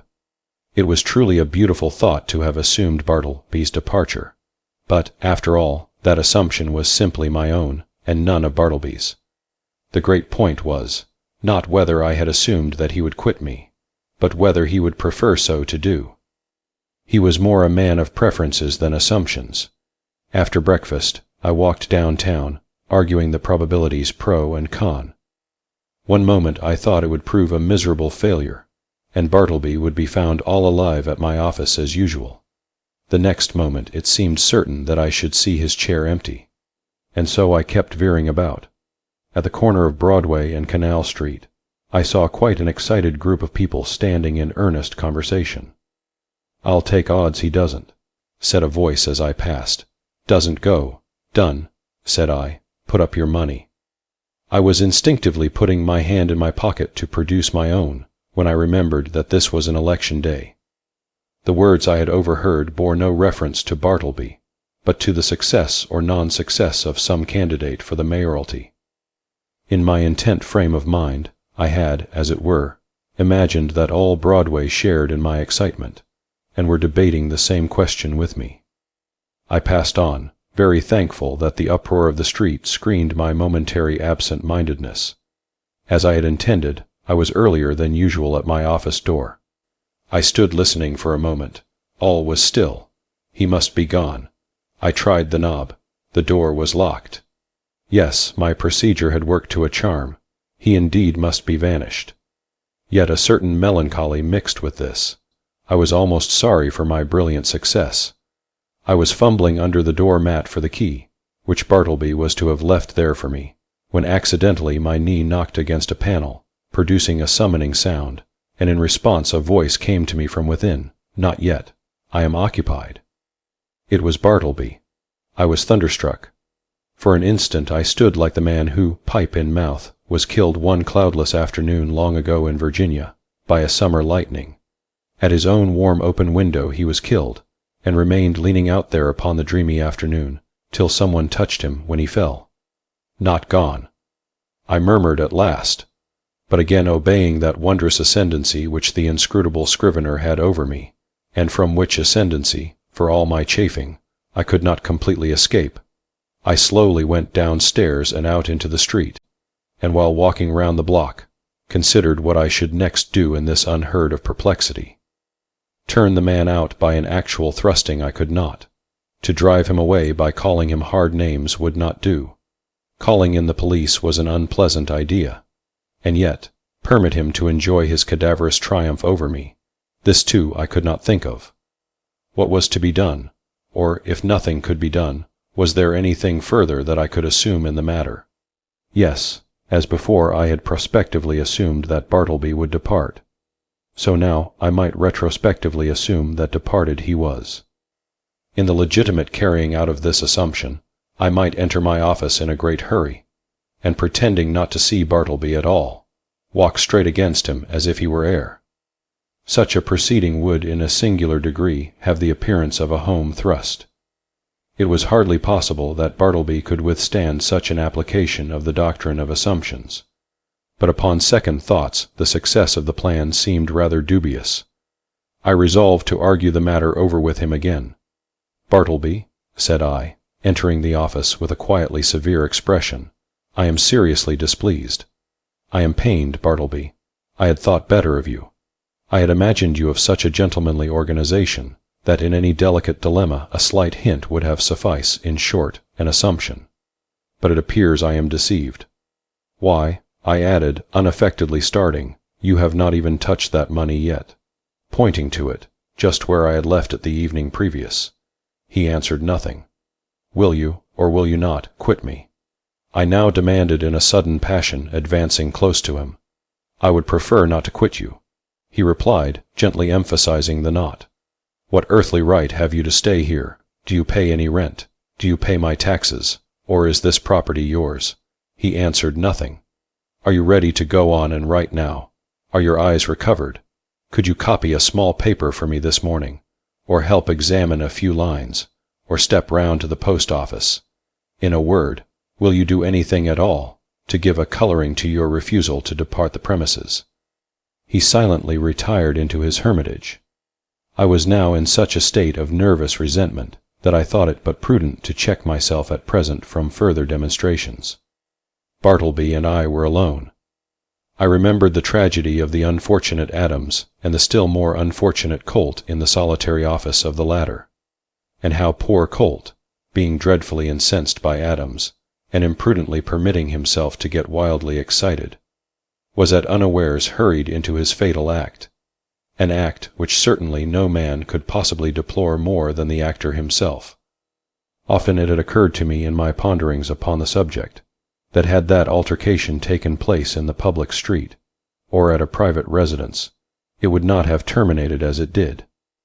It was the circumstance of being alone in a solitary office, upstairs, of a building entirely unhallowed by humanizing domestic associations, an uncarpeted office, doubtless, of a dusty, haggard sort of appearance. This it must have been, which greatly helped to enhance the irritable desperation of the hapless colt. But when this old atom of resentment rose in me and tempted me concerning Bartleby, I grappled him and threw him. How?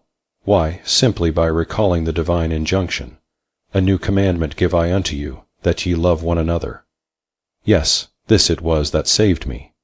Aside from higher considerations, charity often operates as a vastly wise and prudent principle, a great safeguard to its possessor.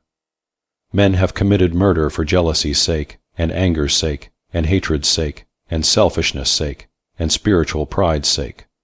But no man that ever I heard of ever committed a diabolical murder for sweet charity's sake. Mere self-interest, then, if no better motive can be enlisted, should, especially with high-tempered men, prompt all beings to charity and philanthropy. At any rate, upon the occasion in question, I strove to drown my exasperated feelings towards the scrivener by benevolently construing his conduct. Poor fellow, thought I, he don't mean anything, and besides, he has seen hard times, and ought to be indulged. I endeavored also immediately to occupy myself, and at the same time to comfort my despondency. I tried to fancy that in the course of the morning, at such time as might prove agreeable to him, Bartleby, of his own free accord, would emerge from his hermitage, and take up some decided line of march in the direction of the door. But no. 12:30 o'clock came. Turkey began to glow in the face, overturn his inkstand, and become generally obstreperous. Nippers abated down into quietude and courtesy. Ginger Nut munched his noon apple, and Bartleby remained standing at his window in one of his profoundest dead-wall reveries. Will it be credited, ought I to acknowledge it, that afternoon I left the office without saying one further word to him? Some days now passed, during which, at leisure intervals, I looked a little into Edwards on the will, and Priestley on necessity. Under the circumstances, those books induced a salutary feeling. Gradually I slid into the persuasion that these troubles of mine touching the scrivener had been all predestinated from eternity, and Bartleby was billeted upon me for some mysterious purpose of an all-wise providence, which it was not for a mere mortal like me to fathom. Yes, Bartleby, stay there behind your screen, thought I. I shall persecute you no more. You are harmless and noiseless as any of these old chairs. In short, I never feel so private as when I know you are here. At last I see it, I feel it. I penetrate to the predestinated purpose of my life. I am content. Others may have loftier parts to enact, but my mission in this world, Bartleby, is to furnish you with office room for such period as you may see fit to remain. I believe that this wise and blessed frame of mind would have continued with me, had it not been for the unsolicited and uncharitable remarks obtruded upon me by my professional friends who visited the rooms. But thus it often is, that the constant friction of illiberal minds wears out at last the best resolves of the more generous.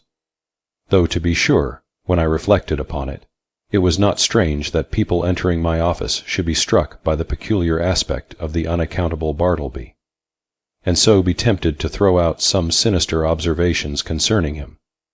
Sometimes an attorney having business with me, and calling at my office and finding no one but the scrivener there, would undertake to obtain some sort of precise information from him touching my whereabouts, but without heeding his idle talk, Bartleby would remain standing immovable in the middle of the room. So after contemplating him in that position for a time, the attorney would depart, no wiser than he came. Also, when a reference was going on, and the room full of lawyers and witnesses and business was driving fast, some deeply occupied legal gentleman present, seeing Bartleby wholly unemployed, would request him to run round to the legal gentleman's office and fetch some papers for him. Thereupon, Bartleby would tranquilly decline, and yet remain idle as before. Then the lawyer would give a great stare and turn to me. And what could I say? At last I was made aware that all through the circle of my professional acquaintance, a whisper of wonder was running round, having reference to the strange creature I kept at my office.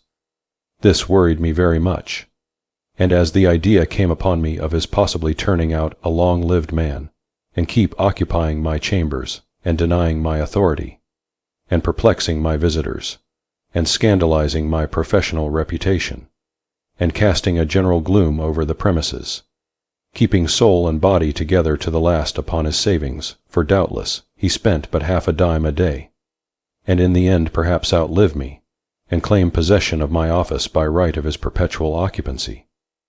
As all these dark anticipations crowded upon me more and more, and my friends continually intruded their relentless remarks upon the apparition in my room, a great change was wrought in me. I resolved to gather all my faculties together, and for ever rid me of this intolerable incubus. Ere revolving any complicated project, however, adapted to this end, I first simply suggested to Bartleby the propriety of his permanent departure. In a calm and serious tone, I commended the idea to his careful and mature consideration. But having taken 3 days to meditate upon it, he apprised me that his original determination remained the same, in short, that he still preferred to abide with me. What shall I do? I now said to myself, buttoning up my coat to the last button. What shall I do? What ought I to do? What does conscience say I should do with this man, or rather ghost? Rid myself of him I must. Go, he shall. But how? You will not thrust him, the poor, pale, passive mortal. You will not thrust such a helpless creature out of your door. You will not dishonor yourself by such cruelty. No, I will not, I cannot do that. Rather would I let him live and die here, and then mason up his remains in the wall. What then will you do? For all your coaxing, he will not budge. Bribes he leaves under your own paperweight on your table. In short, it is quite plain that he prefers to cling to you. Then something severe, something unusual must be done. What? Surely you will not have him collared by a constable, and commit his innocent pallor to the common jail. And upon what ground could you procure such a thing to be done? A vagrant is he. What? He a vagrant, a wanderer, who refuses to budge. It is because he will not be a vagrant, then, that you seek to count him as a vagrant. That is too absurd. No visible means of support. There I have him. Wrong again. For indubitably he does support himself, and that is the only unanswerable proof that any man can show of his possessing the means so to do. No more then. Since he will not quit me, I must quit him. I will change my offices, I will move elsewhere, and give him fair notice, that if I find him on my new premises, I will then proceed against him as a common trespasser. Acting accordingly, next day I thus addressed him. I find these chambers too far from the city hall. The air is unwholesome. In a word, I propose to remove my offices next week, and shall no longer require your services. I tell you this now, in order that you may seek another place. He made no reply, and nothing more was said. On the appointed day I engaged carts and men, proceeded to my chambers, and having but little furniture, everything was removed in a few hours. Throughout, the scrivener remained standing behind the screen, which I directed to be removed the last thing. It was withdrawn, and being folded up like a huge folio, left him the motionless occupant of a naked room. I stood in the entry watching him a moment, while something from within me upbraided me. I re-entered with my hand in my pocket, and my heart in my mouth.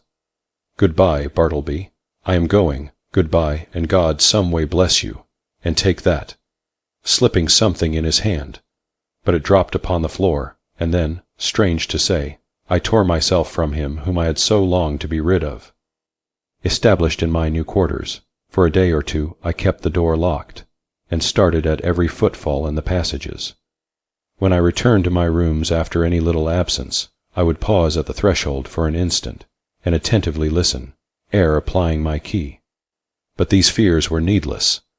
Bartleby never came nigh me. I thought all was going well, when a perturbed-looking stranger visited me, inquiring whether I was the person who had recently occupied rooms at No. Wall Street. Full of forebodings, I replied that I was. "Then, sir," said the stranger, who proved a lawyer, "you are responsible for the man you left there. He refuses to do any copying. He refuses to do anything. He says he prefers not to, and he refuses to quit the premises." "I am very sorry, sir," said I, with assumed tranquillity, but an inward tremor, "but really the man you allude to is nothing to me. He is no relation or apprentice of mine, that you should hold me responsible for him." "In mercy's name, who is he?" "I certainly cannot inform you. I know nothing about him. Formerly I employed him as a copyist, but he has done nothing for me now for some time past." "I shall settle him then. Good morning, sir." Several days passed, and I heard nothing more, and though I often felt a charitable prompting to call at the place and see poor Bartleby, yet a certain squeamishness of I know not what withheld me. All is over with him by this time, thought I at last, when through another week no further intelligence reached me. But coming to my room the day after, I found several persons waiting at my door in a high state of nervous excitement. "That's the man, here he comes," cried the foremost one, whom I recognized as the lawyer who had previously called upon me alone. "You must take him away, sir, at once," cried a portly person among them, advancing upon me, and whom I knew to be the landlord of No. Wall Street. "These gentlemen, my tenants, cannot stand it any longer. Mr. B., pointing to the lawyer, has turned him out of his room, and he now persists in haunting the building generally, sitting upon the banisters of the stairs by day, and sleeping in the entry by night. Every body is concerned. Clients are leaving the offices. Some fears are entertained of a mob. Something you must do, and that without delay." Aghast at this torrent, I fell back before it, and would fain have locked myself in my new quarters. In vain I persisted that Bartleby was nothing to me, no more than to anyone else. In vain. I was the last person known to have anything to do with him, and they held me to the terrible account. Fearful then of being exposed in the papers as one person present obscurely threatened, I considered the matter, and at length said that if the lawyer would give me a confidential interview with the scrivener, in his the lawyer's own room, I would that afternoon strive my best to rid them of the nuisance they complained of. Going upstairs to my old haunt, there was Bartleby silently sitting upon the banister at the landing. "What are you doing here, Bartleby?" "Banister at the landing. What are you doing here, Bartleby?" said I, sitting upon the banister. He mildly replied. I motioned him into the lawyer's room, who then left us. "Bartleby," said I. "Are you aware that you are the cause?" said I. "Are you aware that you are the cause of great tribulation to me, by persisting in occupying the entry after being dismissed from the office?" No answer. "Now one of two things must take place. Either you must do something, or something must be done to you. Now what sort of business would you like to engage in? Would you like to re-engage in copying for someone? No, I would prefer not to make any change. Would you like a clerkship in a dry goods store? There is too much confinement about that. No, I would not like a clerkship, but I am not particular. Too much confinement. I cried. Why, you keep yourself confined all the time. I would prefer not to take a clerkship. He rejoined, as if to settle that little item at once. How would a bartender's business suit you? There is no trying of the eyesight in that. I would not like it at all, though, as I said before, I am not particular. His unwonted wordiness inspirited me. I returned to the charge. Well then, would you like to travel through the country collecting bills for the merchants? That would improve your health. No, I would prefer to be doing something else. How then would going as a companion to Europe, to entertain some young gentleman with your conversation, how would that suit you? Not at all. It does not strike me that there is anything definite about that. I like to be stationary, but I am not particular.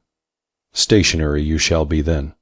I cried, now losing all patience, and for the first time in all my exasperating connection with him fairly flying into a passion. If you do not go away from these premises before night, I shall feel bound, indeed I am bound to quit the premises myself. I rather absurdly concluded, knowing not with what possible threat to try to frighten his immobility into compliance. Despairing of all further efforts, I was precipitately leaving him, when a final thought occurred to me, one which had not been wholly unindulged before. "Bartleby," said I, in the kindest tone I could assume under such exciting circumstances, "will you go home with me now, not to my office, but my dwelling, and remain there till we can conclude upon some convenient arrangement for you at our leisure? Come, let us start now, right away." "No. At present I would prefer not to make any change at all." I answered nothing, but effectually dodging every one by the suddenness and rapidity of my flight, rushed from the building, ran up Wall Street towards Broadway, and jumping into the first omnibus was soon removed from pursuit. As soon as tranquillity returned, I distinctly perceived that I had now done all that I possibly could, both in respect to the demands of the landlord and his tenants, and with regard to my own desire and sense of duty, to benefit Bartleby, and shield him from rude persecution.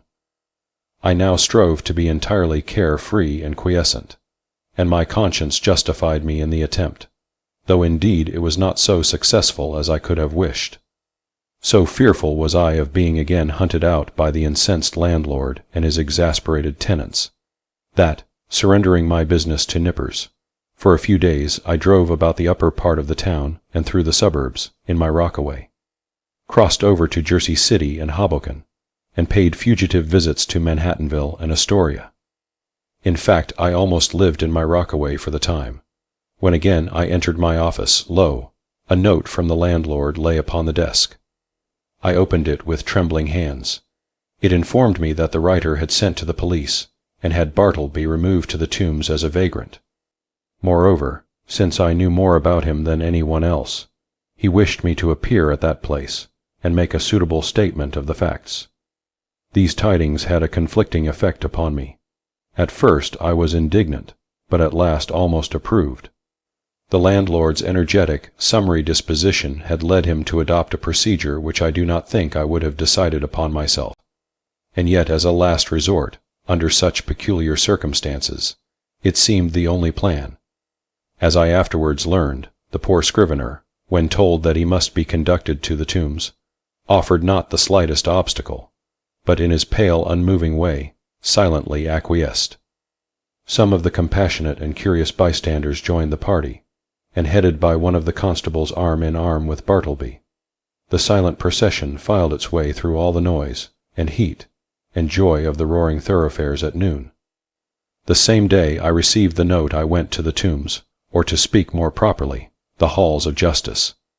Seeking the right officer, I stated the purpose of my call, and was informed that the individual I described was indeed within. I then assured the functionary that Bartleby was a perfectly honest man, and greatly to be compassionated, however unaccountably eccentric. I narrated all I knew, and closed by suggesting the idea of letting him remain in as indulgent confinement as possible till something less harsh might be done, though indeed I hardly knew what. At all events, if nothing else could be decided upon, the almshouse must receive him. I then begged to have an interview. Being under no disgraceful charge, and quite serene and harmless in all his ways, they had permitted him freely to wander about the prison, and especially in the enclosed grass-platted yard thereof. And so I found him there, standing all alone in the quietest of the yards, his face towards a high wall, while all around, from the narrow slits of the jail windows, I thought I saw peering out upon him the eyes of murderers and thieves. "Bartleby, I know you," he said, without looking round, "and I want nothing to say to you." "It was not I that brought you here, Bartleby," said I, keenly pained at his implied suspicion, "and to you this should not be so vile a place. Nothing reproachful attaches to you by being here. And see, it is not so sad a place as one might think. Look, there is the sky, and here is the grass." "I know where I am," he replied, but would say nothing more, and so I left him. As I entered the corridor again, a broad meat-like man, in an apron, accosted me, and jerking his thumb over his shoulder said, "Is that your friend?" "Yes." "Does he want to starve? If he does, let him live on the prison fare, that's all." "Who are you?" asked I, not knowing what to make of such an unofficially speaking person in such a place.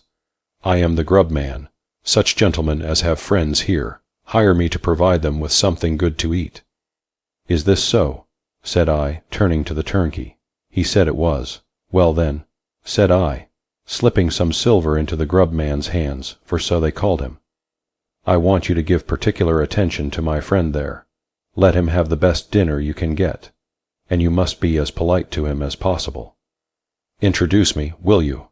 Said the grub man, looking at me with an expression which seemed to say he was all impatience for an opportunity to give a specimen of his breeding.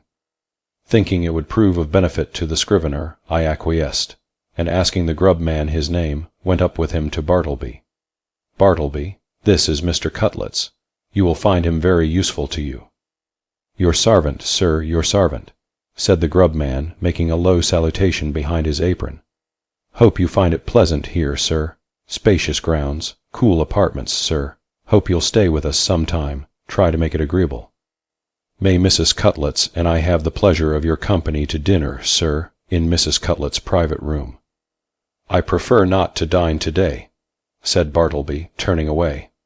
It would disagree with me. I am unused to dinners. So saying, he slowly moved to the other side of the enclosure, and took up a position fronting the dead wall. How's this? Said the grub man, addressing me with a stare of astonishment. He's odd, ain't he? I think he is a little deranged, said I, sadly. Deranged is it? Well now, upon my word, I thought that friend of yourn was a gentleman forger. They are always pale and genteel like, them forgers. I can't pity 'em, can't help it, sir. Did you know Monroe Edwards? He added touchingly, and paused. Then, laying his hand pityingly on my shoulder, sighed. He died of consumption at Sing Sing. So you weren't acquainted with Monroe? No, I was never socially acquainted with any forgers, but I cannot stop longer. Look to my friend yonder. You will not lose by it. I will see you again. Some few days after this, I again obtained admission to the tombs, and went through the corridors in quest of Bartleby, but without finding him. I saw him coming from his cell not long ago, said a turnkey. Maybe he's gone to loiter in the yards. So I went in that direction. Are you looking for the silent man? Said another turnkey, passing me. Yonder he lies, sleeping in the yard there. 'Tis not 20 minutes since I saw him lie down. The yard was entirely quiet. It was not accessible to the common prisoners. The surrounding walls, of amazing thickness, kept off all sounds behind them. The Egyptian character of the masonry weighed upon me with its gloom, but a soft imprisoned turf grew underfoot. The heart of the eternal pyramids, it seemed, wherein, by some strange magic, through the clefts, grass seed, dropped by birds, had sprung. Strangely huddled at the base of the wall, his knees drawn up, and lying on his side, his head touching the cold stones, I saw the wasted Bartleby, but nothing stirred. I paused, then went close up to him, stooped over, and saw that his dim eyes were open. Otherwise he seemed profoundly sleeping. Something prompted me to touch him. I felt his hand, when a tingling shiver ran up my arm and down my spine to my feet. The round face of the grub man peered upon me now. His dinner is ready. Won't he dine today, either, or does he live without dining?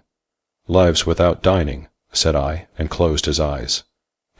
He's asleep, ain't he? With kings and counselors, murmured I. There would seem little need for proceeding further in this history. Imagination will readily supply the meagre recital of poor Bartleby's interment.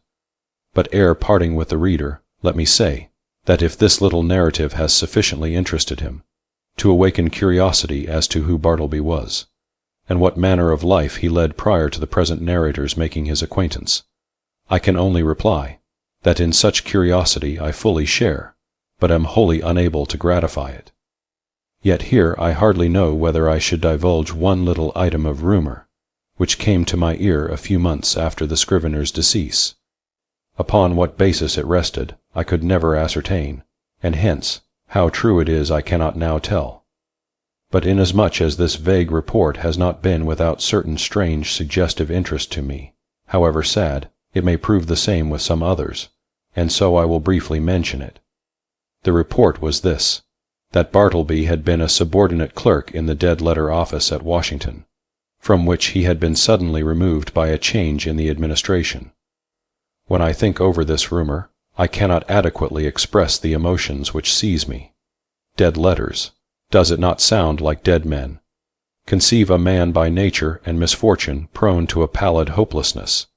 Can any business seem more fitted to heighten it than that of continually handling these dead letters, and assorting them for the flames? For by the cartload they are annually burned. Sometimes from out the folded paper the pale clerk takes a ring. The finger it was meant for, perhaps, moulders in the grave. A banknote sent in swiftest charity. He whom it would relieve nor eats nor hungers any more. Pardon for those who died despairing. Hope for those who died unhoping.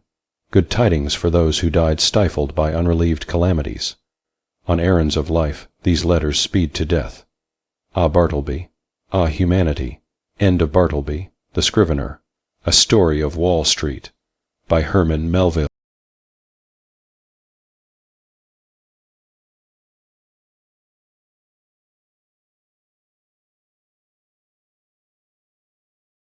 Ooze, by Anthony M. Rood. Weird Tales, March 1923. A novelette of 1,000 thrills. In the heart of a second-growth piney woods jungle of southern Alabama, a region sparsely settled by backwoods blacks and Cajuns, that queer, half-wild people descended from Acadian exiles of the middle 18th century, stands a strange, enormous ruin. Interminable trailers of Cherokee rose, white-laden during a single month of spring, have climbed the heights of its 3 remaining walls. Palmetto fans rise knee-high above the base. A dozen scattered live oaks, now belying their nomenclature because of choking tufts of gray. Spanish moss and 2-foot circlets of mistletoe parasite which have stripped bare of foliage, the gnarled, knotted limbs, lean fantastic beards against the crumbling brick. Immediately beyond, where the ground becomes soggier and lower, dropping away hopelessly into the tangle of dogwood, holly, poison sumac and pitcher plants that is moccasin swamp, and anise has formed a protecting wall impenetrable to all save the furtive ones. Some few outcasts utilize the stinking depths of that sinister swamp, distilling shinny of pure corn liquor for illicit trade. Tradition states that this is the case, at least, a tradition which antedates that of the premature ruin by many decades. I believe it, for during evenings intervening between investigations of the awesome spot, I often was approached as a possible customer by woodbillies who could not fathom how anyone dared venture near without plenteous fortification of liquid courage. I know shinny, therefore I did not purchase it for personal consumption. A dozen times I bought a quart or two merely to establish credit among the Cajuns, pouring away the vile stuff immediately into the sodden ground. It seemed then that only through filtration and condensation of their dozens of weird tales regarding Dade House could I arrive at understanding of the mystery and weight of horror hanging about the place. Certain it is that out of all the superstitious cautioning, head-wagging and whispered nonsensities, I obtained only 2 indisputable facts. The first was that no money and no supporting battery of 10-gauge shotguns loaded with chilled shot could induce either Cajuns or darky of the region to approach within 500 yards of that flowering wall. The second fact I shall dwell upon later. Perhaps it would be as well, as I am only a mouthpiece in this chronicle, to relate in brief why I came to Alabama on this mission. I am a scribbler of general fact articles, no fiction writer as was Lee Cranmer, though doubtless the confession is superfluous. Lee was my roommate during college days. I knew his family well, admiring John Corliss Cranmer even more than I admired the son and friend, and almost as much as Peggy Breed, whom Lee married. Peggy liked me, but that was all. I cherish sanctified memory of her for just that much, as no other woman before or since has granted this gangling dyspeptic even a hint of joyous and sorrowful intimacy. Work kept me to the city. Lee, on the other hand, coming of wealthy family, and from the first, earning from his short stories and novel royalties more than I wrested from editorial coffers, needed no anchorage. He and Peggy honeymooned a 4-month trip to Alaska, visited Honolulu the next winter, fished for salmon on Kane's River, New Brunswick, and generally enjoyed the outdoors at all seasons. They kept an apartment in Wilmette near Chicago, yet during the few spring and fall seasons they were home, both preferred to rent a suite at one of the country clubs to which Lee belonged. I suppose they spent 3 or 5 times the amount Lee actually earned, yet for my part, I only honored that the two should find such great happiness in life and still accomplish artistic triumph. They were honest, zestful young Americans, the type, and pretty nearly the only type, $2 million cannot spoil. John Corliss Cranmer, father of Lee, though as different from his boy as a microscope is different from a painting by Remington, was even further from being dollar-conscious. He lived in a world bounded only by the widening horizon of biological science, and his love for the two who would carry on that Cranmer name. Many a time I used to wonder how it could be that as gentle, clean-souled and lovable a gentleman as John Corliss Cranmer could have ventured so far into scientific research without attaining small-caliber atheism. Few do. He believed both in God and humankind. To accuse him of murdering his boy and the girl wife who had come to be loved as the mother of baby Elsie, as well as blood and flesh of his own family, was a gruesome, terrible absurdity. Yes, even when John Corliss Cranmer was declared unmistakably insane, lacking a relative in the world, baby Elsie was given to me, and the middle-aged couple who had accompanied the 3 as servants about half of the known world. Elsie would be Peggy over again. I worshipped her, knowing that if my stewardship of her interests could make of her a woman of Peggy's loveliness and worth, I should not have lived in vain. And at 4, Elsie stretched out her arms to me after a vain attempt to jerk out the bobbed tail of Lord Dick, my tolerant old Airedale, and called me Papa. I felt a deep-down choking. Yes, those strangely long black lashes someday might droop in fun or coquetry, but now baby Elsie held a wistful, trusting seriousness in depths of ultramarine eyes, that same seriousness which only Lee had brought to Peggy. Responsibility in one instant become double. That she might come to love me as more than foster parent was my dearest wish. Still, through selfishness I could not rob her of rightful heritage. She must know in after years. And the tale that I would tell her must not be the horrible suspicion which had been bandied about in common talk. I went to Alabama, leaving Elsie in the competent hands of Mrs. Daniels and her husband, who had helped care for her since birth. In my possession, prior to the trip, were the scant facts known to authorities at the time of John Corliss Cranmer's escape and disappearance.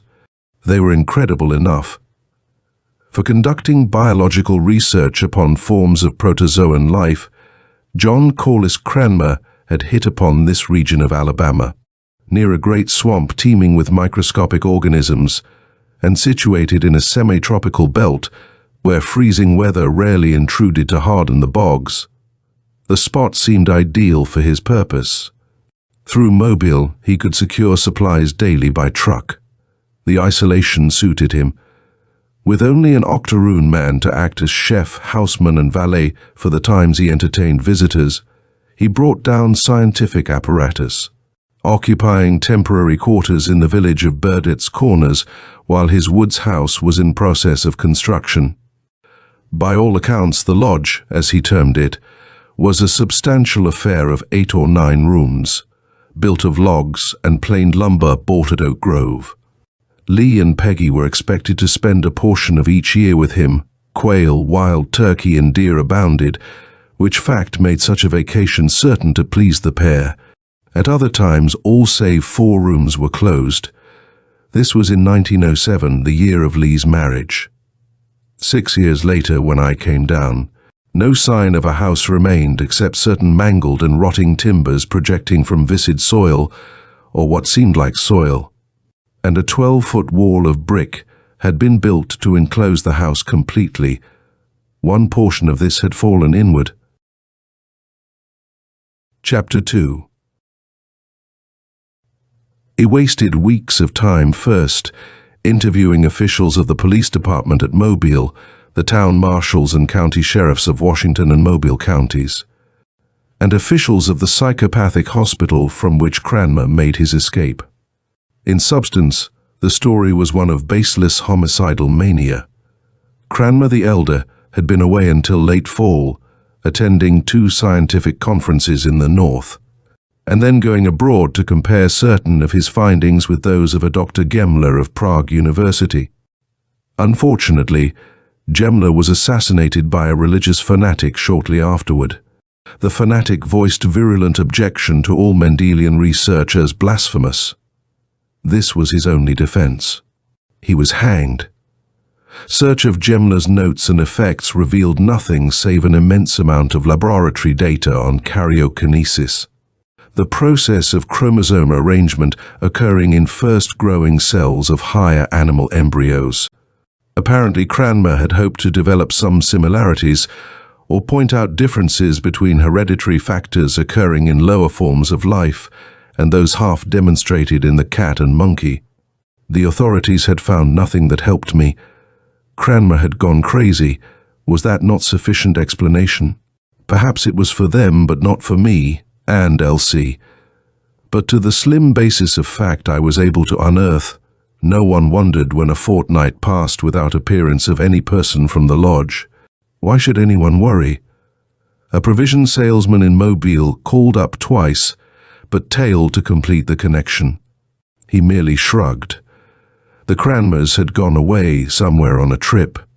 In a week, a month, a year, they would be back. Meanwhile, he lost commissions, but what of it? He had no responsibility for those queer nuts up there in the piney woods. Crazy, of course. Why should any guy with millions to spend shut himself up among the Cajuns and draw microscope-enlarged notebook pictures of what the salesman called germs? A stir was aroused at the end of the fortnight, but the commotion confined itself to building circles. 20 carloads of building brick, 50 bricklayers, and a quarter-acre of fine meshed wire, the sort used for screening off pens of rodents and small marsupials in a zoological garden, were ordered, "Damn expense, hurry," by an unshaved, tattered man who identified himself with difficulty as John Corliss Cranmer. He looked strange, even then. A certified check for the total amount given in advance, and another check of absurd size slung toward a labor entrepreneur silenced objection, however. These millionaires were apt to be flighty. When they wanted something, they wanted it at tap of the bell. Well, why not drag down the big profits? A poorer man would have been jacked up in a day. Cranmer's fluid gold bathed him in immunity to criticism. The encircling wall was built and roofed with wire netting which drooped about the squat pitch of the lodge. Curious inquiries of workmen went unanswered until the final day. Then Cranmer, a strange, intense apparition who showed himself more shabby than a keyed derelict, assembled every man jack of the workmen. In one hand he grasped a wad of blue slips, 56 of them. In the other he held a Luger automatic. "I offer each man $1,000 for silence," he announced. "As an alternative death, you know little. Will all of you consent to swear upon your honor that nothing which has occurred here will be mentioned elsewhere?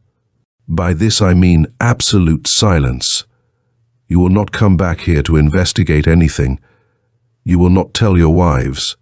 You will not open your mouths even upon the witness stand in case you are called. My price is 1,000 apiece. In case one of you betrays me, I give you my word that this man shall die. I am rich. I can hire men to do murder. Well, what do you say?" The men glanced apprehensively about. The threatening Luger decided them. To a man they accepted the blue slips. And save for one witness who lost all sense of fear and morality in drink, none of the 56 has broken his pledge, as far as I know. That one bricklayer died later in delirium tremens. It might have been different had not John Corliss Cranmer escaped. Chapter 3. They found him the first time, mouthing meaningless phrases concerning an amoeba, one of the tiny forms of protoplasmic life he was known to have studied. Also, he leaped into a hysteria of self-accusation. He had murdered 2 innocent people. The tragedy was his crime. He had drowned them in ooze. Ah, God. Unfortunately for all concerned, Cranmer, dazed and indubitably stark insane, chose to perform a strange travesty on fishing 4 miles to the west of his lodge, on the further border of Moccasin Swamp. His clothing had been torn to shreds, his hat was gone, and he was coated from head to foot with gluey mire. It was far from strange that the good folk of Shanksville, who never had glimpsed the eccentric millionaire, failed to associate him with Cranmer. They took him in, searched his pockets, finding no sign save an inordinate sum of money, and then put him under medical care. 2 precious weeks elapsed before Dr. Quirk reluctantly acknowledged that he could do nothing more for this patient, and notified the proper authorities. Then much more time was wasted. Hot April and half of still hotter May passed by before the loose ends were connected. Then it did little good to know that this raving unfortunate was Cranmer, or that the 2 persons of whom he shouted in disconnected delirium actually had disappeared. Alienists absolved him of responsibility. He was confined in a cell reserved for the violent. Meanwhile, strange things occurred back at the lodge, which now, for good and sufficient reason, was becoming known to dwellers of the woods as Dead House. Until one of the walls fell in, however, there had been no chance to see, unless one possessed the temerity to climb either one of the tall live oaks, or mount the barrier itself. No doors or opening of any sort had been placed in that hastily constructed wall. By the time the western side of the wall fell, not a native for miles around, but feared the spot far more than even the bottomless, snake-infested bogs which lay to west and north. The single statement was all John Corliss Cranmer ever gave to the world. It proved sufficient. An immediate search was instituted. It showed that less than 3 weeks before the day of initial reckoning, his son and Peggy had come to visit him for the 2nd time that winter, leaving Elsie in company of the Daniels pair. They had rented a pair of Gordons for quail hunting and had gone out. That was the last anyone had seen of them. The backwoods Negro who glimpsed them stalking a covey behind their 2 pointing dogs had known no more, even when sweated through 12 hours of 3rd degree. Certain suspicious circumstances, having to do only with his regular pursuit of shinny transportation, had caused him to fall under suspicion at first. He was dropped. 2 days later, the scientist himself was apprehended, a gibbering idiot who sloughed his pole, holding on to the baited hook. Into a marsh where nothing save moccasins, an errant alligator, or amphibian life could have been snared.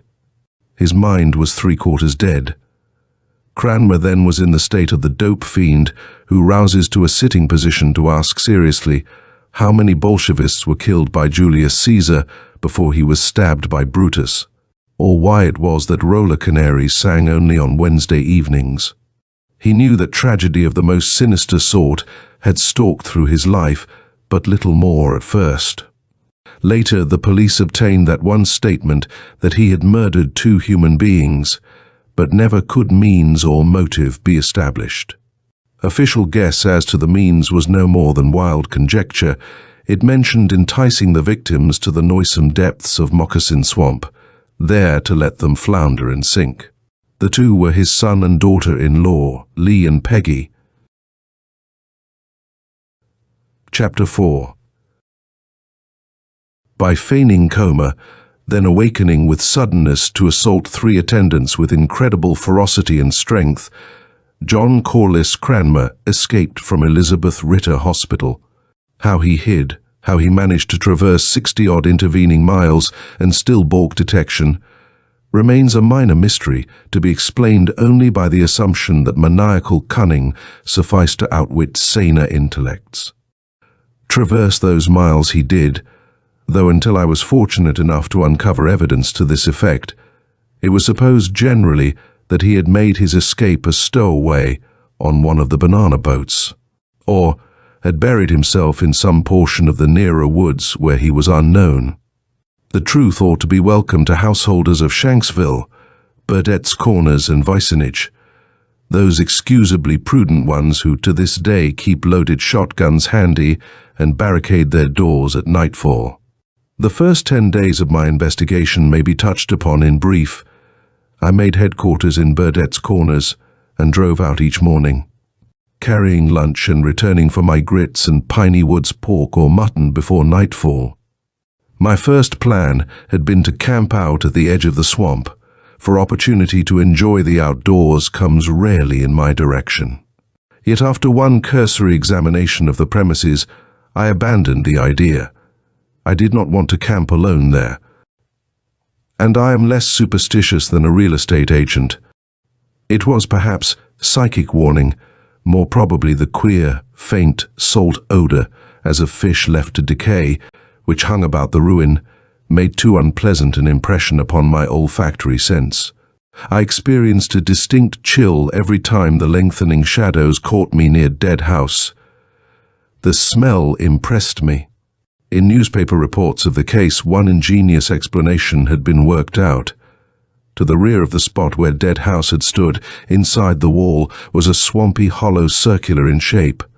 Only a little real mud lay in the bottom of the bowl, like depression now.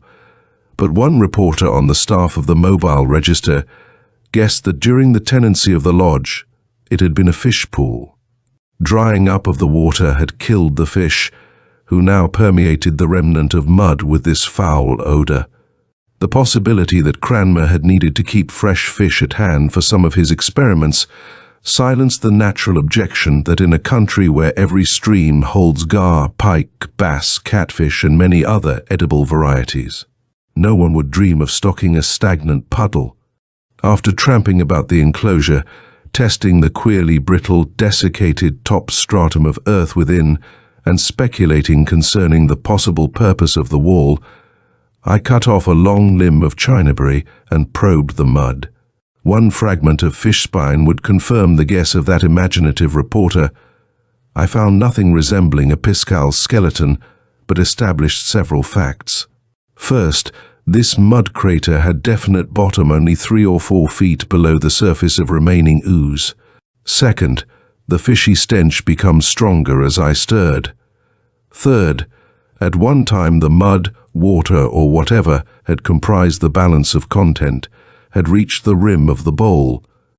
The last showed by certain marks plain enough when the crusty 2-inch stratum of upper coating was broken away. It was puzzling. The nature of that thin, desiccated effluvium which seemed to cover everything even to the lower foot or two of brick came in for next inspection. It was strange stuff, unlike any earth I ever had seen, though undoubtedly some form of scum drained in from the swamp at the time of river floods or cloudbursts, which in this section are common enough in spring and fall. It crumbled beneath the fingers. When I walked over it, the stuff crunched hollowly. In fainter degree, it possessed the fishy odor also. I took some samples where it lay thickest upon the ground, and also a few where there seemed to be no more than a depth of a sheet of paper. Later, I would have a laboratory analysis made, apart from any possible bearing the stuff might have upon the disappearance of my 3 friends. I felt the tug of article interest, that wonder over anything strange or seemingly inexplicable, which lends the hunt for fact a certain glamour and romance all its own. To myself I was going to have to explain sooner or later just why this layer covered the entire space within the walls and was not perceptible anywhere outside. The enigma could wait, however, or so I decided. Far more interesting were the traces of violence apparent on wall and what once had been a house. The latter seemed to have been ripped from its foundations by a giant hand, crushed out of semblance to a dwelling, and then cast in fragments about the base of wall. mainly on the south side, where heaps of twisted, broken timbers lay in profusion. On the opposite side there had been such heaps once, but now only charred sticks, coated with that grey-black, omnipresent coat of desiccation, remained. These piles of charcoal had been sifted and examined most carefully by the authorities, as one theory had been advanced that Cranmer had burned the bodies of his victims. Yet no sign whatever of human remains was discovered. The fire, however, pointed out one odd fact which controverted the reconstructions made by detectives months before. The latter, suggesting the dried scum to have drained in from the swamp, believed that the house timbers had floated out to the sides of the wall, there to arrange themselves in a series of piles. The absurdity of such a theory showed even more plainly in the fact that if the scum had filtered through in such a flood, the timbers most certainly had been dragged into piles previously. Some had burned, and the scum coated their charred surfaces. What had been the force which had torn the lodge to bits as if in spiteful fury? Why had the parts of the wreckage been burned, the rest to escape? Right here, I felt, was the keynote to the mystery, yet I could imagine no explanation. That John Corliss Cranmer himself, physically sound, yet a man who for decades had led a sedentary life, could have accomplished such a destruction, unaided, was difficult to believe. Chapter 5. It turned my attention to the wall, hoping for evidence which might suggest another theory. That wall had been an example of the worst snide construction. Though little more than a year old, the parts left standing showed evidence that they had begun to decay the day the last brick was laid. The mortar had fallen from the interstices. Here and there a brick had cracked and dropped out. Fibrils of the climbing vines had penetrated crevices, working for early destruction. And one side already had fallen. It was here that the first glimmering suspicion of the terrible truth was forced upon me. The scattered bricks, even those which had rolled inward toward the gaping foundation ledge, had not been coated with scum. This was curious, yet it could be explained by surmise that the flood itself had undermined this weakest portion of the wall. I cleared away a massive brick from the spot on which the structure had stood. To my surprise, I found it exceptionally firm. Hard red clay lay beneath. The flood conception was faulty. Only some great force, exerted from inside or outside, could have wreaked such destruction. When careful measurement, analysis and deduction convinced me, mainly from the fact that the lowermost layers of brick all had fallen outward, while the upper portions toppled in, I began to link up this mysterious and horrific force with the one which had rent the lodge asunder. It looked as though a typhoon or gigantic centrifuge had needed elbow room in ripping down the wooden structure. But I got nowhere with the theory. Though in ordinary affairs I am called a man of too great imaginative tendencies. No less than 3 editors have cautioned me on this point. Perhaps it was the narrowing influence of great personal sympathy, yes, and love. I make no excuses, though beyond a dim understanding that some terrific, implacable force must have made Spot his playground. I ended my 9th day of note-taking and investigation almost as much in the dark as I had been while 1,000 miles away in Chicago. Then I started among the darkies and Cajuns. A whole day I listened to yarns of the days which preceded Cranmer's escape from Elizabeth Ritter Hospital, days in which furtive men sniffed poisoned air for miles around Dead House, finding the odor intolerable, days in which it seemed none possessed nerve enough to approach close, days when the most fanciful tales of medieval superstitions were spun. These tales I shall not give. The truth is incredible enough. At noon upon the 11th day, I chanced upon Rory Paileron, a Cajun, and one of the least prepossessing of all with whom I had come in contact. Chanced, perhaps, is a bad word. I had listed every dweller of the woods within a 5-mile radius. Rory was 16th on my list. I went to him only after interviewing all 4 of the Crabiers and 2 whole families of Pichons. and Rory regarded me with the utmost suspicion until I made him a present of the 2 quarts of shinny purchased of the Pichons. Because long practice has perfected me in the technique of seeming to drink another man's awful liquor, no. I'm not an absolute prohibitionist. Fine wine or 12-year-in-cask bourbon whiskey arouses my definite interest. I fooled Peleron from the start. I shall omit preliminaries and leap to the first admission from him that he knew more concerning Deadhouse and its former inmates than any of the other darkies or Cajuns round about. But I ain't talking. Sacker, if I should open my gab, what might fly out? It is for keeping silent, you're damn right. I agreed. He was a wise man, educated to some extent in the queer schools and churches maintained exclusively by Cajuns in the depths of the woods, yet naive withal. We drank, and I never had to ask another leading question. The liquor made him want to interest me, and the only extraordinary in this whole neck of the woods was the dead house. 3/4 of a pint of acrid, nauseous fluid, and he hinted darkly. A pint, and he told me something I scarcely could believe. Another half pint. But I shall give his confession in condensed form. He had known Joe Sibley, the octoroon chef, houseman and valet who served Cranmer.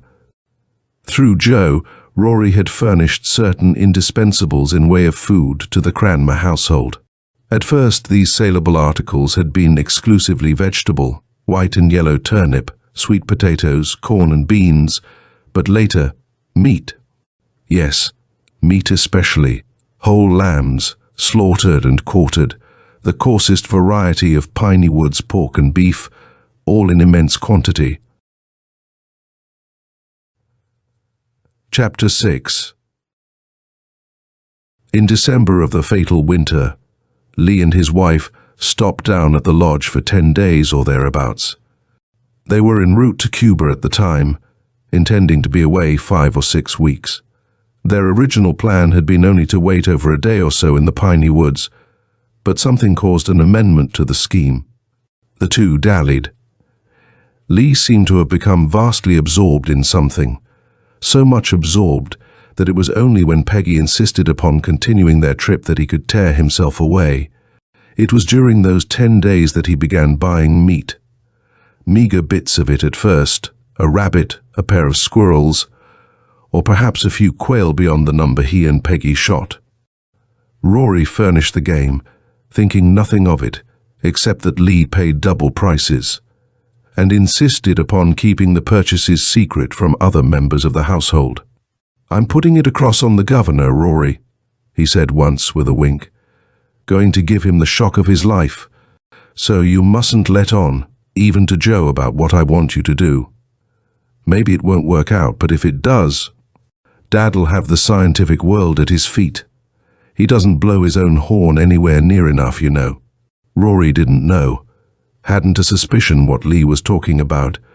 Still, if this rich young idiot wanted to pay him a $50 in good silver coin for a quail that anyone, himself included, could knock down with a 5-cent shell, Rory was well satisfied to keep his mouth shut. Each evening he brought some of the small game, and each day Lee Cranmer seemed to have use for an additional quail or so. When he was ready to leave for Cuba, Lee came forward with the strangest of propositions. He fairly whispered his vehemence and desire for secrecy. He would tell Rory, and would pay the Cajun $500, half in advance and half at the end of 5 weeks, when Lee himself would return from Cuba. Provided Rory agreed to adhere absolutely to a certain secret program. The money was more than a fortune to Rory. It was undreamt of affluence. The Cajun acceded. "He was telling me then how the old man had raised some kind of pet," Rory confided, "and wanted to get shet of it. So he give it to Lee, telling him to kill it, but Lee was sot on fooling him. W8, I ask yer, is W8 kind of a pet? Is it W8 lives down in a mud sink and eats a couple hogs every night? I couldn't imagine." So I pressed him for further details. Here at last was something which sounded like a clue. He really knew too little. The agreement with Lee provided that if Rory carried out the provisions exactly, he should be paid extra and at his exorbitant scale of all additional outlay when Lee returned. The young man gave him a daily schedule which Rory showed. Each evening he was to procure, slaughter and cut up a definite and growing amount of meat. Every item was checked, and I saw that they ran from £5 up to 40. "What in heaven's name did you do with it?" I demanded, excited now and pouring him an additional drink for fear caution might return to him. "Took it through the bushes in back and slung it in the mud sink there, and Suthin come up and drug it down." "A gator, diable." "How should I know? It was dark. I wouldn't go close." He shuddered, and the fingers which lifted his glass shook as with sudden chill. "Maybe you'd have done it, huh?" "Not me, though. The young fella told me to sling it in, and I slung it. A couple times I come around in the light, but there wasn't nothing there you could see, just mud and some water. Maybe the thing didn't come out in daytimes." "Perhaps not," I agreed, straining every mental resource to imagine what Lee's sinister pet could have been. "But you said something about 2 hogs a day. What did you mean by that?" "This paper, proof enough that you're telling the truth so far, states that on the 35th day you were to throw 40 pounds of meat, any kind, into the sink. 2 hogs, even the Piney Woods variety, weigh a lot more than 40 pounds. Then was after he come back." From this point onward, Rory's tale became more and more enmeshed in the vagaries induced by bad liquor. His tongue thickened. I shall give his story without attempt to reproduce further verbal barbarities, or the occasional prodding I had to give in order to keep him from maundering into foolish jargon. Lee had paid munificently. His only objection to the manner in which Rory had carried out his orders was that the orders themselves had been deficient. The pet, he said, had grown enormously. It was hungry, ravenous. Lee himself had supplemented the fare with huge pails of scraps from the kitchen. From that day, Lee purchased from Rory whole sheep and hogs. The Cajun continued to bring the carcasses at nightfall, but no longer did Lee permit him to approach the pool. The young man appeared chronically excited. He had a tremendous secret, one the extent of which even his father did not guess, and one which would astonish the world. Only a week or 2 more and he would spring it. First he would have to arrange certain data. Then came the day when everyone disappeared from Dead House. Rory came around several times, but concluded that all of the occupants had folded tents and departed, doubtless taking their mysterious pet along.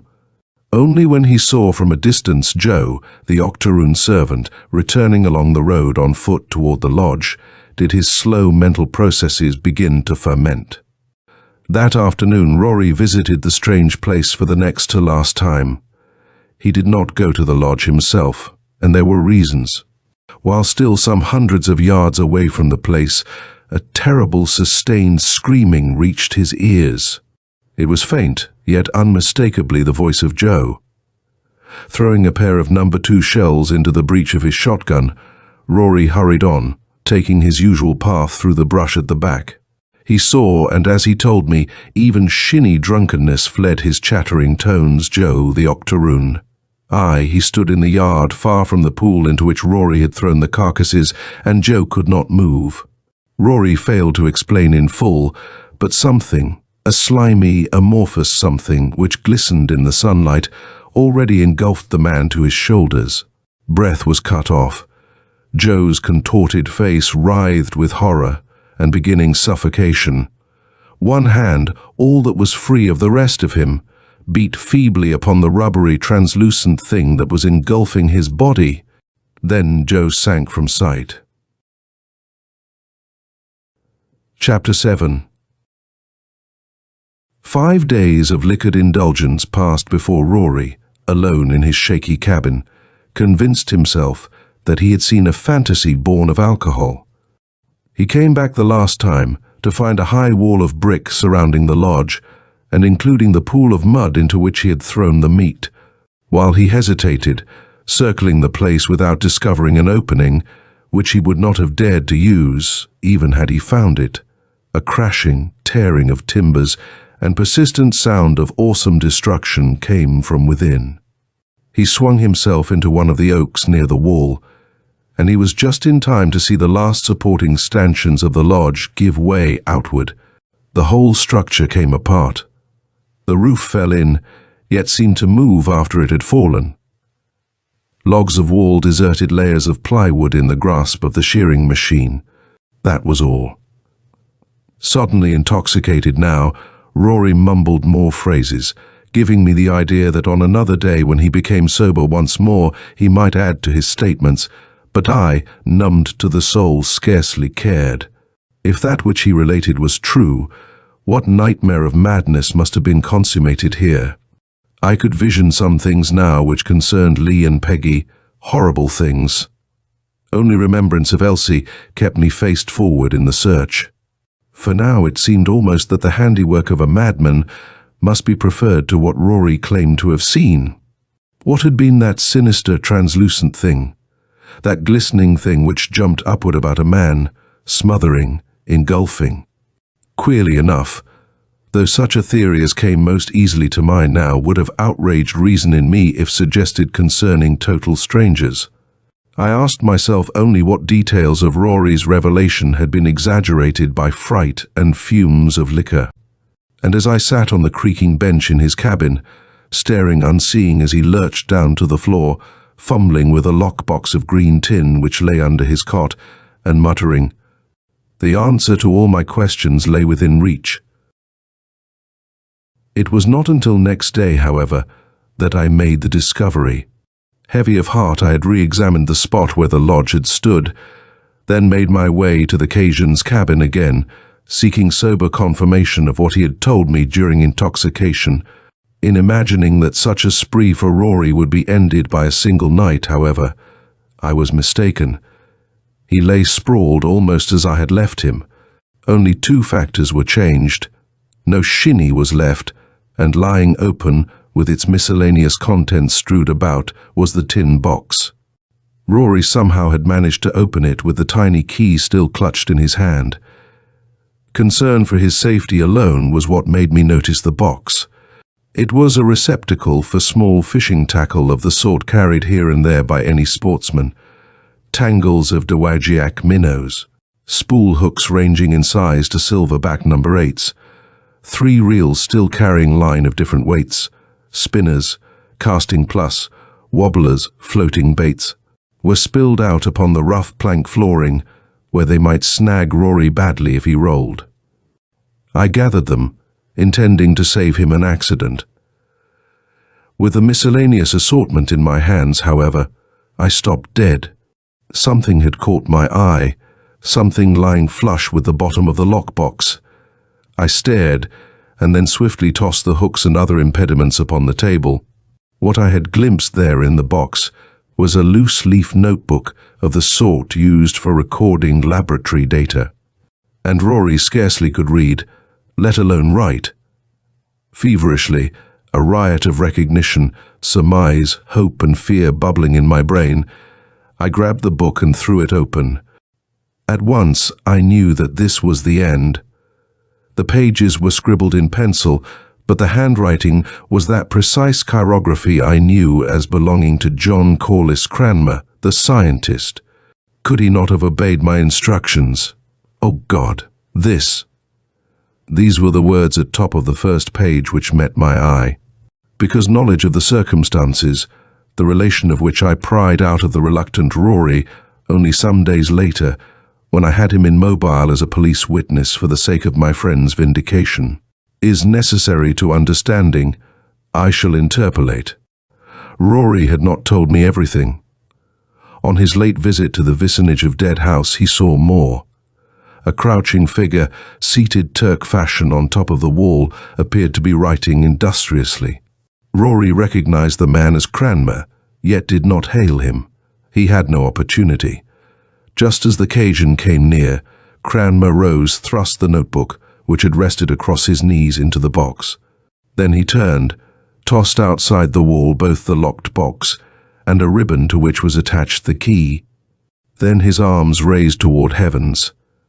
For 5 seconds he seemed to invoke the mercy of power beyond all of man's scientific prying. And finally he leaped.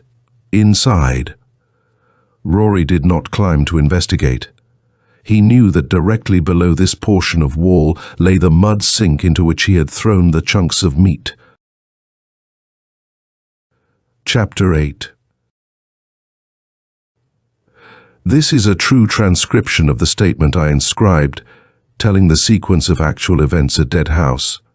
The original of the statement now lies in the archives of the detective department. Cranmer's notebook, though written in a precise hand, yet betrayed the man's insanity by incoherence and frequent repetitions. My statement has been accepted now, both by alienists and by detectives who had entertained different theories in respect to the case. It quashes the noisome hints and suspicions regarding 3 of the finest Americans who ever lived, and also one queer supposition dealing with supposed criminal tendencies in poor Joe, the octoroon. John Corliss Cranmer went insane for sufficient cause. As readers of popular fiction know well, Lee Cranmer's forte was the writing of what is called, among fellows in the craft, the pseudo-scientific story. In plain words, this means a yarn based upon solid fact in the field of astronomy, chemistry, anthropology or whatnot, which carries to logical conclusion unproved theories of men who devote their lives to searching out further nadirs of fact. In certain fashion, these men are allies of science. Often they visualize something which has not been imagined even by the best of men from whom they secure data, thus opening new horizons of possibility. In a large way, Jules Verne was one of these men in his day. Lee Cranmer bade fair to carry on the work in worthy fashion, work taken up for a period by an Englishman named Wells, but abandoned for stories of a different, and, in my humble opinion, less absorbing type.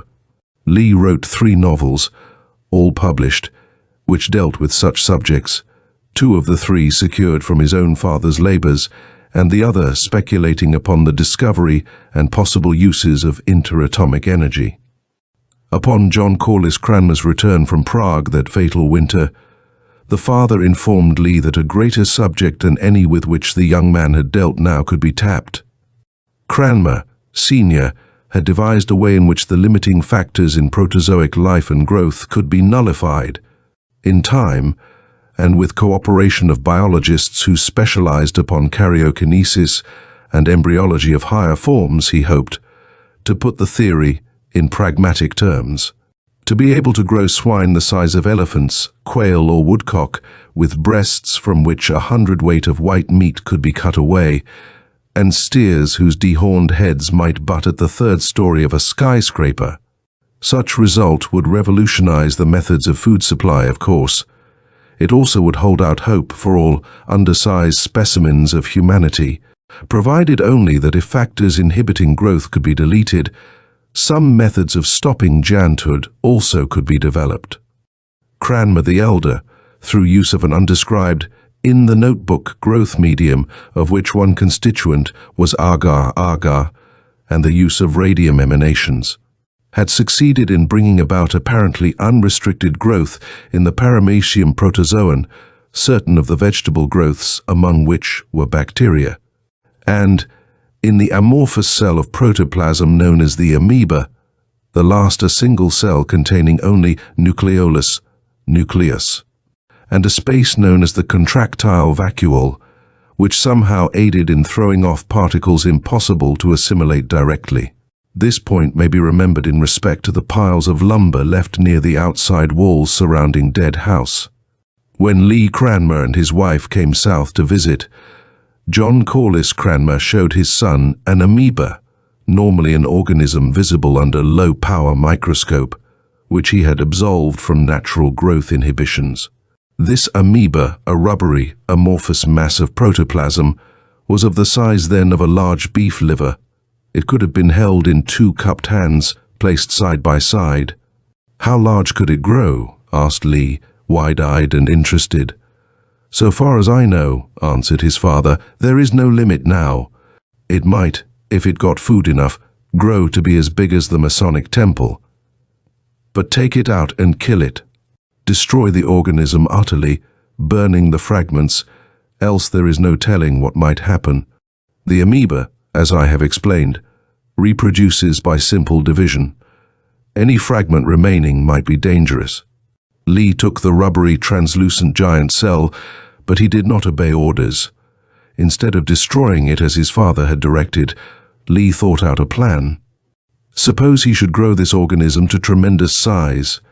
Suppose when the tale of his father's accomplishment was spread, an amoeba of many tons weight could be shown in evidence. Lee, of somewhat sensational cast of mind, determined instantly to keep secret the fact that he was not destroying the organism, but encouraging its further growth. Thought of possible peril never crossed his mind. He arranged to have the thing fed, allowing for normal increase of size in an abnormal thing. It fooled him only by growing much more rapidly. When he came back from Cuba, the amoeba practically filled the whole of the mud sink hollow. He had to give it much greater supplies.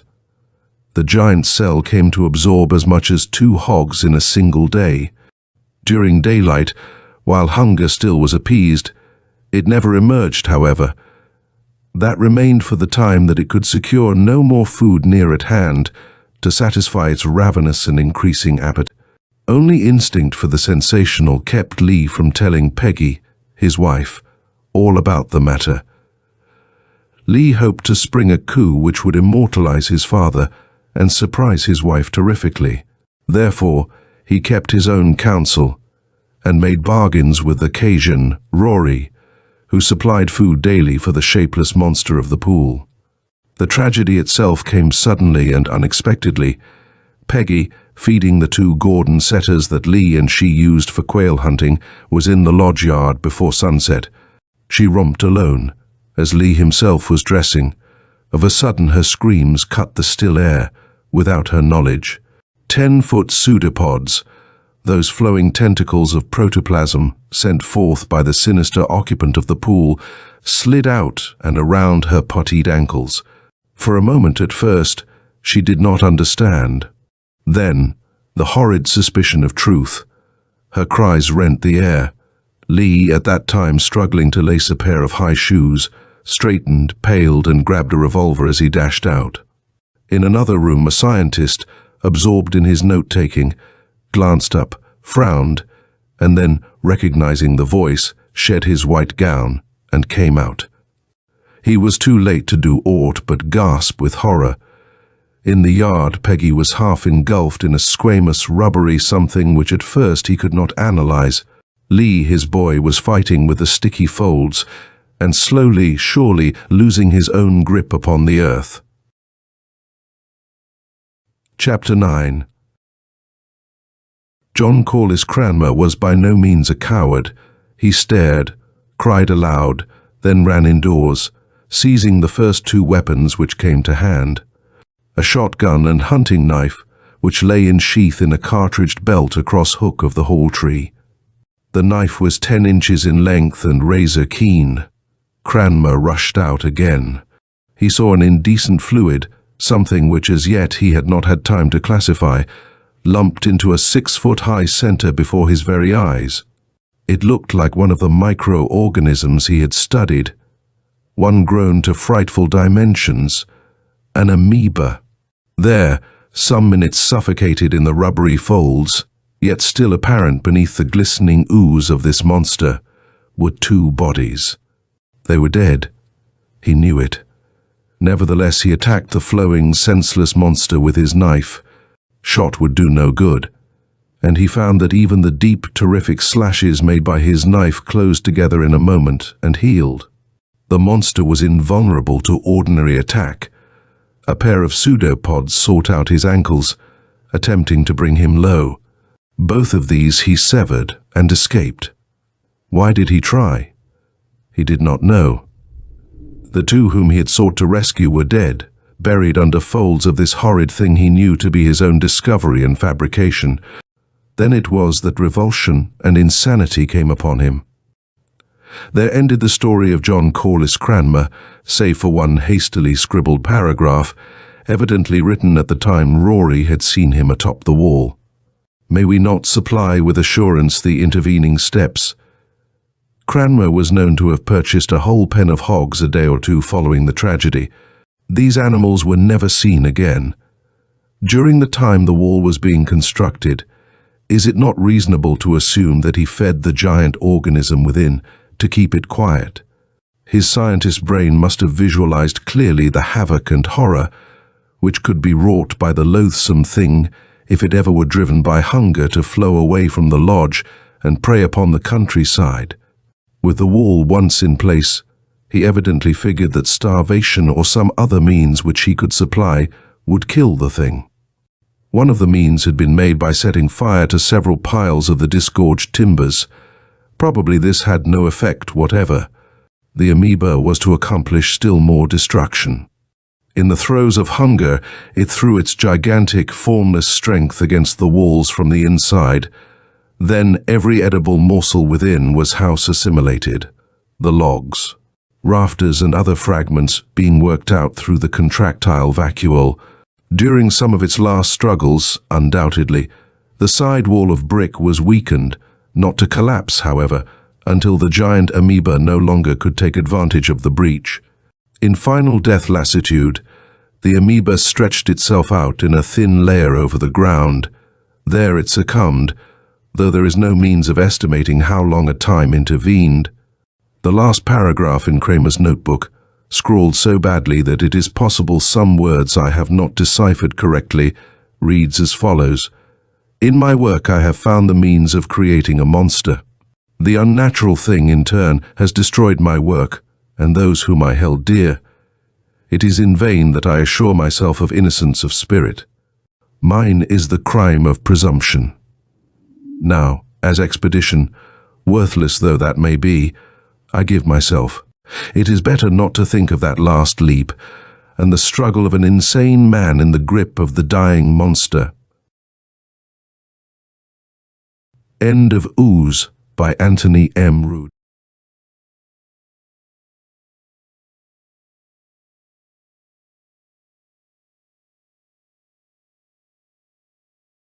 As Long as You Wish by John O'Keefe. If somehow you get trapped in a circular time system, how long is the circumference of an infinitely retraced circle? The patient sat stiffly in the leather chair on the other side of the desk. Nervously he pressed a coin into the palm of one hand. "Just start anywhere," I said, "and tell me all about it." As before, without waiting for an answer, he continued, the coin clutched tightly in one hand.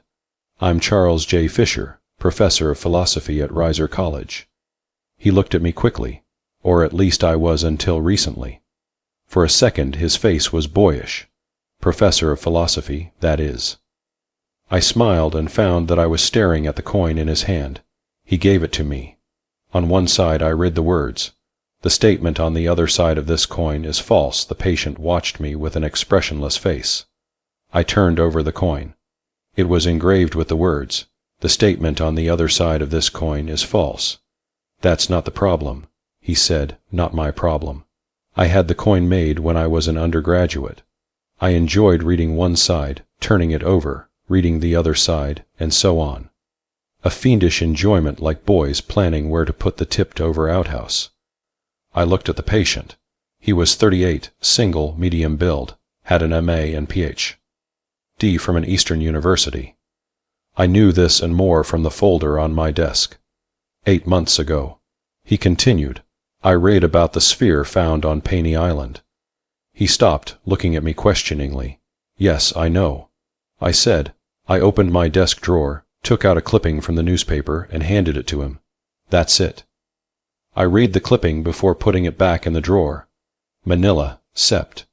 24. INS archaeologists from University of California have discovered in earth fault of recent quake a sphere 2 feet in diameter of an unidentifiable material.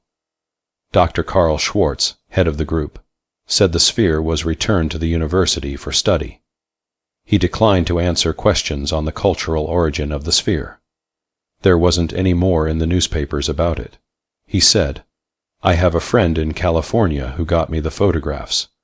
He looked at me intently. You won't believe any of this. He pressed the coin into the palm of his hand. You won't be able to. The photographs, he continued as if lecturing, were of characters projected by the sphere when placed before a focused light. The sphere was transparent, you see, embedded with dark microscopic specks. By moving the sphere a certain distance each time, there was a total projection of 360 different characters in 18 different orderings.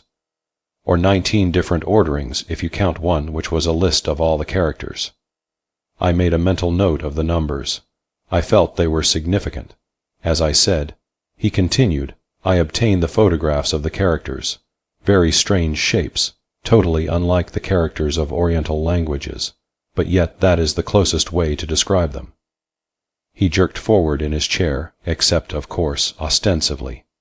Later, I said, I wanted to get through the preliminaries first. There would be time later to see the photographs, the characters projected by the sphere. He said, weren't like the characters of any known language. He paused dramatically.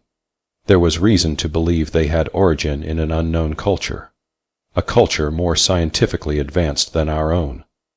And the reasons for this supposition?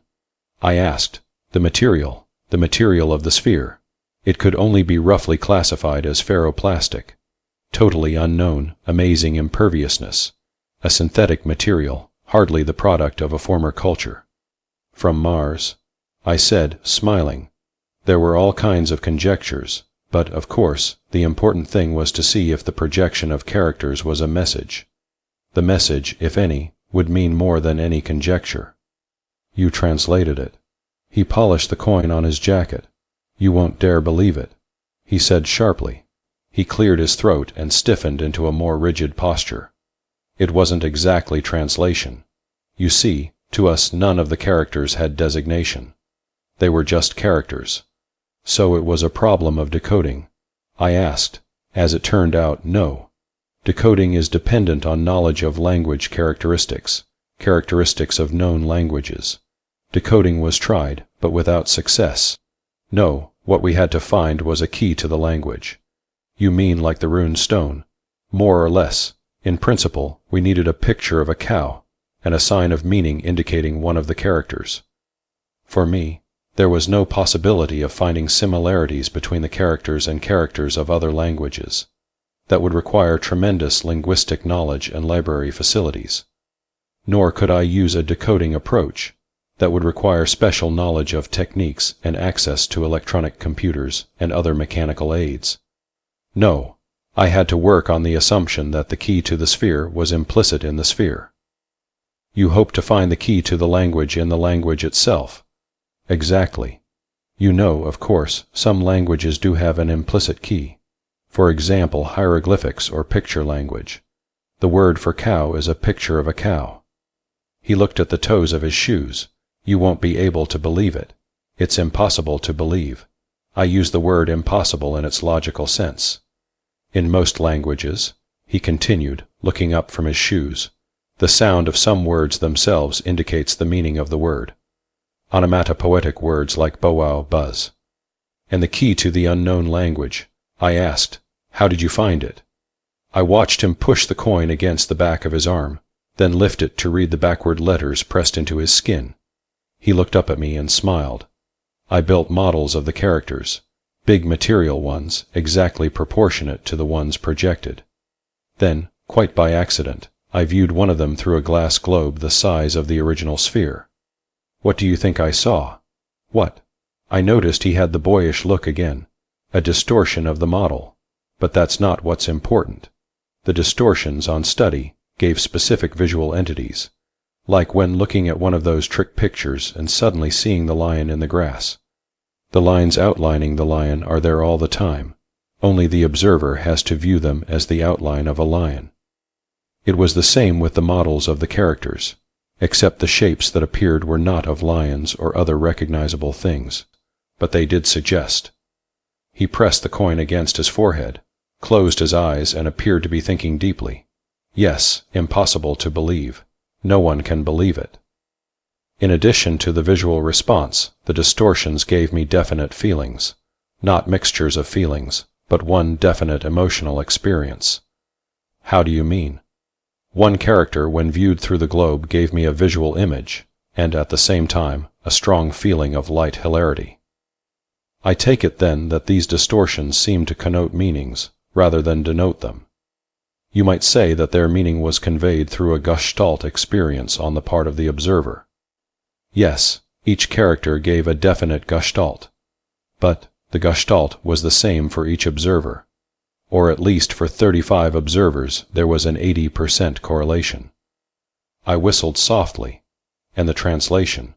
Doctor, what would you say if I told you the translation was unbelievable, that it couldn't be seriously entertained by any man? What if I said that it would take the sanity of any man who believed it? I would say that it might well be incorrect. He took some papers from his pocket and laughed excitedly, slumping down in the chair. This is the complete translation in idiomatic English. I'm going to let you read it, but first I want you to consider a few things. He hid the papers behind the back of his chair. His face became even more boyish, almost as if he were deciding on where to put the tipped-over outhouse. Consider first, Doctor, that there was a total projection of 360 different characters, the same number as the number of degrees in a circle.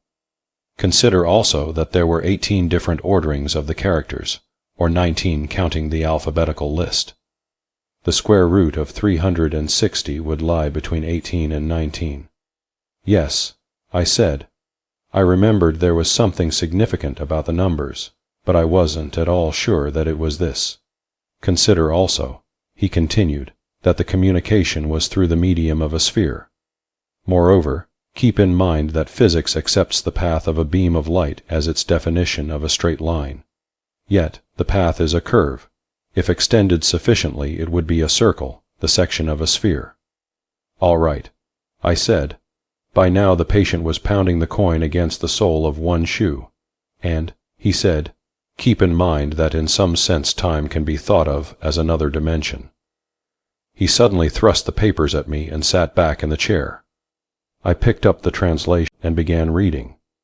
The patient sat stiffly in the leather chair on the other side of the desk. Nervously he pressed a coin into the palm of one hand. Just start anywhere, I said, and tell me all about it. As before, without waiting for an answer, he continued, the coin clutched tightly in one hand.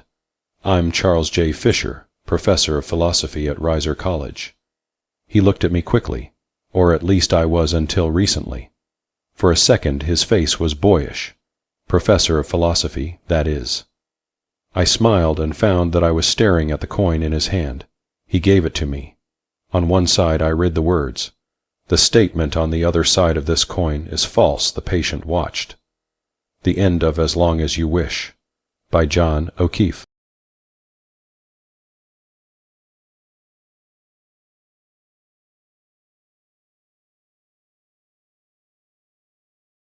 Quest of a Noble Tiger, by Frank Owen. Weird Tales, January 1943. The thing plunged downward like a dark star falling to earth. A moment before it had been Richard Trent, a Yank flying for China. Then, in the space of the trembling of a leaf, machine gun bullets had shattered the night's still blackness. His gasoline caught fire, and the Tomahawk was enveloped in flames. In a split second, he had jumped clear of the plane, striking his head sharply as he did so. He was unconscious before he could pull the ripcord of his parachute, and so he dropped through space, unaware that his body WTAs hurtling toward the dust of a parched earth.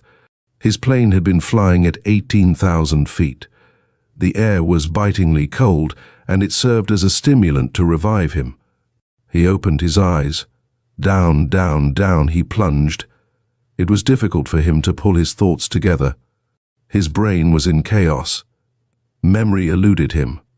His hand went mechanically to the ripcord, and the parachute opened up like a white cloud above him. Against the sky it had a luminous quality, the reflection of starlight. There was no moon. A strong wind was blowing, stalling his descent. Often he drifted many miles, though he was in no condition to calculate direction. Nevertheless, he was aware that he was drifting, but he was not alarmed. He had been flying at approximately 300 miles per hour when his plane was attacked. Before leaping into space, he had cut down the speed. His head ached viciously, and blood was trickling down his face from a gash in his forehead. The wound gave him no pain. Otherwise, he was uninjured. Only that sharp headache annoyed him. It nauseated him, but the cold air felt good against his forehead. Occasionally, the descent of the parachute would be arrested by a sudden vicious upswing of a wind channel, as though Kuan Yu, the god of war, was striking out with his fists, flaying the very air itself, even as the entire earth was being churned by his huge iron heels. Once the parachute collapsed and billowed around his head, for he was falling upward, but as it enshrouded him like folds of white cloud, he abruptly plunged downward again at a terrifying speed. Once more the parachute mushroomed, and his descent was gentle and reasonably calm. But now he noticed a strange phenomenon. Silently, one by one, the stars were disappearing into a terrifying void of blackness. There was little dampness in the air, despite its coldness, so no storm was approaching. Yet the stars continued to be blotted out as though they were white flowers, and the gentle, smiling god of longevity was walking about the blue meadows of the sky and gathering them as he walked. Soon all color and brilliance was gone from the night, and only bleak, desolate blackness remained. Man drinks light with the atmosphere, so it was that Richard Trent's mouth felt parched, dry. Fear drove the moisture from his throat, until he could not have needed drink more if he had been in a Gobi sandstorm. But one single star visible in the dark would have slaked his thirst. Meanwhile, the descent had become more rapid. The cold grew less penetrating, but the peril seemed to increase. For months, Richard Trent had been a flying tiger. His exploits were world news. He had faced death in its cruelest forms without flinching. He had laughed in face of danger, yet now he was afraid when there was nothing to fear. Afraid of blackness when he had crept about Chinese villages feeling his way along, not even a candle visible, and had never given it a thought. Now, without reason, horror, biting incredible, was eating into the very marrow of his bones. How long he could have stood the suspense of an unknown terror, as though he were falling into a deep pit and the earth was closing in, is problematical, had his descent not abruptly ceased. He struck with a jolt, and the parachute dragged him along a few feet. Even in the blackness he found no difficulty disentangling himself. Thereafter he lay prone, endeavoring to draw his scattered wits together, and as he lay there gradually the panic abated. Even the air was calm, devoid of evil spirits. Fool that he was. Flying tiger. Bah! No flying tiger could have nerves like that. Yet the unknown has ever been fearsome since the first man trod gingerly upon a strange new world. Nearby he could hear the sound of a river splashing and gurgling along. A swift current that had little of the Eerie about it. He was lying so close to it that occasionally a few drops splashed upon his face. For a moment he had the intense desire to rise and leap into it, to end this farce of terror, but for some unknown reason he refrained. However, he could not move far because of the danger of falling into the subterranean river or a rock crevice. With a start, he uttered a cry that echoed and danced over the rocks as it sped into distance. What if he had fallen into an extinct volcano? He would not be discovered in 1,000 years. Then reason reasserted itself. Wherever this spot may be, it was not within an extinct volcano, for the air was delightfully fresh and cool. Besides, a volcano is never extinct. It merely accidentally gets corked up by the force of its own spew. He rolled over and lay on his back, to wait for daylight or whatever might come. And now above him he could see the stars through a narrow ribbon of light, and they cleansed his mind of the last vestige of fear. Whatever it was, he'd face it. He was curious too. Adventure always has a pleasing expression, Since the air was so clear, he was in no danger of suffocation.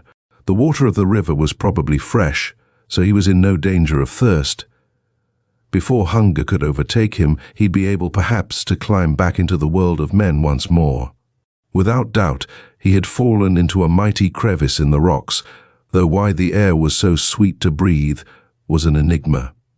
Why was it not fetid and vile if the walls were narrow and filled slightly with the sweepings of the wind? He felt about him. The rock was as smooth as a marble road that was kept in good repair. There was no vestige of sand, neither were there dead leaves. Evidently nearby, there must be an entrance to this cavern with the skylight window. He had the feeling that people were in the vicinity. He was not alone. His courage returned to him, gone were the stupid fears that had momentarily gripped him. He stretched out and yawned. He longed for a cigarette, and even though he had a pack with him, he made no attempt to light one. Better to wait till daylight before doing so. It was never wise to attract attention. Even though he felt that he was not in hostile territory, his natural caution exerted itself. A cigarette attracts enemy fire. Why make a target of oneself? The sweetest morsel of life is that which a man tastes when he is in danger. Somehow he had no regrets. This was adventure. Perhaps he had run across, or rather fallen into a natural air raid shelter that nature had kindly equipped for just such an emergency as China was facing. Why it even had clear, fresh, running water. He smiled ruefully. What a pity if it should prove to have no exit. Still, the thought brought him no dismay. He could see the stars above. If there was no other means of egress, he'd journey to the stars. The solitude was friendly. Perhaps the belief that all was well was only an illusion, but illusion has a sweet-tongued voice. It lulled him to sleep without his knowing. And in his sleep, he dreamed that a voice kept whispering to him over and over again, "This is the hour of mist feeding."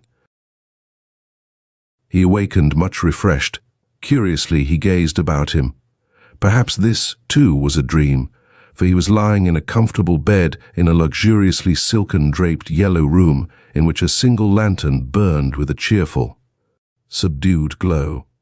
It was a room in which one might give himself over to the enjoyment of solitude. On the air floated a faint suggestion of sandalwood and musk. He gazed down at the coverlet, rich yellow silk embroidered with the dragon emblem. In the days when China was an empire, such a covering was reserved only for the emperor.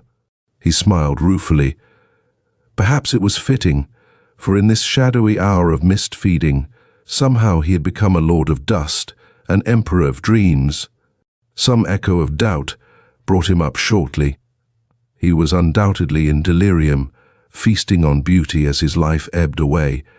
But this was ridiculous too, for he had not been injured in any way.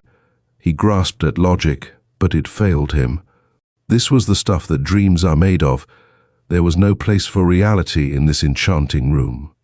Nevertheless, he refused to be disturbed. If this was the fringe of death, it was indeed a beautiful adventure. But that was all rot, for he was hungry. Does the spirit detached from the body yearn for food? If such a state exists, would it not be beyond hunger, beyond thirst, beyond desire? Those were mighty comforting questions to have about in this strange hour, for of one thing he was sure, his hunger was real, though all else be but wraiths and visions. With a start, he became aware that in a shadowy corner, an old man sat as though waiting for what he dared not guess. And as he peered intently at the ancient figure, every detail of his face became clear to him, like old parchment, as lined and wrinkled as a dried fig. But his eyes were as sharp as swords' points. The most surprising thing of all was that the Ancient One did not look Chinese. Perhaps he was a native of those forgotten lands where men and women live and die magnificently and mysterious strangers knock at moonlit doors. And then, accidentally, the eyes of Richard Trent met those of the stranger and remained as though bound by a spell, an instant only. Then the Ancient One turned his eyes away and the spell was broken. Trent's interest had been fired to fever pitch. In that glance there had been no hostility, only the reflection of a strong personality. Bah! It was only a hypnotic trick. Trent's eyes were already large with wonder, ready to be swayed by anything. Another time he must be on guard, exert his own influence. He must live up to the reputation of the Flying Tigers. When the stranger spoke, his voice was soft and gentle. Phi spoke English with little trace of accent. "My name is Moulin. I bid you welcome to my humble home. I am Richard Trent, an American volunteer flying for China. I don't know how I came here, nor why I am here, but I am gratified anyway. However, if this is a humble home, my eyes would not be able to stand the brilliance of a palace. A house is humble when its occupants understand and appreciate the value of humility. He is rich who is well satisfied. I think of Su Wu, the shepherd. In the market, Su Wu sold bean curd. He sold it for 19 years and saved $3. He married a young wife and passed the new year happily. He was a very rich man. But come, arise, you must be hungry. You will need much food to make you strong for the dangers that lie ahead. Dangers, I know of no dangers. That is regrettable, for death stares you in the face. Fine, that proves at least that I'm not dead, or dying or tossing about in delirium. No, I can assure you you are in perfect health. I found you lying by the Black Dragon River, so I brought you to my house. So there is an exit from this cave. Several, and death is one of them. I will show you the way. However, for your guidance, be it known that my house is within the cavern. How you came unto my people I have no way of knowing. The explanation is simple. I came down by parachute when my plane was destroyed, and since your house is near the Black Dragon River, it wouldn't be exaggerating to say I fell through your skylight. Your words are not without a substance of humor, but the incident is regrettable nonetheless. I prefer to call it fortunate, and I am grateful. Is a condemned man grateful for the rope that hangs him? What's that to do with me? Perhaps much. What fantastic stuff is this? Are you threatening me? I don't scare easily. My squadron of flyers were and still are known as Flying Tigers, and you have done great work for China. For that we shall honor you. Thanks. Unfortunately, soon thereafter you must die. I assure you I intend to keep on living. I've wiggled out of worse spots than this. But what have I done? What law have I broken? You've invaded our solitude. For ages we have been people of legend. Come, let us go into my library for a moment, and I will read a short passage from one of the endless stream of books on China, written by your people. Odd how you Americans can write so much about us when you know so little. I spend many a droll half-hour reading over these merry tales. So many of your people are patronizing about the Chinese. We only taught you the golden rule, gave you the first printed book, the first paper, the first ink, the first silk, the first tea. But alas, broke in Trent ruefully, what good are all these great gifts if I cannot live to enjoy them? I am amazed that you are so opposed to dying, when you can die for a great principle, in order that our solitude will not be violated. Sounds a bit selfish if you ask me. Not at all. There was once an Indian philosopher who spoke for all men when he said, "Ah, brother, you will never know the blessing of doing nothing and thinking nothing. And yet, next to sleep, that is most delicious. Thus we were before our birth, thus we shall be after death." As he spoke, Moulin drew aside a curtain, and they entered a library, large in extent but very homelike.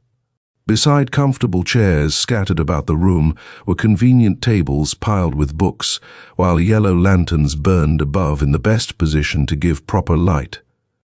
Moulin went to a bookshelf and took down the volume he wanted. "This book," he said, "was published about 100 years ago, but it will serve its purpose. It gives only a few lines about us, but enough. Let me read to you. In the mountainous districts of China there are magic streams and wonderful caves. which are the scenes of mythical and legendary tales without number. Many of these have great interest for the student of folklore. In one of these curious caves there are many chambers and exquisite formations of colored rock produced by the action of water in past ages. The people tell of a strange race having white faces and red hair, who came down the rapids in ancient times and took possession of these caves and pillaged all the neighborhood land. From whence they came and to what race they belonged was never known, but when they were satisfied with their booty, they vanished into the land of mystery. Mu-Lin finished reading, closed the book, placed it back on the shelf. That will give you some idea what I mean. Others have told the story in somewhat different fashion, but all agree we are only a myth. Are we at fault if we desire to remain apart from the world in a utopian Elysium of our own choosing? Among my people, hatred, greed, and modern civilization cluttered up with motor cars, yachts, and such worries are unknown. But we love nature in all her exquisite forms and caprices. Our women are beautiful. Life is calm. There is no envy. Such an ideal state has been menaced by your accidental plunging down into our midst. You must die gently and without pain. We'll grant you a perfumed death if you prefer. The death I prefer is from old age. That isn't quick enough. I'm in no hurry.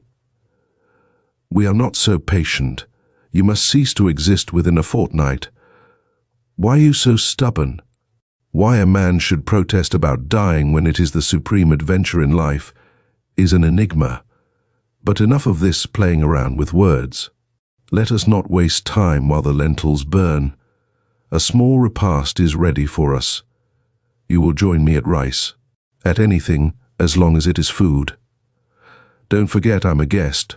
No poison. Did I not say you would be honored ere you were destroyed? Yes, you did say something about that, but save your medals. I might escape. I doubt it. The Black Dragon River flows only under the earth. It never emerges. No matter, I can't swim. That is well. They walked through a series of rooms, each more gorgeous than the last, filled with fragile porcelains, carved jades, fine brocades, lanterns shaped like unto the loveliest flowers, splendid bronzes, lacquers, and lapis lazuli. Trent longed to linger, but Mu-Lin urged him forward. There were no doors to any of the rooms, only embroidered silk and tapestry curtains. And always there was a fragrance in the air, ever-changing, wistaria and musk, jasmine and nutmeg. In one room, a table had been set for them. "Be seated," said Mu-Lin, "and may you enjoy abundant health. I hope you do nothing to disturb my digestion.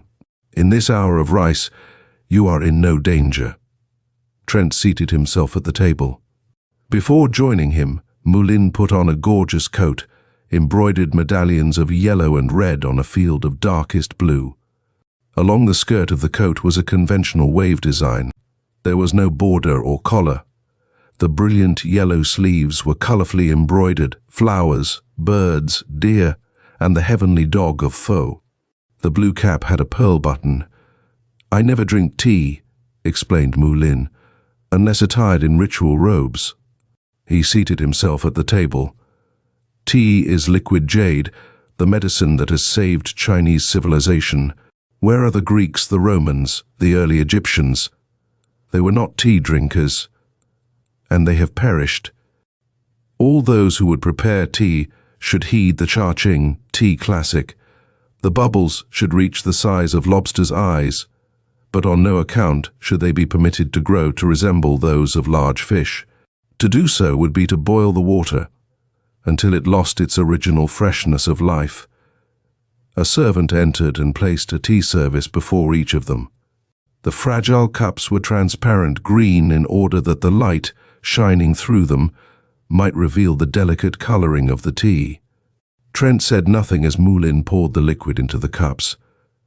"Let us drink," he said, and his voice seemed far away. Trent sipped the golden beverage. It coursed through his veins like rarest wine, but with a far better taste. It was a soul-satisfying moment. Somehow he felt that he could trust Moulin anywhere despite the doleful sentence he had pronounced. Tea makes all men brothers. As Moulin filled the cups once more, the world narrowed down. They two alone remained. Could this be the hour of mist feeding of which the voice in his sleep had spoken? Not till long afterward did he realize that neither of them ate anything. Nevertheless, hunger left him. He longed for excitement, a new